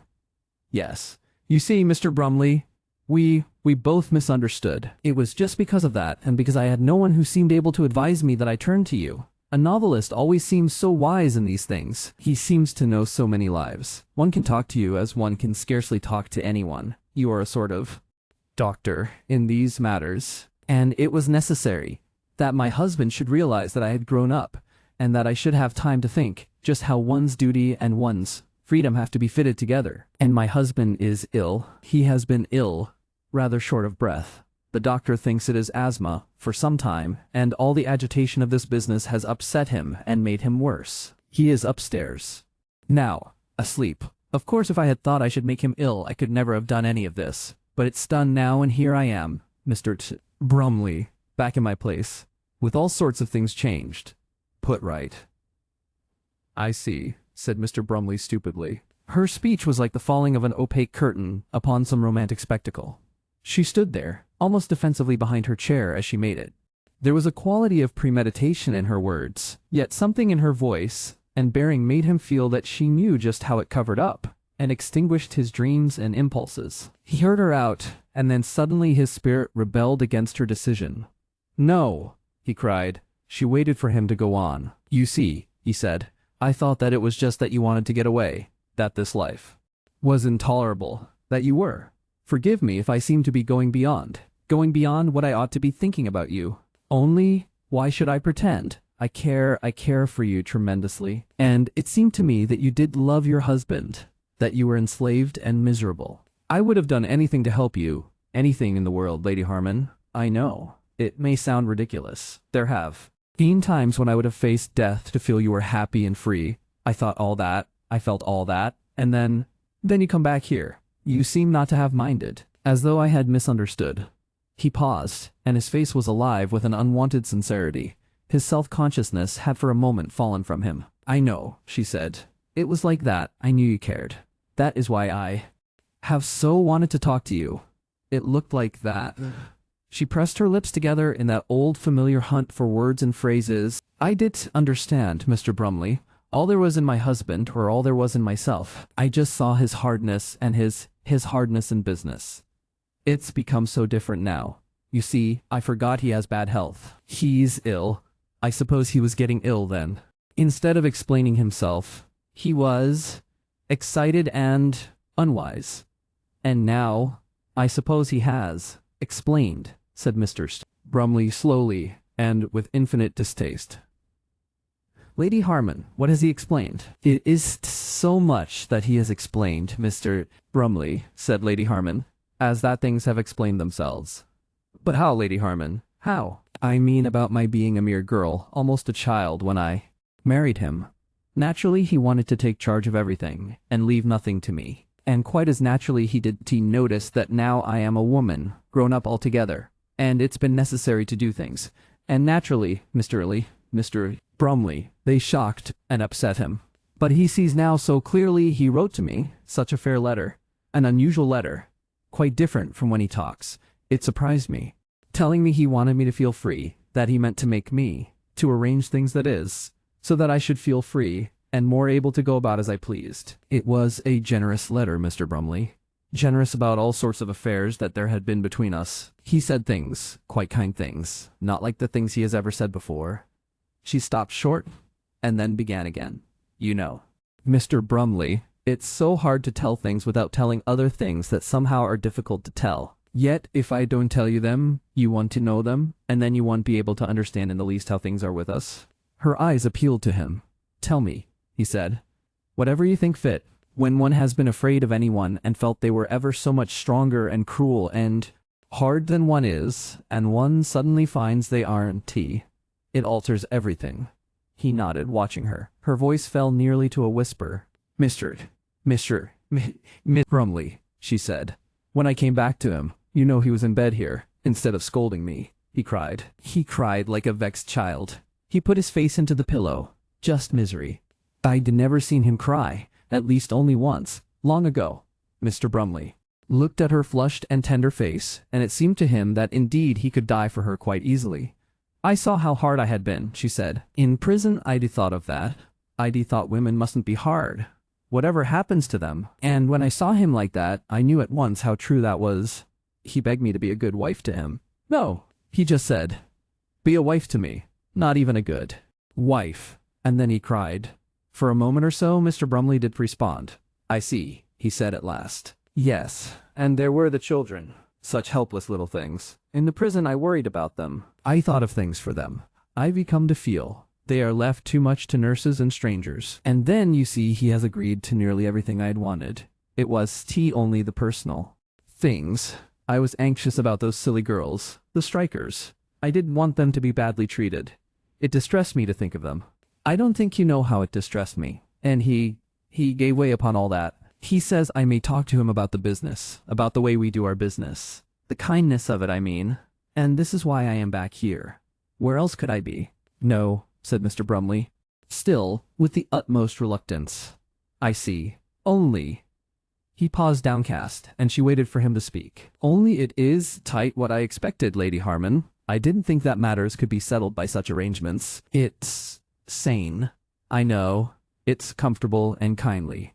But I thought of different things, quite different things from all this. I thought of you who are so beautiful, caught in a loveless, passionless world. I thought of the things there might be for you, the beautiful and wonderful things of which you are deprived. Never mind what I thought. Never mind. You made your choice. But I thought that you did love, that you could love this man. It seemed to me that you felt too, that to live as you were doing, with him, was a profanity. Something. I'd give everything I have, everything I am, to save you from. Because I care. I misunderstood you. I suppose you can do what you are doing." He jumped to his feet as he spoke, and walked 3 paces away, and turned to utter his last sentences. She too stood up. "Mr. Brumley," she said weakly, "I don't understand." "What do you mean, I have to do what I am doing? He is my husband." He made a gesture of impatience. "Do you understand nothing of love?" he cried. She pressed her lips together, and remained still and silent, dark against the casement window. There came a sound of tapping from the room above. 3 taps, and again 3 taps. Lady Harman made a little gesture as though she would put this sound aside. "Love," she said at last. "It comes to some people. It happens. It happens to young people. But when one is married—" Her voice fell almost to a whisper. "One must not think of it," she said. "One must think of one's husband and one's duty. Life cannot begin again, Mr. Brumley." The taps were repeated, a little more urgently. "That is my husband," she said. She hesitated through a little pause. "Mr. Brumley," she said, "I want friendship so badly. I want someone to be my friend. I don't want to think of things, disturbing things, things I have lost, things that are spoilt. That which you spoke of. What has it to do with me?" She interrupted him as he was about to speak. "Be my friend. Talk to me of impossible things. Love. Mr. Brumley, what has a married woman to do with love? I never think of it. I never read of it. I want to do my duty. I want to do my duty by him, and by my children, and by all the people I am bound to. I want to help people, weak people, people who suffer. I want to help him to help them. I want to stop being an idle, useless, spending woman." She made a little gesture of appeal with her hands. "Oh!" he sighed, and then, "You know, if I can help you, rather than distress you." Her manner changed. It became confidential and urgent. "Mr. Brumley," she said, "I must go up to my husband. He will be impatient. And when I tell him you are here, he will want to see you. You will come up and see him?" Mr. Brumley sought to convey the struggle within him by his pose. "I will do what you wish, Lady Harman," he said with an almost theatrical sigh. He closed the door after her and was alone in his former study once more. He walked slowly to his old writing desk and sat down in his familiar seat. Presently he heard her footfalls across the room above. Mr. Brumley's mind, under the stress of the unfamiliar and the unexpected, was now lapsing rapidly towards the theatrical. "My God," said Mr. Brumley. He addressed that friendly, memorable room in tones that mingled amazement and wrong. "He is her husband," he said. And then, the power of words. It seemed to Mr. Brumley's now entirely disordered mind that Sir Isaac, propped up with cushions upon a sofa in the upstairs sitting room, white-faced, wary, and very short of breath, was like proprietorship enthroned. Everything about him referred deferentially to him. Even his wife dropped at once into the position of a beautiful satellite. His illness, he assured his visitor with a thin-lipped emphasis, was quite temporary, quite the sort of thing that might happen to anyone. He had had a queer little benumbing of one leg, just a trifle of nerve fag did it, and the slight asthma that came and went in his life had taken advantage of his condition to come again with a little beyond its usual aggressiveness. "Ellie is going to take me off to Marienbad next week or the week after," he said. "I shall have a cure, and she'll have a treat, and we shall come back as fit as fiddles." The incidents of the past month were to be put on a facetious footing, it appeared. "It's a mercy they did crop her hair," he said, apropos of nothing, and with an air of dry humor. No further allusion was made to Lady Harman's incarceration. He was dressed in a llama wool bedroom suit, and his resting leg was covered by a very splendid and beautiful fur rug. All Euphemia's best and gayest cushions sustained his back. The furniture had been completely rearranged for his comfort and convenience. Close to his hand was a little table with carefully selected remedies and aids and helps and stimulants, and the latest and best of the light fiction of the day was tossed about between the table, the couch, and the floor. At the foot of the couch, Euphemia's bedroom writing table had been placed, and over this there were scattered traces of the stenographer who had assisted him to wipe off the day's correspondence. 3 black cylinders and other appliances in the corner witnessed that his slight difficulty in breathing could be relieved by oxygen, and his eyes were regaled by a great abundance of London flowers at every available point in the room. Of course there were grapes, fabulous-looking grapes. Everything conspired to give Sir Isaac and his ownership the center of the picture. Mr. Brumley had been brought upstairs to him, and the tea-table, with scarcely a reference to anyone else, was arranged by Snagsby conveniently to his hand, and Sir Isaac himself had a confidence, the assurance of a man who has been shaken and has recovered. Whatever tears he had ever shed had served their purpose and were forgotten. Ellie was his, and the house was his, and everything about him was his. He laid his hand upon her once when she came near him. His possessiveness was so gross, and the strange suspicion of his last meeting with Mr. Brumley was replaced now by a sage and wizened triumph over anticipated and arrested dangers. Their party was joined by Sir Isaac's mother, and the sight of her sturdy, swarthy, and rather dignified presence flashed the thought into Mr. Brumley's mind that Sir Isaac's father must have been a very blonde and very nosy person indeed. She was homely and practical and contributed very usefully to a conversation that remained a trifle fragmentary and faintly uncomfortable to the end. Mr. Brumley avoided as much as he could looking at Lady Harman, because he knew Sir Isaac was alert for that, but he was acutely aware of her presence, dispensing the tea and moving about the room, being a good wife. It was his first impression of Lady Harman as a good wife, and he disliked the spectacle extremely. The conversation hovered chiefly about Marienbad, drifted away, and came back again. Mrs. Harman made several confidences that provoked the betrayal of a strain of irritability in Sir Isaac's condition. "We're all looking forward to this Marienbad expedition," she said. "I do hope it will turn out well. Neither of them have ever been abroad before, and there's the difficulty of the languages." "Oh," snarled Sir Isaac, with a glance at his mother that was almost vicious, and a lapse into Cockney intonations and phrases that witnessed how her presence recalled his youth. "It'll go all right, mother. You needn't fret. Of course they'll have a courier to see to their things, and go train de luxe and all that," Mrs. Harman explained with a certain gusto.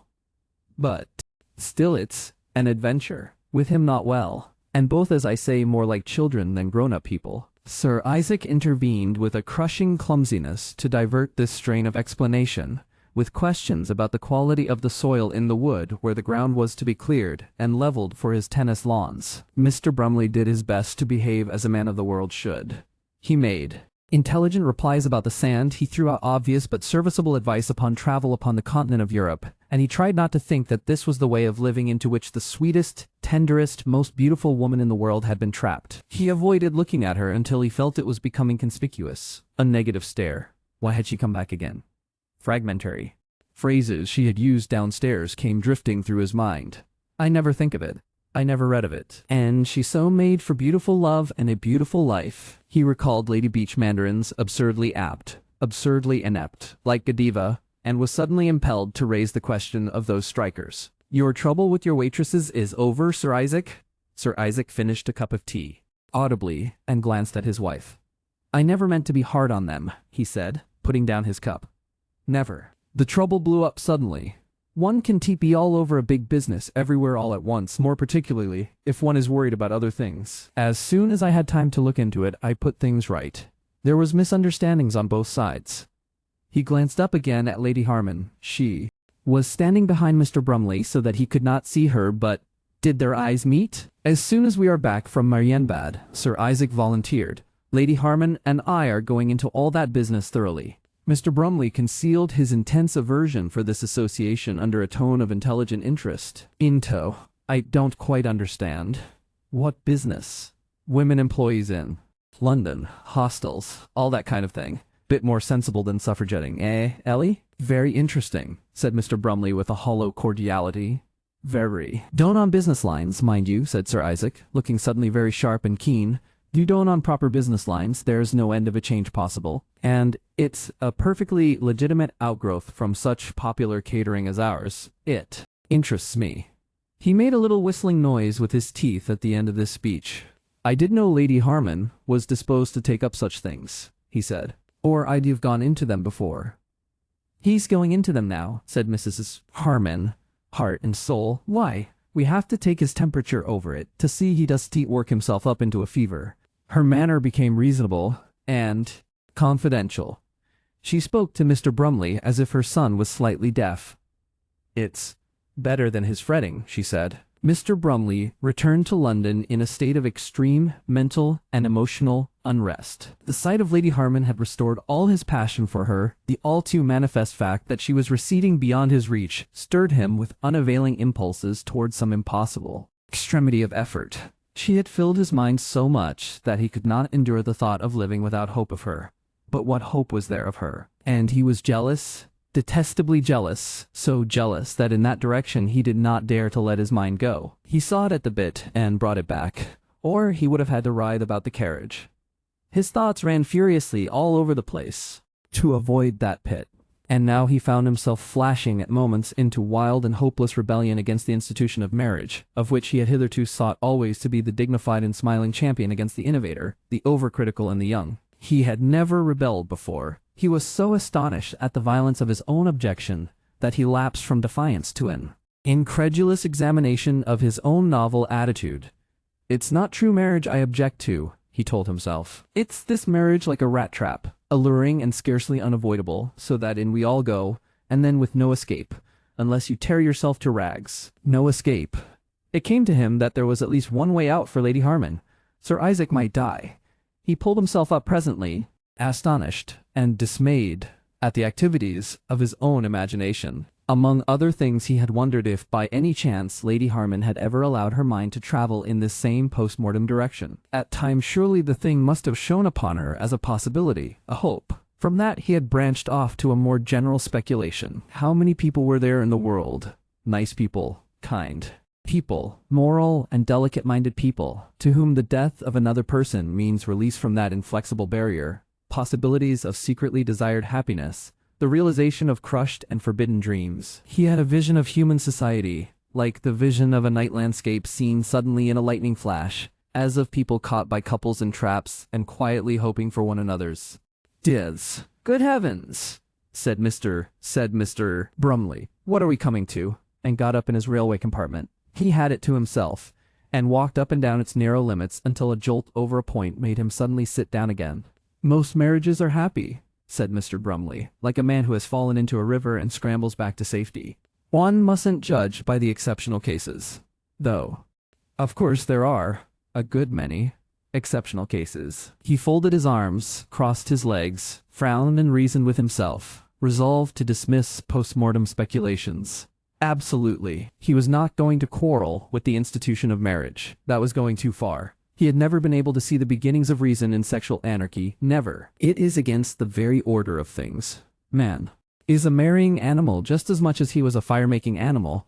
He goes in pairs like mantle ornaments. It is as natural for him to marry, and to exact and keep good faith, if need be with a savage jealousy, as it is for him to have lobes to his ears and hair under his armpits. These things jar with the dream perhaps. The gods on painted ceilings have no such ties, acting beautifully by their very nature. And here on the floor of the world one had them, and one had to make the best of them. Are we making the best of them? Mr. Brumley was off again. That last thought opened the way to speculative wildernesses, and into these Mr. Brumley went wandering with a novel, desperate enterprise to find a kind of marriage that would suit him. He began to reform the marriage laws. He did his utmost not to think especially of Lady Harman and himself while he was doing so.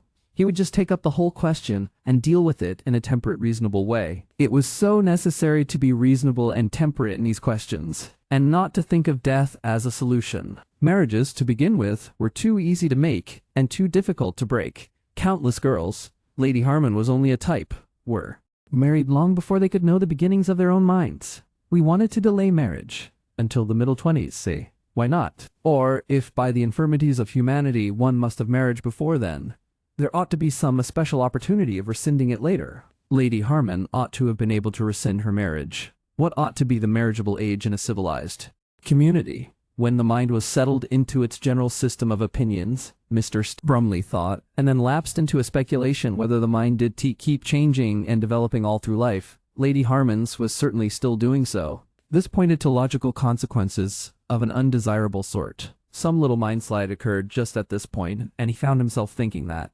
perhaps Sir Isaac might last for years and years, might even outlive a wife exhausted by nursing, and anyhow to wait for death. To leave the thing one loved in the embrace of the moribund. He wrenched his thoughts back, as quickly as possible, to a disinterested reform of the marriage laws. What had he decided so far? Only for more deliberation, and a riper age in marrying. Surely that should appeal even to the most orthodox, but that alone would not eliminate mistakes and deceptions altogether. Sir Isaac's skin had a peculiar, unhealthy look. There ought in addition to be the widest facilities for divorce possible. Mr. Isaac's skin had a peculiar. Brumley tried to draw up a schedule in his head of the grounds for divorce that a really civilized community would entertain. But there are practical difficulties. Marriage is not simply a sexual union. It is an economic one of a peculiarly inseparable sort. And there are the children. And jealousy. Of course, so far as economics went, a kind of marriage settlement might meet most of the difficulties. And as for the children, Mr. Brumley was no longer in that mood of enthusiastic devotion to children that had made the birth of George Edmund so tremendous an event. Children, alone, afforded no reason for indissoluble lifelong union. Face the thing frankly, how long was it absolutely necessary for people to keep a home together for their children? The prosperous classes, the best classes in the community, packed the little creatures off to school at the age of 9 or 10. One might overdo. We were overdoing in our writing nowadays this philoprogenitive enthusiasm. He found himself thinking of George Meredith's idea of 10-year marriages. His mind recoiled to Sir Isaac's pillowed-up possession. What flimsy stuff all this talk of altered marriage was. These things did not even touch the essentials of the matter. He thought of Sir Isaac's thin lips and wary knowing eyes. What possible divorce law could the wit of man devise that would release a desired woman from that grip? Marriage was covetousness made law. As well ask such a man to sell all his goods and give to the poor, as expect the Sir Isaacs of this world to relax the matrimonial subjugation of the wife. Our social order is built on jealousy, sustained by jealousy, and those brave schemes we evolve in our studies for the release of women from ownership, and for that matter for the release of men too. They will not stand the dusty heat of the marketplace for a moment. They wilt under the first fierce breath of reality. Marriage and property are the twin children of man's individualistic nature. Only on these terms can he be drawn into societies. Mr. Brumley found his little scheme for novelties in marriage and divorce lying dead and for the most part stillborn in his mind, himself in despair. To set to work to alter marriage in any essential point was, he realized, as if an ant should start to climb 1,000 feet of cliff. This great institution rose upon his imagination like some insurmountable sierra, blue and somber, between himself and the life of Lady Harman and all that he desired. There might be a certain amount of tinkering with matrimonial law in the next few years, of petty tinkering that would abolish a few pretenses and give ease to a few amiable people. But if he were to come back to life 1,000 years hence, he felt he would still find the ancient gigantic barrier, crossed perhaps by a dangerous road, pierced perhaps by a narrow tunnel or so, but in all its great essentials the same, between himself and Lady Harman. It was that it was rational, it was that it was justifiable, but it was one with the blood in one's veins and the rain cloud in the sky, a necessity in the nature of present things. Before mankind emerged from the valley of these restraints, if ever they did emerge, thousands of generations must follow one another. There must be tens of thousands of years of struggle and thought and trial, in the teeth of prevalent habit and opinion and primordial instincts. A new humanity. His heart sank to hopelessness. Meanwhile, we had to live our lives. He began to see a certain justification for the hidden cults that run beneath the fair appearances of life, those social secrecies by which people, how could one put it? People who do not agree with established institutions. People, at any rate, not merely egoistic and jealous, as the crowd is egoistic and jealous, hide and help one another to mitigate the inflexible austerities of the great unreason. Yes, Mr. Brumley had got to a phrase of that quality for the undiscriminating imperatives of the fundamental social institution. You see how a particular situation may undermine the assumptions of a mind originally devoted to uncritical acceptances. He still insisted it was a necessary great unreason, absolutely necessary, for the mass of people, a part of them, a natural expression of them, but he could imagine the possibility of understandings. Mr. Brumley was very vague about those understandings, those mysteries of the exalted that were to filch happiness from the destroying grasp of the crude and jealous. He had to be vague, for secret and noble are ideas like oil and water. You may fling them together with all the force of your will, but in a little while they will separate again. For a time, this dream of an impossible secrecy was uppermost in Mr. Brumley's meditations. It came into his head with the effect of a discovery that always among the unclimbable barriers of this supreme institution there had been caves. He had been reading Anatole France recently, and the Lady of Lillies Rouge came into his thoughts. There was something in common between Lady Harman and the Countess Martin.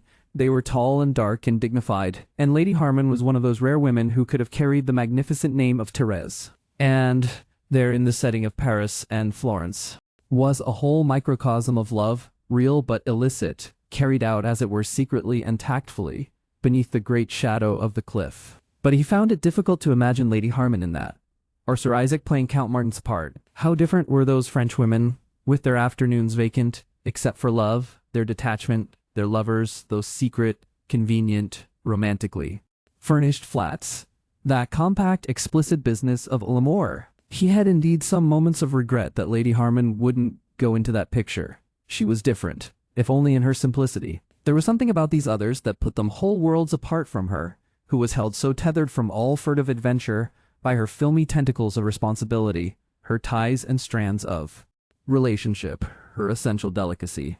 That momentary vision of Ellen, as the Countess Martin broke up into absurdities, directly he looked at it fully and steadfastly. From thinking of the two women as similar types he passed into thinking of them as opposites. Thérèse, hard, clear, sensuous, secretive, trained by a brilliant tradition in the technique of connubial betrayal, was the very antithesis of Ellen's vague but invincible veracity and openness. Not for nothing had Anatole France made his heroine the daughter of a grasping financial adventurer. Of course the cave is a part of the mountain. His mind drifted away to still more general speculations, and always he was trying not to see the figure of Sir Isaac, grimly and yet meanly resolute, in possession, always too like some open-mouthed yokel at a fair who knows nothing of the insult chalked upon his back. He disregarded how he himself coveted and desired, and would if he could have gripped. He forgot his own watchful attention to Euphemia in the past, Nor did he think what he might have been if Lady Harman had been his wife. It needed the chill veracities of the small hours to bring him to that. He thought now of crude egotism as having Sir Isaac's hands, and Sir Isaac's eyes, and Sir Isaac's position. He forgot any egotism he himself was betraying. All the paths of enlightenment he thought of led to Lady Harman. That evening George Edmund, who had come home with his mind aglitter with cinematograph impressions, found his father a patient but inattentive listener. For indeed, Mr. Brumley was not listening at all. He was thinking and thinking. He made noises like, ah, and, at George Edmund, and patted the boy's shoulder kindly and repeated words unintelligently, such as, Red Indians, or came out of the water backwards, my eye. Sometimes he made what George Edmund regarded as quite footling comments. Still George Edmund had to tell someone, and there was no one else to tell. So, George Edmund went on talking, and Mr. Brumley went on thinking. Mr. Brumley could not sleep at all until it was nearly 5. His intelligence seemed to be making up at last for years of speculative restraint. In a world for the most part given up to slumber, Mr. Brumley may be imagined as clambering hand over fist in the silences, feverishly and wonderfully overtaking his age. In the morning, he got up pallid and he shaved badly, but he was a generation ahead of his own Euphemia series, and the school of charm and quiet humor and of letting things slide with a kind of elegant donnishness had lost him forever. And among all sorts of things that had come to him in that vast gulf of nocturnal thinking was some vivid self-examination. At last he got to that. He had been dragged down to very elemental things indeed by the manifest completeness of Lady Harman's return to her husband. He had had at last to look at himself starkly for the male he was, to go beneath the gentlemanly airs, the refined and elegant virilities of his habitual poses. Either this thing was unendurable. There were certainly moments when it came near to being unendurable, or it was not.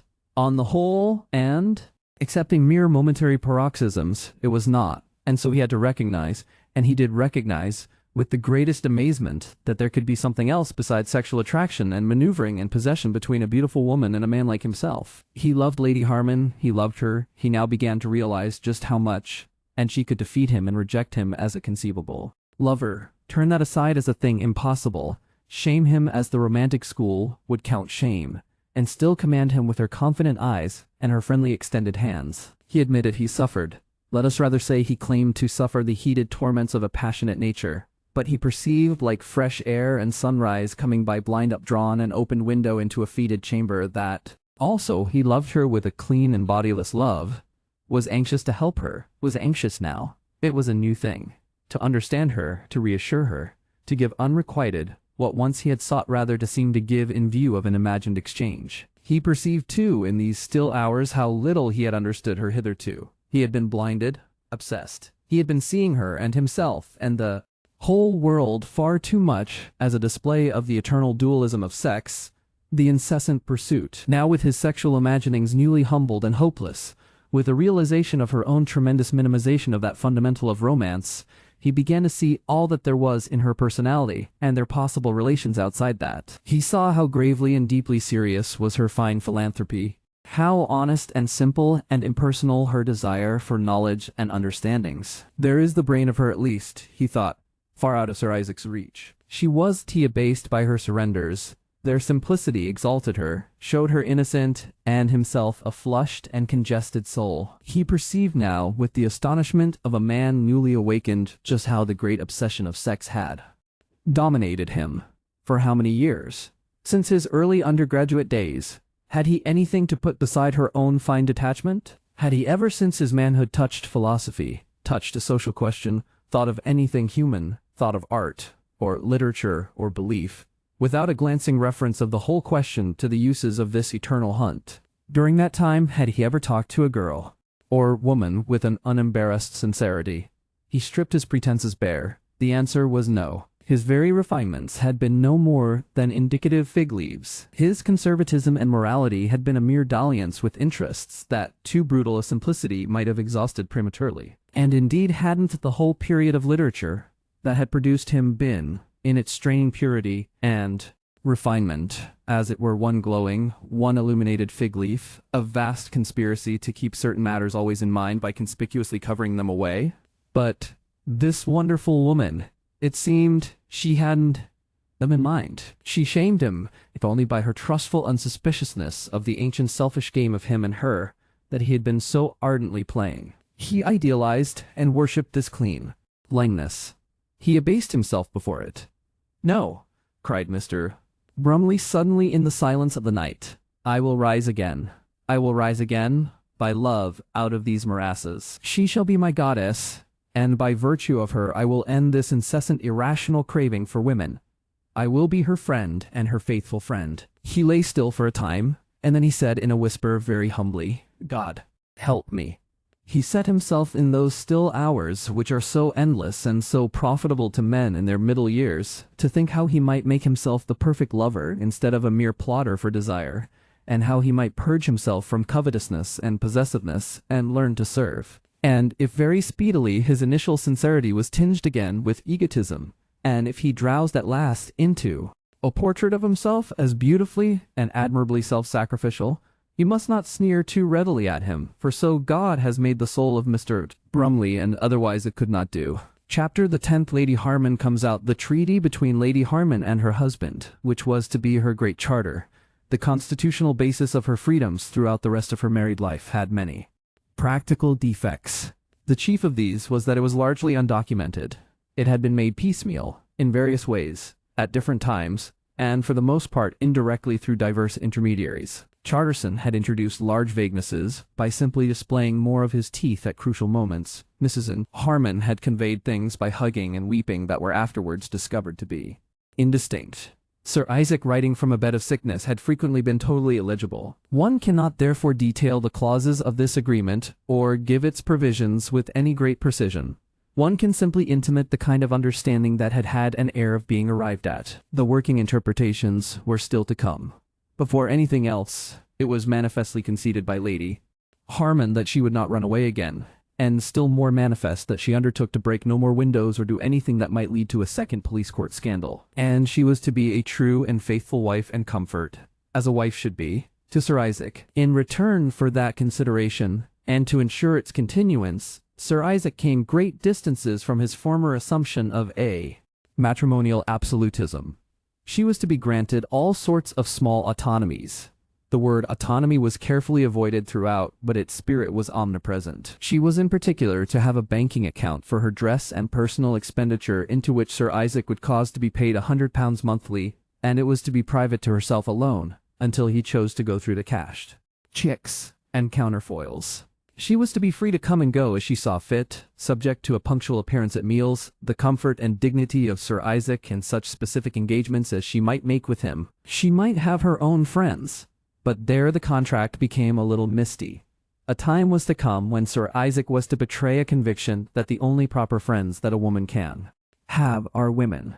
There were also non-corroborated assurances as to the privacy of her correspondence. The second Rolls-Royce car was to be entirely at her service, and Clarence was to be immediately supplemented by a new and more deferential man, and as soon as possible assisted to another situation and replaced. She was to have a voice in the further furnishing of Black Strand and in the arrangement of its garden.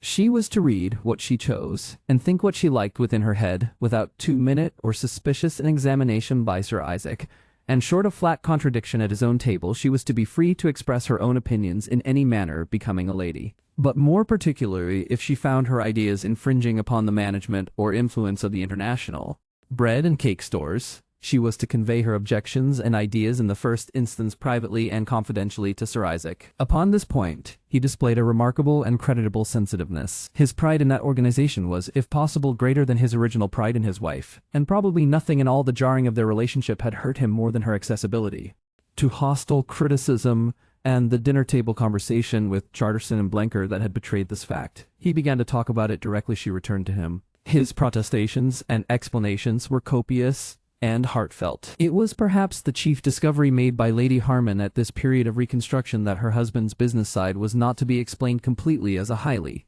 energetic and elaborate avarice. He was no doubt acquisitive and retentive and mean-spirited, but These were merely the ugly aspects of a disposition that involved many other factors. He was also incurably a schemer. He liked to fit things together, to dovetail arrangements, to devise economies, to spread ingeniously into new fields. He had a love of organization and contrivance as disinterested as an artist. His love for the possibilities of his medium. He would rather have made a profit of 10% out of a subtly planned shop than 30 by an unforeseen accident. He wouldn't have cheated to get money for the world. He knew he was better at figuring out expenditures and receipts than most people, and he was as touchy about his reputation for this kind of cleverness as any poet or painter for his fame. Now that he had awakened to the idea that his wife was capable of looking into and possibly even understanding his business, he was passionately anxious to show her just how wonderfully he had done it all, and when he perceived she was in her large, unskilled, helpless way, intensely concerned for all the vast multitude of incompetent or partially competent young women who floundered about in badly paid employment in our great cities, he grasped at once at the opportunity of recovering her lost interest and respect by doing some brilliant feats of contrivance in that direction. Why shouldn't he? He had long observed, with a certain envy, the admirable advertisement such firms as Lever and Cadbury and Burroughs and Wellcome gained from their ostentatiously able and generous treatment of their workpeople, and it seemed to him conceivable that in the end it might not be at all detrimental to his prosperity to put his hand to this long-neglected piece of social work. The Babs Wheeler business had been a real injury in every way to the international bread and cake stores, and even if he did to ultimately go to all the lengths his wife seemed to contemplate, he was resolved, at any rate, that an affair of that kind should not occur again. The expedition to Marienbad took with it a secretary, who was also a stenographer. A particularly smart young inspector and Graper, the staff manager, had brisk 4-day holidays once or twice for consultation purposes. Sir Isaac's rabbit-like architect was in attendance for a week, and the Harmans returned to Putney with the first vivid greens of late March, for the Putney Hill House was to be reopened, and Blackstrand reserved now for week-end and summer use, with plans already drawn out for 4 residential hostels in London primarily for the girl waitresses of the international stores who might have no homes or homes at an inconvenient distance, and secondarily, if any vacant accommodation remained over, for any other employed young women of the same class. Lady Harman came back to England from the Pinewoods and bright order and regimen and foreign novelty of their Bohemian cohort, in a state of renewed perplexity. Already that undocumented Magna Charta was manifestly not working upon the line she had anticipated. The glosses Sir Isaac put upon it were extensive and remarkable and invariably in the direction of restricting her liberties and resuming controls she had supposed abandoned. Marienbad had done wonders for him. His slight limp had disappeared. His nervous energy was all restored. Except for a certain increase in his natural irritability and occasional panting fits, he seemed as well as he had ever been. At the end of their time at the Cur, he was even going for walks. Once, he went halfway up the Podhorn on foot, and with every increment in his strength his aggressiveness increased, his recognition of her new freedoms was less cordial, and her sense of contrition and responsibility diminished. Moreover, as the scheme of those hostels, which had played so large a part in her conception of their reconciliation, grew more and more definite, she perceived more and more that it was not certainly that fine and humanizing thing she had presumed it would be. She began to feel more and more that it might be merely an extension of Harman methods to cheap boarding houses for young people. But faced with a mass of detailed concrete projects, and invited to suggest modifications, she was able to realize for the first time how vague, how ignorant and incompetent her wishes had been, how much she had to understand, and how much she had to discover before she could meet Sir Isaac with his, "I'm doing it all for you, Ellie. If you don't like it, you tell me what you don't like, and I'll alter it." But just vague doubting. One can do anything with vague doubting. She felt that once back in England out of this picturesque, toy-like German world she would be able to grasp realities again and deal with these things. She wanted advice. She wanted to hear what people said of her ideas. She would also, she imagined, begin to avail herself of those conceded liberties which their isolation together abroad, and her husband's constant need of her presence, had so far prevented her from tasting. She had an idea that Susan Burnett might prove suggestive about the hostels.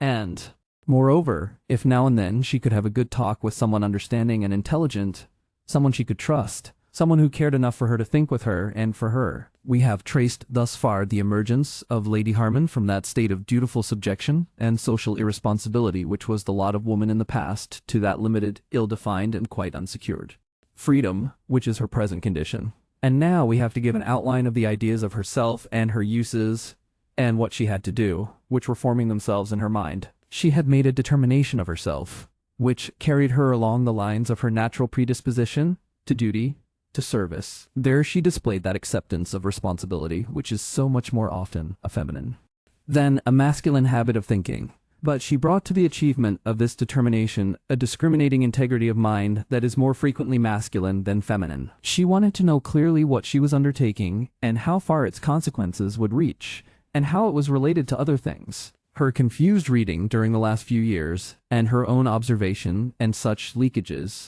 of fact into her life as the talk of Susan Burnett had all contributed to her realization that the world was full of needless discomfort and hardships and failure due to great, imperfectly apprehended injustices and maladjustments in the social system, and recently it had been borne in upon her, upon the barbed point of the London lion and the quick tongue of Susan, that if any particular class of people was more answerable than any other for these evils, it was the people of leisure and freedom like herself, who had time to think, and the directing, organizing people like her husband, who had power to change. She was called upon to do something. At times the call became urgent, and she could not feel any assurance which it was of the many vague and conflicting suggestions that came drifting to her that she had to do. Her idea of hostels for the international waitresses had been wrung out of her prematurely during her earlier discussions with her husband. She did not feel that it was anything more than a partial remedy for a special evil. She wanted something more general than that, something comprehensive enough to answer completely so wide a question as, what ought I to be doing with all my life? In the honest simplicity of her nature, she wanted to find an answer to that. Out of the confusion of voices about us, she hoped to be able to disentangle directions for her life. Already she had been reading voraciously. While she was still at Marienbad, she had written to Mr. Brumley, and he had sent her books and papers, advanced and radical in many cases, that she might know. What are people thinking? Many phrases from her earlier discussions with Sir Isaac stuck in her mind in a curiously stimulating way and came back to her as she read. She recalled him, for instance, with his face white and his eyes red, and his flat hand sawing at her, saying, "I dessay I'm all wrong. I dessay I don't know anything about anything, and all those chaps you read, Bernard Shaw, and Gosworthy, and all the rest of them are wonderfully clever. But you tell me, Ellie, what they say we've got to do. You tell me that. You go and ask some of those chaps just what they want a man like me to do. They'll ask me to endow a theater, or run a club for novelists, or advertise the lot of them in the windows of my international stores or something. And that's about all it comes to. You go and see if I'm not right. They grumble, and they grumble. I don't say there's not a lot to grumble at, but give me something they'll back themselves for all they were worth is good to get done. That's where I don't agree with all these ideas. They wind, Ellie, weak wind at that. It is distressing to record how difficult it was for Lady Harman to form even the beginnings of a disproof of that. Her life through all this second phase of mitigated autonomy was an intermittent pilgrimage in search of that disproof. She could not believe that things as they were, this mass of hardships, cruelties, insufficiencies, and heartburnings were the ultimate wisdom and possibility of human life. Yet when she went from them to the projects that would replace or change them, she seemed to pass from things of overwhelming solidity to matters more thin and flimsy than the twittering of sparrows on the gutter. Soon as she returned to London, she started upon her search for a solution. She supplemented Mr. Brumley's hunt for books with her own efforts. She went to meetings. Sometimes Sir Isaac took her. Once or twice she was escorted by Mr. Brumley. And presently her grave interest and her personal charm had gathered about her a circle of companionable friends. She tried to talk to people, and made great efforts to hear people who seemed authoritative and wise and leader-like, talking. There were many interruptions to this research, but she persevered. Quite early, she had an illness that ended in a miscarriage, an accident for which she was by no means inconsolable, and before she had completely recovered from that, Sir Isaac fell ill again, the first of a series of relapses that necessitated further foreign travel, always in elaborately comfortable trains with maid, courier, valet, and secretary, to some warm and indolent southward place. And few people knew how uncertain her liberties were. Sir Isaac was the victim of an increasing irritability. At times he had irrational outbursts of distrust that would culminate in passionate outbreaks and scenes that were truncated by an almost suffocating breathlessness. On several occasions he was on the verge of quarreling violently with her visitors, and he would suddenly oblige her to break engagements, pour abuse upon her, and bring matters back to the very verge of her first revolt. And then he would break her down by pitiful appeals. The cylinders of oxygen would be resorted to, and he would emerge from the crisis, rather rueful, tamed and quiet for the time. He was her chief disturbance. Her children were healthy children, and fell in with the routines of governess and tutor that their wealth provided. She saw them often. She noted their increasing resemblance to their father. She did her best to soften the natural secretiveness and aggressiveness of their manners. She watched their teachers and intervened whenever the influences about them seemed to her to need intervention. She dressed them and gave them presents, and tried to believe she loved them. And as Sir Isaac's illness increased, she took a larger and larger share in the direction of the household. Through all these occupations and interruptions and immediacies, she went trying to comprehend, and at times almost believing she comprehended life. And then the whole spectacle of this modern world of which she was a part would seem to break up again into a multitude of warring and discordant fragments, having no conceivable common aim or solution. Those moments of unifying faith and confidence, that glowed so bravely and never endured, were at once tantalizing and sustaining. She could never believe but that, ultimately, she would not grasp and hold something. Many people met her, and liked her, and sought to know more of her. Lady Beach Mandarin and Lady Viping were happy to be her social sponsors. The Blenkers and the Chartersons met her out and woke up cautiously to this new possibility. Her emergence was rapid in spite of the various delays and interruptions I have mentioned, and she was soon in a position to realize just how little one meets when one meets a number of people, and how little one hears when one has much conversation. Her mind was presently crowded with confused impressions of pleasant men evading her agreeably and making out of her gravities an opportunity for bright sayings, and of women being vaguely solemn and quite indefinite. She went into the circle of movements, was tried over by Mrs. Hubert Plessington. She questioned this and that promoter of constructive schemes, and instead of mental meat she was asked to come upon committees and sounded for subscriptions. On several occasions, escorted by Mr. Brumley, some instinct made her conceal or minimize his share in these expeditions to her husband. She went as inconspicuously as possible to the backs of public meetings, in which she understood great questions were being discussed or great changes inaugurated. Some public figures she even followed up for a time, distrusting her first impressions. She became familiar with the manners and bearing of our platform class, with the solemn dummy-like chairman or chairwoman saying a few words, the alert secretary or organizer, the prominent figures sitting with an air of grave responsibility, generously acting an intelligent attention to others until the moment came for them themselves to deliver. Then with an ill-concealed relief some would come to the footlights, some leap up in their places with a tenoring eagerness, some would be facetious and some speak with neuralgic effort, some were impertinent, some propitiatory, some dull, but all were disappointing. God was not in any of them. A platform is no setting for the shy processes of an honest human mind. We are all strained to artificiality in the excessive glare of attention that beats upon us there. One does not exhibit opinions at a meeting, one acts them. The very truth must rouge its cheeks and blacken its eyebrows to tell, and to Lady Harman it was the acting chiefly, and the make-up that was visible. They did grip her. They did lift her. They failed to convince her even of their own belief in what they supported. But occasionally among the multitude of conversations that gave her nothing, there would come some talk that illuminated and for the time almost reconciled her to the effort and the loss of time and distraction her social expeditions involved. One evening at one of Lady Tarvriel's carelessly compiled parties she encountered Edgar Wilkins, the novelist, and got the most suggestive glimpses of his attitude towards himself and towards the world of intellectual ferment to which he belonged. She had been taken down by an amiable but entirely uninteresting permanent official who, when the time came, turned his stereotyped talk over to the other side of him with a quiet mechanical indifference, and she was left for a little while in silence until Wilkins had disengaged himself. He was a flushed man with untidy hair, and he opened at once with an appeal to her sympathies. "Oh, bother," he said. "I say, I've eaten that mutton. I didn't notice. One eats too much at these affairs. One does notice at the time, and then afterwards one finds out." She was a little surprised at his gambit, and could think of nothing but a kindly murmur. "Detestable thing," he said. "In my body." But surely not. She tried and felt as she said it. That was a trifle bold. "You were all right. he said, making her aware he saw her. But I've this thing that wheezes and fattens at the slightest excuse, and it encumbers me, bothers me to take exercise. But I can hardly expect you to be interested in my troubles, can I? He made an all too manifest attempt to read her name on the slip of card that lay before her among the flowers, and as manifestly succeeded. We people who write and paint and all that sort of thing are a breed of insatiable egotists, Lady Harman, with the least excuse. Don't you think so? Not exceptionally, she said. Exceptionally, he insisted.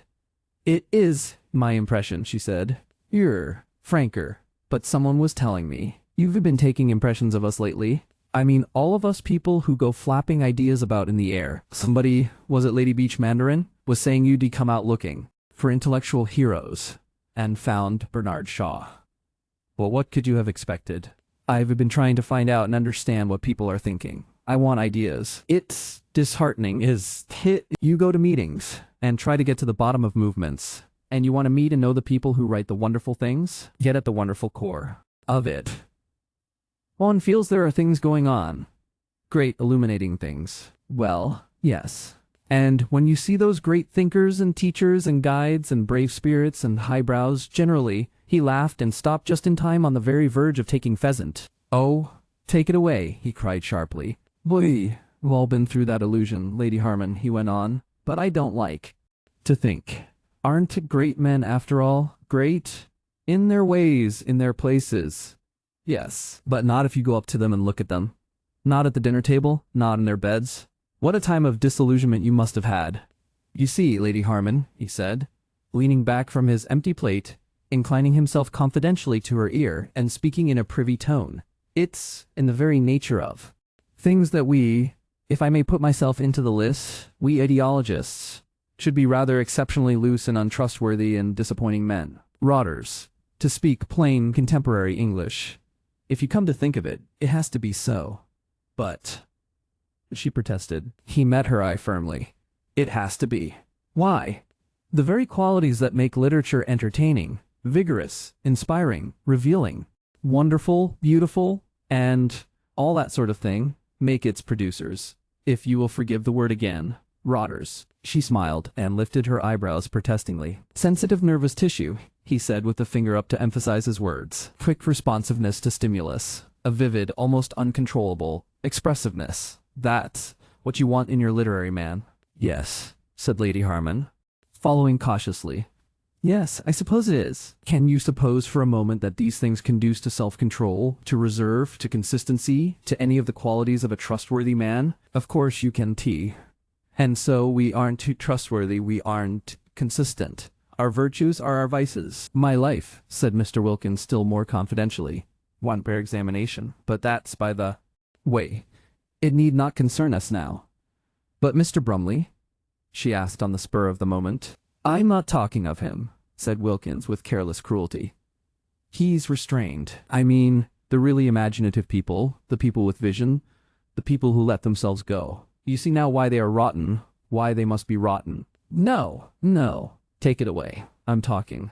I feel so strongly about this, about the natural and necessary disreputableness of everybody who produces reputable writing, and for the matter of that, art generally, that I set my face steadily against all these attempts that keep on cropping up to make figures of us. We aren't figures, Lady Harman. It is our line. Of all the detestable aspects of the Victorian period, surely that disposition to make figures of its artists and literary men was the most detestable. Respectable figures, examples to the young, the suppressions, the coverings up that had to go on, the whitewashing of Dickens, who was more than a bit of a rip, you know, the concealment of Thackeray's mistresses. Did you know he had mistresses? Oh, rather, and so on. It's like that bust of Jove, or Bacchus was it? They pass off as Plato, who probably looked like any other literary grub. That's why I won't have anything to do with these academic developments that my friend Brumley, do you know him by the way, goes in for. He's the third man down. You do know him. And he's giving up the academic committee, is he? I am glad he's seen it at last. What is the good of trying to have an academy and all that, and put us in uniform and make out we are somebodies, and respectable enough to be shaken hands with by George and Mary, when as a matter of fact we are, by our very nature, a collection of miscellaneous scandals. We must be. Bacon, Shakespeare, Byron, Shelley, all the stars. No, Johnson was Tita Starr. He was a character by Boswell. Oh, great things come out of us, no doubt. Our arts are the vehicles of wonder and hope. The world is dead without these things we produce, but that's no reason why. Why the mushroom bed should follow the mushrooms into the soup, is it? Perfectly fair image. No, take it away. He paused and then jumped in again as she was on the point of speaking. And you see, even if our temperaments did lead inevitably to our dipping rather, we should still have to dip. Asking a writer or a poet to be seemly and academic and so on is like asking an eminent surgeon to be stringently decent.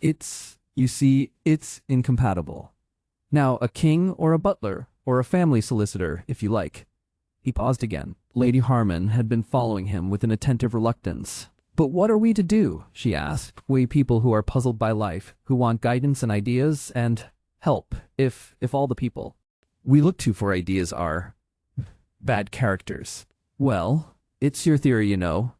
Bad characters. Wilkins answered with the air of one who carefully disentangles a complex but quite solvable problem. It does follow, he said, that because a man is a bad character, he is not to be trusted in matters where character, as we commonly use the word, doesn't come in. These sensitives, would you mind if I were to call myself an Aeolian harp?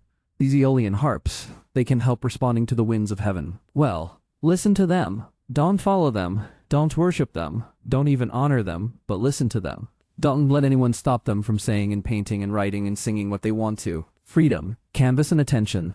Those are the proper honors for the artist, the poet, and the philosopher. Listen to the noise they make, watch the stuff they produce, and presently you will find certain things among the multitude of things that are said and shown and put out and published, something, light in your darkness, a writer for you, something for you. Nobody can have a greater contempt for artists and writers and poets and philosophers than I. Oh, a squalid crew they are, mean, jealous, pugnacious, disgraceful in love, disgraceful.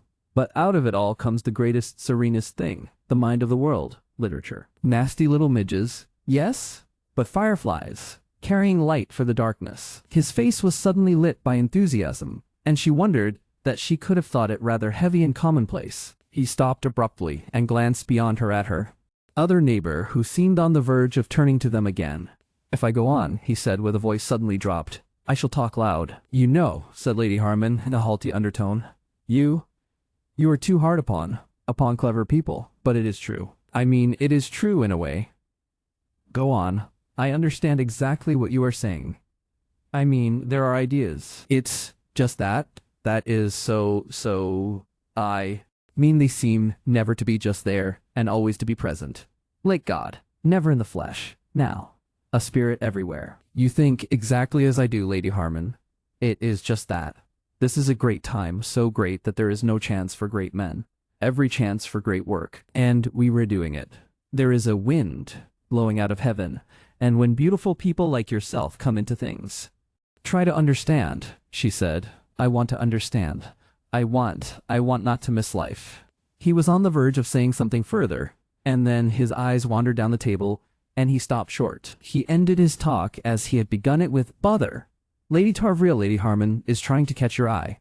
Lady Harman turned her face to her hostess and answered her smile. Wilkins caught at his chair and stood up. It would have been jolly to have talked some more, he said. I hope we shall. Well, said Wilkins, with a sudden hardness in his eyes, and she was swept away from him. She found no chance of talking to him upstairs. Sir Isaac came for her early, but she went in hope of another meeting. It did not come. For a time that expectation gave dinners and luncheon parties a quite appreciable attraction. Then she told Agatha Alimony. I've never met him but that once, she said. One doesn't need him now, said Agatha, deeply. But why? Deep significance came into Miss Alimony's eyes. My dear, she whispered, and glanced about them. Don't you know?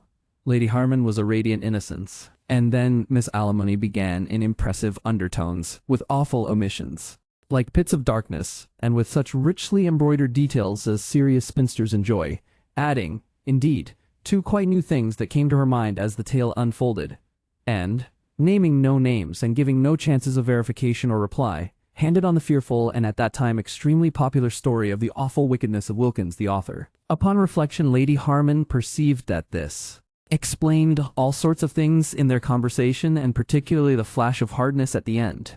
Even then, things must have been hanging over him, and while Lady Harman was making these meritorious and industrious attempts to grasp the significance of life, and to get some clear idea of her social duty, the developments of those hostels she had started, she now felt so prematurely, was going on. There were times when she tried not to think of them, turned her back on them, fled from them, and times when they and what she ought to do about them, and what they ought to be, and what they ought not to be, filled her mind to the exclusion of every other topic. Rigorously and persistently Sir Isaac insisted they were hers, asked her counsel, demanded her appreciation, presented as it were his recurring bill for them.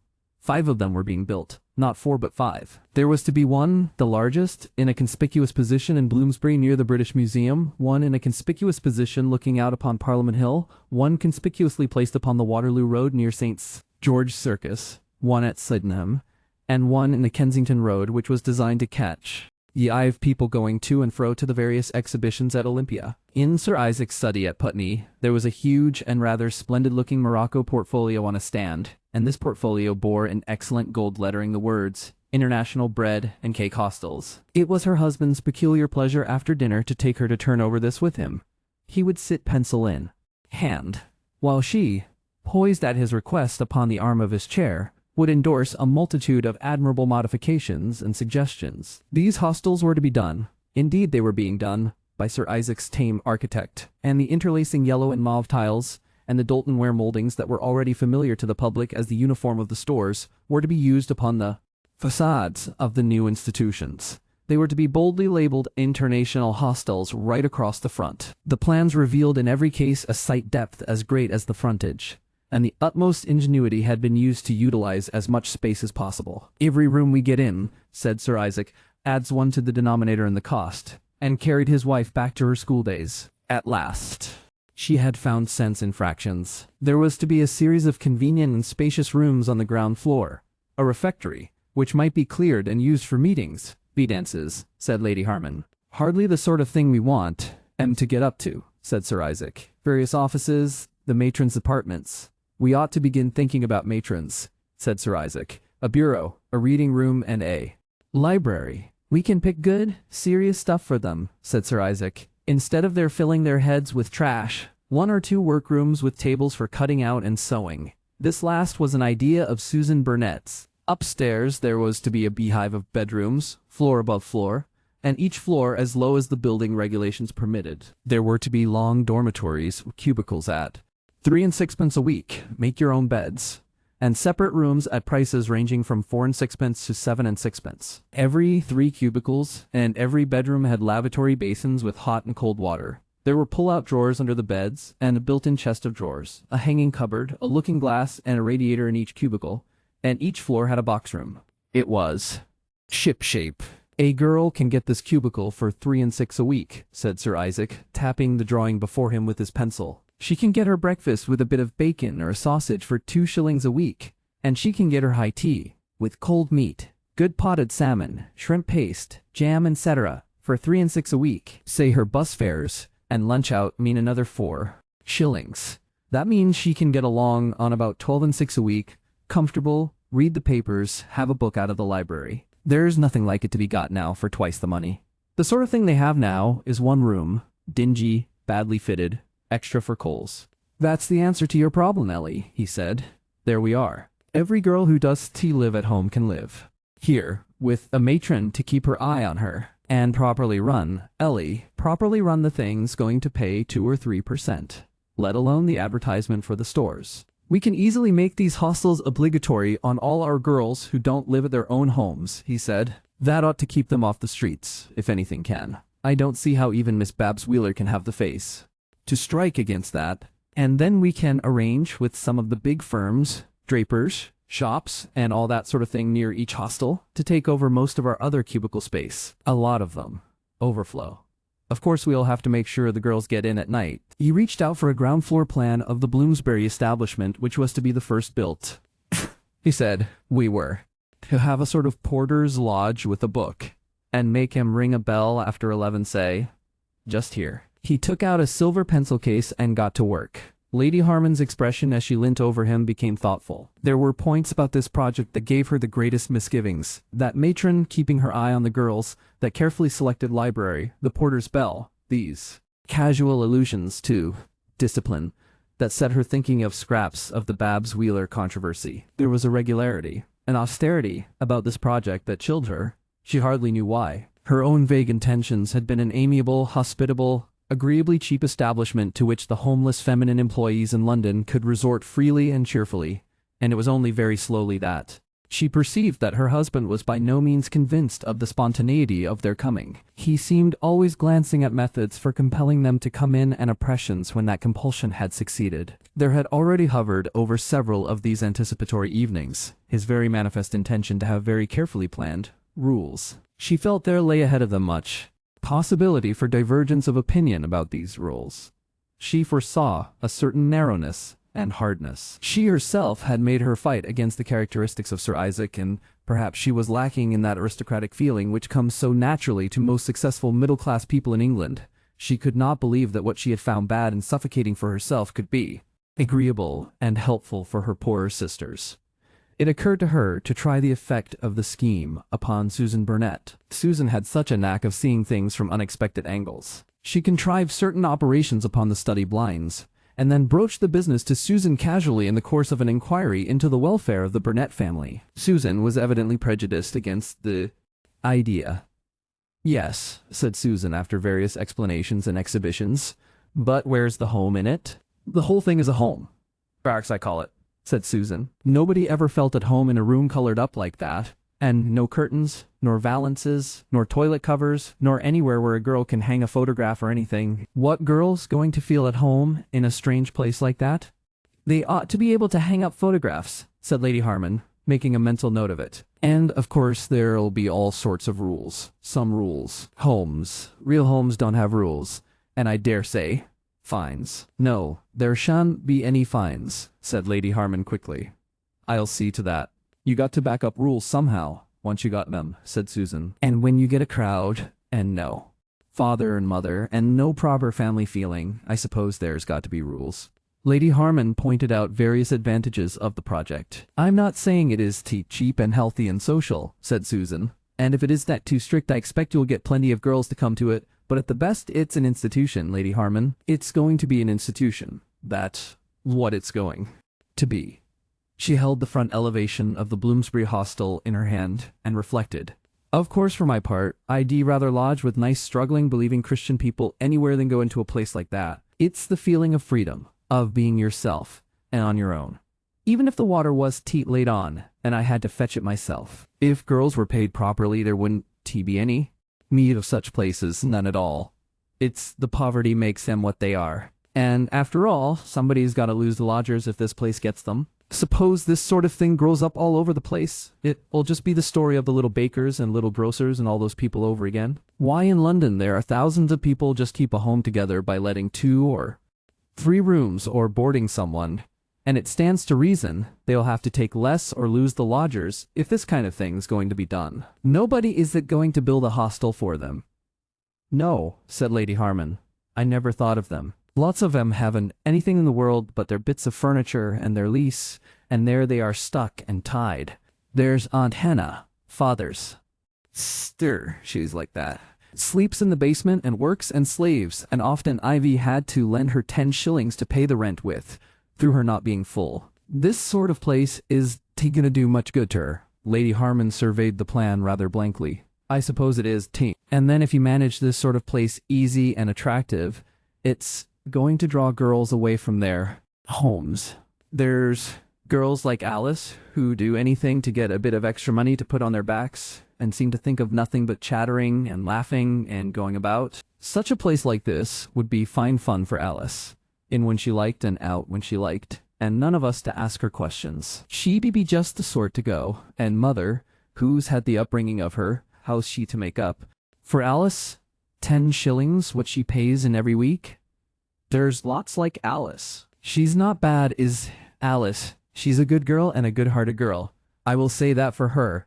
but she's shallow. Say what you like, she's shallow. She's got no thought, and she's wild for pleasure. And sometimes it seems to me that that's as bad as being bad for all the good it does to anyone else in the world, and so I tell her.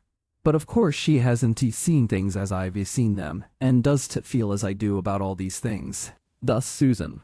Her discourse so puzzled Lady Harman that she bethought herself of Mr. Brumley and called in his only too readily accorded advice. She asked him to tea on a day when she knew unofficially that Sir Isaac would be away. She showed him the plans and sketched their probable development. Then, with that charming confidence of hers in his knowledge and ability, she put her doubts and fears before him. What did he really think of these places? What did he think of Susan Burnett's idea of ruined lodging-house keepers? I used to think our stores were good things, she said. Is this likely to be a good thing at all? Mr. Brumley said, a great number of times, and realized that he was a humbug. He fenced with her and affected sagacity for a time, and suddenly he threw down his defenses and confessed he knew as little of the business as she did. But I see it is a complex question, and it's an interesting one too. May I inquire into it for you? I think I might be able to hunt up a few particulars.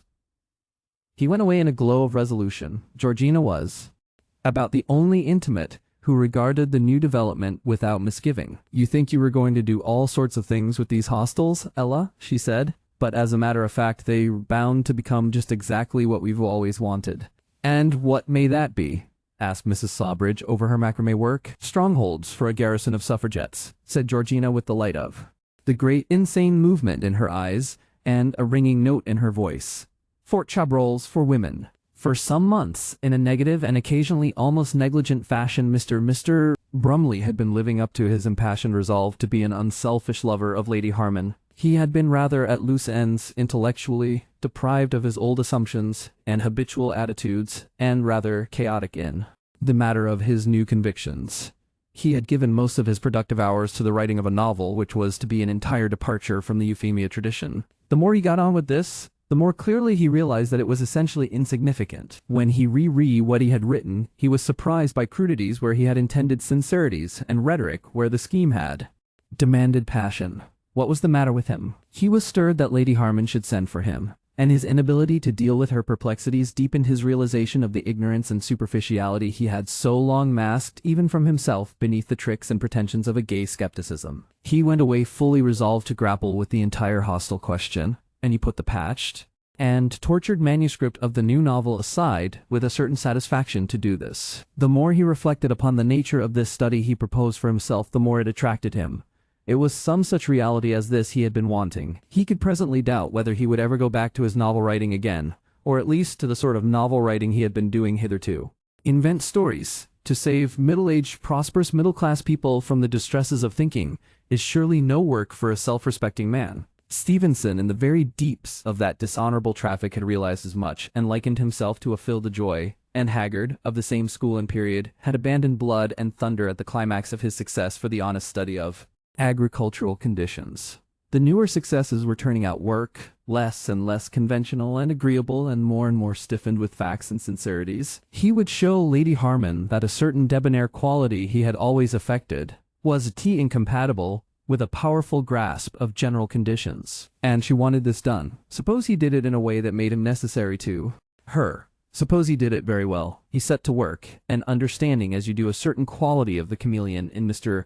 Brumley's moral nature, you will understand that he worked through a considerable variety of moods. Sometimes he worked with disinterested passion, and sometimes he was greatly sustained by this thought that here was something that would weave him in with the gravities of her life, and give him perhaps a new inlet to intimacy. And presently a third thing came to his help, and that was the discovery that the questions arising out of this attempt to realize the importance of those hostels were in themselves very fascinating questions for an intelligent person. Because, before you have done with the business of the modern employee, you must, if you are an intelligent person, have taken a view of the whole vast process of social reorganization that began with the development of factory labor and big towns, and which is even now scarcely advanced enough for us to see its general trend. For a time, Mr.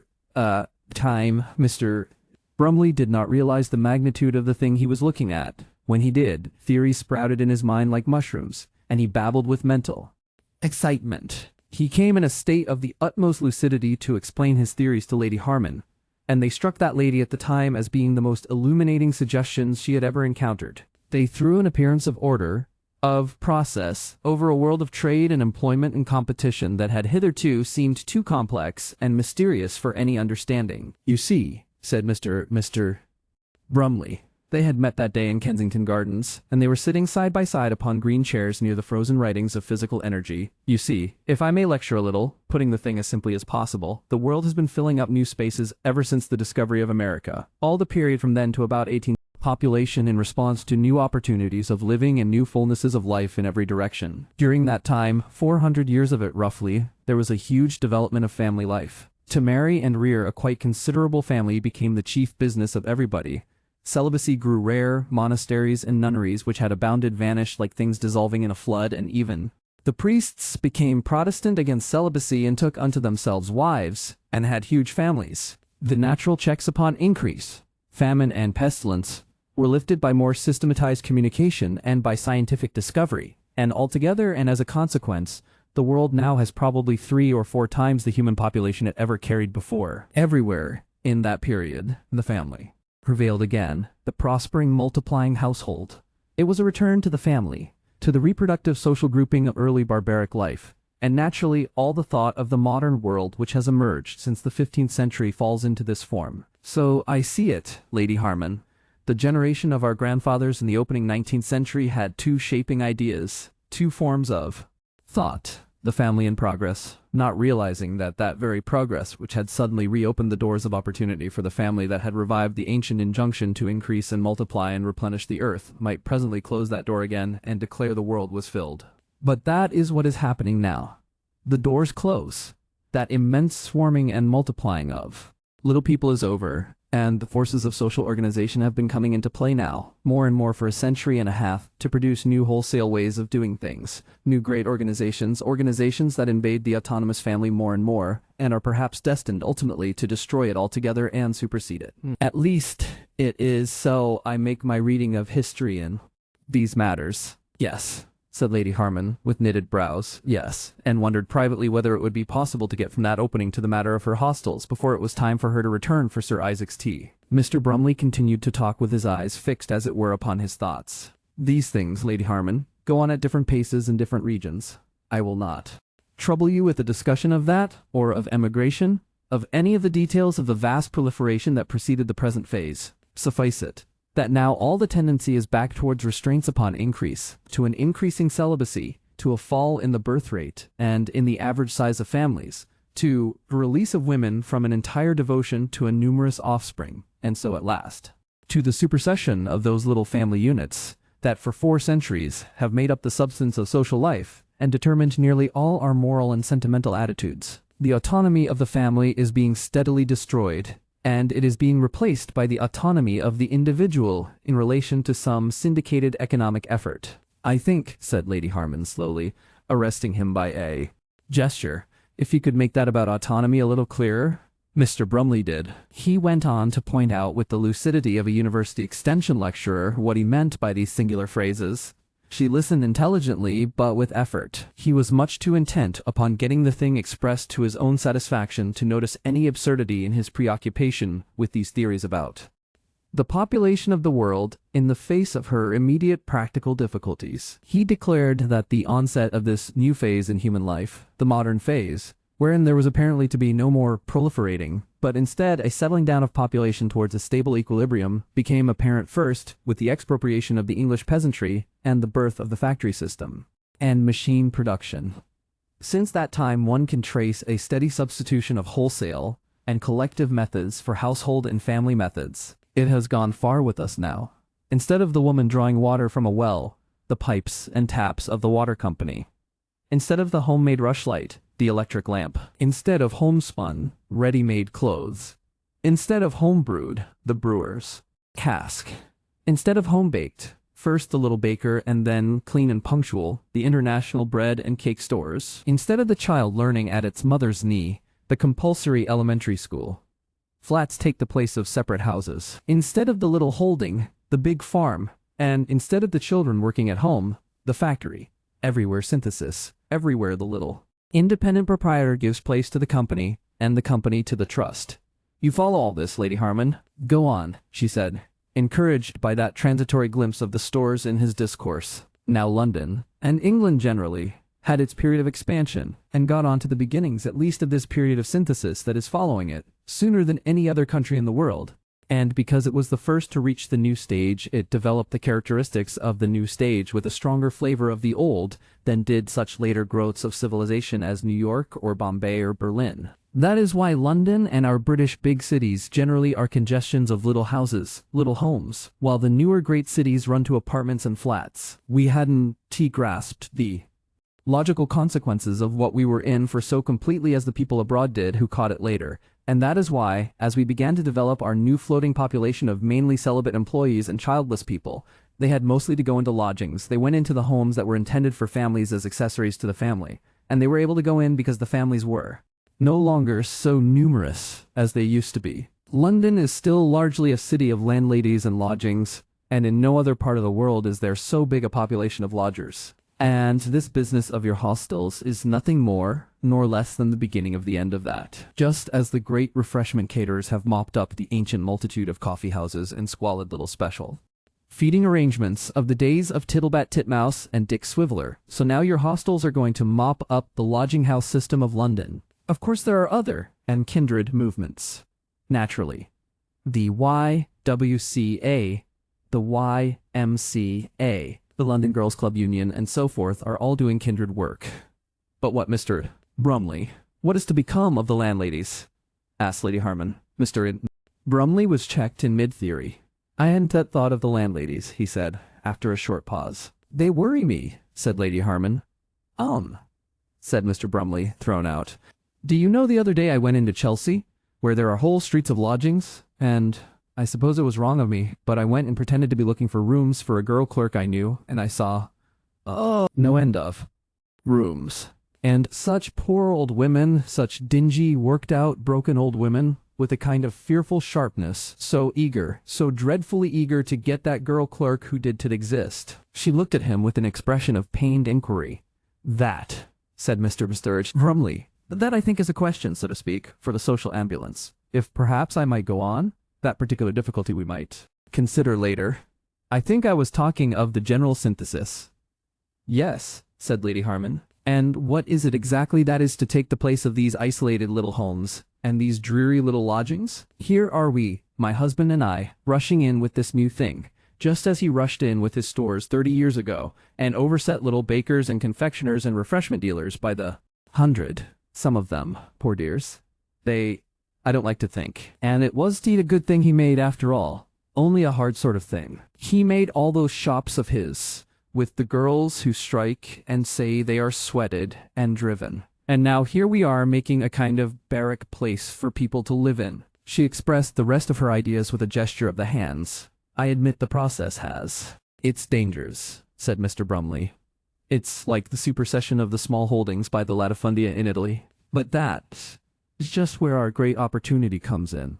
These synthetic phases have occurred before in the world's history, and their history is a history of lost opportunities. But need ours be? She had a feeling as though something had slipped through her fingers.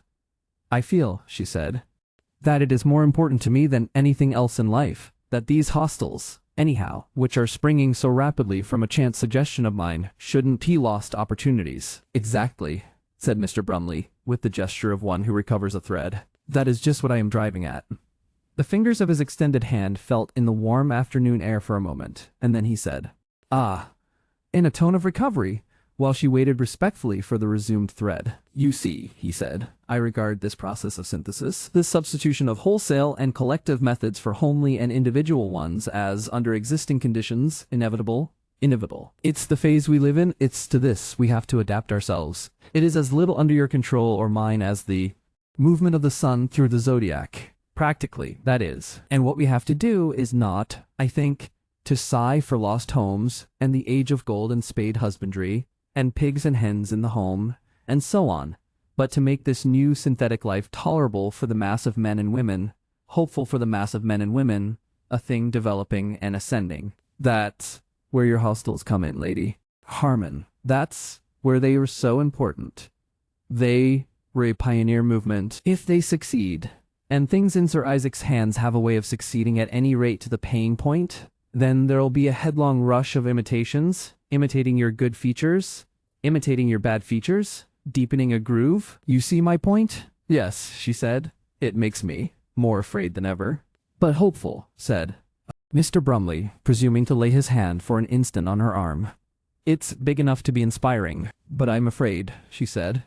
It's laying down the lines of a new social life, no less. And what makes it so strange, so typical, too, of the way social forces work nowadays, is that your husband, who has all the instinctive insistence upon every right and restriction of the family relation in his private life, who is narrowly, passionately for the home in his own case, who hates all books and discussion that seem to touch it, should in his business activities be striking this tremendous new blow at the ancient organization. For that, you see, is what it amounts to. Yes, said Lady Harman slowly. Yes, of course, he does know. Mr. Brumley was silent for a little while. You see, he resumed, at the worst this new social life may become a sort of slavery in barracks. At the best, it might become something very wonderful. My mind's been busy now for days thinking just how wonderful the new life might be. Instead of the old bickering, crowded family home, a new home of comrades. He made another pause, and his thoughts ran off upon a fresh track. In looking up all these things, I came upon a queer little literature of pamphlets and so forth, dealing with the case of the shop assistants. They have a great grievance in what they call the living-in system. The employers herd them in dormitories over the shops, and usually feed them by gaslight in the basements. They find them, and keep an almost intolerable grip upon them. Make them go to bed at 10:30. Make them go to church on Sundays. All sorts of petty tyrannies. The assistants are passionately against this, but they've got no power to strike. Where could they go if they struck? Into the street. Only people who live out and have homes of their own to sulk in can strike. Naturally, therefore, as a preliminary to any other improvement in the shop assistants' life, these young people want to live out. Practically that's an impossible demand at present, because they could get lodgings and live out with any decency at all on what it costs their employers to lodge and feed them in. Well, here you see a curious possibility for your hostels. You open the prospect of a living-out system for shop assistants, but just in the degree in which you choose to interfere with them, regulate them, bully and deal with them wholesale through their employers, do you make the new living-out method approximate to the living-in. That's a curious side development, isn't it? Lady Harman appreciated that. That's only the beginning of the business. There's something more these hostels might touch. Mr. Brumley gathered himself together for the new aspect. There's marriage, he said. One of the most interesting and unsatisfactory aspects of the life of the employee today, and you know the employee is now in the majority in the adult population, is this. You see, we hold them celibate. We hold them celibate for a longer and longer period. The average age at marriage rises steadily, and so long as they remain celibate, we are prepared with some sort of ideas about the future. Development of their social life, clubs, hostels, living in, and so forth. But at present, we haven't any ideas at all about the adaptation of the natural pairing instinct to the new state of affairs. Ultimately, the employee marries. They hold out as long as they possibly can, but ultimately they have to. They have to, even in the face of an economic system that holds out no prospects of anything but insecurity and an increasing chance of trouble and disaster to the employee's family group. What happens is that they drop back into a distressful, crippled, insecure imitation of the old family life as one had it in what I might call the multiplying periods of history. They start a home. They dream of a cottage, but they drift to a lodging, and usually it is the best sort of lodging, for landladies hate wives and the other lodgers detest babies. Often the young couple does have babies. You see, they are more intelligent than peasants, and intelligence and fecundity vary reciprocally, said Mr. Brumley. You mean? Interrupted Lady Harman softly. There is a worldwide fall in the birth rate. People don't have the families they did. Yes, said Lady Harman. I understand. Now. And the more prosperous or the more sanguine take these suburban little houses, these hutches that make such places as Hendon nightmares of monotony, or go into ridiculous jerry-built sham cottages in some garden suburb, where each young wife does her own housework and pretends to like it. They have a sort of happiness for a time, I suppose. The woman stops all outside work, the man, very much handicapped, goes on competing against single men. Then, nothing more happens, except difficulties. The world goes dull and gray for them. They look about for a lodger, perhaps. Have you read Gissing's Paying Guest? I suppose, said Lady Harman. I suppose it is like that. One tries not to think it is so. One needn't let oneself believe that dullness is unhappiness, said Mr. Brumley. I don't want to paint things sadder than they are. But it's not a fine life. It's not a full life. That life in a neo-Malthusian suburban hutch. Neo? Asked Lady Harman. A mere phrase, said Mr. Brumley hastily. The extraordinary thing is that until you set me looking into these things with your questions, I've always taken this sort of thing for granted, as though it could be otherwise. Now, I seem to see with a kind of freshness. I am astounded at the muddle of it, the waste and aimlessness of it. And here again it is, Lady Harman, that I think your opportunity comes in. With these hostels as they might be projected now, you seem to have the possibility of a modernized, more collective and civilized family life than the old close congestion of the single home, and I see no reason at all why you shouldn't carry that collective life onto the married stage. As things are now, these little communities don't go beyond the pairing, and out they drift to find the homestead they will never possess. What has been borne in upon me more and more forcibly as I have gone through your nest of problems is the idea that the new social association that has so extensively replaced the old family group might be carried on right through life, that it might work in with all sorts of other discontents and bad adjustments. The life of the women in these little childless or one or two child homes is more unsatisfactory even than the man's. Brumley's face flushed with enthusiasm, and he wagged a finger to emphasize his words. Why not make hostels, Lady Harman? For married couples? Why not try that experiment so many people have talked about of the conjoint kitchen and refectory, the conjoint nursery, the collective social life, so that the children who are single children or at best children in small families of 2 or 3 may have the advantages of playfellows, and the young mothers still, if they choose, continue to have a social existence and go on with their professional or business work? That's the next step your hostels might take. Incidentally, you see this opens a way to a life of relative freedom for the woman who is married. I don't know if you have read Mrs. Stetson. Yes, Charlotte Perkins Gilman Stetson. Yes, Woman in Economics, that's the book. I know, Mr. Brumley went on. I seem to be opening out your project like concertina, but I want you to see just how my thoughts have been going about all this. I want you to realize I haven't been idle during these last few weeks. I know it's a far cry from what the hostels are to all these ideas of what they might begin to be. I know the difficulties in your way, all sorts of difficulties. But when I think just how you stand at the very center of the molding forces in these changes. He dropped into an eloquent silence. Lady Harman looked thoughtfully at the sunlight under the trees. You think, she said, that it comes to as much as all this? More, said Mr. Brumley. I was frightened before. Now, you make me feel as though someone had put the wheel of a motor car in my hand, started it, and told me to steer. Lady Harman went home from that talk in a taxi, and on the way she passed the building operations in Kensington Road. A few weeks ago, it had been a mere dusty field of operation for the house wreckers. Now its walls were already rising to the 2nd story. She realized how swiftly nowadays the search for wisdom can be outstripped by reinforced concrete. It was only by slow degrees, and rather in the absence of a more commanding interest than through any invincible quality in their appeal to her mind, that these hostels became in the next 3 years the grave occupation of Lady Harman's thoughts and energies. She yielded to them reluctantly. For a long time she wanted to look over them and pass them and discover something. She did not know what. Something high and domineering to which it would be easy to give herself. It was difficult to give herself to the hostels.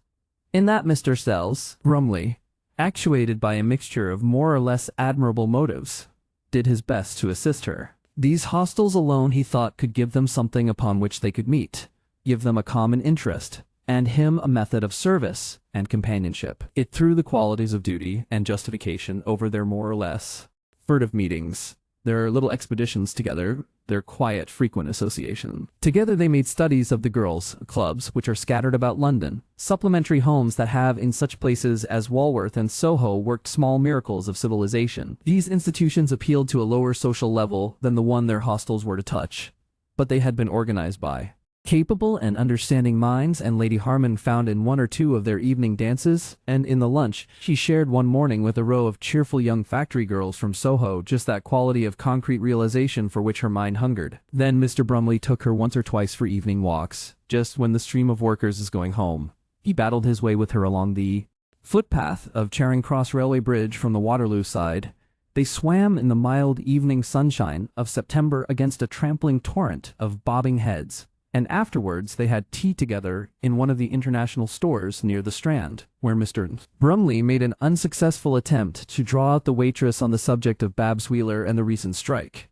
The young woman might have talked freely to a man alone, or freely to Lady Harman alone, but the combination of the two made her shy. The bridge experience led to several other expeditions, to see homegoing on the tube, at the big railway termini, on the train, and once they followed up the process to Streatham, and saw how the people pour out of the train at last and scatter, until at last they are just isolated individuals, running up steps, diving into basements.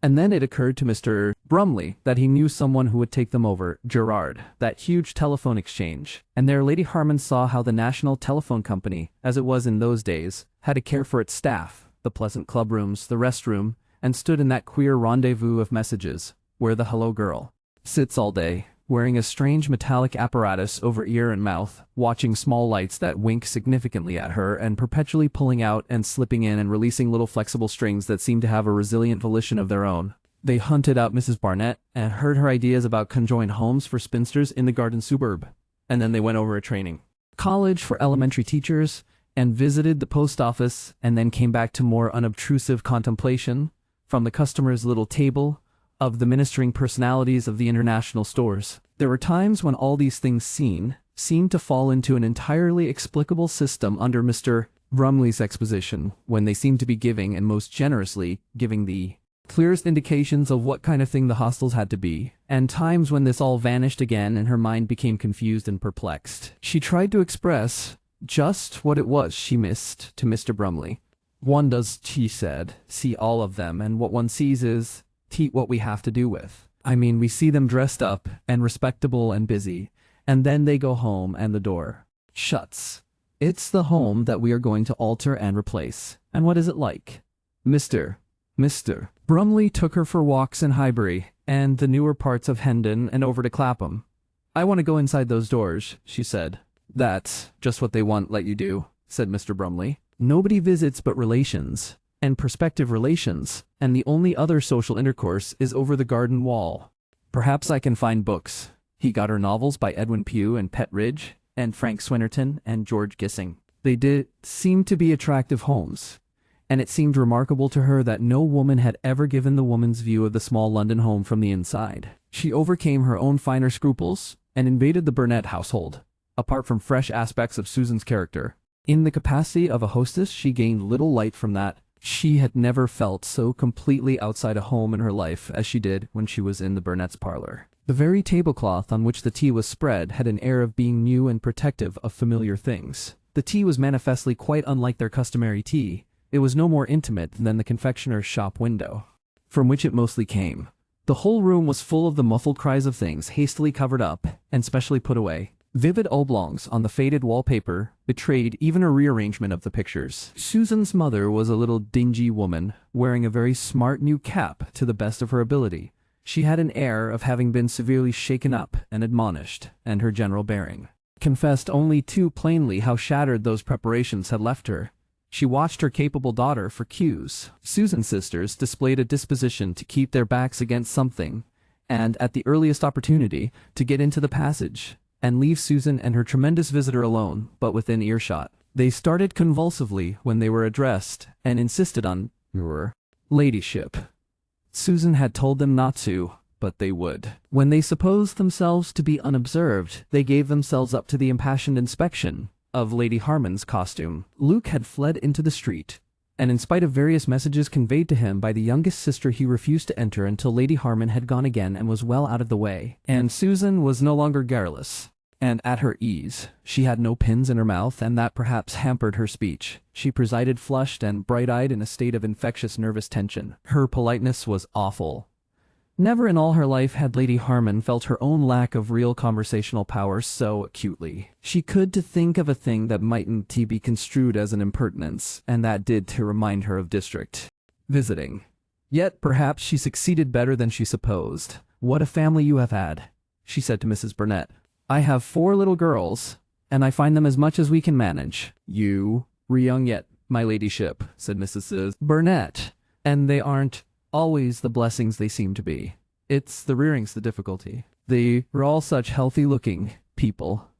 I wish we could get hold of Luke, my ladyship, and show you him. He's that sturdy. And yet when he was a little feller, she was launched for a time on those details that were always so dear to the mothers of the past order of things. Her little spate of reminiscences was the only interlude of naturalness in an afternoon of painfully constrained behavior. Lady Harman returned a trifle shamefacedly from this, a abortive dip into realities to Mr. Brumley's speculative assurance, while Lady Harman was slowly accustoming her mind to this idea that the development of those hostels was her appointed career in life, so far as a wife may have a career outside her connubial duties, and while she was getting insensibly to believe in Mr. Brumley's theory of their exemplary social importance, the hostels themselves, with a haste that she felt constantly was premature, were achieving a concrete existence. They were developing upon lines that here and there disregarded Mr. Brumley's ideas very widely. They gained in practicality what perhaps they lost in social value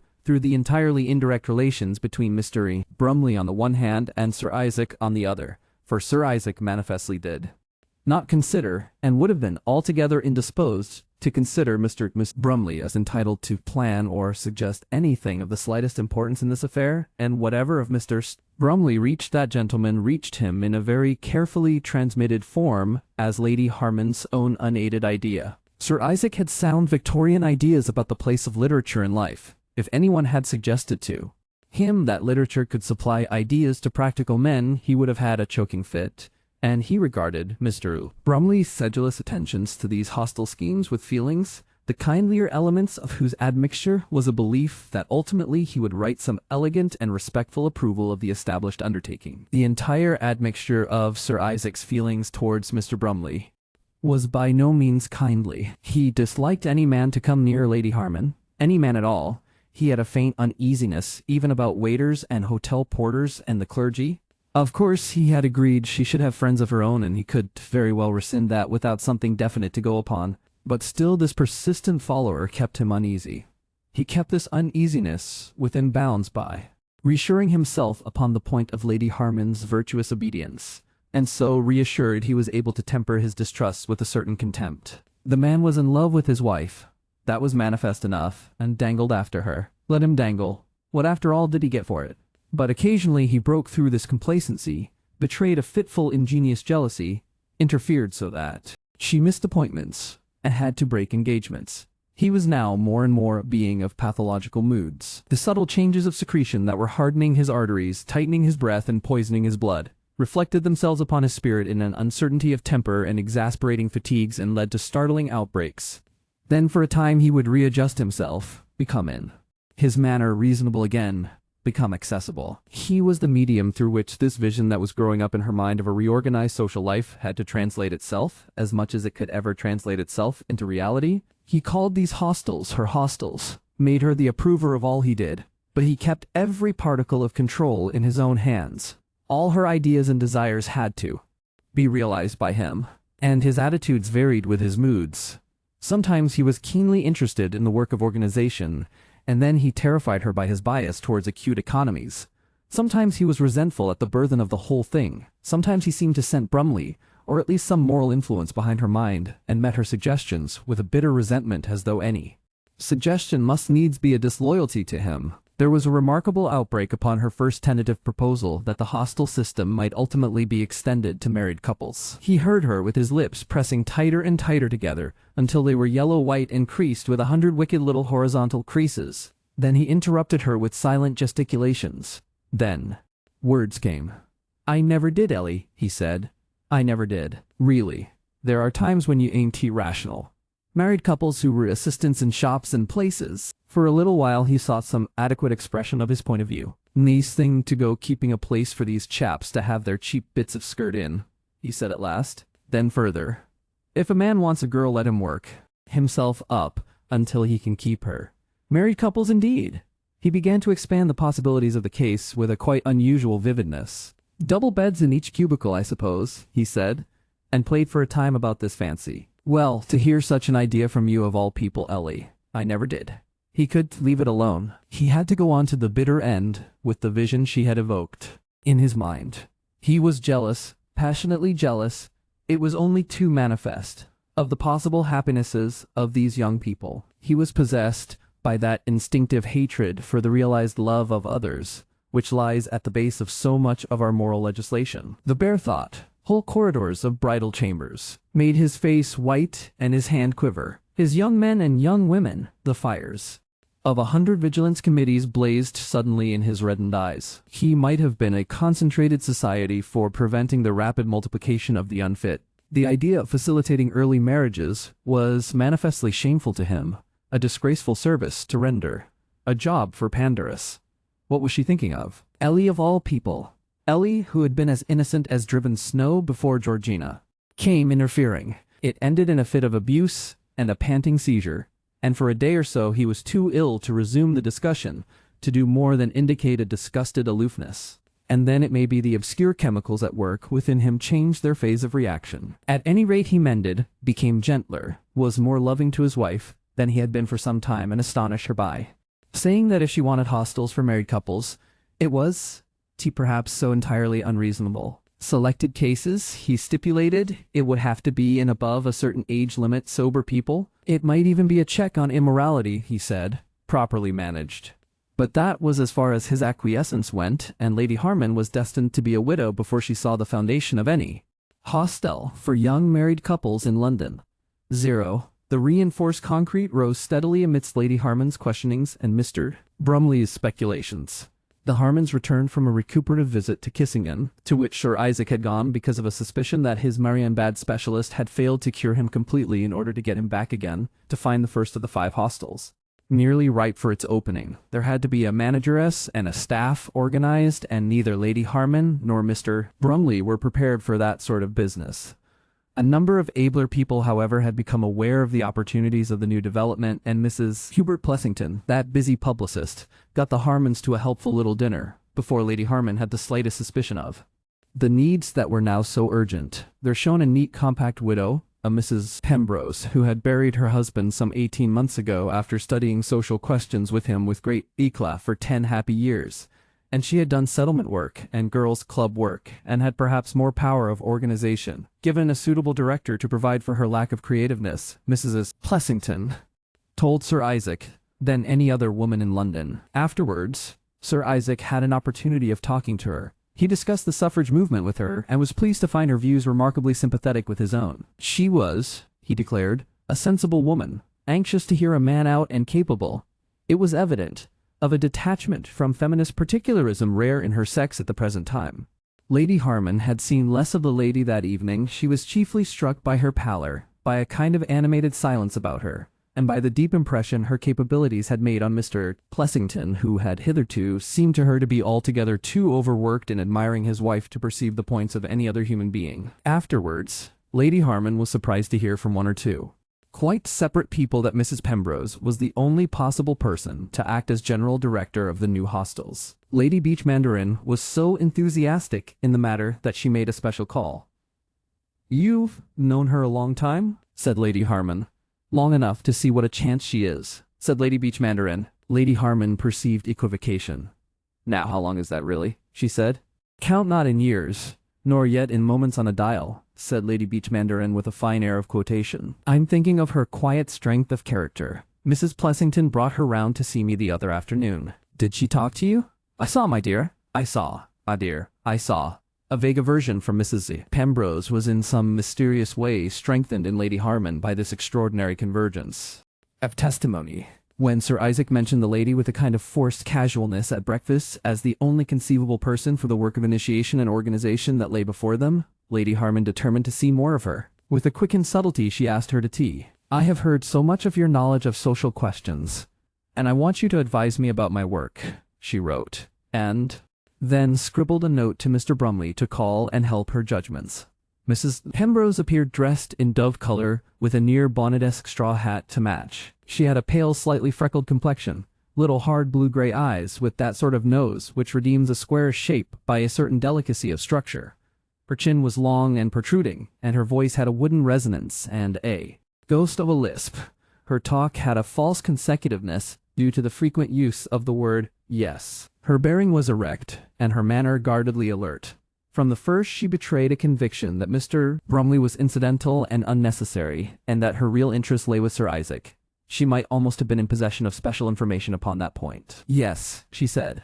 "I'm rather specially up in this sort of question. I worked side by side with my poor Frederick all his life. We were collaborators, and this question of the urban distributive employee was one of his special studies." Yes, he would have been tremendously interested in Sir Isaac's project. "You know what we are doing? Everyone is interested in Sir Isaac's enterprise." "Naturally. Yes, I think I have a fairly good idea of what you mean to do. It's a great experiment." "You think it is likely to answer?" said Mr. Brumley. "In Sir Isaac's hands it is very likely to answer," said Mrs. Pembrose with her eye steadily on Lady Harman. There was a little pause. "Yes. Now you wrote of difficulties and drawing upon my experience. Of course, just now I am quite at Sir Isaac's disposal." Lady Harman found herself thrust perforce into the role of her husband, spokeswoman. She asked Mrs. Pembrose if she knew the exact nature of the experiment they contemplated. Mrs. Pembrose hadn't a doubt she knew. Of course, for a long time, and more especially in the metropolis, where the distances were so great and increasing so rapidly, there had been a gathering feeling not only in the catering trade, but in very many factory industries against the daily journey to employment and home again. It was irksome and wasteful to everyone concerned. There was a great loss in control, later hours of beginning, uncertain service. Yes, my husband calculated the hours lost in London every week, hours that are neither work nor play, mere tiresome stuffy journeying. It made an enormous sum. It worked out at hundreds of working lives per week. Sir Isaac's project was to abolish all that, to bring his staff into line with the drapers and grocers who kept their assistants on the living-in system. "I thought people objected to the living-in system," said Mr. Brumley. "There's an agitation against it on the part of a small trade union of shop assistants," said Mrs. Pembrose. "But they have no real alternative to propose." "And this is living in," said Mr. Brumley. "Yes, I think you'll find it is," said Mrs. Pembrose with a nice little expert smile. "Living in is quite what we want," said Lady Harman slowly, and with knitted brows, seeking a method of saying just what the difference was to be. "Yes, not perhaps in the strictest sense," said Mrs. Pembrose, giving her no chance, and went on to make fine distinctions. "Strictly speaking, living in meant sleeping over the shop, and eating underneath it, and this hostile idea was an affair of a separate house, and of occupants who would be assistants from a number of shops." "Yes, collectivism, if you like," said Mrs. Pembrose. But the word collectivism, she assured them, wouldn't he frighten her. She was a collectivist, a socialist, as her husband had always been. The day was past when socialist could be used as a term of reproach. "Yes, instead of the individual employer of labor, we already begin to have the collective employer of labor, with a labor bureau. And so on. We share them. We no longer compete for them. It's the keynote of the time." Mr. Brumley followed this with a lifted eyebrow. He was still new to these modern developments of collectivist ideas, this socialism of the employer. The whole thing, Mrs. Pembrose declared, was a step forward in civilization. It was a step in the organization and discipline of labor. Of course, the unruly and the insubordinate would cry out. But the benefits were plain enough. Space, light, baths, association, reasonable recreations, opportunities for improvement. "Freedom," said Mr. Brumley. Mrs. Pembrose inclined her head a little on one side, looked at him this time, and smiled the expert smile again. "If you knew as much as I do of the difficulties of social work," she said, "you wouldn't be very much in love with freedom. But it's the very substance of the soul." "You must permit me to differ," said Mrs. Pembrose. And for weeks afterwards, Mr. Brumley was still seeking a proper polite retort to that difficult counterstroke. It was such a featureless reply. It was like having your nose punched suddenly by a man without a face. They descended to a more particular treatment of the problems ahead. Pembrose quoted certain precedents from the Girls' Club Union. "The people Lady Harman contemplates, entertaining," said Mr. Brumley, "air of a slightly more self-respecting type than those young women." It's largely veneer," said Mrs. Pembrose. "Detestable little wretch," said Mr. Brumley when at last she had departed. He was very uncomfortable. She's just the quintessence of all one fears and dreads about these new developments. She's perfect in that way. Self-confident, arrogant, instinctively aggressive, with a tremendous class contempt. There is a multitude of such people about who hate the employed classes, who want to see them broken in and subjugated. I suppose that kind of thing is in humanity. Every boys' school has louts of that kind, who love to torment fags for their own good, who spring upon a chance smut on the face of a little boy to scrub him painfully, who have a kind of lust to dominate under the pretense of improving. I remember. But never mind that now. Keep that woman out of things, or your hostels work for the devil. Yes, said Lady Harman. Certainly she shall not. No. But there she reckoned without her husband. Ivy settled it, he said to her at dinner 2 nights later. What? Pembrose? You've not made her? Yes, I have. And I think we're very lucky to get her. But, Isaac, I don't want her. You should have told me that before, Ellie. Ivy made an agreement. She suddenly wanted to cry. But, you said I should manage these hostels myself. So you shall, Ellie. But we must have somebody when we go abroad, and all that, and for all the sort of business stuff and looking after things that you can too do. We've got to have her. She's the only thing going of her sort. But I don't like her. Well, cried Sir Isaac, why in goodness could you tell me that before, Ellie? Evie been and engaged her. She sat pale-faced staring at him with wide-open eyes in which tears of acute disappointment were shining. She did not dare another word, because of her trick of weeping. It's all right, Ellie, said Sir Isaac. How touchy you are. Anything you want about these hostels of yours, you've only got to tell me, and it's done. One Lady Harman was still in a state of amazement at the altered prospects of her hostels when the day arrived for the formal opening of the first of these in Bloomsbury. They made a little public ceremony of it, in spite of her reluctance, and Mr. Brumley had to witness things from out of the general crowd and realize just how completely he was in it, in spite of all his efforts. Mrs. Pembrose was modestly conspicuous, like the unexpected in all human schemes. There were several reporters present, and Horatio Blenker, who was going to make a loyal leader about it, to be followed by 1 or 2 special articles for the Old Country Gazette. Horatio had procured Mrs. Blapton for the opening after some ineffectual angling for the Princess Adeline, and the thing was done at 3:30 in the afternoon. In the bright early July sunshine outside the new building there was a crimson carpet down on the pavement, and awning above it. There was a great display of dog daisies at the windows, and on the steps leading up to the locked portals, an increasing number of invited people lurked shyly in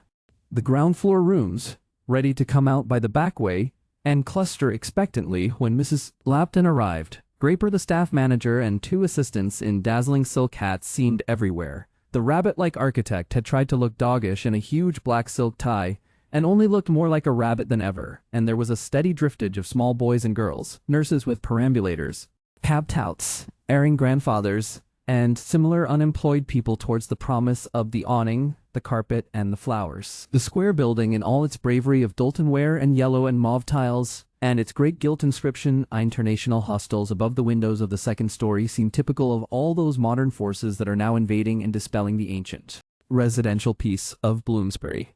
Mrs. Blapton appeared only 5 minutes late, escorted by Bertie Trevor and her husband's spare secretary. Graper became so active at the sight of her that he seemed more like some beast out of the apocalypse with 7 hands and 10 hats than a normal human being. He marshaled the significant figures into their places. The door was unlocked without serious difficulty, and Lady Harman found herself in the main corridor beside Mr. Trevor and a little behind Mrs. Blapton, engaged in being shown over the new creation. Sir Isaac, driven by Graper at his elbow, was in immediate attendance on the great political lady, and Mrs. Pembrose, already with an air of proprietorship, explained glibly on her other hand. Close behind Lady Harman came Lady Beach Mandarin, expanding like an appreciative gas in a fine endeavor to nestle happily into the whole big place. And with her were Mrs. Hubert Plessington and Mr.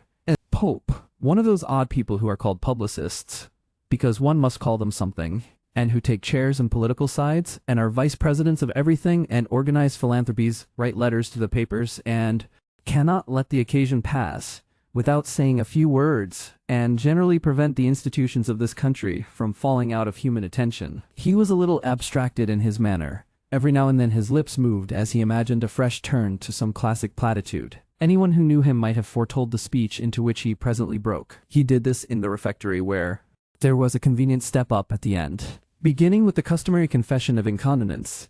Could not let the occasion pass. He declared that he would not detain them long, but he felt that everyone there would agree with him that they shared that day in no slight occasion, no mean enterprise, that here was one of the most promising, one of the most momentous, nay, he would go further, and add with due deference to them all, one of the most pregnant of social experiments in modern social work. In the past, he had himself, if he might for a moment allow a personal note to creep into his observations, he himself had not been unconnected with industrial development. Querulous voice.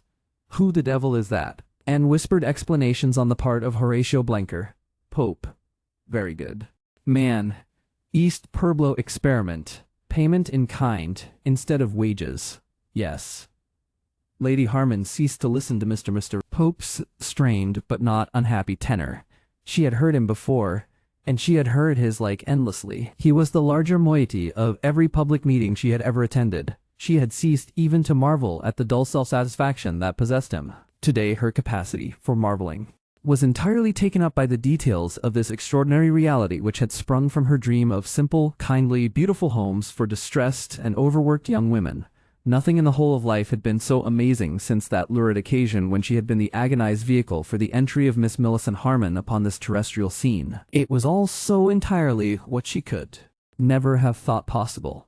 A few words from other speakers followed. Mrs. Lapton, with the young secretary at hand to prompt, said something, and Sir Isaac was poked forwards to say, "Thank you very much. It's all my wife's doing, really. Oh, dash it, thank you very much." It had the effect of being the last vestige of some more elaborate piece of eloquence that had suddenly disintegrated in his mind. "And now, Ellie," he said, as their landaulet took them home, "you were beginning to have your hostels." "Then they are my hostels?" she asked abruptly. "Didn't I say they were?" The satisfaction of his face was qualified by that fatigued irritability that nowadays always followed any exertion or excitement. "If I want things done? If I want things altered? Of course you may of. Of course you may of. Of course you may. What's the matter with you, Ellie? What's been putting ideas into your head? You got to have a directress to the thing. You must have a woman of education who knows a bit about things to look after the matrons and so on. Very likely she is everything you want. She's the only one we could get, and I don't see. Here I go and work hard for a year and more getting these things together to please you, and then suddenly you don't like M. There's a lot of the spoilt child in you, Ellie, first and last. There they are." They were silent for the rest of the journey to Putney, both being filled with incommunicable things. 2. And now Lady Harman began to share the trouble of all those who let their minds pass out of the circle of their immediate affections with any other desire save interest and pleasure. Assisted in this unhappy development by the sedulous suggestions of Mr. Brumley, she had begun to offend against the most sacred law in our sensible British code. She was beginning to take herself and her hostels seriously, and think that it mattered how she worked for them and what they became. She tried to give all the attention her children's upbringing, her husband's ailments, and the general demands of her household left free to this complex, elusive, puzzling, and worrying matter, instead of thinking that these hostels were just old hostels, and that you start them, and put in a Mrs. Pembrose, and feel very benevolent and happy and go away. She had come to realize, partly by dint of her own conscientious thinking, and partly through Mr. Brumley's strenuous resolve, that she should not take Sir Isaac's gift horse without the most exhaustive examination of its quality, that this new work, like most new things in human life, was capable not only of admirable, but of altogether detestable consequences, and that it rested with her far more than with any other human being to realize the former and avoid the latter. And, directly one has got to this critical pose towards things, just as one ceases to be content with things anyhow, and to want them precisely somehow, one begins to realize just how intractable, confused, and disingenuous are human affairs. Mr. Brumley had made himself see, and had made her see, how inevitable these big wholesale ways of doing things, these organizations and close social cooperations, have become, unless there is to be a social disintegration and setback, and he had also brought himself and her to realize how easily they may develop into a new servitude, how high and difficult is the way towards methods of association that will ensure freedom and permit people to live fine individual lives. Every step towards organization raises a crop of vices peculiar to itself, fresh developments of the egotism, and greed and vanity of those into whose hands there falls control. Fresh instances of that hostile pedantry, which seems so natural to officials and managers, insurgencies and obstinacies and suspicions on the part of everyone. The poor lady had supposed that when one's intentions were obviously benevolent, everyone helped. She only faced the realities of this task that she had not so much set for herself as had happened to her, after dreadful phases of disillusionment and dismay. "These hostels," said Mr. Brumley in his most prophetic mood, "can be made free, fine things, or no, just as all the world of men we are living in could be made a free, fine world, and it's our place to see they are that. It's just by being generous and giving ourselves, helping without enslaving and giving, without exacting gratitude, planning and protecting with infinite care, that we bring that world nearer. Since I've known you, I've come to know such things are possible." The Bloomsbury Hostel started upon its career with an embarrassing difficulty. The young women of the International Store's refreshment departments, for whom these institutions were primarily intended, displayed what looked extremely like a concerted indisposition to come in. They had been circularized and informed that henceforth, to ensure the good social tone of the staff, all girls not living at home with their parents or close relations would be expected to reside in the new hostels. There followed an attractive account of the advantages of the new establishment. In drawing up this circular with the advice of Mrs. Pembrose, Sir Isaac had overlooked the fact that his management was very imperfectly informed just where the girls did live, and that after its issue it was very improbable that it would be possible to find out this very necessary fact. But the girls seemed to be unaware of this ignorance at headquarters. Miss Babs Wheeler was beginning to feel a little bored by good behavior and crave for those dramatic cessations at the lunch hour, those speeches with cheers from a tabletop, those interviews with reporters, those flushed and eager councils of war, and all the rest of that good old crisis feeling that had previously ended so happily. Mr. Graper came to his proprietor headlong. Mrs. Pembrose was summoned, and together they contemplated the lamentable possibility of this great social benefit they had done the world being discredited at the outset by a strike of the proposed beneficiaries. Sir Isaac fell into a state of vindictiveness, and was with difficulty restrained by Mr. Graper from immediately concluding the negotiations that were pending with 3 great Oxford Street firms that would have given over the hostels to their employees, and closed them against the international girls forever. Even Mrs. Pembrose could follow Sir Isaac in that, and remarked, "As I understand it, the whole intention was to provide proper housing for our own people first and foremost. And haven't we provided it? Damn them," said Sir Isaac in white desperation. It was Lady Harman who steered the newly launched institutions through these first entanglements. It was her first important advantage in the struggle that had hitherto been going relentlessly against her. She now displayed her peculiar gift, a gift that indeed is unhappily all too rare among philanthropists, the gift of not being able to classify the people with whom she was dealing, but of continuing to regard them as a multitude of individualized souls as distinct and considerable as herself. That makes no doubt for slowness and inefficiency and complexity in organization, but it does make for understandings. And now, through a little talk with Susan Burnett about her sister's attitude upon the dispute, she was able to take the whole situation in the flank. Like many people who are not easily clear, Lady Harman, when she was clear, acted with very considerable decision, which was perhaps none the less effective because of the large softnesses of her manner. She surprised Sir Isaac by coming of her own accord into his study, where, with an altogether novel disfavor, he sat contemplating the detailed plans for the Sydenham hostel. "I think I've found out what the trouble is," she said. "What trouble?" "About my hostel." "How do you know?" "I've been finding out what the girls are saying. They don't say anything." "I don't think they were clever enough for that," said Lady Harman after consideration.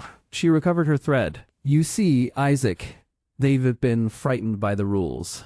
I didn't know you had printed a set of rules." "Oh, one must have rules, Ellie. In the background," she decided. "But you see, these rules were made conspicuous. They were printed in 2 colors on wall cards, just exactly like that list of rules and scale of fines you had to withdraw." "I know," said Sir Isaac shortly. "It reminded the girls. And that circular that seems to threaten them if they don't give up their lodgings and come in. And the way the front is got up to look just exactly like one of the refreshment room branches, it makes them feel it will be unhomelike, and that there will be a kind of repetition in the evening of all the discipline and regulations they have to put up with during the day." "Have to put up with," murmured Sir Isaac. I wish that had been thought of sooner. If we had made the places look a little more ordinary and called them Osborne House or something a little old-fashioned like that, something with a touch of the old queen about it and all. That kind of thing. We can go to the expense of taking down all those big gilt letters just to please the fancies of Miss Babs Wheeler. It's too late now to do that, perhaps. But we could do something, I think, to remove the suspicions. I want, Isaac, I think... She pulled herself together to announce her determination. I think if I were to go to the girls and meet a delegation of them and just talk to them plainly about what we mean by this hostel, you can go making speeches. It would just be talking to them. It's such a come down, said Sir Isaac, after a momentary contemplation of the possibility. For some time, they talked, without getting very far from these positions they had assumed. At last, Sir Isaac shifted back upon his expert. Can't we talk about it? To Mrs. Pembrose? She knows more about this sort of business than we do. I'm not going to talk to Mrs. Pembrose, said Lady Harman after a little interval. Some unusual quality in her quiet voice made Sir Isaac lift his eyes to her face for a moment. So one Saturday afternoon, Lady Harman had a meeting with a roomful of recalcitrant girls at the Regent Street refreshment branch, which looked very odd to her with grey cotton wrappers over everything, and its blinds down, and for the first time she came face to face with the people for whom, almost in spite of herself, she was working. It was a meeting summoned by the international branch of the National Union of Waitresses, and Miss Babs Wheeler and Mr. Graper were, so to speak, the north and south poles of the little group on the improvised platform from which Lady Harman was to talk to the gathering. She would have liked the support of Mr. Brumley, but she could contrive any unostentatious way of bringing him into the business without putting it upon a footing that would have involved the appearance of Sir Isaac and Mrs. Pembrose and everybody. And essentially it was to be everybody. It was to be a little talk. Lady Harman rather liked the appearance of Miss Babs Wheeler, and met more than an answering approval in that insubordinate young woman's eye. Miss Wheeler was a minute swaggering person, much akimbo, with a little round blue-eyed innocent face that shone with delight at the lark of living. Her three companions, who were in the lobby with her to receive and usher in Lady Harman, seemed just as young, but they were relatively unilluminated, except by their manifest devotion to their leader.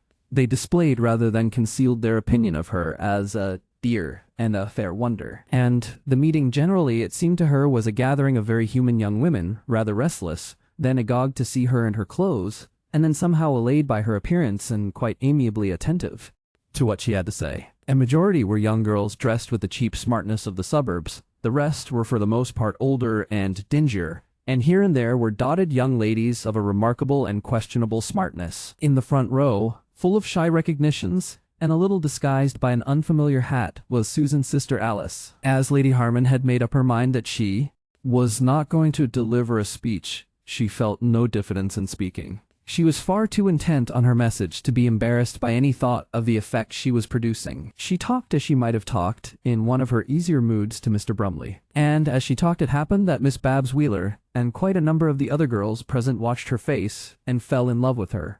She began with her habitual prelude. "You see," she said, and stopped, and began again. She wanted to tell them, and with a clumsy simplicity she told them how these hostels had arisen out of her desire that they should have something better than the uncomfortable lodgings in which they lived. They weren't a business enterprise, but they weren't any sort of charity. And I wanted them to be the sort of place in which you would feel quite free. I hadn't had any sort of intention of having you interfered with. I hate being interfered with myself, and I understand just as well as anyone can that you don't like it either. I wanted these hostels to be the sort of place that you might perhaps after a time almost manage and run for yourselves. You might have a committee or something. Only you know it isn't always easy to do as one wants. Things don't always go in this world as one wants them to go, particularly if one is clever. She lost herself for a moment at that point and then went on to say she did like the new rules. They had been drawn up in a hurry and she had only read them after they were printed. All sorts of things in them. She seemed to be losing her theme again, and Mr. Graper handed her the offending card, a big varnished wall placard, with eyelets and tape complete. She glanced at it. For example, she said, it was her idea to have fines. Great and long continued applause. There was something she had always disliked about fines. Renewed applause. But these rules could easily be torn up. And as she said this, and as the meeting broke into acquiescence again, it occurred to her that there was the card of rules in her hands, and nothing could be simpler than to tear it up there and then. It resisted her for a moment. She compressed her lips, and then she had it in halves. This tearing was so satisfactory to her that she tore it again and then again. As she tore it, she had a pleasant, irrational feeling that she was tearing Mrs. Pembrose. Mr. Graper's face betrayed his shocked feelings, and the meeting, which had become charged with a strong desire to show how entirely it approved of her, made a crowning attempt at applause. They hammered umbrellas on the floor, they clapped hands, they rattled chairs, and gave a shrill cheer. A chair was broken. "I wish," said Lady Harman when that storm had abated, "you'd come and look at the hostel. Couldn't you come next Saturday afternoon? We could have a stand-up tea, and you could see the place, and then afterwards your committee and I and my husband could make out a real set of rules." She went on for some little time longer. She appealed to them with all the strength of her honest purpose to help her to make this possible good thing a real good thing, not to suspect, not to be hard on her. And my husband, not to make a difficult thing impossible. It was so easy to do that. And when she finished, she was in the happiest possession of her meeting. They came thronging round her with flushed faces and bright eyes. They wanted to come near her, wanted to touch her, wanted to assure her that for her they were quite prepared to live in any kind of place. For her. "You come and talk to us, Lady Harman," said one. "Well, show you. Nobody hasn't told us, Lady Harman, how these hostels were yours. You come and talk to us again, Lady Harman." They did wait for the following Saturday. On Monday morning, Mrs. Pembrose received 37 applications to take up rooms. Free for the next few years, it was to be a matter of recurrent heart-searching for Lady Harman whether she had been profoundly wise or extremely foolish in tearing up that card of projected rules. At the time, it seemed the most natural and obvious little action imaginable. It was long before she realized just how symbolical and determining a few movements of the hand and wrist can be. It fixed her line, not so much for herself as for others. It put her definitely, much more definitely than her convictions warranted, on the side of freedom against discipline. For indeed her convictions, like most of our convictions, kept along a tortuous watershed between these two. It is only a few rare extravagant spirits who are wholly for the warp or wholly for the woof of human affairs. The girls applauded and loved her. At one stroke she had acquired the terrible liability of partisans. They made her their champion and sanction. She was responsible for an endless succession of difficulties that flowered out of their interpretations of her act. These hostels that had seemed passing out of her control suddenly turned back upon her and took possession of her. And they were never simple difficulties. Right and wrong refused to unravel for her. Each side of every issue seemed to be so often in suicidal competition with its antagonist for the inferior case. If the forces of order and discipline showed themselves perennially harsh and narrow, it did not blind her perplexed eyes to the fact that the girls were frequently extremely naughty. She wished very often, she did so wish, they wouldn't be.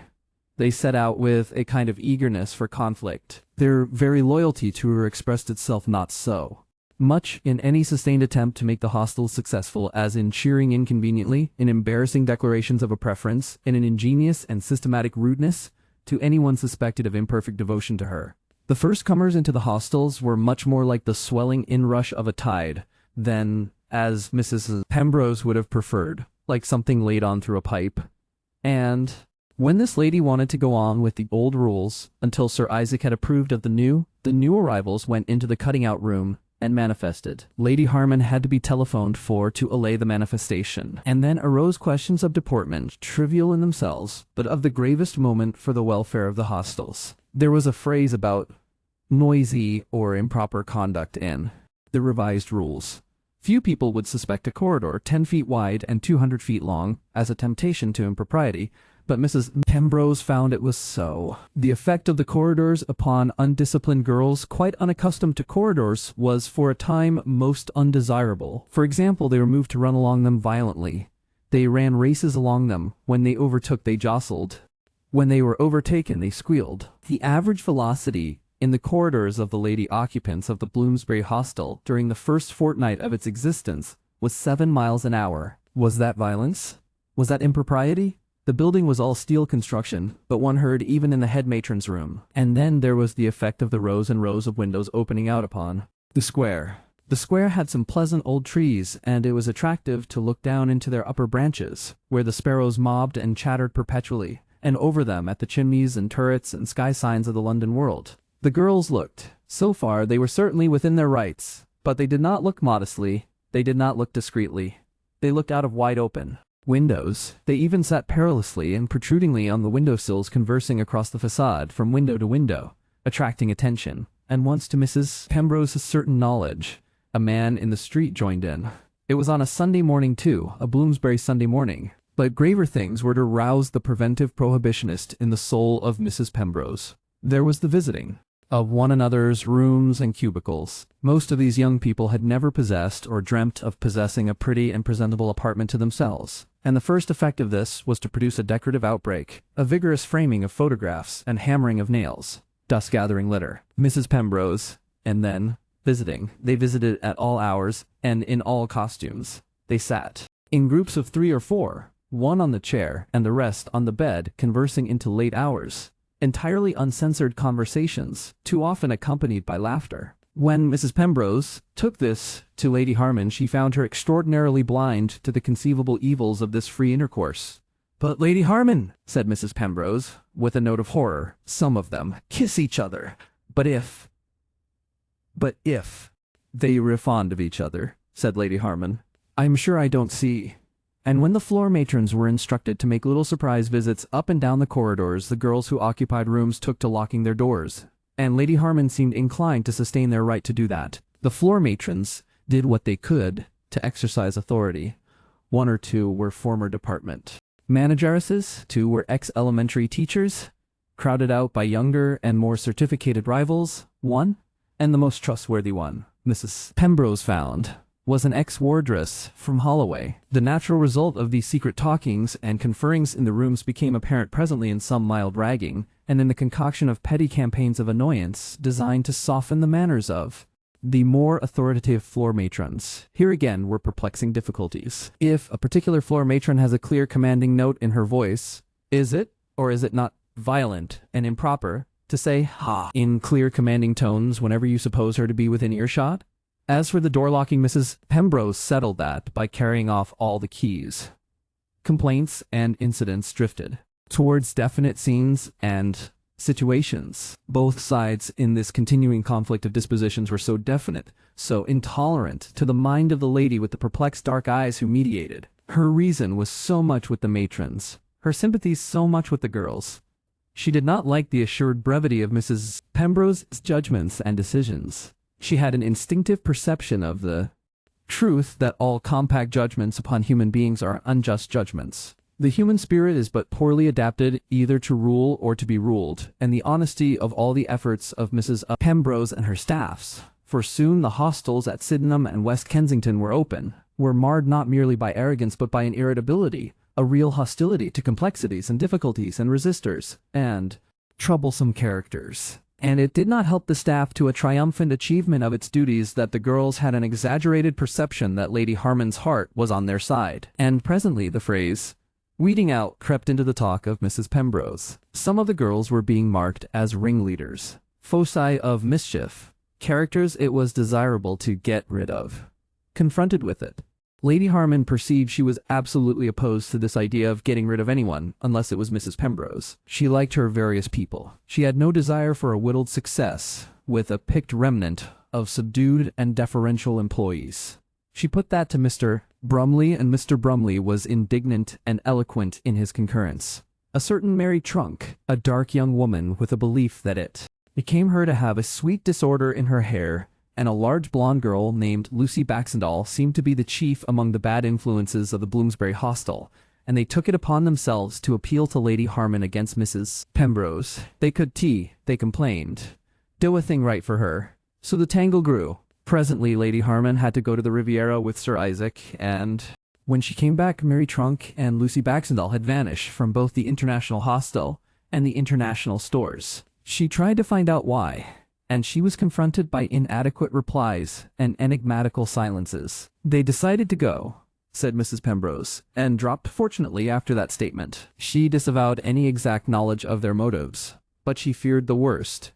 Susan Burnett was uninforming. Whatever had happened had failed to reach Alice Burnett's ears. Lady Harman could not very well hold a commission of inquiry into the matter, but she had an uneasy sense of a hidden campaign of dislodgement. And about the corridors and cubicles and club rooms there was, she thought, a difference, a discretion, a flavor of subjugation. Chapter the 11th. The Last Crisis. It would be quite easy for anyone with the knack of reserve to go on from this point with a history of Lady Harman that would present her as practically a pure philanthropist. For from these beginnings she was destined to proceed to more and more knowledge and understanding and clear purpose and capable work in this interesting process of collective regrouping. This process which may even at last justify Mr. Brumley's courageous interpretations and prove to be an early experiment in the beginning of a new social order. Perhaps someday there will be an official biography, another addition to the inscrutable records of British public lives, in which all these things will be set out with tact and dignity. Horatio Blenker or Adolphus Blenker may survive to be entrusted with this congenial task. She will be represented as a tall, inanimate person, pursuing one clear, benevolent purpose in life from her very beginning, and Sir Isaac and her relations with Sir Isaac will be rescued from reality. The book will be illustrated by a number of carefully posed photographers' photographs of her, studies of the Putney house, and perhaps an unappetizing woodcut of her early home at Henge. The aim of all British biography is to conceal. A great deal of what we have already told will certainly not figure in any such biography, and still more certainly will the things we have yet to tell be missing. Lady Harman was indeed only by the force of circumstances and intermittently a pure philanthropist, and it is with the intercalary passages of less exalted humanity that we are chiefly concerned. At times, no doubt, she did really come near to filling and fitting and becoming identical with that figure of the pure philanthropist which was her world-worn face, but for the most part that earnest and dignified figure concealed more or less extensive spaces of nothingness, while the errant soul of the woman within strayed into less exalted ways of thinking. There were times when she was almost sure of herself.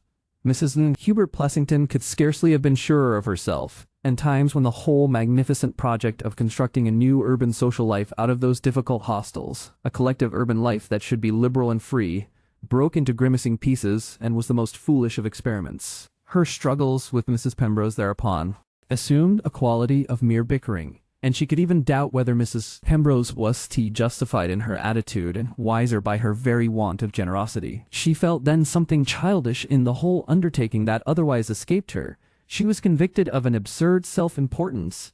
She discovered herself an ignorant woman availing herself of her husband's power and wealth to attempt presumptuous experiments. In these moods of disillusionment, her mind went adrift and was driven to and fro from discontent to discontent. She would find herself taking soundings and seeking an anchorage upon the strangest, most unfamiliar shoals. And in her relations and conflicts with her husband, there was a smoldering shame for her submissions to him that needed only a phase of fatigue to become acute.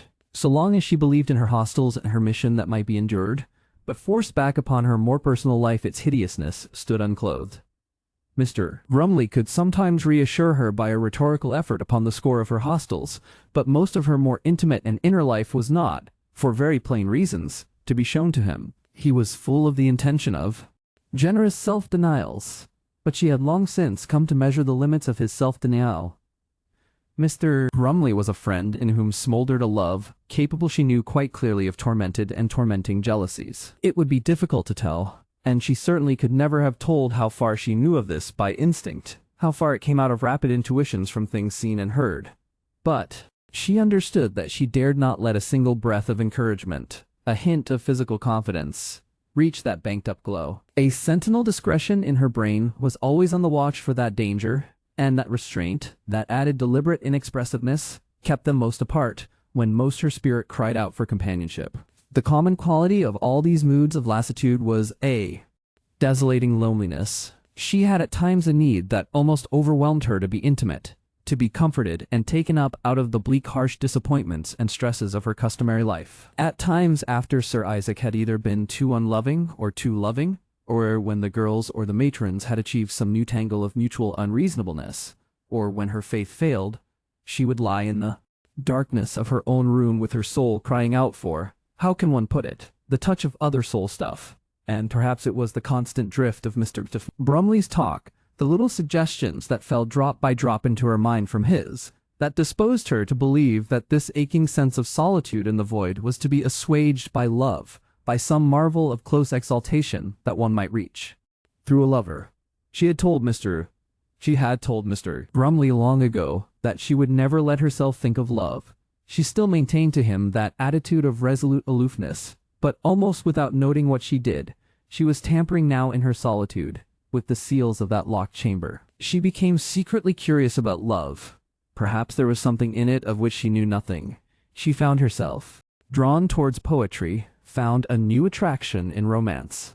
More and more did she dally with the idea that there was some unknown beauty in the world, something to which her eyes might presently open, something deeper and sweeter than anything she had ever known, close at hand, something to put all the world into proportion for her. In a little while she no longer merely tampered with these seals, for quite silently the door had opened, and she was craning in.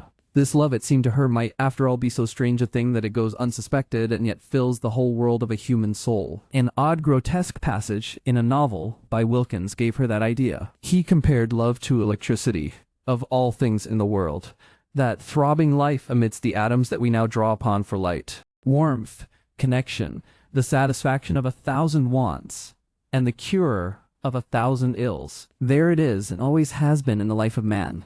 And yet, until a century ago, it worked unsuspected, was known only for a disregarded oddity of amber, a crackling in frost-dry hair and thunder. And then she remembered how Mr. Brumley had once broken into a panegyric of love. It makes life a different thing. It is like the homecoming of something lost. All this dispersed, perplexing world centers. Think what true love means, to live always in the mind of another, and to have that other living always in your mind. Only there can be no restraints, no reserves, no admission of prior rights. One must feel safe of one's welcome and freedoms. One's that it worth the risk of almost any breach of boundaries to get such a light as that.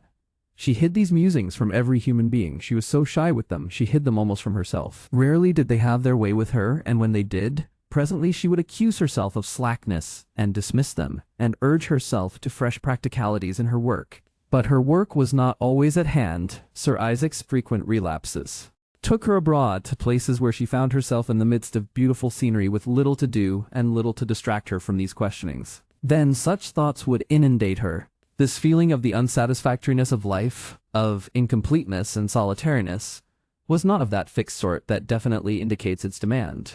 Under its oppression, she tried the idea of love, but she also tried certain other ideas. Very often this vague appeal had the quality of a person, sometimes a person shrouded in night, a soundless whisper, the unseen lover who came to Psyche in the darkness. And sometimes that person became more distinct, less mystic, and more companionable. Perhaps because imaginations have a way of following the line of least resistance, it took upon itself something of the form, something of the voice and bearing of Mr. Brumley. She recoiled from her own thoughts when she discovered herself wondering what manner of lover Mr. Brumley might make. If suddenly she lowered her defenses, freed his suffocating pleading, took him to herself. In my anxiety to draw Mr. Brumley as he was, I have perhaps a little neglected to show him as Lady Harman saw him. We have employed the inconsiderate verisimilitude of a novelist repudiating romance in his portrayal. Towards her he kept a better face. He was at least a very honest lover, and there was little disingenuousness in the flow of fine mental attitudes that met her. The thought and presence of her made him fine. As soon could he have turned his shady side towards the sun. And she was very ready and eager to credit him with generous qualities. We of his club and circle, a little assisted perhaps by Max Beerbohm's diabolical index finger, may have found and been not unwilling to find his face chiefly expressive of a kind of empty alertness.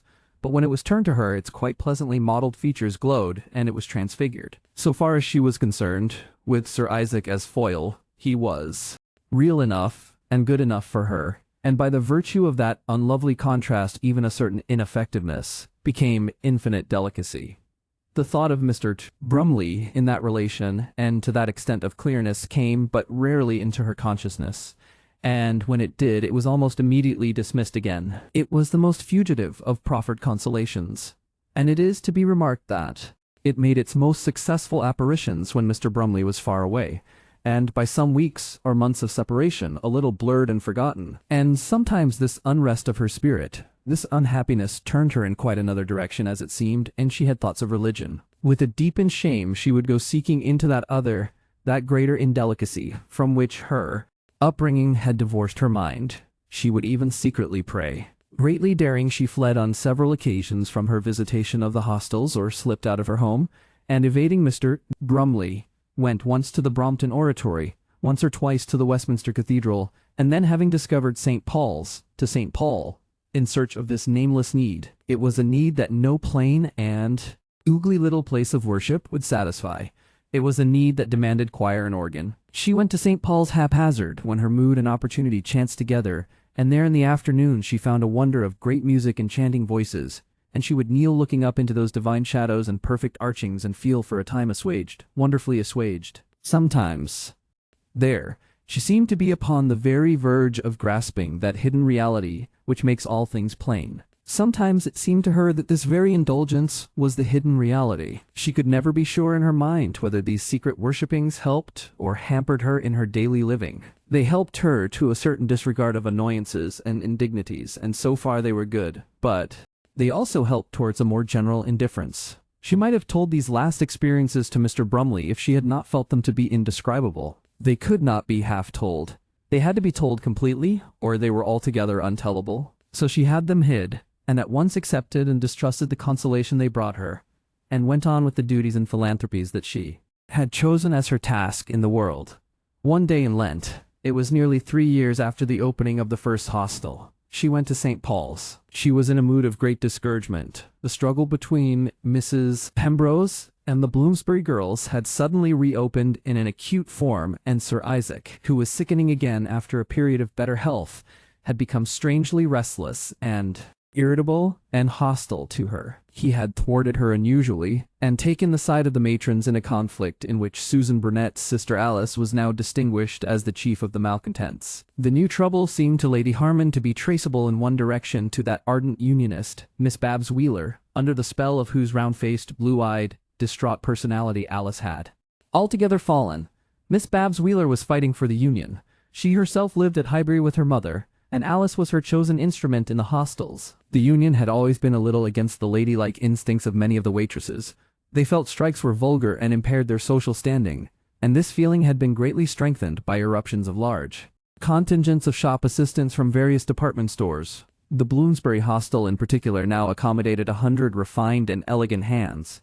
They ought rather to be called figures, from the great Oxford Street costume house of Eustace and Mills, young people with a tall sweeping movement and an elevation of chin that had become nearly instinctive, and a silent yet evident intention to find the international girls low at the slightest provocation. It is only too easy for poor humanity, under the irritation of that tacit superiority, to respond with just the provocation anticipated. What one must regretfully speak of as the vulgar section of the international girls had already put itself in the wrong by a number of aggressive acts before the case came to Lady Harman's attention.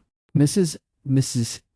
Pembrose seized the occasion for weeding on a courageous scale, and Miss Alice Burnett and 3 of her dearest friends were invited to vacate their rooms, pending redecoration. With only too much plausibility, the threatened young women interpreted this as an expulsion, and declined to remove their boxes and personal belongings. Miss Babs Wheeler thereupon entered the Bloomsbury hostel, and, in the teeth of 3 express prohibitions from Mrs. Pembrose, went a little up the staircase and addressed a confused meeting in the central hall. There was loud and continuous cheering for Lady Harman at intervals during this incident. Thereupon Mrs. Pembrose demanded sweeping dismissals, not only from the hostels but the shops, as an alternative to her resignation, and Lady Harman found herself more perplexed than ever.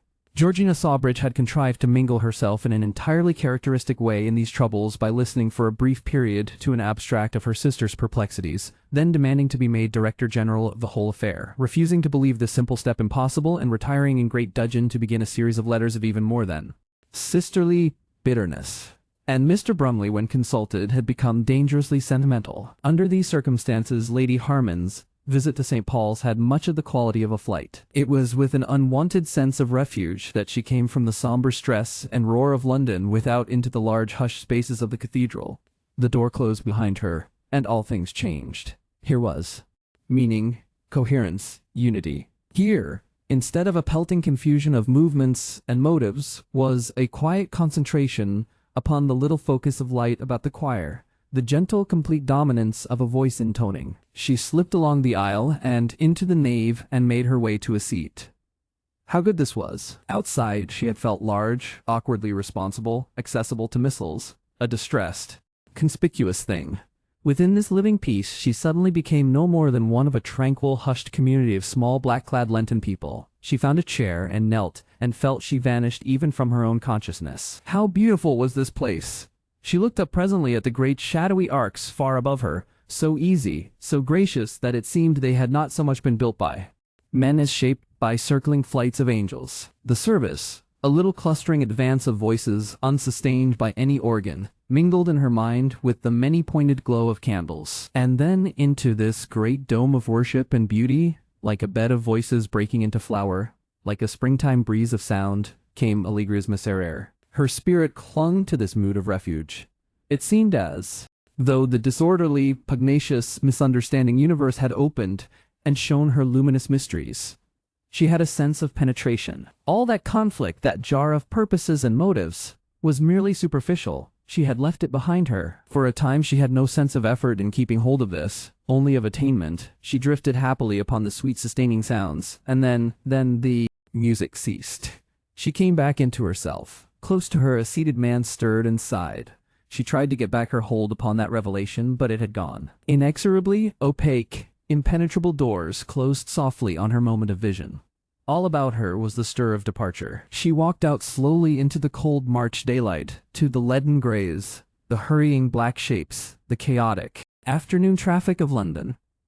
She paused on the steps, still but half reawakened. A passing omnibus obtruded the familiar inscription, "International Stores for Staminal Bread." She turned like one who remembers, to where her chauffeur stood waiting, as her motor car, with a swift smoothness, carried her along the embankment towards the lattice bar of Charing Cross Bridge and the remoter towers of the Houses of Parliament, grey now, and unsubstantial against the bright western sky.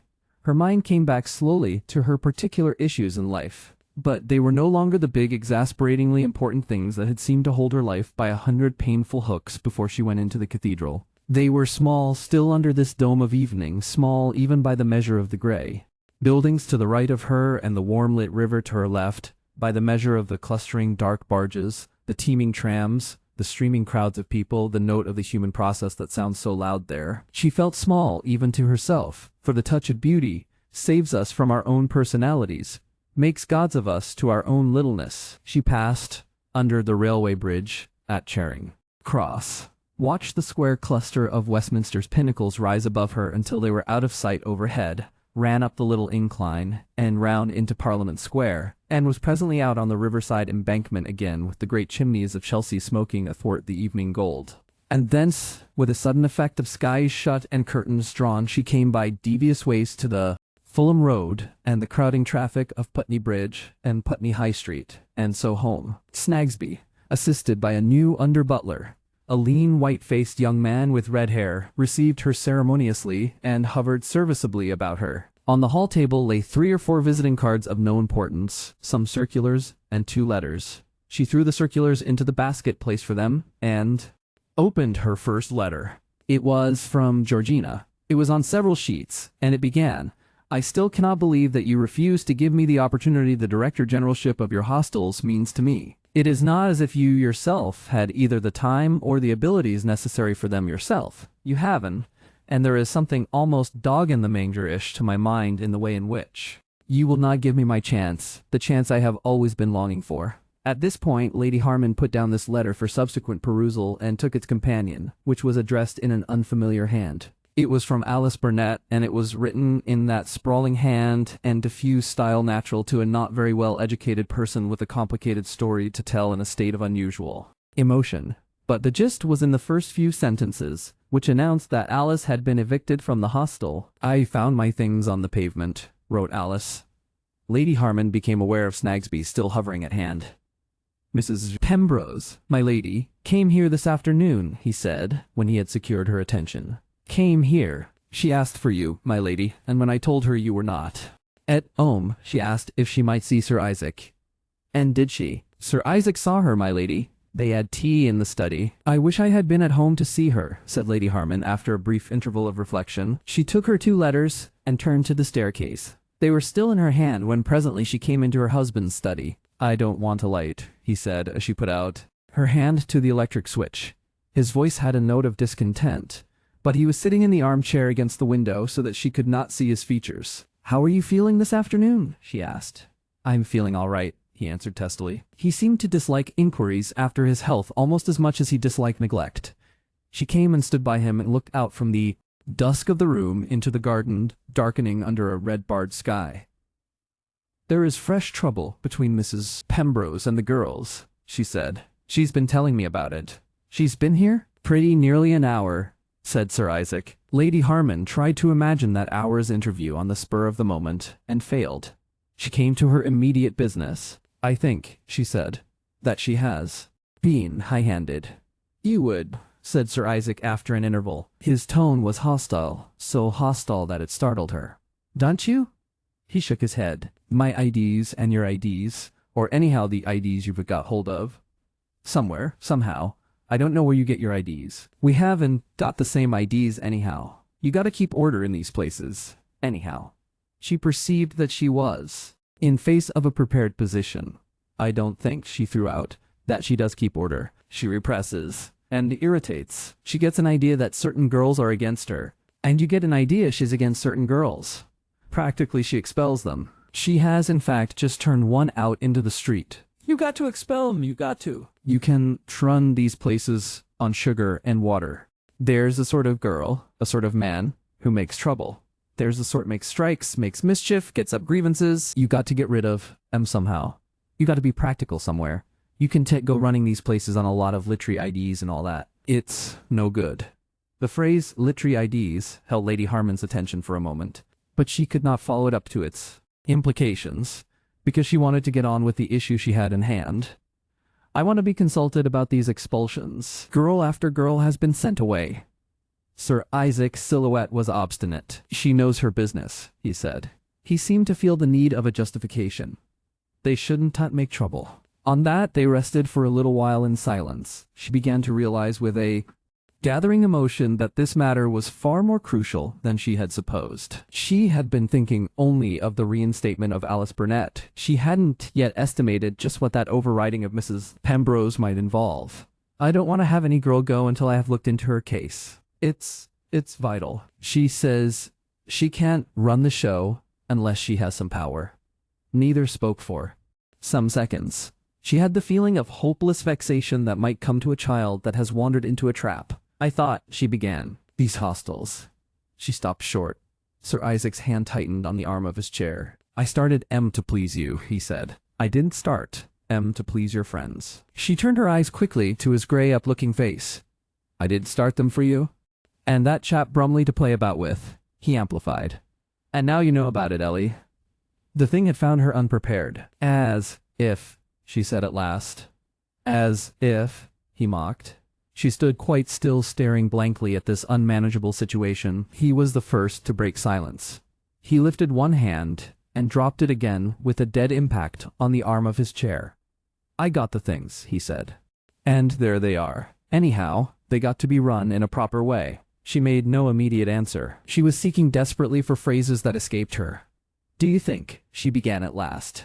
Do you really think? He stared out of the window. He answered in tones of excessive reasonableness. I didn't start these hostels to be run by you and your friend. He gave the sentence the quality of an ultimatum, an irreducible minimum. He's my friend, she explained, only because he does work for the hostels. Sir Isaac seemed for a moment to attempt to consider that, then he relapsed upon his predetermined attitude. God, he exclaimed. But I have been a fool. She decided that must be ignored. I care more for those hostels than I care for anything else in the world, she told him. I want them to work. I want them to succeed. And then he listened in skeptical silence. Mr. Brumley is nothing to me but a helper. How can you imagine, Isaac? How can you dare to suggest? Very well, said Sir Isaac, and reflected, and made his old familiar sound with his teeth. Run the hostels without him, Ellie, he propounded. Then I'll believe, she perceived, that suddenly she was faced by a test or a bargain. In the background of her mind, the figure of Mr. Brumley, as she had seen him last, in brown and with a tie rather to one side, protested vainly. She did what she could for him on the spur of the moment.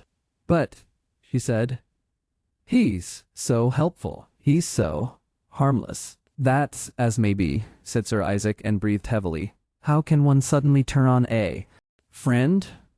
I don't see that you ever wanted a friend, said Sir Isaac. He's been so good. It is reasonable, Isaac. When anyone has slaved. I don't say he is a good sort of chap, said Sir Isaac, with that same note of almost superhuman rationality. Only, he is going to run my hostels. But what do you mean, Isaac? I mean you got to choose. He waited as if he expected her to speak, and then went on. What it comes to is this, Ellie, I'm about sick of that chap. I'm sick of him. He paused for a moment because his breath was short. If you go on with the hostels, he's got to mizzle. Then, I don't mind.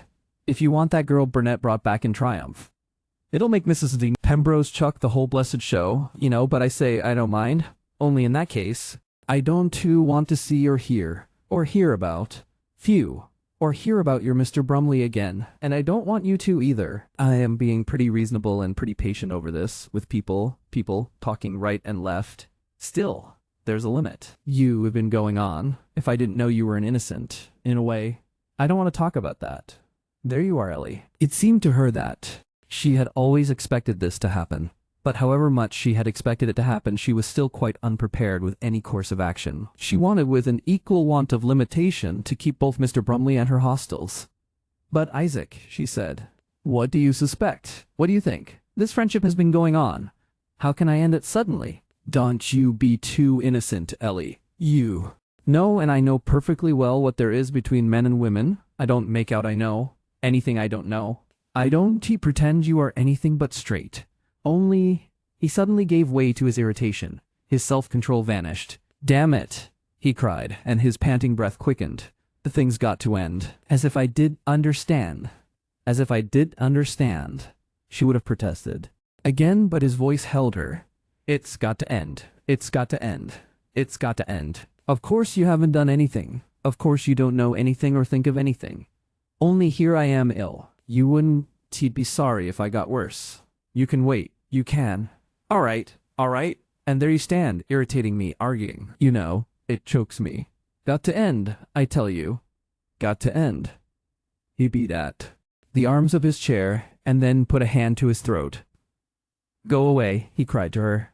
Go to hell. To hell. I cannot tell whether the reader is a person of swift decisions, or one of the newer race of doubters. If he be the latter, he will the better understand how Lady Harman did in the next 2 days make up her mind definitely and conclusively to two entirely opposed lines of action. She decided that her relations with Mr. Brumley, innocent as they were, must cease in the interests of the hostels and her struggle with Mrs. Pembroke, and she decided with quite equal certainty that her husband's sudden veto upon these relations was an intolerable tyranny that must be resisted with passionate indignation. Also, she was surprised to find how difficult it was now to think of parting from Mr. Brumley. She made her way to these precarious conclusions and on from whichever it was to the other through a jungle of conflicting considerations and feelings. When she thought of Mrs. Pembroke, and more particularly of the probable share of Mrs. Pembroke and her husband's objection to Mr. Brumley, her indignation kindled. She perceived Mrs. Pembroke as a purely evil personality, as a spirit of espionage, distrust, calculated treachery, and malignant intervention, as all that is evil in rule and officialism, and a vast wave of responsibility for all those difficult and feeble and likable young women who elbowed and giggled and misunderstood and blundered and tried to live happily under the commanding stresses of Mrs. Pembroke's austerity carried her away. She had her duty to do to them, and it overrode every other duty. If a certain separation from Mr. Brumley's assiduous aid was demanded, was it too great a sacrifice? And no sooner was that settled than the whole question reopened with her indignant demand why anyone at any price had the right to prohibit a friendship that she had so conscientiously kept innocent. If she gave way to this outrageous restriction today, what fresh limitations might not Sir Isaac impose tomorrow? And now, she was so embarrassed in her struggle by his health. She could not go to him and have things out with him. She could not directly defy him, because that might mean a suffocating seizure for him. It was entirely illogical, no doubt, but extremely natural for Lady Harman to decide that she must communicate her decision, whichever one it was, to Mr. Brumley in a personal interview. She wrote to him and arranged to meet and talk to him in Kew Gardens, and with a feeling of discretion went thither not in the automobile, but in a taxicab. And so delicately now were her two irrevocable decisions balanced in her mind that twice on her way to Kew she swayed over from one to the other. Arrived at the gardens, she found herself quite disinclined to begin the announcement of either decision. She was quite exceptionally glad to see Mr. Brumley. He was dressed in a new suit of lighter brown that became him very well indeed. The day was warm and bright, a day of scillas and daffodils and snow upon the mountains and green powdered trees and frank sunshine, and the warmth of her feelings for her friend merged indistinguishably with the springtime stir and glow. They walked across the bright turf together in a state of unjustifiable happiness, purring little admirations at the ingenious elegance of creation at its best as gardeners set it out for our edification. And the whole tenor of Lady Harman's mind was to make this occasion an escape from the particular business that had brought her thither. Well, look for daffodils. Away there towards the river under the trees, said Mr. Brumley, and it seemed preposterous not to enjoy those daffodils at least before she broached the great issue between an irresistible force and an immovable post that occupied her mental background. Mr. Brumley was quite at his best that afternoon.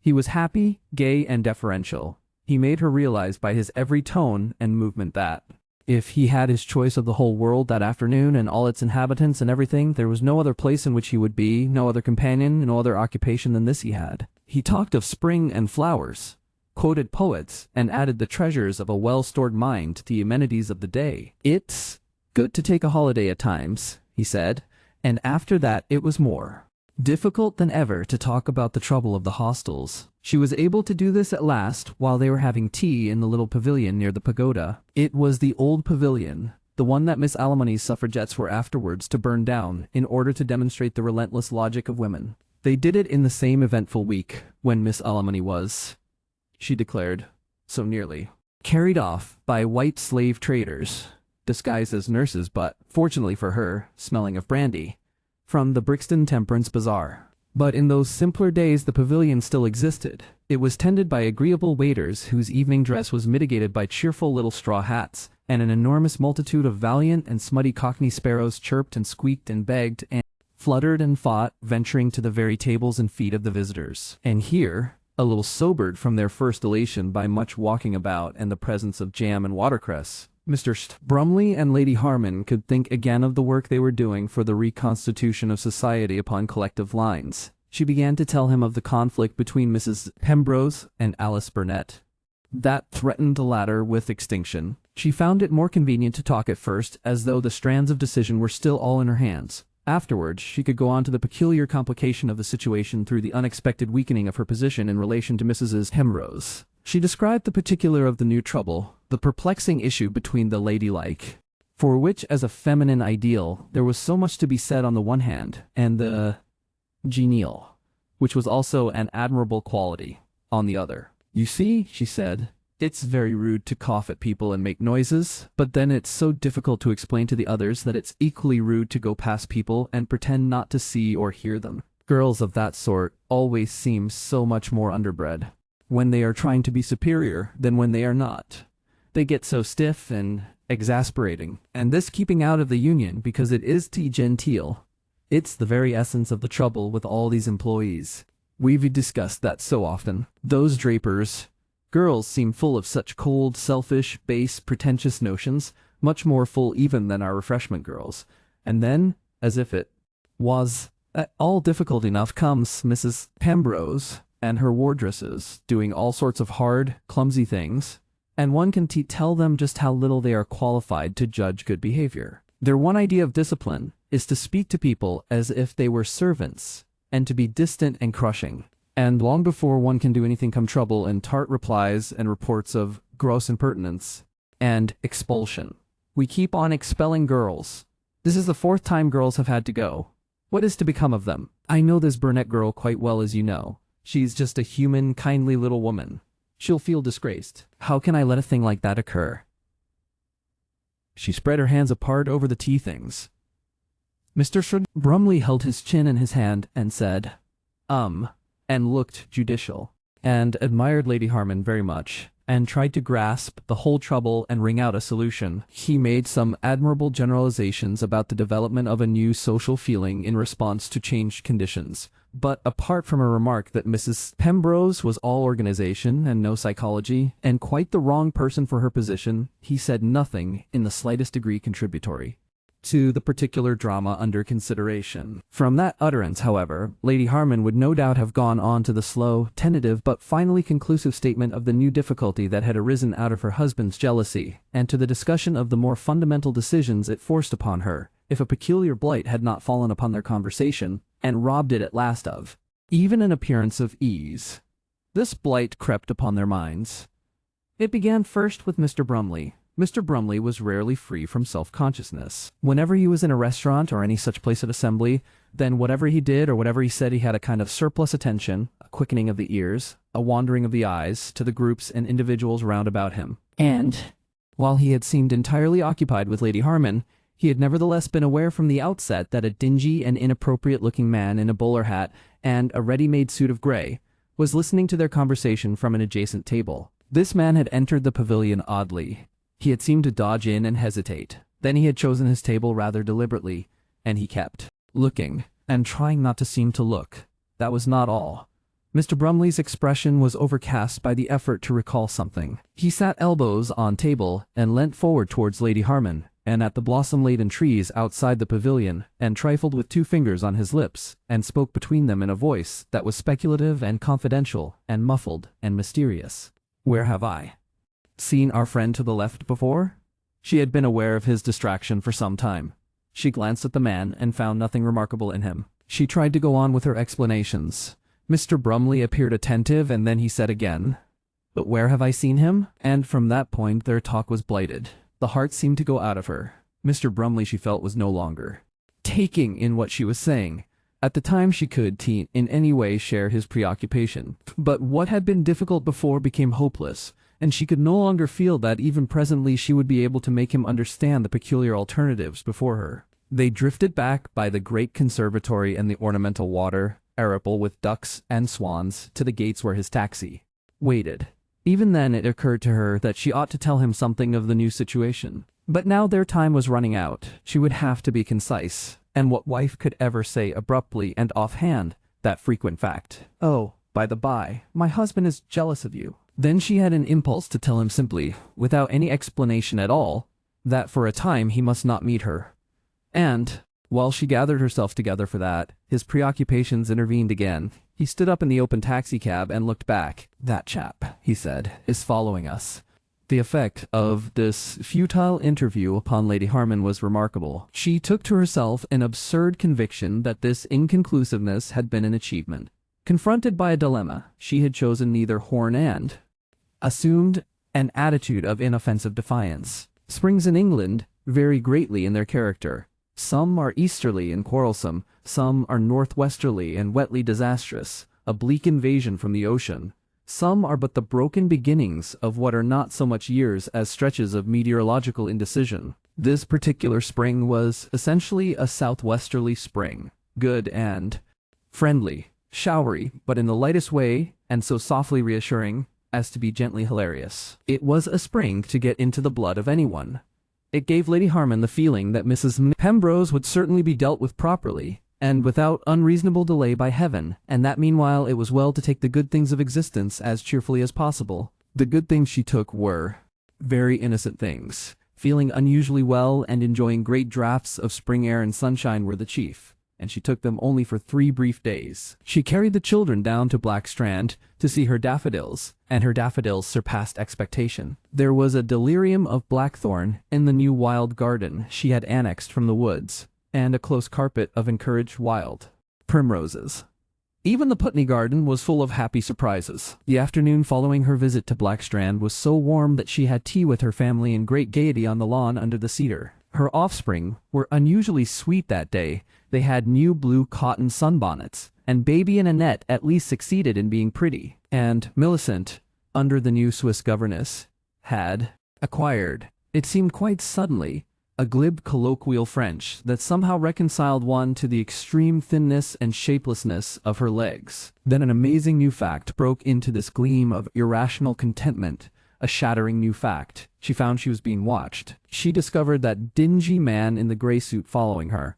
The thing came upon her one afternoon. She was starting out for a talk with Georgina. She felt so well, so confident of the world, that it was intolerable to think of Georgina harboring resentment. She resolved she would go and have things out with her and make it clear just how impossible it was to impose a director general upon her husband. She became aware of the man in gray as she walked down Putney Hill. She recognized him at once. He was at the corner of Redfern Road and still unaware of her existence. He was leaning against the wall with the habituated pose of one who is frequently obliged to lean against walls for long periods of time, and he was conversing in an elucidatory manner with the elderly crossing sweeper who still braves the motor cars at that point. He became aware of her emergence with a start. He ceased to lean and became observant. He was one of those men whose face suggests the word muzzle, with an erect combative nose and a forward slant of the body from the rather inturned feet. He wore an observant bowler hat a little too small for him, and there is something about the tail of his jacket, as though he had been docked. She passed at a stride to the acceptance of Mr. Brumley's hitherto incredible suspicion. Her pulses quickened. It came into her head to see how far this man would go in following her. She went on demurely down the hill, leaving him quite unaware that she had seen him. She was amazed, and after her first belief incredulous again. Could Isaac be going mad? At the corner, she satisfied herself of the gray man's proximity and hailed a taxicab. The man in gray came nosing across to listen to her directions and hear where she was going. "Please drive up the hill until I tell you," she said, slowly, and had the satisfaction, if one may call it a satisfaction, of seeing the gray man dive towards the taxicab rank. Then she gave herself up to hasty scheming. She turned her taxicab abruptly when she was certain of being followed, went back into London, turned again, and made for Westridge's great stores in Oxford Street. The grey man ticked up 2 pences in pursuit. All along the Brompton Road, he pursued her with his nose like the jib of a ship. She was excited and interested, and not nearly so shocked as she ought to have been. It did somehow jar as it ought to have jarred with her idea of Sir Isaac, watched by a detective. This then was the completion of the conditional freedom she had won by smashing that window. She might have known. She was astonished and indignant, but not nearly so entirely indignant as a noble heroine should have been. She was certainly not nearly so queenly as Mrs. Sawbridge would have shown herself under such circumstances. It may have been due to some plebeian strain in her father's blood that over and above her proper indignation she was extremely interested. She wanted to know what manner of man it was, whose nose was just appearing above the window edge of the taxicab behind. In her inexperienced inattention, she had never yet thought it was possible that men could be hired to follow women. She sat a little forward, thinking, how far would he follow her, and was it possible to shake him off? Or are such followers so expert that once upon a scent, they are like the Indian hunting dog, inevitable? She must see. She paid off her taxi at Westridge, and, with the skill of her sex, observed him by the window reflection, counting the many doors of the establishment. Would he try to watch them all? There were also some round the corner. No, he was going to follow her in. She had a sudden desire, an unreasonable desire, perhaps an instinctive desire to see that man among baby linen. It was in her power for a time to wreathe him with incongruous objects. This was the sort of fancy a woman must control. He stalked her with an unreal sang-froid. He ambushed behind a display of infants' socks. Driven to buy by a saleswoman, he appeared to be demanding improbable varieties of infant socks. Are these watchers and trackers sometimes driven to buying things in shops? If so, strange items must figure in accounts of expenses. If he bought those socks, would they appear in Sir Isaac's bill? She felt a sudden craving for the sight of Sir Isaac's private detective account. And as for the articles themselves, what became of them? She knew her husband well enough to feel sure that if he paid for anything he would insist upon having it. But where did he keep them? But now the man's back was turned. He was no doubt improvising paternity and an extreme fastidiousness in baby's footwear. Now for it, through departments of deepening indelicacy to the lift. But he had considered that possibility of embarrassment. He got round by some other way. He was just in time to hear the lift gate clash upon a calmly preoccupied lady, who still seemed as unaware of his existence as the sky. He was running upstairs when she descended again without getting out. He stopped at the sight of her shooting past him. Their eyes met, and there was something appealing in his. He was very moist, and his bowler was flagging. He had evidently started out in the morning with misconceptions about the weather. and it was clear he felt he had blundered in coming into Westridge. Before she could get a taxi, he was on the pavement behind her, hot but pursuing. She sought in her mind for corner shops with doors on this street and that. She exercised him upon Peter Robinson's and Debenham and Freebody's, and then started for the monument. But on her way to the monument, she thought of the moving staircase at Harrods. If she went up and down on this, she wanted to know what he would do. Would he run up and down the fixed flight? He did, several times. And then she bethought herself of the Piccadilly Tube. She got in at Brompton Road and got out at Down Street, and then got in again and went to South Kensington, and he darted in and out of adjacent carriages and got into lifts by. Curious retrograde movements, being apparently under the erroneous impression that his back was less characteristic than his face.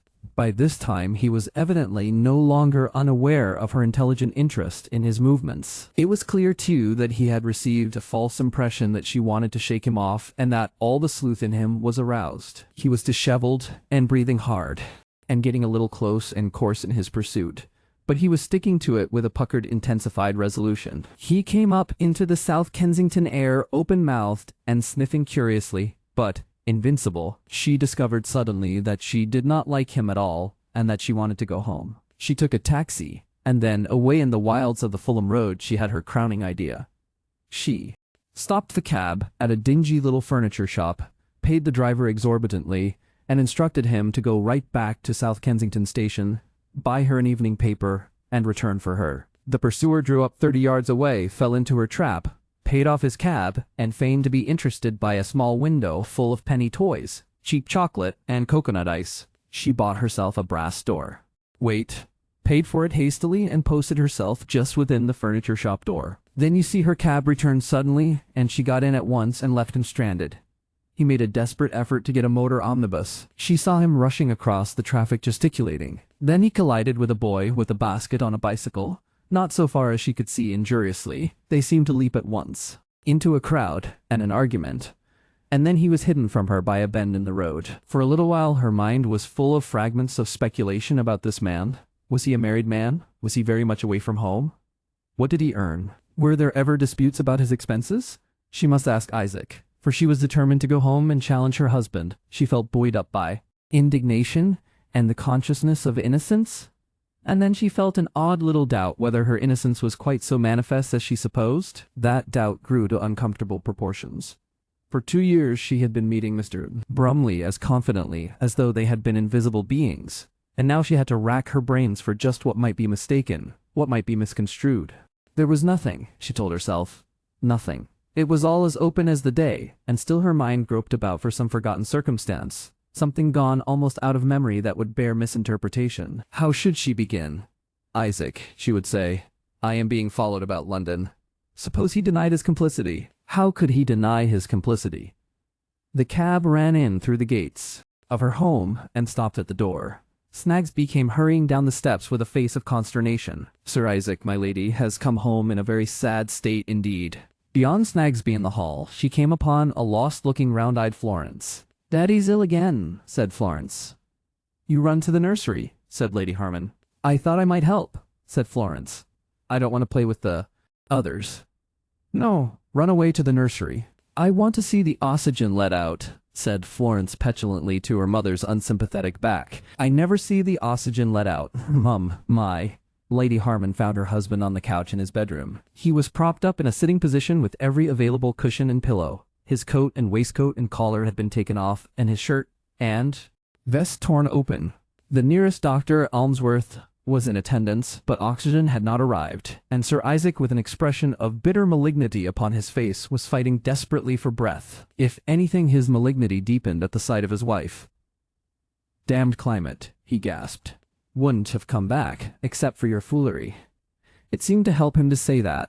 He took a deep inhalation, pressed his lips tightly together, and nodded at her to confirm his words. If he's fanciful, said Almsworth. If in any way your presence irritates him, let her stay, said Sir Isaac. It pleases her.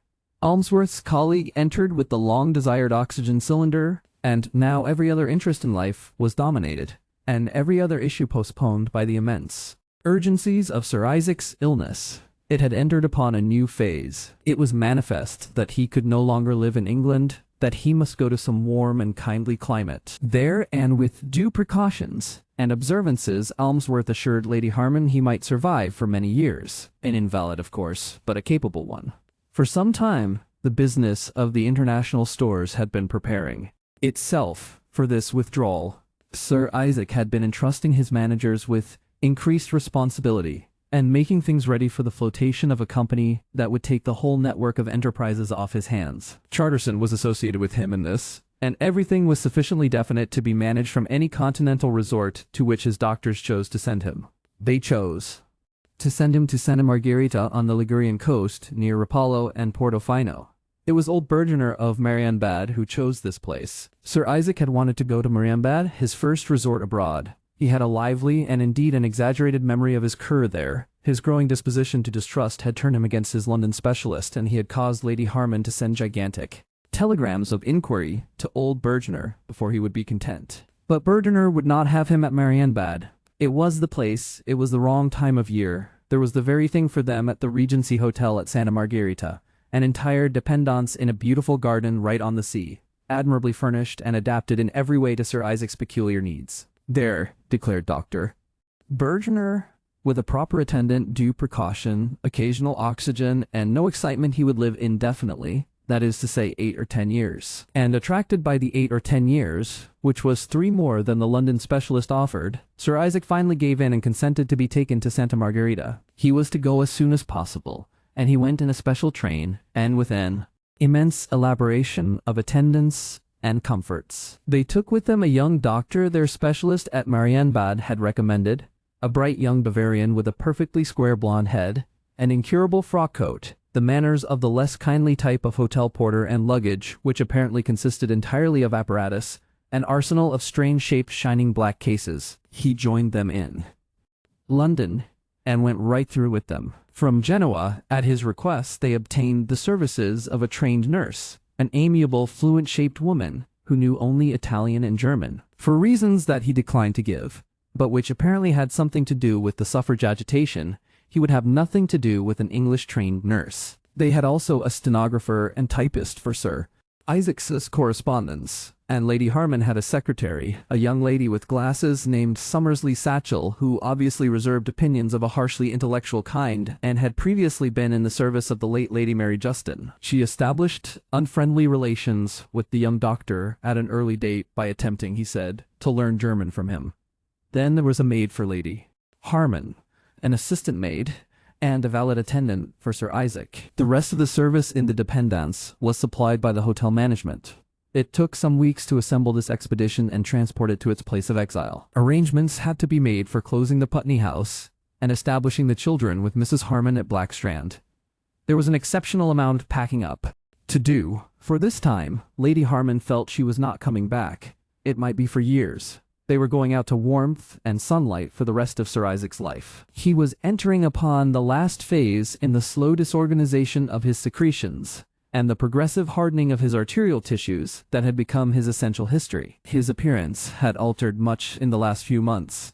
He had become visibly smaller. His face in particular had become sharp and little-featured. It was more and more necessary for him to sit up in order to breathe with comfort. He slept sitting up, and his senses were affected. He complained of strange tastes in his food, quarreled with the cook, and had fits of sickness. Sometimes, latterly, he had complained of strange sounds, like air whistling in water pipes, he said, that had no existence outside his ears. Moreover, he was steadily more irritable and more suspicious, and less able to control himself when angry. A long-hidden vein of vile and abusive language, hidden, perhaps, since the days of Mr. Gambard's college at Ealing, came to the surface. For some days after his seizure, Lady Harman was glad to find in the stress of his necessities an excuse for disregarding altogether the crisis in the hostels and the perplexing problem of her relations to Mr. Brumley. She wrote 2 brief notes to the latter gentleman, breaking appointments and pleading pressure of business. Then, at first, during intervals of sleeplessness at night, and presently during the day, the danger and ugliness of her outlook began to trouble her.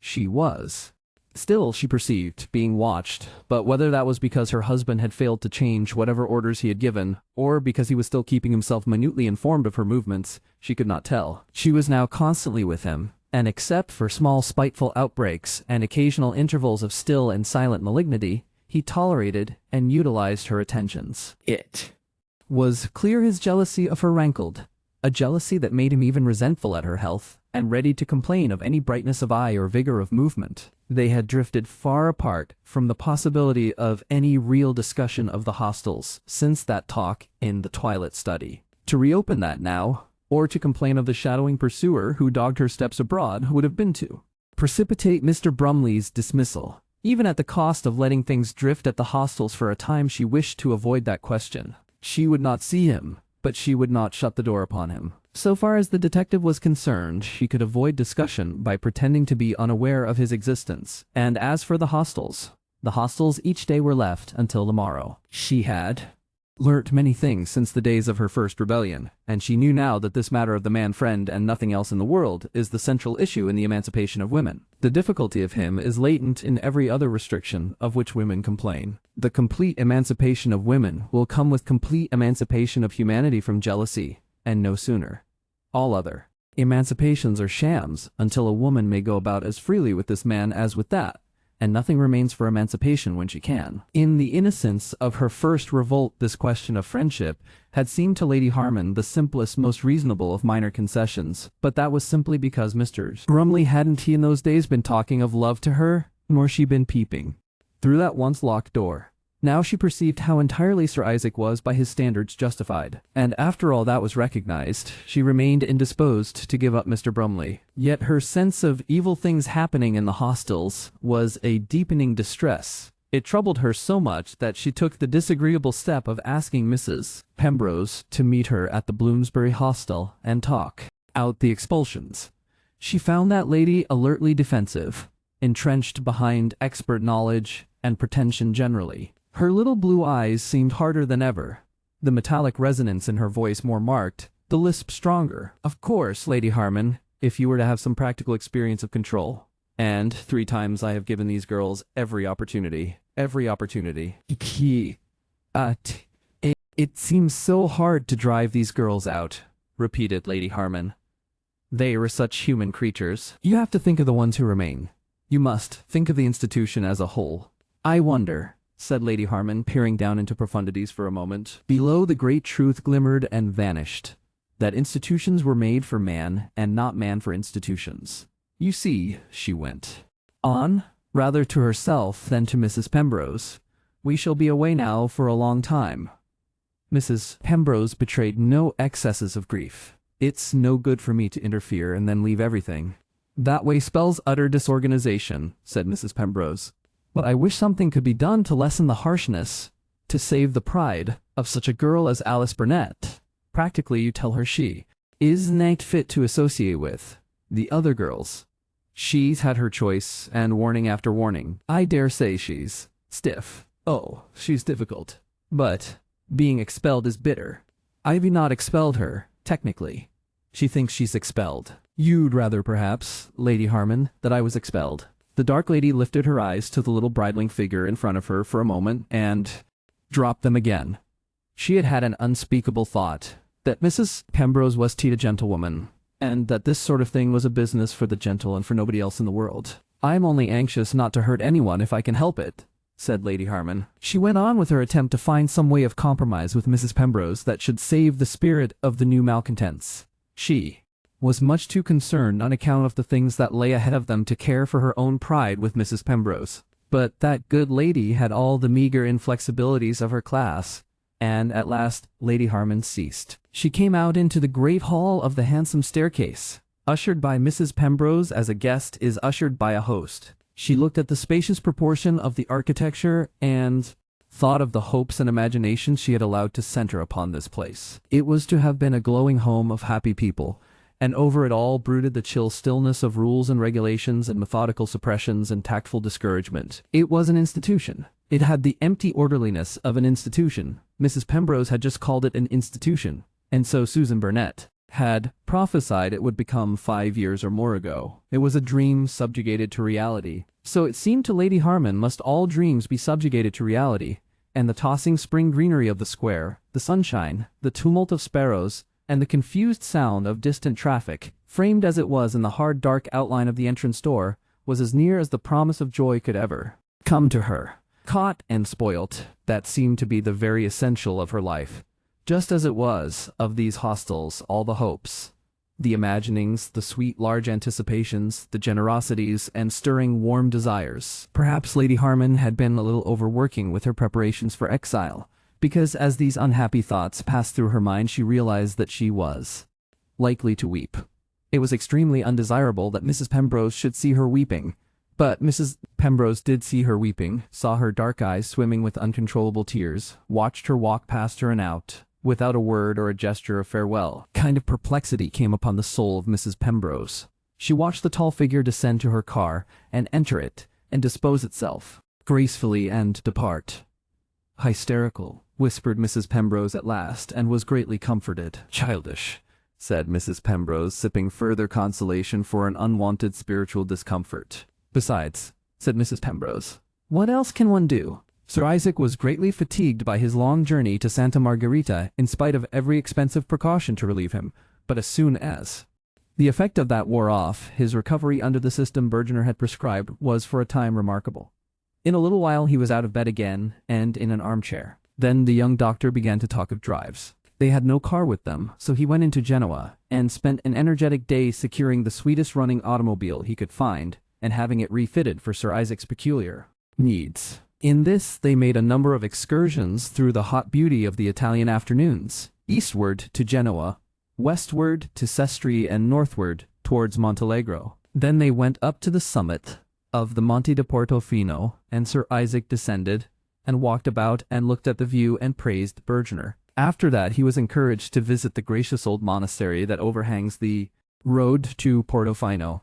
At first, Lady Harman did her duty of control and association with an apathetic resignation. This had to go on for 8 or 10 years. Then her imagination began to stir again. There came a friendly letter from Mr. Brumley, and she answered with a description of the color of the sea and the charm and wonder of its tideless shore. The 3 elder children wrote queer little letters, and she answered them. She went into Rapallo and got herself a carriage full of Tauchnitz books. That visit to the monastery on the Portofino road was like a pleasant little glimpse into the brighter realities of the Middle Ages. The place, which is used as a home of rest for convalescent Carthusians, chanced to be quite empty and deserted. The Bavarian rang a jangling bell again, and again, and at last gained the attention of an old gardener working in the vineyard above, an unkempt, unshaven, ungainly creature dressed in scarce decent rags of brown, who was yet courteous-minded, and, albeit crack-voiced, with his yellow-fanged mouth full of gracious polysyllables. He hobbled off to get a key, and returned through the still heat of the cobbled yard outside the monastery gates, and took them into cool airy rooms, and showed them clean and simple cells in shady corridors, and a delightful orangery, and led them to a beautiful terrace that looked out upon the glowing, quivering sea. And he became very anxious to tell them something about Francesco. They could not understand him until the doctor caught Battaglia and Pavia, and had an inspiration. Francis I, he explained in clumsy but understandable English, slept here, when he was a prisoner of the emperor, and all was lost but honor. They looked at the slender pillars and graceful archings about them. Just as it was now, the young doctor said, his imagination touched for a moment by mere unscientific things. They returned to their dependance in a state of mutual contentment. Sir Isaac scarcely tired, and Lady Harman ran upstairs to change her dusty dress for a fresher muslin, while he went upon the doctor's arm to the balcony where tea was to be served to them. She came down to find her world revolutionized. On the table in the balcony, the letters had been lying convenient to his chair, and he, it may be without troubling to read the address, had seized the uppermost and torn it open. He was holding that letter now a little crumpled in his hand. She had walked close up to the table before she realized the change. The little eyes that met hers were afire with hatred.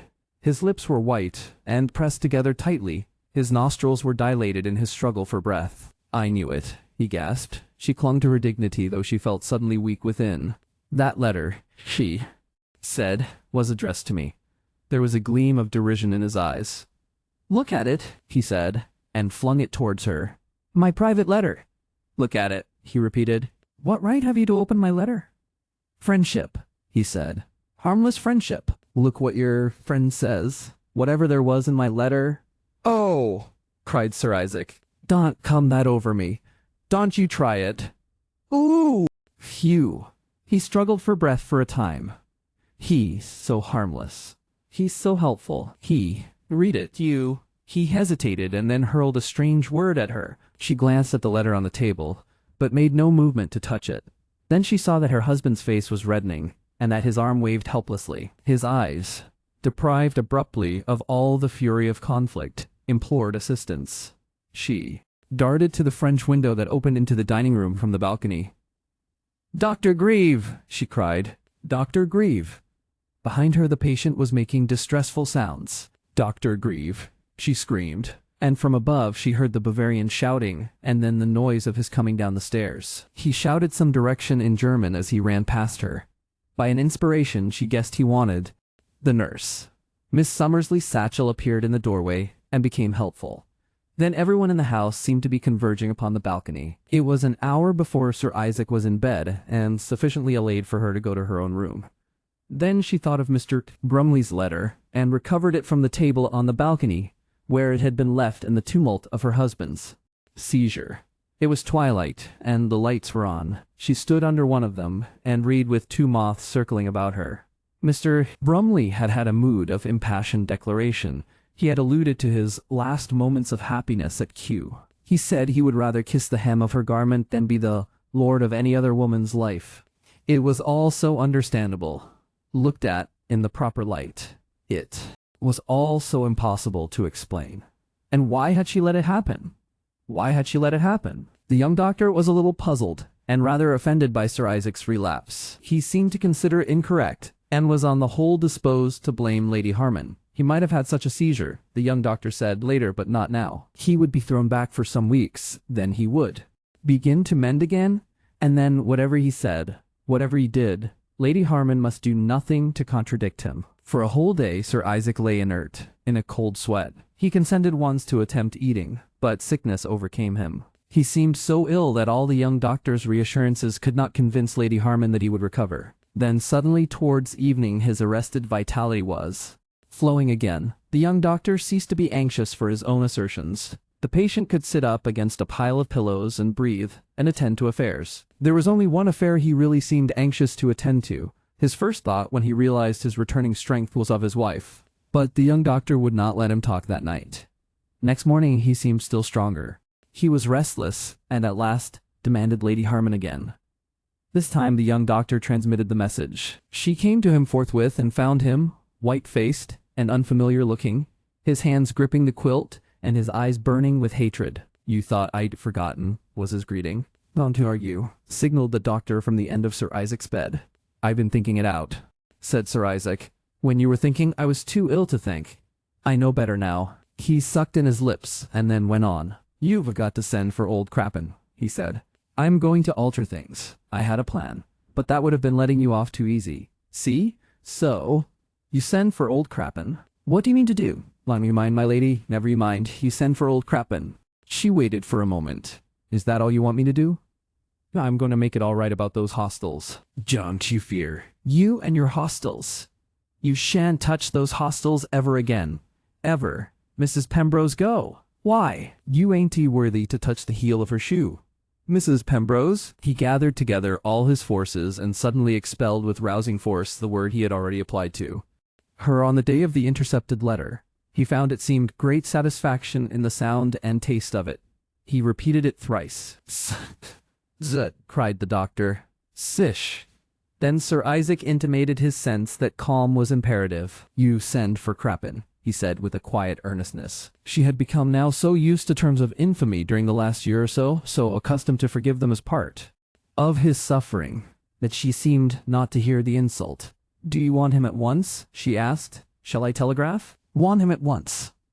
He dropped his voice to a whisper. "Yes, you fool. Yes. Telegraph. Phew. Telegraph. I mustn't get angry, you know. You telegraph." He became suddenly still, but his eyes were active with hate. She glanced at the doctor, then moved to the door.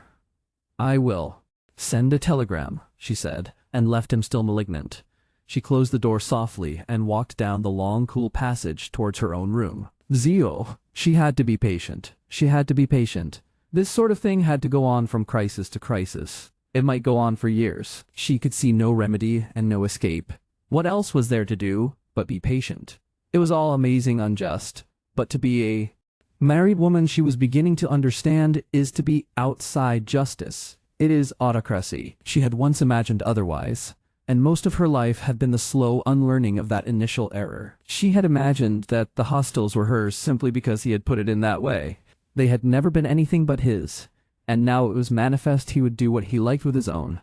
The law takes no cognizance of the unwritten terms of a domestic reconciliation. She sat down at the writing table the hotel management had improvised for her. She rested her chin on her hand and tried to think out her position. But what was there to think out, seeing that nature and law and custom have conspired together to put women altogether under the power of jealous and acquisitive men? She drew the telegram form towards her. She was going to write a telegram that she knew would bring Krappen headlong, to disinherit her absolutely. And it suddenly struck her. Her husband had trusted her to write it. She was going to do what he had trusted her to do. But it was absurd. She sat making patterns of little dots with her pencil point upon the telegram form, and there was a faint smile of amusement upon her lips. It was absurd, and everything was absurd. What more was to be said or thought about it? This was the lot of woman. She had made her struggle, rebelled her little bit of rebellion. Most other women no doubt had done as much. It made no difference in the long run, but it was hard to give up the hostels. She had been foolish, of course, but she had not let them make her feel real. And she was real. She was a wife, just this. She sighed and bestirred herself and began to write. Then abruptly she stopped writing. For 3 years her excuse for standing everything had been these hostels. If now the hostels were to be wrenched out of her hands, if at her husband's death she was to be stripped of every possession and left a helpless dependent on her own children, if for all her good behavior she was to be insulted by his frantic suspicions so long as he lived, and then disgraced by his posthumous mistrust, was there any reason why she should go on standing anything any more? Away there in England was Mr. Brumley, her man, ready with service and devotion. It was a profoundly comforting thing to think of him there as hers. He was hers. He'd given so much, and on the whole so well. If at last she were to go to him, yet when she came to imagine the reality of the step that was in her mind, it took upon itself a chill and forbidding strangeness. It was like stepping out of a familiar house into empty space. What could it be like? To take some odd trunks with her, meet him somewhere, travel through the evening, travel past nightfall? The bleak strangeness of that going out never to return. Her imagination could give her no figure of Mr. Brumley as intimate, as habitual. She could as easily imagine his skeleton. He remained in all this queer speculation something friendly, something incidental, more than a trifle disembodied, entirely devoted of course in that hovering way, but hovering. And she wanted to be free. It was Mr. Brumley she wanted. He was but a means, if indeed he was a means, to an end. The person she wanted, the person she had always wanted, was herself. Could Mr. Brumley give her that? Would Mr. Brumley give her that? Was it conceivable he would carry sacrifice to such a pitch as that? And what nonsense was this dream? Here was her husband needing her, and the children whose inherent ungainliness, whose ungracious spirits demanded a perpetual palliation of culture and instilled deportment. What honest over-nurse was there for him or helper and guide and friend for them if she withdrew? There was something undignified in a flight for mere happiness. There was something vindictive in flight from mere insult. To go, because she was disinherited, because her hostels were shattered. No! And in short, she could do it. If Sir Isaac wanted to disinherit her, he must disinherit her. He must disinherit her. If he wanted to go on seizing and reading her letters, then he could. There was nothing in the whole scheme of things to stop him if he did not want to stop himself. Nothing at all. She was caught. This was the lot of women. She was a wife. What else in honor was there but to be a wife up to the hilt? She finished writing her telegram. One suddenly came a-running in the passage outside, a rap at the door, and the nurse entered, scared, voluble in Italian, but with gestures that translated her. Lady Harman rose, realized the gravity and urgency of the moment, and hurried with her along the passage. Est-il mauvais? The poor lady attempted. Est-il?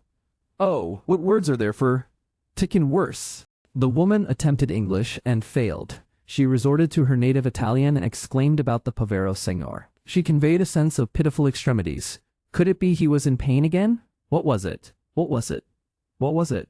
10 minutes ago he had been so grimly angry. At the door of the sick room, the nurse laid a warning hand on the arm of Lady Harman and made an apprehensive gesture. They entered, almost noiselessly. The Bavarian doctor turned his face from the bed at their entrance. He was bending over Sir Isaac. He held up one hand as if to arrest them. His other was engaged with his patient.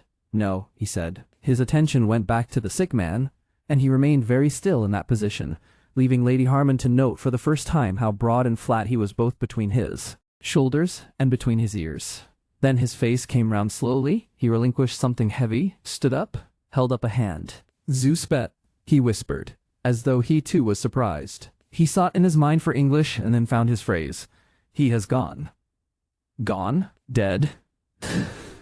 So, in one instant, on the bed lay Sir Isaac. His hand was thrust out as though he grasped at some invisible thing. His open eyes stared hard at his wife, and as she met his eyes, he snored noisily in his nose and throat. She looked from the doctor to the nurse. It seemed to her that both these people must be mad. Never had she seen anything less like death. "But he's not dead," she protested, still standing in the middle of the room. "It is just the air in his throat," the doctor said. He went. So, in one instant, as I was helping him, he waited to see some symptom of feminine weakness. There was a quality in his bearing, as though this event did him credit. But Isaac, it was astounding. The noise in his throat ceased, but he still stared at her. And then the nurse made a kind of assault upon Lady Harman, caught her, even if she did fall. It was no doubt the proper formula to collapse, or to fling oneself upon the deceased. Lady Harman resisted this assistance, disentangled herself, and remained amazed. The nurse a little disconcerted, but still ready behind her. "But," said Lady Harman slowly, not advancing and pointing incredulously at the unwinking stare that met her own, "is he dead? Is he really dead? Like that?" The doctor's gesture to the nurse betrayed his sense of the fine quick scene this want of confidence had ruined. Under no circumstances in life did English people really seem to know how to behave or what was expected of them. He answered with something bordering upon irony. "Madam," he said with a slight bow, "he is really dead." "But like that," cried Lady Harman.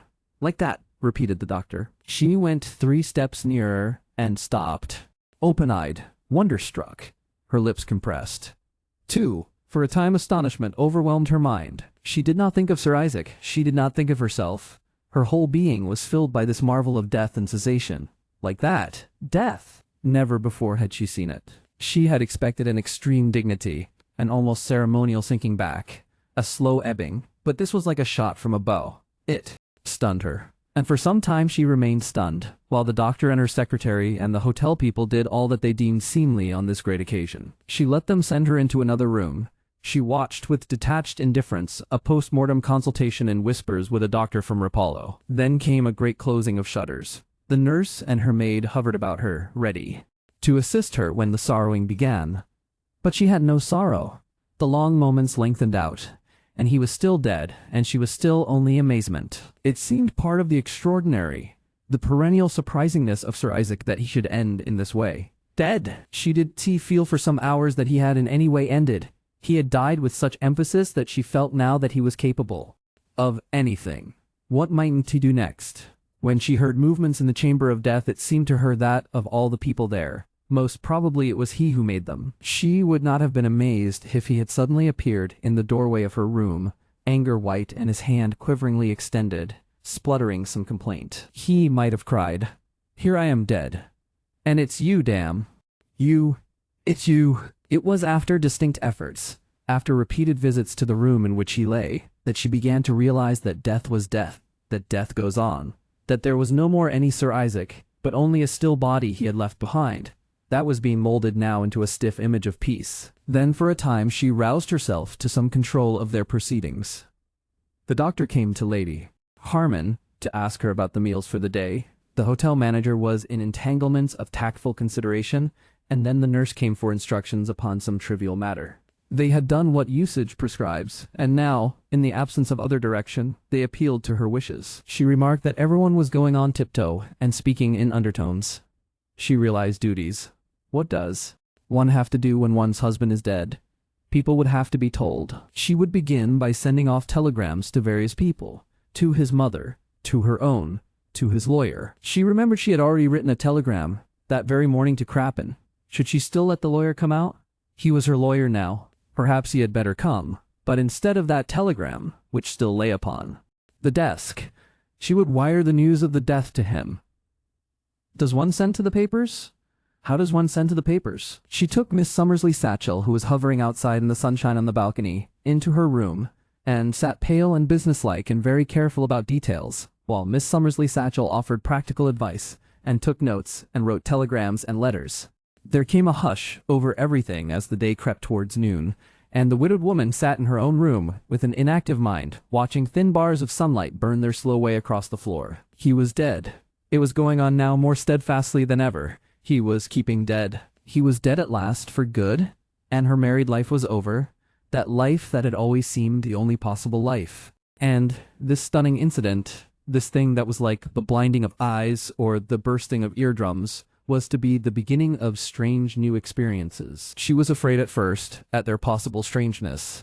And then, in spite of a weak protesting compunction, she began to feel glad. She would not admit to herself that she was glad, that she was anything but a woman stunned. She maintained her still despondent attitude as long as she could, but gladness broke upon her soul as the day breaks, and a sense of release swam up to the horizons of her mind and rose upon her, flooding every ripple of her being, as the sun rises over water in a clear sky.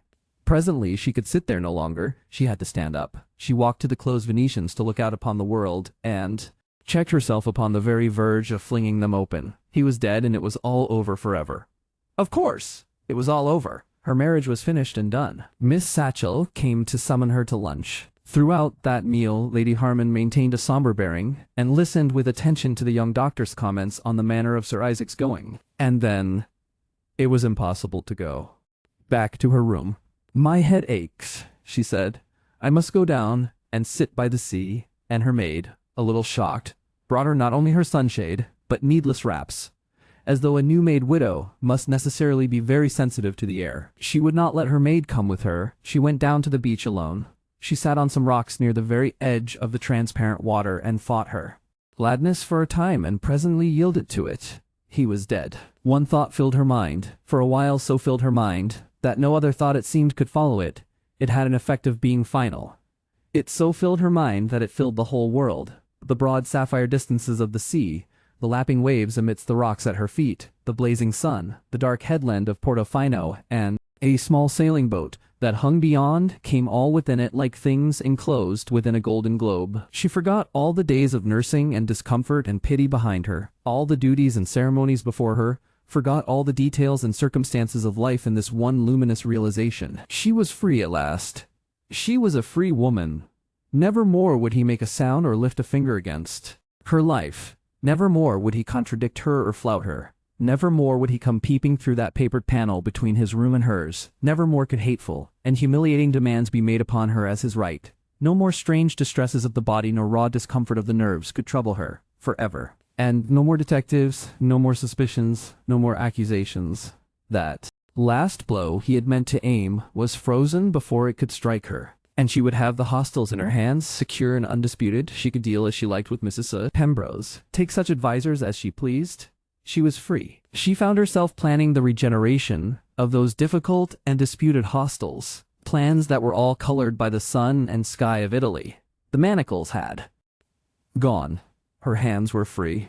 She would make this her supreme occupation. She had learnt her lesson now. She knew something of the mingling of control and affectionate regard that was needed to weld the warring, uneasy units of her new community. And she could do it now as she was and unencumbered. She knew this power was in her. When everything seemed lost to her, suddenly it was all back, in her hands. She discovered the golden serenity of her mind with a sudden astonishment and horror. She was amazed and shocked that she should be glad. She struggled against it and sought to subdue her spirit to a becoming grief. One should be sorrowful at death in any case. One should be grieved. She tried to think of Sir Isaac with affection, to recall touching generosities, to remember kind things and tender and sweet things, and she could not do so. Nothing would come back but the white intensities of his face, nothing but his hatred, his suspicion, and his pitiless mean mastery, from which she was freed. She could not feel sorry. She did her utmost to feel sorry, Presently, when she went back into the dependance, she had to check her feet to a regretful pace. She dreaded the eyes of the hotel visitors she passed in the garden, lest they should detect the liberation of her soul. But the hotel visitors, being English, were for the most part too preoccupied with manifestations of a sympathy that should be at once heartfelt and quite unobtrusive and altogether in the best possible taste, to have any attention free for the soul of Lady Harman. The sense of her freedom came and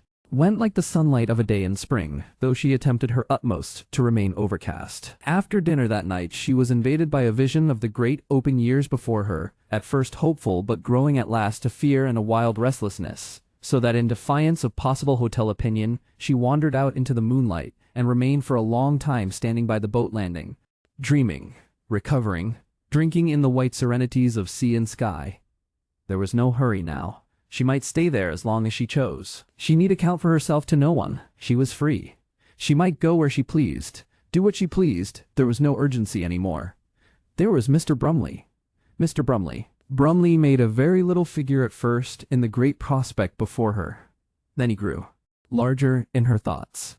She recalled his devotions, his services, his self-control. It was good to have one understanding friend in this great limitless world. She would have to keep that friendship.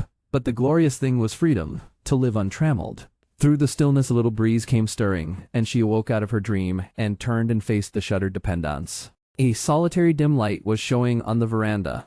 All the rest of the building was a shapeless mass of gray. The long pale front of the hotel, seen through a grove of orange trees, was lit now at every other window with people going to bed. Beyond, a black hillside clambered up to the edge of the sky.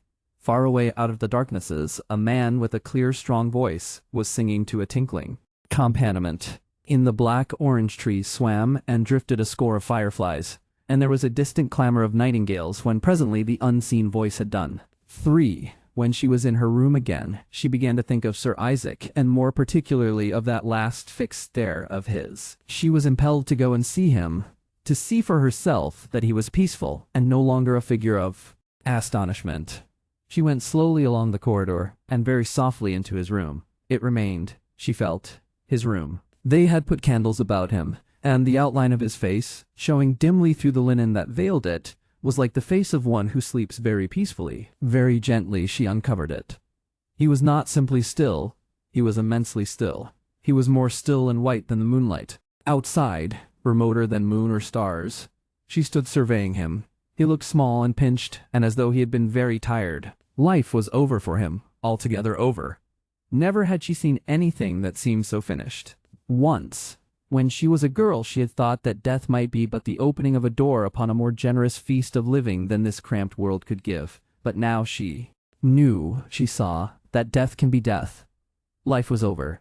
She felt she had never before realized the meaning of death. That beautiful night outside, and all the beautiful nights and days that were still to come, and all the sweet and wonderful things of God's world could be nothing to him now forever. There was no dream in him that could ever live again. There was no desire, no hope in him. And had he ever had his desire or his hope? Or felt the intensities of life? There was this beauty she had been discovering in the last few years, this mystery of love. All that had been hidden from him. She began to realize something sorrowful and pitiful in his quality, in his hardness, his narrowness, his bickering suspicions, his malignant refusals of all things generous and beautiful. He made her feel, as sometimes the children made her feel, the infinite pity of perversity and resistance to the bounties and kindliness of life. The shadow of sorrow for him came to her at last. Yet how obstinate he looked, the little frozen white thing that had been Sir Isaac Harman. And satisfied, willfully satisfied. His lips were compressed, and his mouth a little drawn in at the corners as if he would not betray any other feeling than content with the bargain he had made with life. She did not touch him. Not for the world would she ever touch that cold waxen thing that had so lately clasped her life. But she stood for a long time by the side of his quiet, immersed in the wonder of death. He had been such a hard little man, such a pursuing little man, so unreasonable and difficult a master. And now, he was such a poor shrunken little man for all his obstinacy. She had never realized before that he was pitiful. Had she perhaps feared him too much, disliked him too much to deal fairly with him? Could she have helped him? Was there anything she could have done that she had not done? Might she not at least have saved him his suspicion? Behind his rages, perhaps he had been wretched. Could anyone else have helped him? If perhaps someone had loved him more than she had ever pretended to do, How strange that she should be so intimately in this room, and still so alien. So alien that she could feel nothing but detached wonder at his infinite loss. Alien, that was what she had always been, a captured alien in this man's household, a girl he had taken. Had he ever suspected how? Alien? The true mourner, poor woman, was even now in charge of cooks, couriers, and interpreters, coming by express from London, to see with her own eyes this last still phase of the son she had born into the world and watched and sought to serve. She was his nearest. She indeed was the only near thing there had ever been in his life. Once at least he must have loved her, and even she had not been very near. No one had ever been very near his calculating, suspicious heart. Had he ever said or thought any really sweet or tender thing? Even about her? He had been generous to her in money matters, of course, but out of a vast abundance. How good it was to have a friend. How good it was to have even one single friend. At the thought of his mother, Lady Harman's mind began to drift slowly from this stiff culmination of life before her. Presently, she replaced the white cloth upon his face and turned slowly away.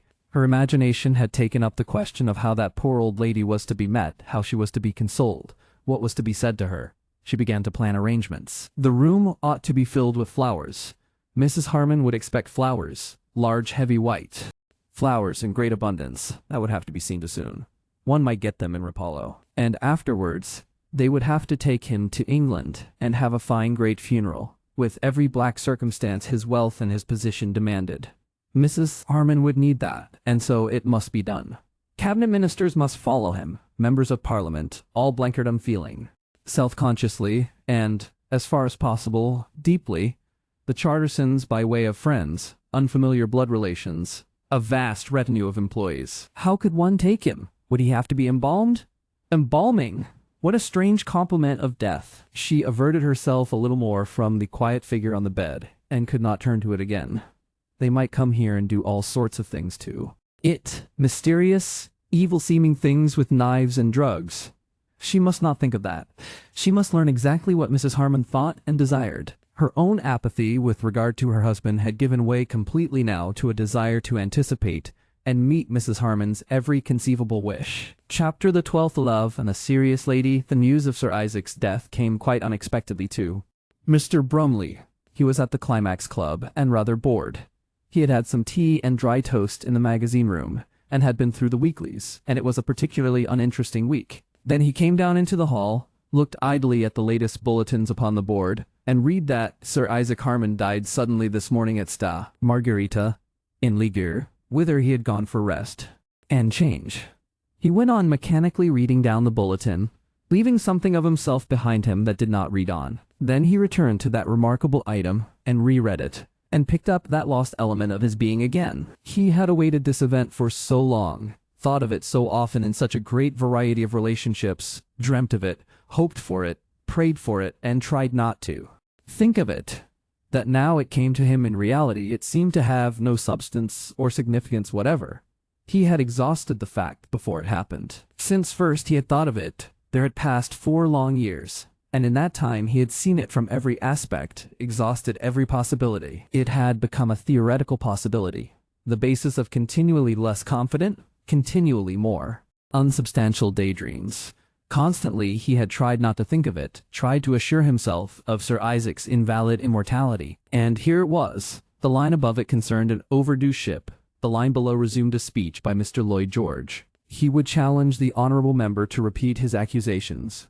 Mr. Brumley stood quite still before the mauve-coloured print letters for some time, then went slowly across the hall into the breakfast-room, sat down in a chair by the fireplace, and fell into a kind of featureless thinking. Sir Isaac was dead, his wife was free, and the long waiting that had become a habit was at an end. He had anticipated a wild elation, and for a while he was only sensible of change, a profound change. He began to feel glad that he had waited, that she had insisted upon patience, that there had been no disaster, no scandal between them. Now everything was clear for them. He had served his apprenticeship. They would be able to marry and have no quarrel with the world. He sat with his mind forming images of the prospect before him, images that were at first feeble and vague, and then, though still in a silly way, more concrete and definite. At first they were quite petty anticipations of how he would have to tell people of his approaching marriage, of how he would break it to George Edmund that a new mother impended. He mused for some time upon the details of that. Should he take her down to George Edmund's school and let the boy fall in love with her? He would certainly fall in love with her before anything definite was said. Or should he first go down alone and break the news? Each method had its own attractive possibilities of drama. Then Mr. Brumley began to think of the letter he must write Lady Harman. A difficult letter. One does not rejoice at death. Already Mr. Brumley was beginning to feel a generous pity for the man he had done his utmost not to detest for so long. Poor Sir Isaac had lived like a blind thing in the sunlight, gathering and gathering, when the pride and pleasure of life is to administer and spend. Mr. Brumley fell wondering just how she could be feeling now about her dead husband. She might be in a phase of quite real sorrow. Probably the last illness had tired and strained her, so that his letter would have to be very fine and tender and soothing, free from all harshness, free from any gladness.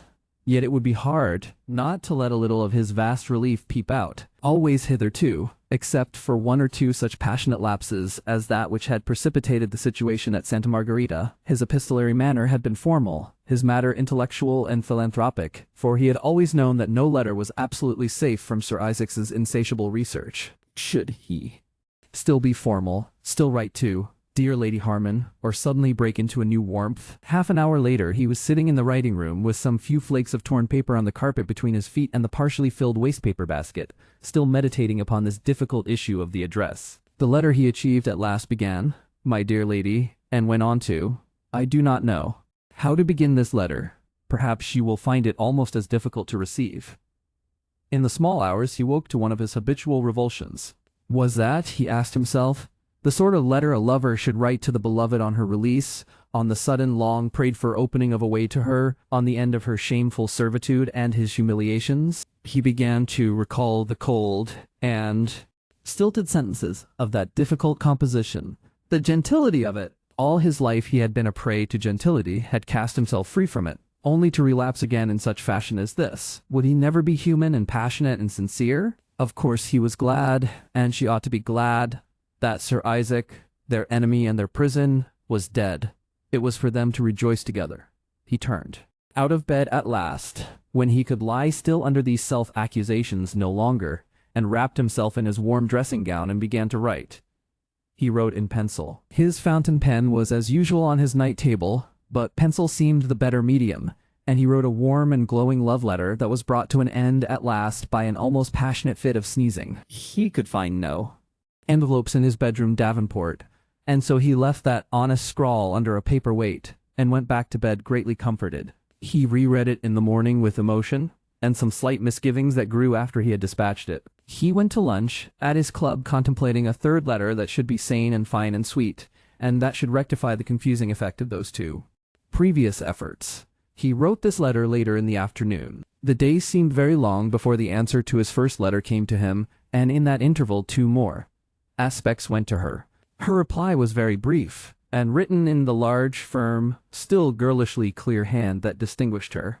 "I was so glad of your letter. My life is so strange here, a kind of hushed life. The nights are extraordinarily beautiful, the moon very large, and the little leaves on the trees still and black. We are coming back to England, and the funeral will be from our Putney house." That was all. But it gave Mr. Brumley an impression of her that was exceedingly vivid and close. He thought of her, shadowy and dusky in the moonlight, until his soul swam with love for her. He had to get up and walk about. He whispered her name very softly to himself several times. He groaned gently, and at last he went to his little desk and wrote to her his 6th letter.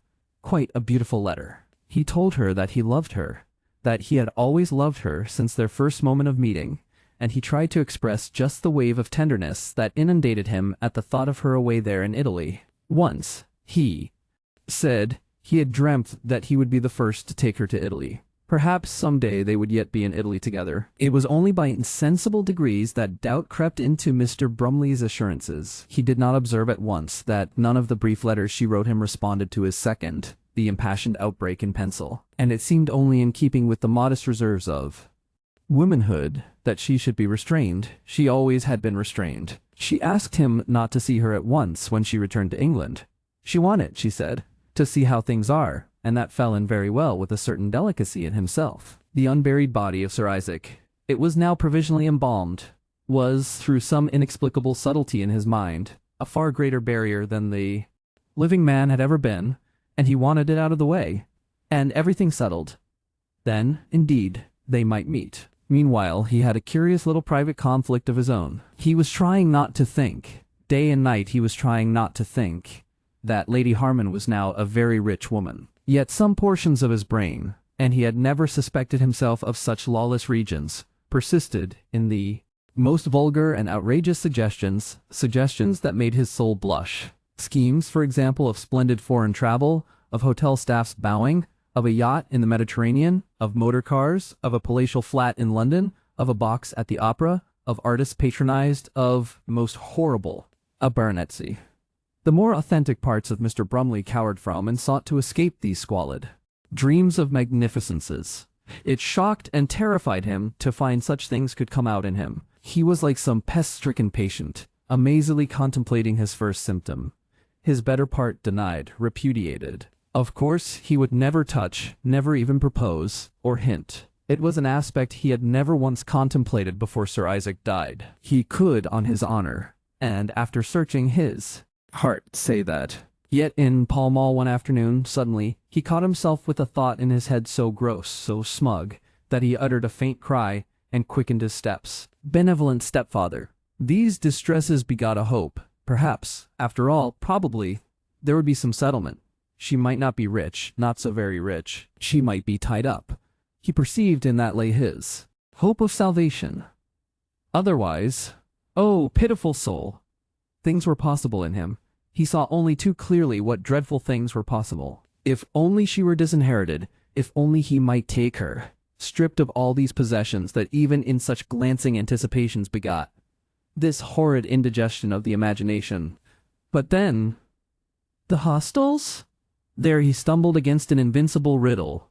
There was something dreadful about the way in which these considerations blotted out the essential fact of separations abolished, barriers lowered, the way to an honorable love made plain and open. The day of the funeral came at last, and Mr. Brumley tried not to think of it, paternally, at Margate. He fled from Sir Isaac's ultimate withdrawal.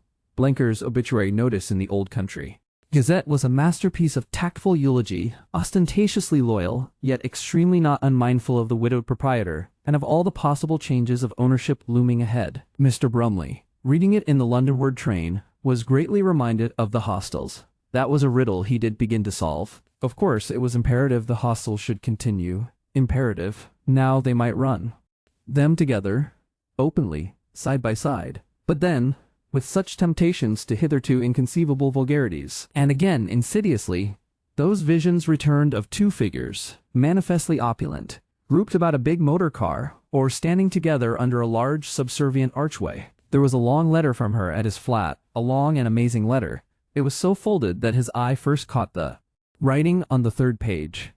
"I never marry again. It is so clear that our work needs all my time and all my means." His eyebrows rose. His expression became consternation.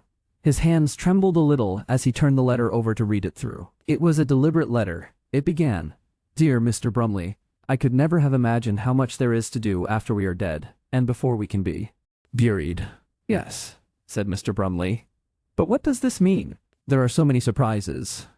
"It is clear. It is clear in ourselves and the things about us. Of course, he would have made some complicated settlement. I might have known. It is the strangest thing in the world to be a widow, much stranger than anyone could ever have supposed, to have no one to control one, no one to think of as coming before one, no one to answer to be free to plan one's life for oneself." He stood with the letter in his hand after he had read it through, perplexed. "I can stand this," he said. "I want to know." He went to his desk and wrote, "My dear, I want you to marry me." What more was to be said? He hesitated with this brief challenge in his hand, was minded to telegraph it, and thought of James' novel, In the Cage. Telegraph operators are only human after all. He determined upon a special messenger and rang up his quarter valet. He shared service in his flat, to dispatch it. The messenger boy got back from Putney that evening about 8:30. He brought a reply in pencil. "My dear friend," she wrote, "you have been so good to me, so helpful. but I do not think that is possible. Forgive me. I want so badly to think, and here I cannot think. I have never been able to think here. I am going down to Blackstrand, and in a day or so I will write, and we will talk. Be patient with me." She signed her name, Ellen, always before she had been E.H. "Yes," cried Mr. Brumley. "But I want to know." He fretted for an hour and went to the telephone. Something was wrong with the telephone. It buzzed and went faint, and it would seem that at her end she was embarrassed. "I want to come to you now," he said.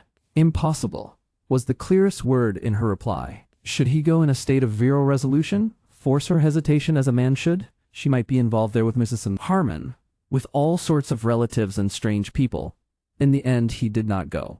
He sat at his lunch alone next day at one of the little tables men choose when they shun company. But to the right of him was the table of the politicians, Adolphus Blenker and Pope of the East Purblo Experiment, and Sir Piper Nichols, and Monk, the editor of the Daily Rectification. Sage men all and deep in those mysterious manipulations and wire pullings by which the Liberal Party organization was even then preparing for itself unusual distrust and dislike, and Horatio Blenker was tenoring away after his manner about a case of right and conscience. Blinking like winking was how a silent member had put it once to Brumley in a gust of hostile criticism. "Practically, if she marries again, she is a pauper," struck on Brumley's ears. "Of course," said Mr. Brumley, and stopped eating.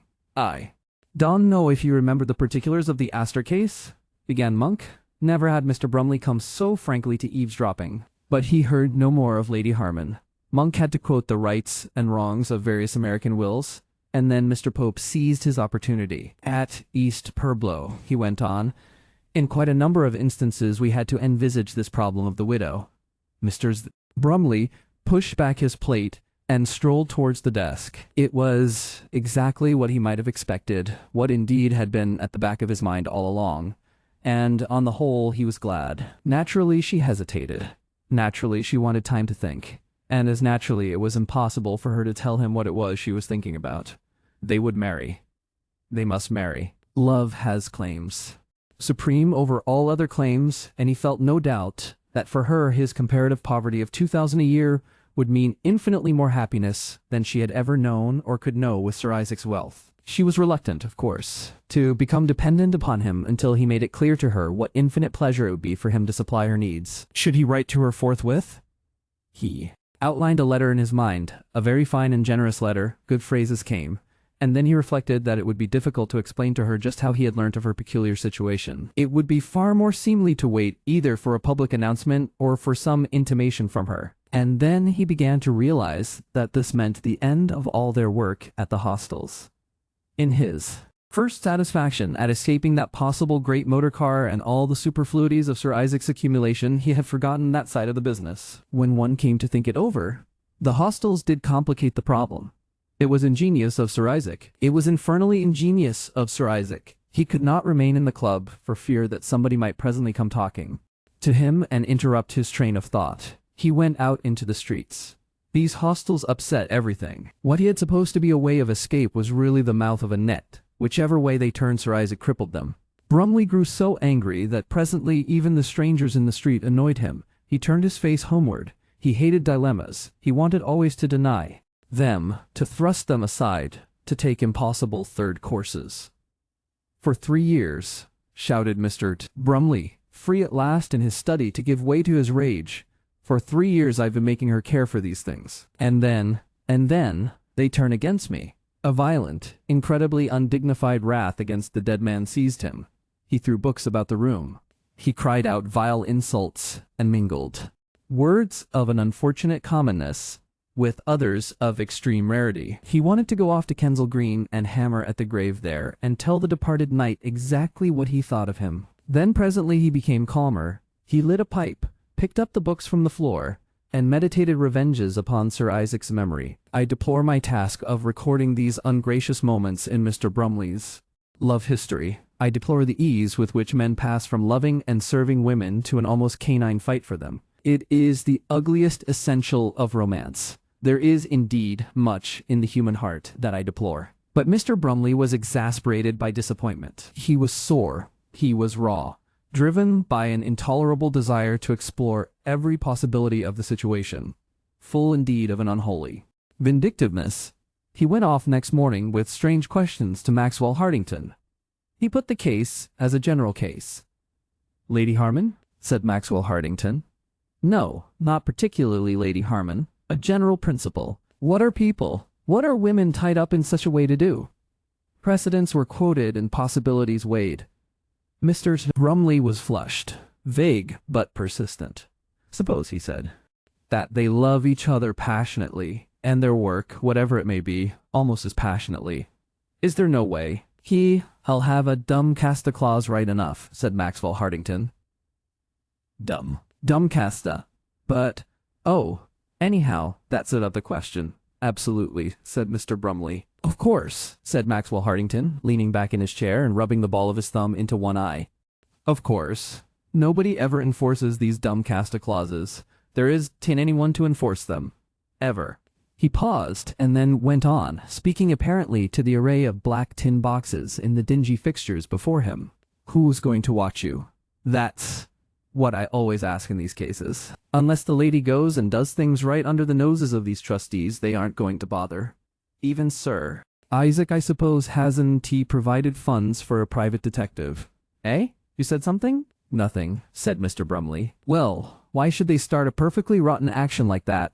continued Maxwell Hartington, now addressing himself very earnestly to his client, "when they've only got to keep quiet and do their job and be comfortable. In these matters, Brumley, as in most matters affecting the relations of men and women, people can do absolutely what they like nowadays. Absolutely. Unless there's someone about ready to make a row. Then they can do anything. It hardly matters if they don't do anything. A row's a row and damn disgraceful. If there is a row, nothing's disgraceful. Of course, all these laws and regulations and institutions and arrangements are just ways of putting people at the mercy of blackmailers and jealous and violent persons. One's only got to be a lawyer for a bit to realize that. Still, that's not our business. That's psychology. If there aren't any jealous and violent persons about, well, then no ordinary decent person is going to worry what you do. No decent person ever does. So far as I can gather, the only barbarian in this case is the testator, now in Kensal Green, with additional precautions, I suppose, in the way of an artistic but thoroughly massive monument presently to be added. Turn in his grave. Let him. No trustees are obliged to take action on that. I don't suppose they'd know if he did. We've never known a trustee bother yet about post-mortem movements of any sort. If they did, we'd all be having prayers for the dead. Fancy having to consider the subsequent reflections of the testator. Well, anyhow, said Mr. Brumley, after a little pause, such a breach, such a proceeding is out of the question. Absolutely out of the question. It's unthinkable. Then why did you come here to ask me about it? Demanded Maxwell Hartington, beginning to rub the other eye in an audible and unpleasant manner. When, at last, Mr. Brumley was face to face with Lady Harman again, a vast mephitic disorderly creation of anticipations, intentions, resolves, suspicions, provisional hypotheses, urgencies, vindications, and wild and whirling stuff generally vanished out of his mind. There beside the raised seat in the midst of the little rock garden where they had talked together 5 years before, she stood waiting. For him. This tall, simple woman he had always adored since their first encounter. A little strange and shy now in her dead black uniform of widowhood, but with her honest eyes greeting him, her friendly hands held out to him. He would have kissed them but for the restraining presence of Snagsby who had brought him to her.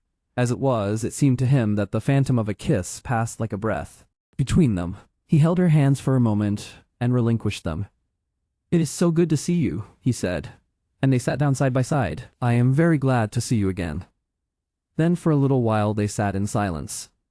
Mistress Brumley had imagined and rehearsed this meeting in many different moods. Now, he found none of his premeditated phrases served him, and it was the lady who undertook the difficult opening. "I could not see you before," she began. "I did not want to see anyone." She sought to explain. "I was strange, even to myself." Suddenly, she came to the point. To find oneself free. Mr. Brumley. It was wonderful. He did not interrupt her, and presently she went on again. "You see," she said, "I have become a human being, owning myself. I had never thought what this change would be to me. It has been, Like being born, when one hadn't realized before that one was born. Now I can act. I can do this and that. I used to feel as though I was on strings, with somebody able to pull. There is no one now able to pull at me, no one able to thwart me. Her dark eyes looked among the trees, and Mr. Brumley watched her profile. It has been like falling out of a prison from which one never hoped to escape. I feel like a moth that has just come out of its case. You know how they come out, wet and weak, but released. For a time I feel I can do nothing but sit in the sun. It's queer, she repeated, how one tries to feel differently from what one really feels. How one tries to feel as one supposes people expect one to feel. At first I hardly dared look at myself. I thought I ought to be sorrowful and helpless. I am not in the least sorrowful or helpless. But, said Mr. Brumley, are you so free?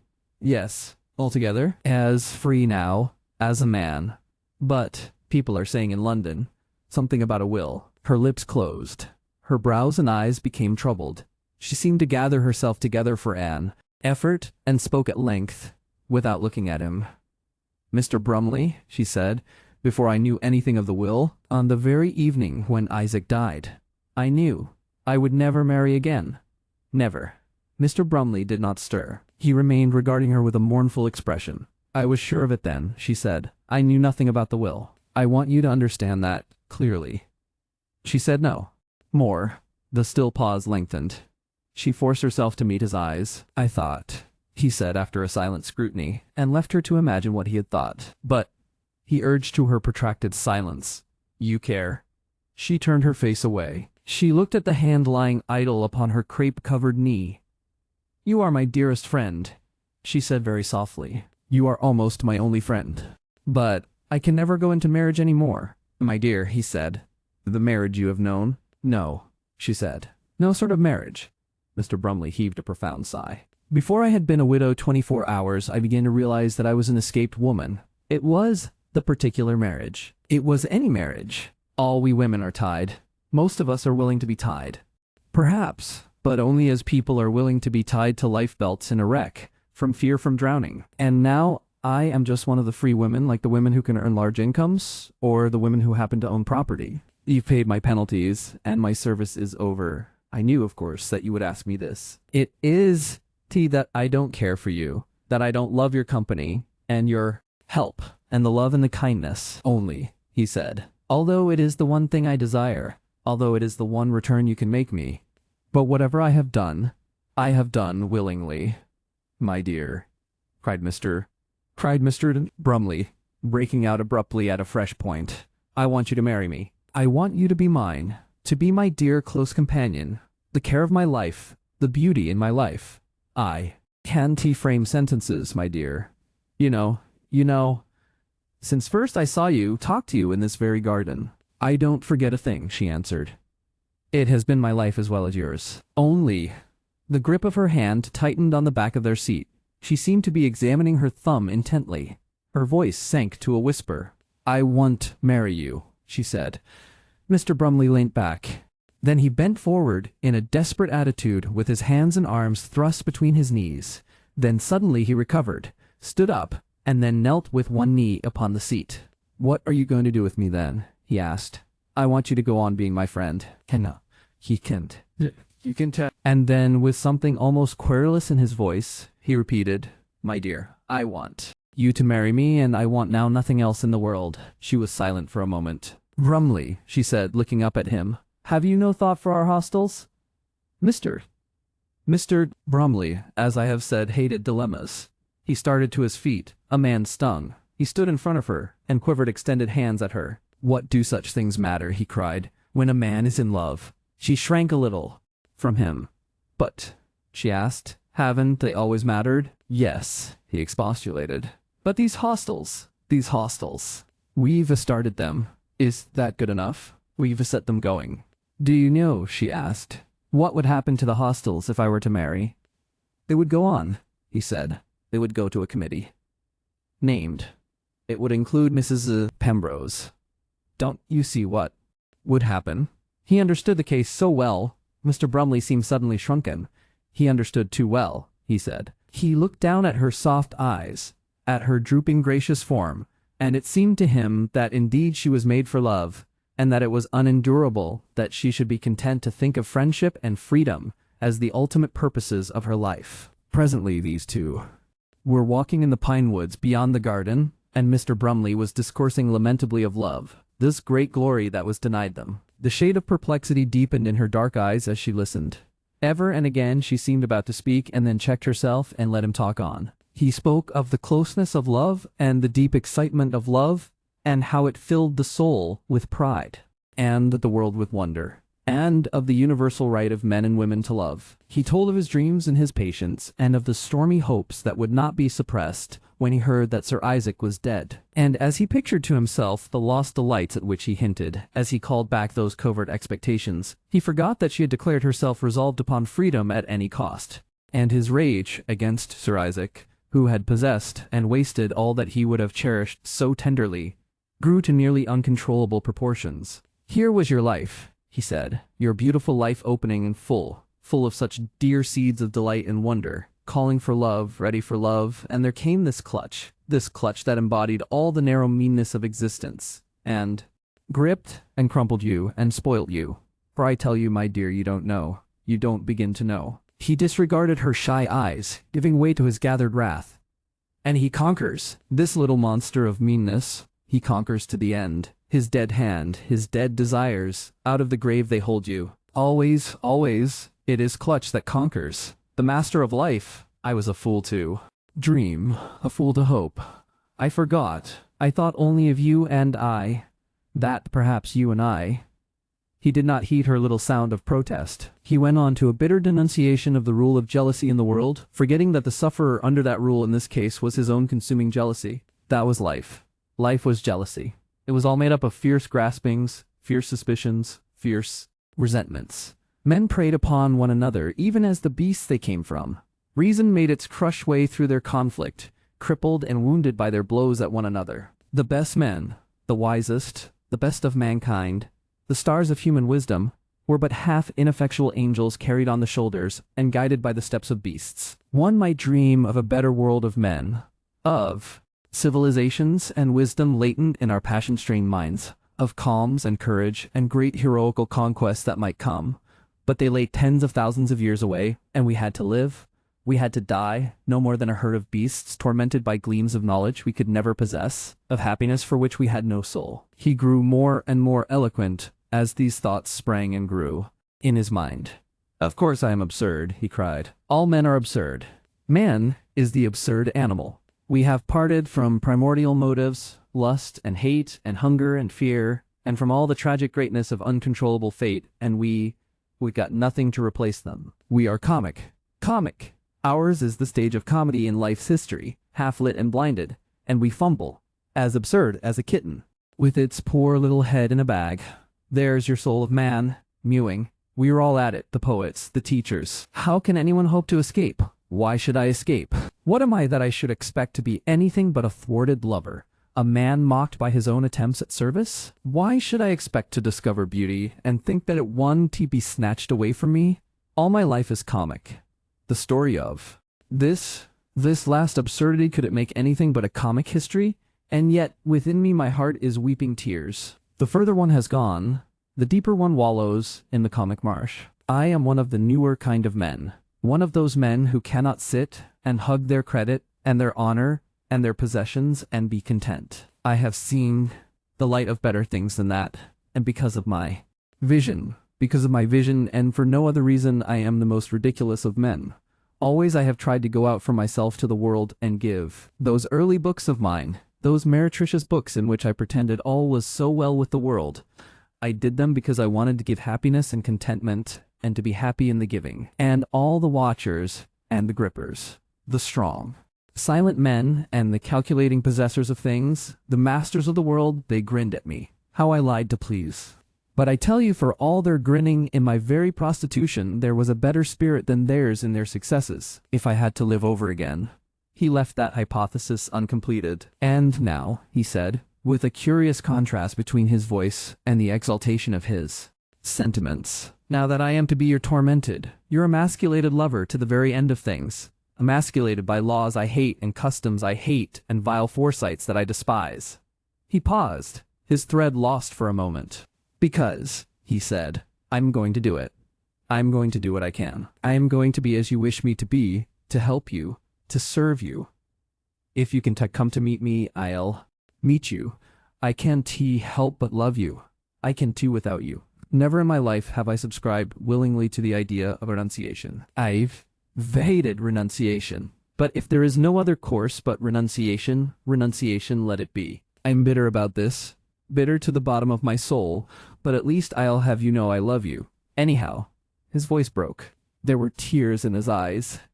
And on the very crest of these magnificent capitulations, his soul rebelled. He turned about so swiftly that for a sentence or so she did not realize the nature of his change. Her mind remained glowing with her distressed acceptance of his magnificent nobility. I can he said. He flung off his surrenders, as a savage might fling off a garment. When I think of his children, he said. When I think of the world filled by his children, the children you have borne him, and I, forbidden almost to touch your hand. And flying into a passion, Mr. Brumley shouted, No! Not even to touch your hand! I won't do it, he assured her. I won't do it. If I cannot be your lover, I will go away. I will never see you again. I will do anything, rather than suffer this degradation. I will go abroad. I will go to strange places. I will aviate. I will kill myself, or anything, but I won't endure this. I won't. You see, you ask too much. You demand more than flesh and blood can stand. I've done my best to bring myself to it, and I won't have that. He waved his trembling fingers in the air. He was absolutely unable to find an epithet pointed enough and bitter enough to stab into the memory of the departed knight. He thought of him as marble, enthroned at Kensal Green, with a false dignity, a false serenity, an intolerable triumph. He wanted something, some monosyllable to expound and strip all that, some lung-filling, sky-splitting monosyllable that one could shout. His failure increased his exasperation. I won't have him grinning at me, he said at last. And so, it's one thing or the other. There's no other choice. But I know your choice. I see your choice. It's goodbye. And why? Why shouldn't I go now? He waved his arms about. He was pitifully ridiculous. His face puckered as an ill-treated little boy's might do. This time it was just the pathetic twinge that had broken his voice before. He found himself to his own amazement on the verge of loud, undignified, childish weeping. He was weeping passionately and noisily. He was over the edge of it, and it was too late to snatch himself back. The shame which could not constrain him overcame him. A preposterous upward gesture of the hands expressed his despair, and abruptly this unhappy man of letters turned from her and fled, the most grief-routed of creatures, whooping and sobbing along a narrow pathway through the trees. He left behind him an exceedingly distressed and astonished lady. She had stood with her eyes opening wider and wider at this culminating exhibition. "But Mr. Brumley," she had cried at last. Mr. Brumley. He did not seem to hear her, and now he was running and stumbling along very fast through the trees, so that in a few minutes he would be out of sight.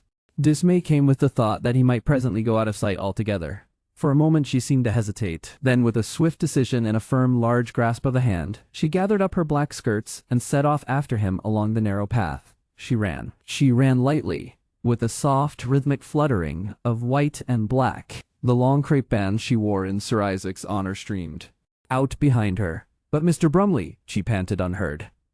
"Mr. Brumley!" He went from her faster than she could follow, amidst the sun-dappled pine stems, and as he went he made noises between bellowing and soliloquy, heedless of any pursuit. All she could hear was a heart-wringing but inexpressive wah, wah, whoa, wah, whoa, that burst from him ever and again, through a more open space among the trees. She fancied she was gaining upon him, and then as the pines came together again and were mingled with young spruces, she perceived that he drew away from her more and more, and he went round a curve and was hidden, and then visible again much further off, and then hidden. She attempted one last cry to him, but her breath failed her, and she dropped her pace to a panting walk. Surely he would not go thus into the high road. It was unendurable to think of him rushing out into the high road, blind with sorrow. It might be into the very bonnet of a passing automobile. She passed beyond the pines, and scanned the path ahead, as far as the stile. Then she saw him, lying where he had flung himself, face downward among the bluebells. "Oh," she whispered to herself and put one hand to her heart and drew nearer. She was flooded now with that passion of responsibility, with that wild, irrational charity which pours out of the secret depths of a woman's stirred being. She came up to him so lightly as to be noiseless. He did not move, and for a moment she remained looking at him. Then she said once more, and very gently, "Mr. Brumley." He started, listened for a second, turned over, sat up and stared at her. His face was flushed and his hair extremely ruffled, and a slight moisture recalled his weeping. "Brumley," she repeated, and suddenly there were tears of honest vexation in her voice and eyes. "You know I cannot do without you." He rose to his knees, and never, it seemed to him, had she looked so beautiful. She was a little out of breath, her dusky hair was disordered, and there was an unwonted expression in her eyes, a strange mingling of indignation and tenderness. For a moment they stared unaffectedly at each other, each making discoveries. He sighed at last. "Whatever you please, my dear. Whatever you please. I'm going to do as you wish, if you wish it, and be your friend and forget all this."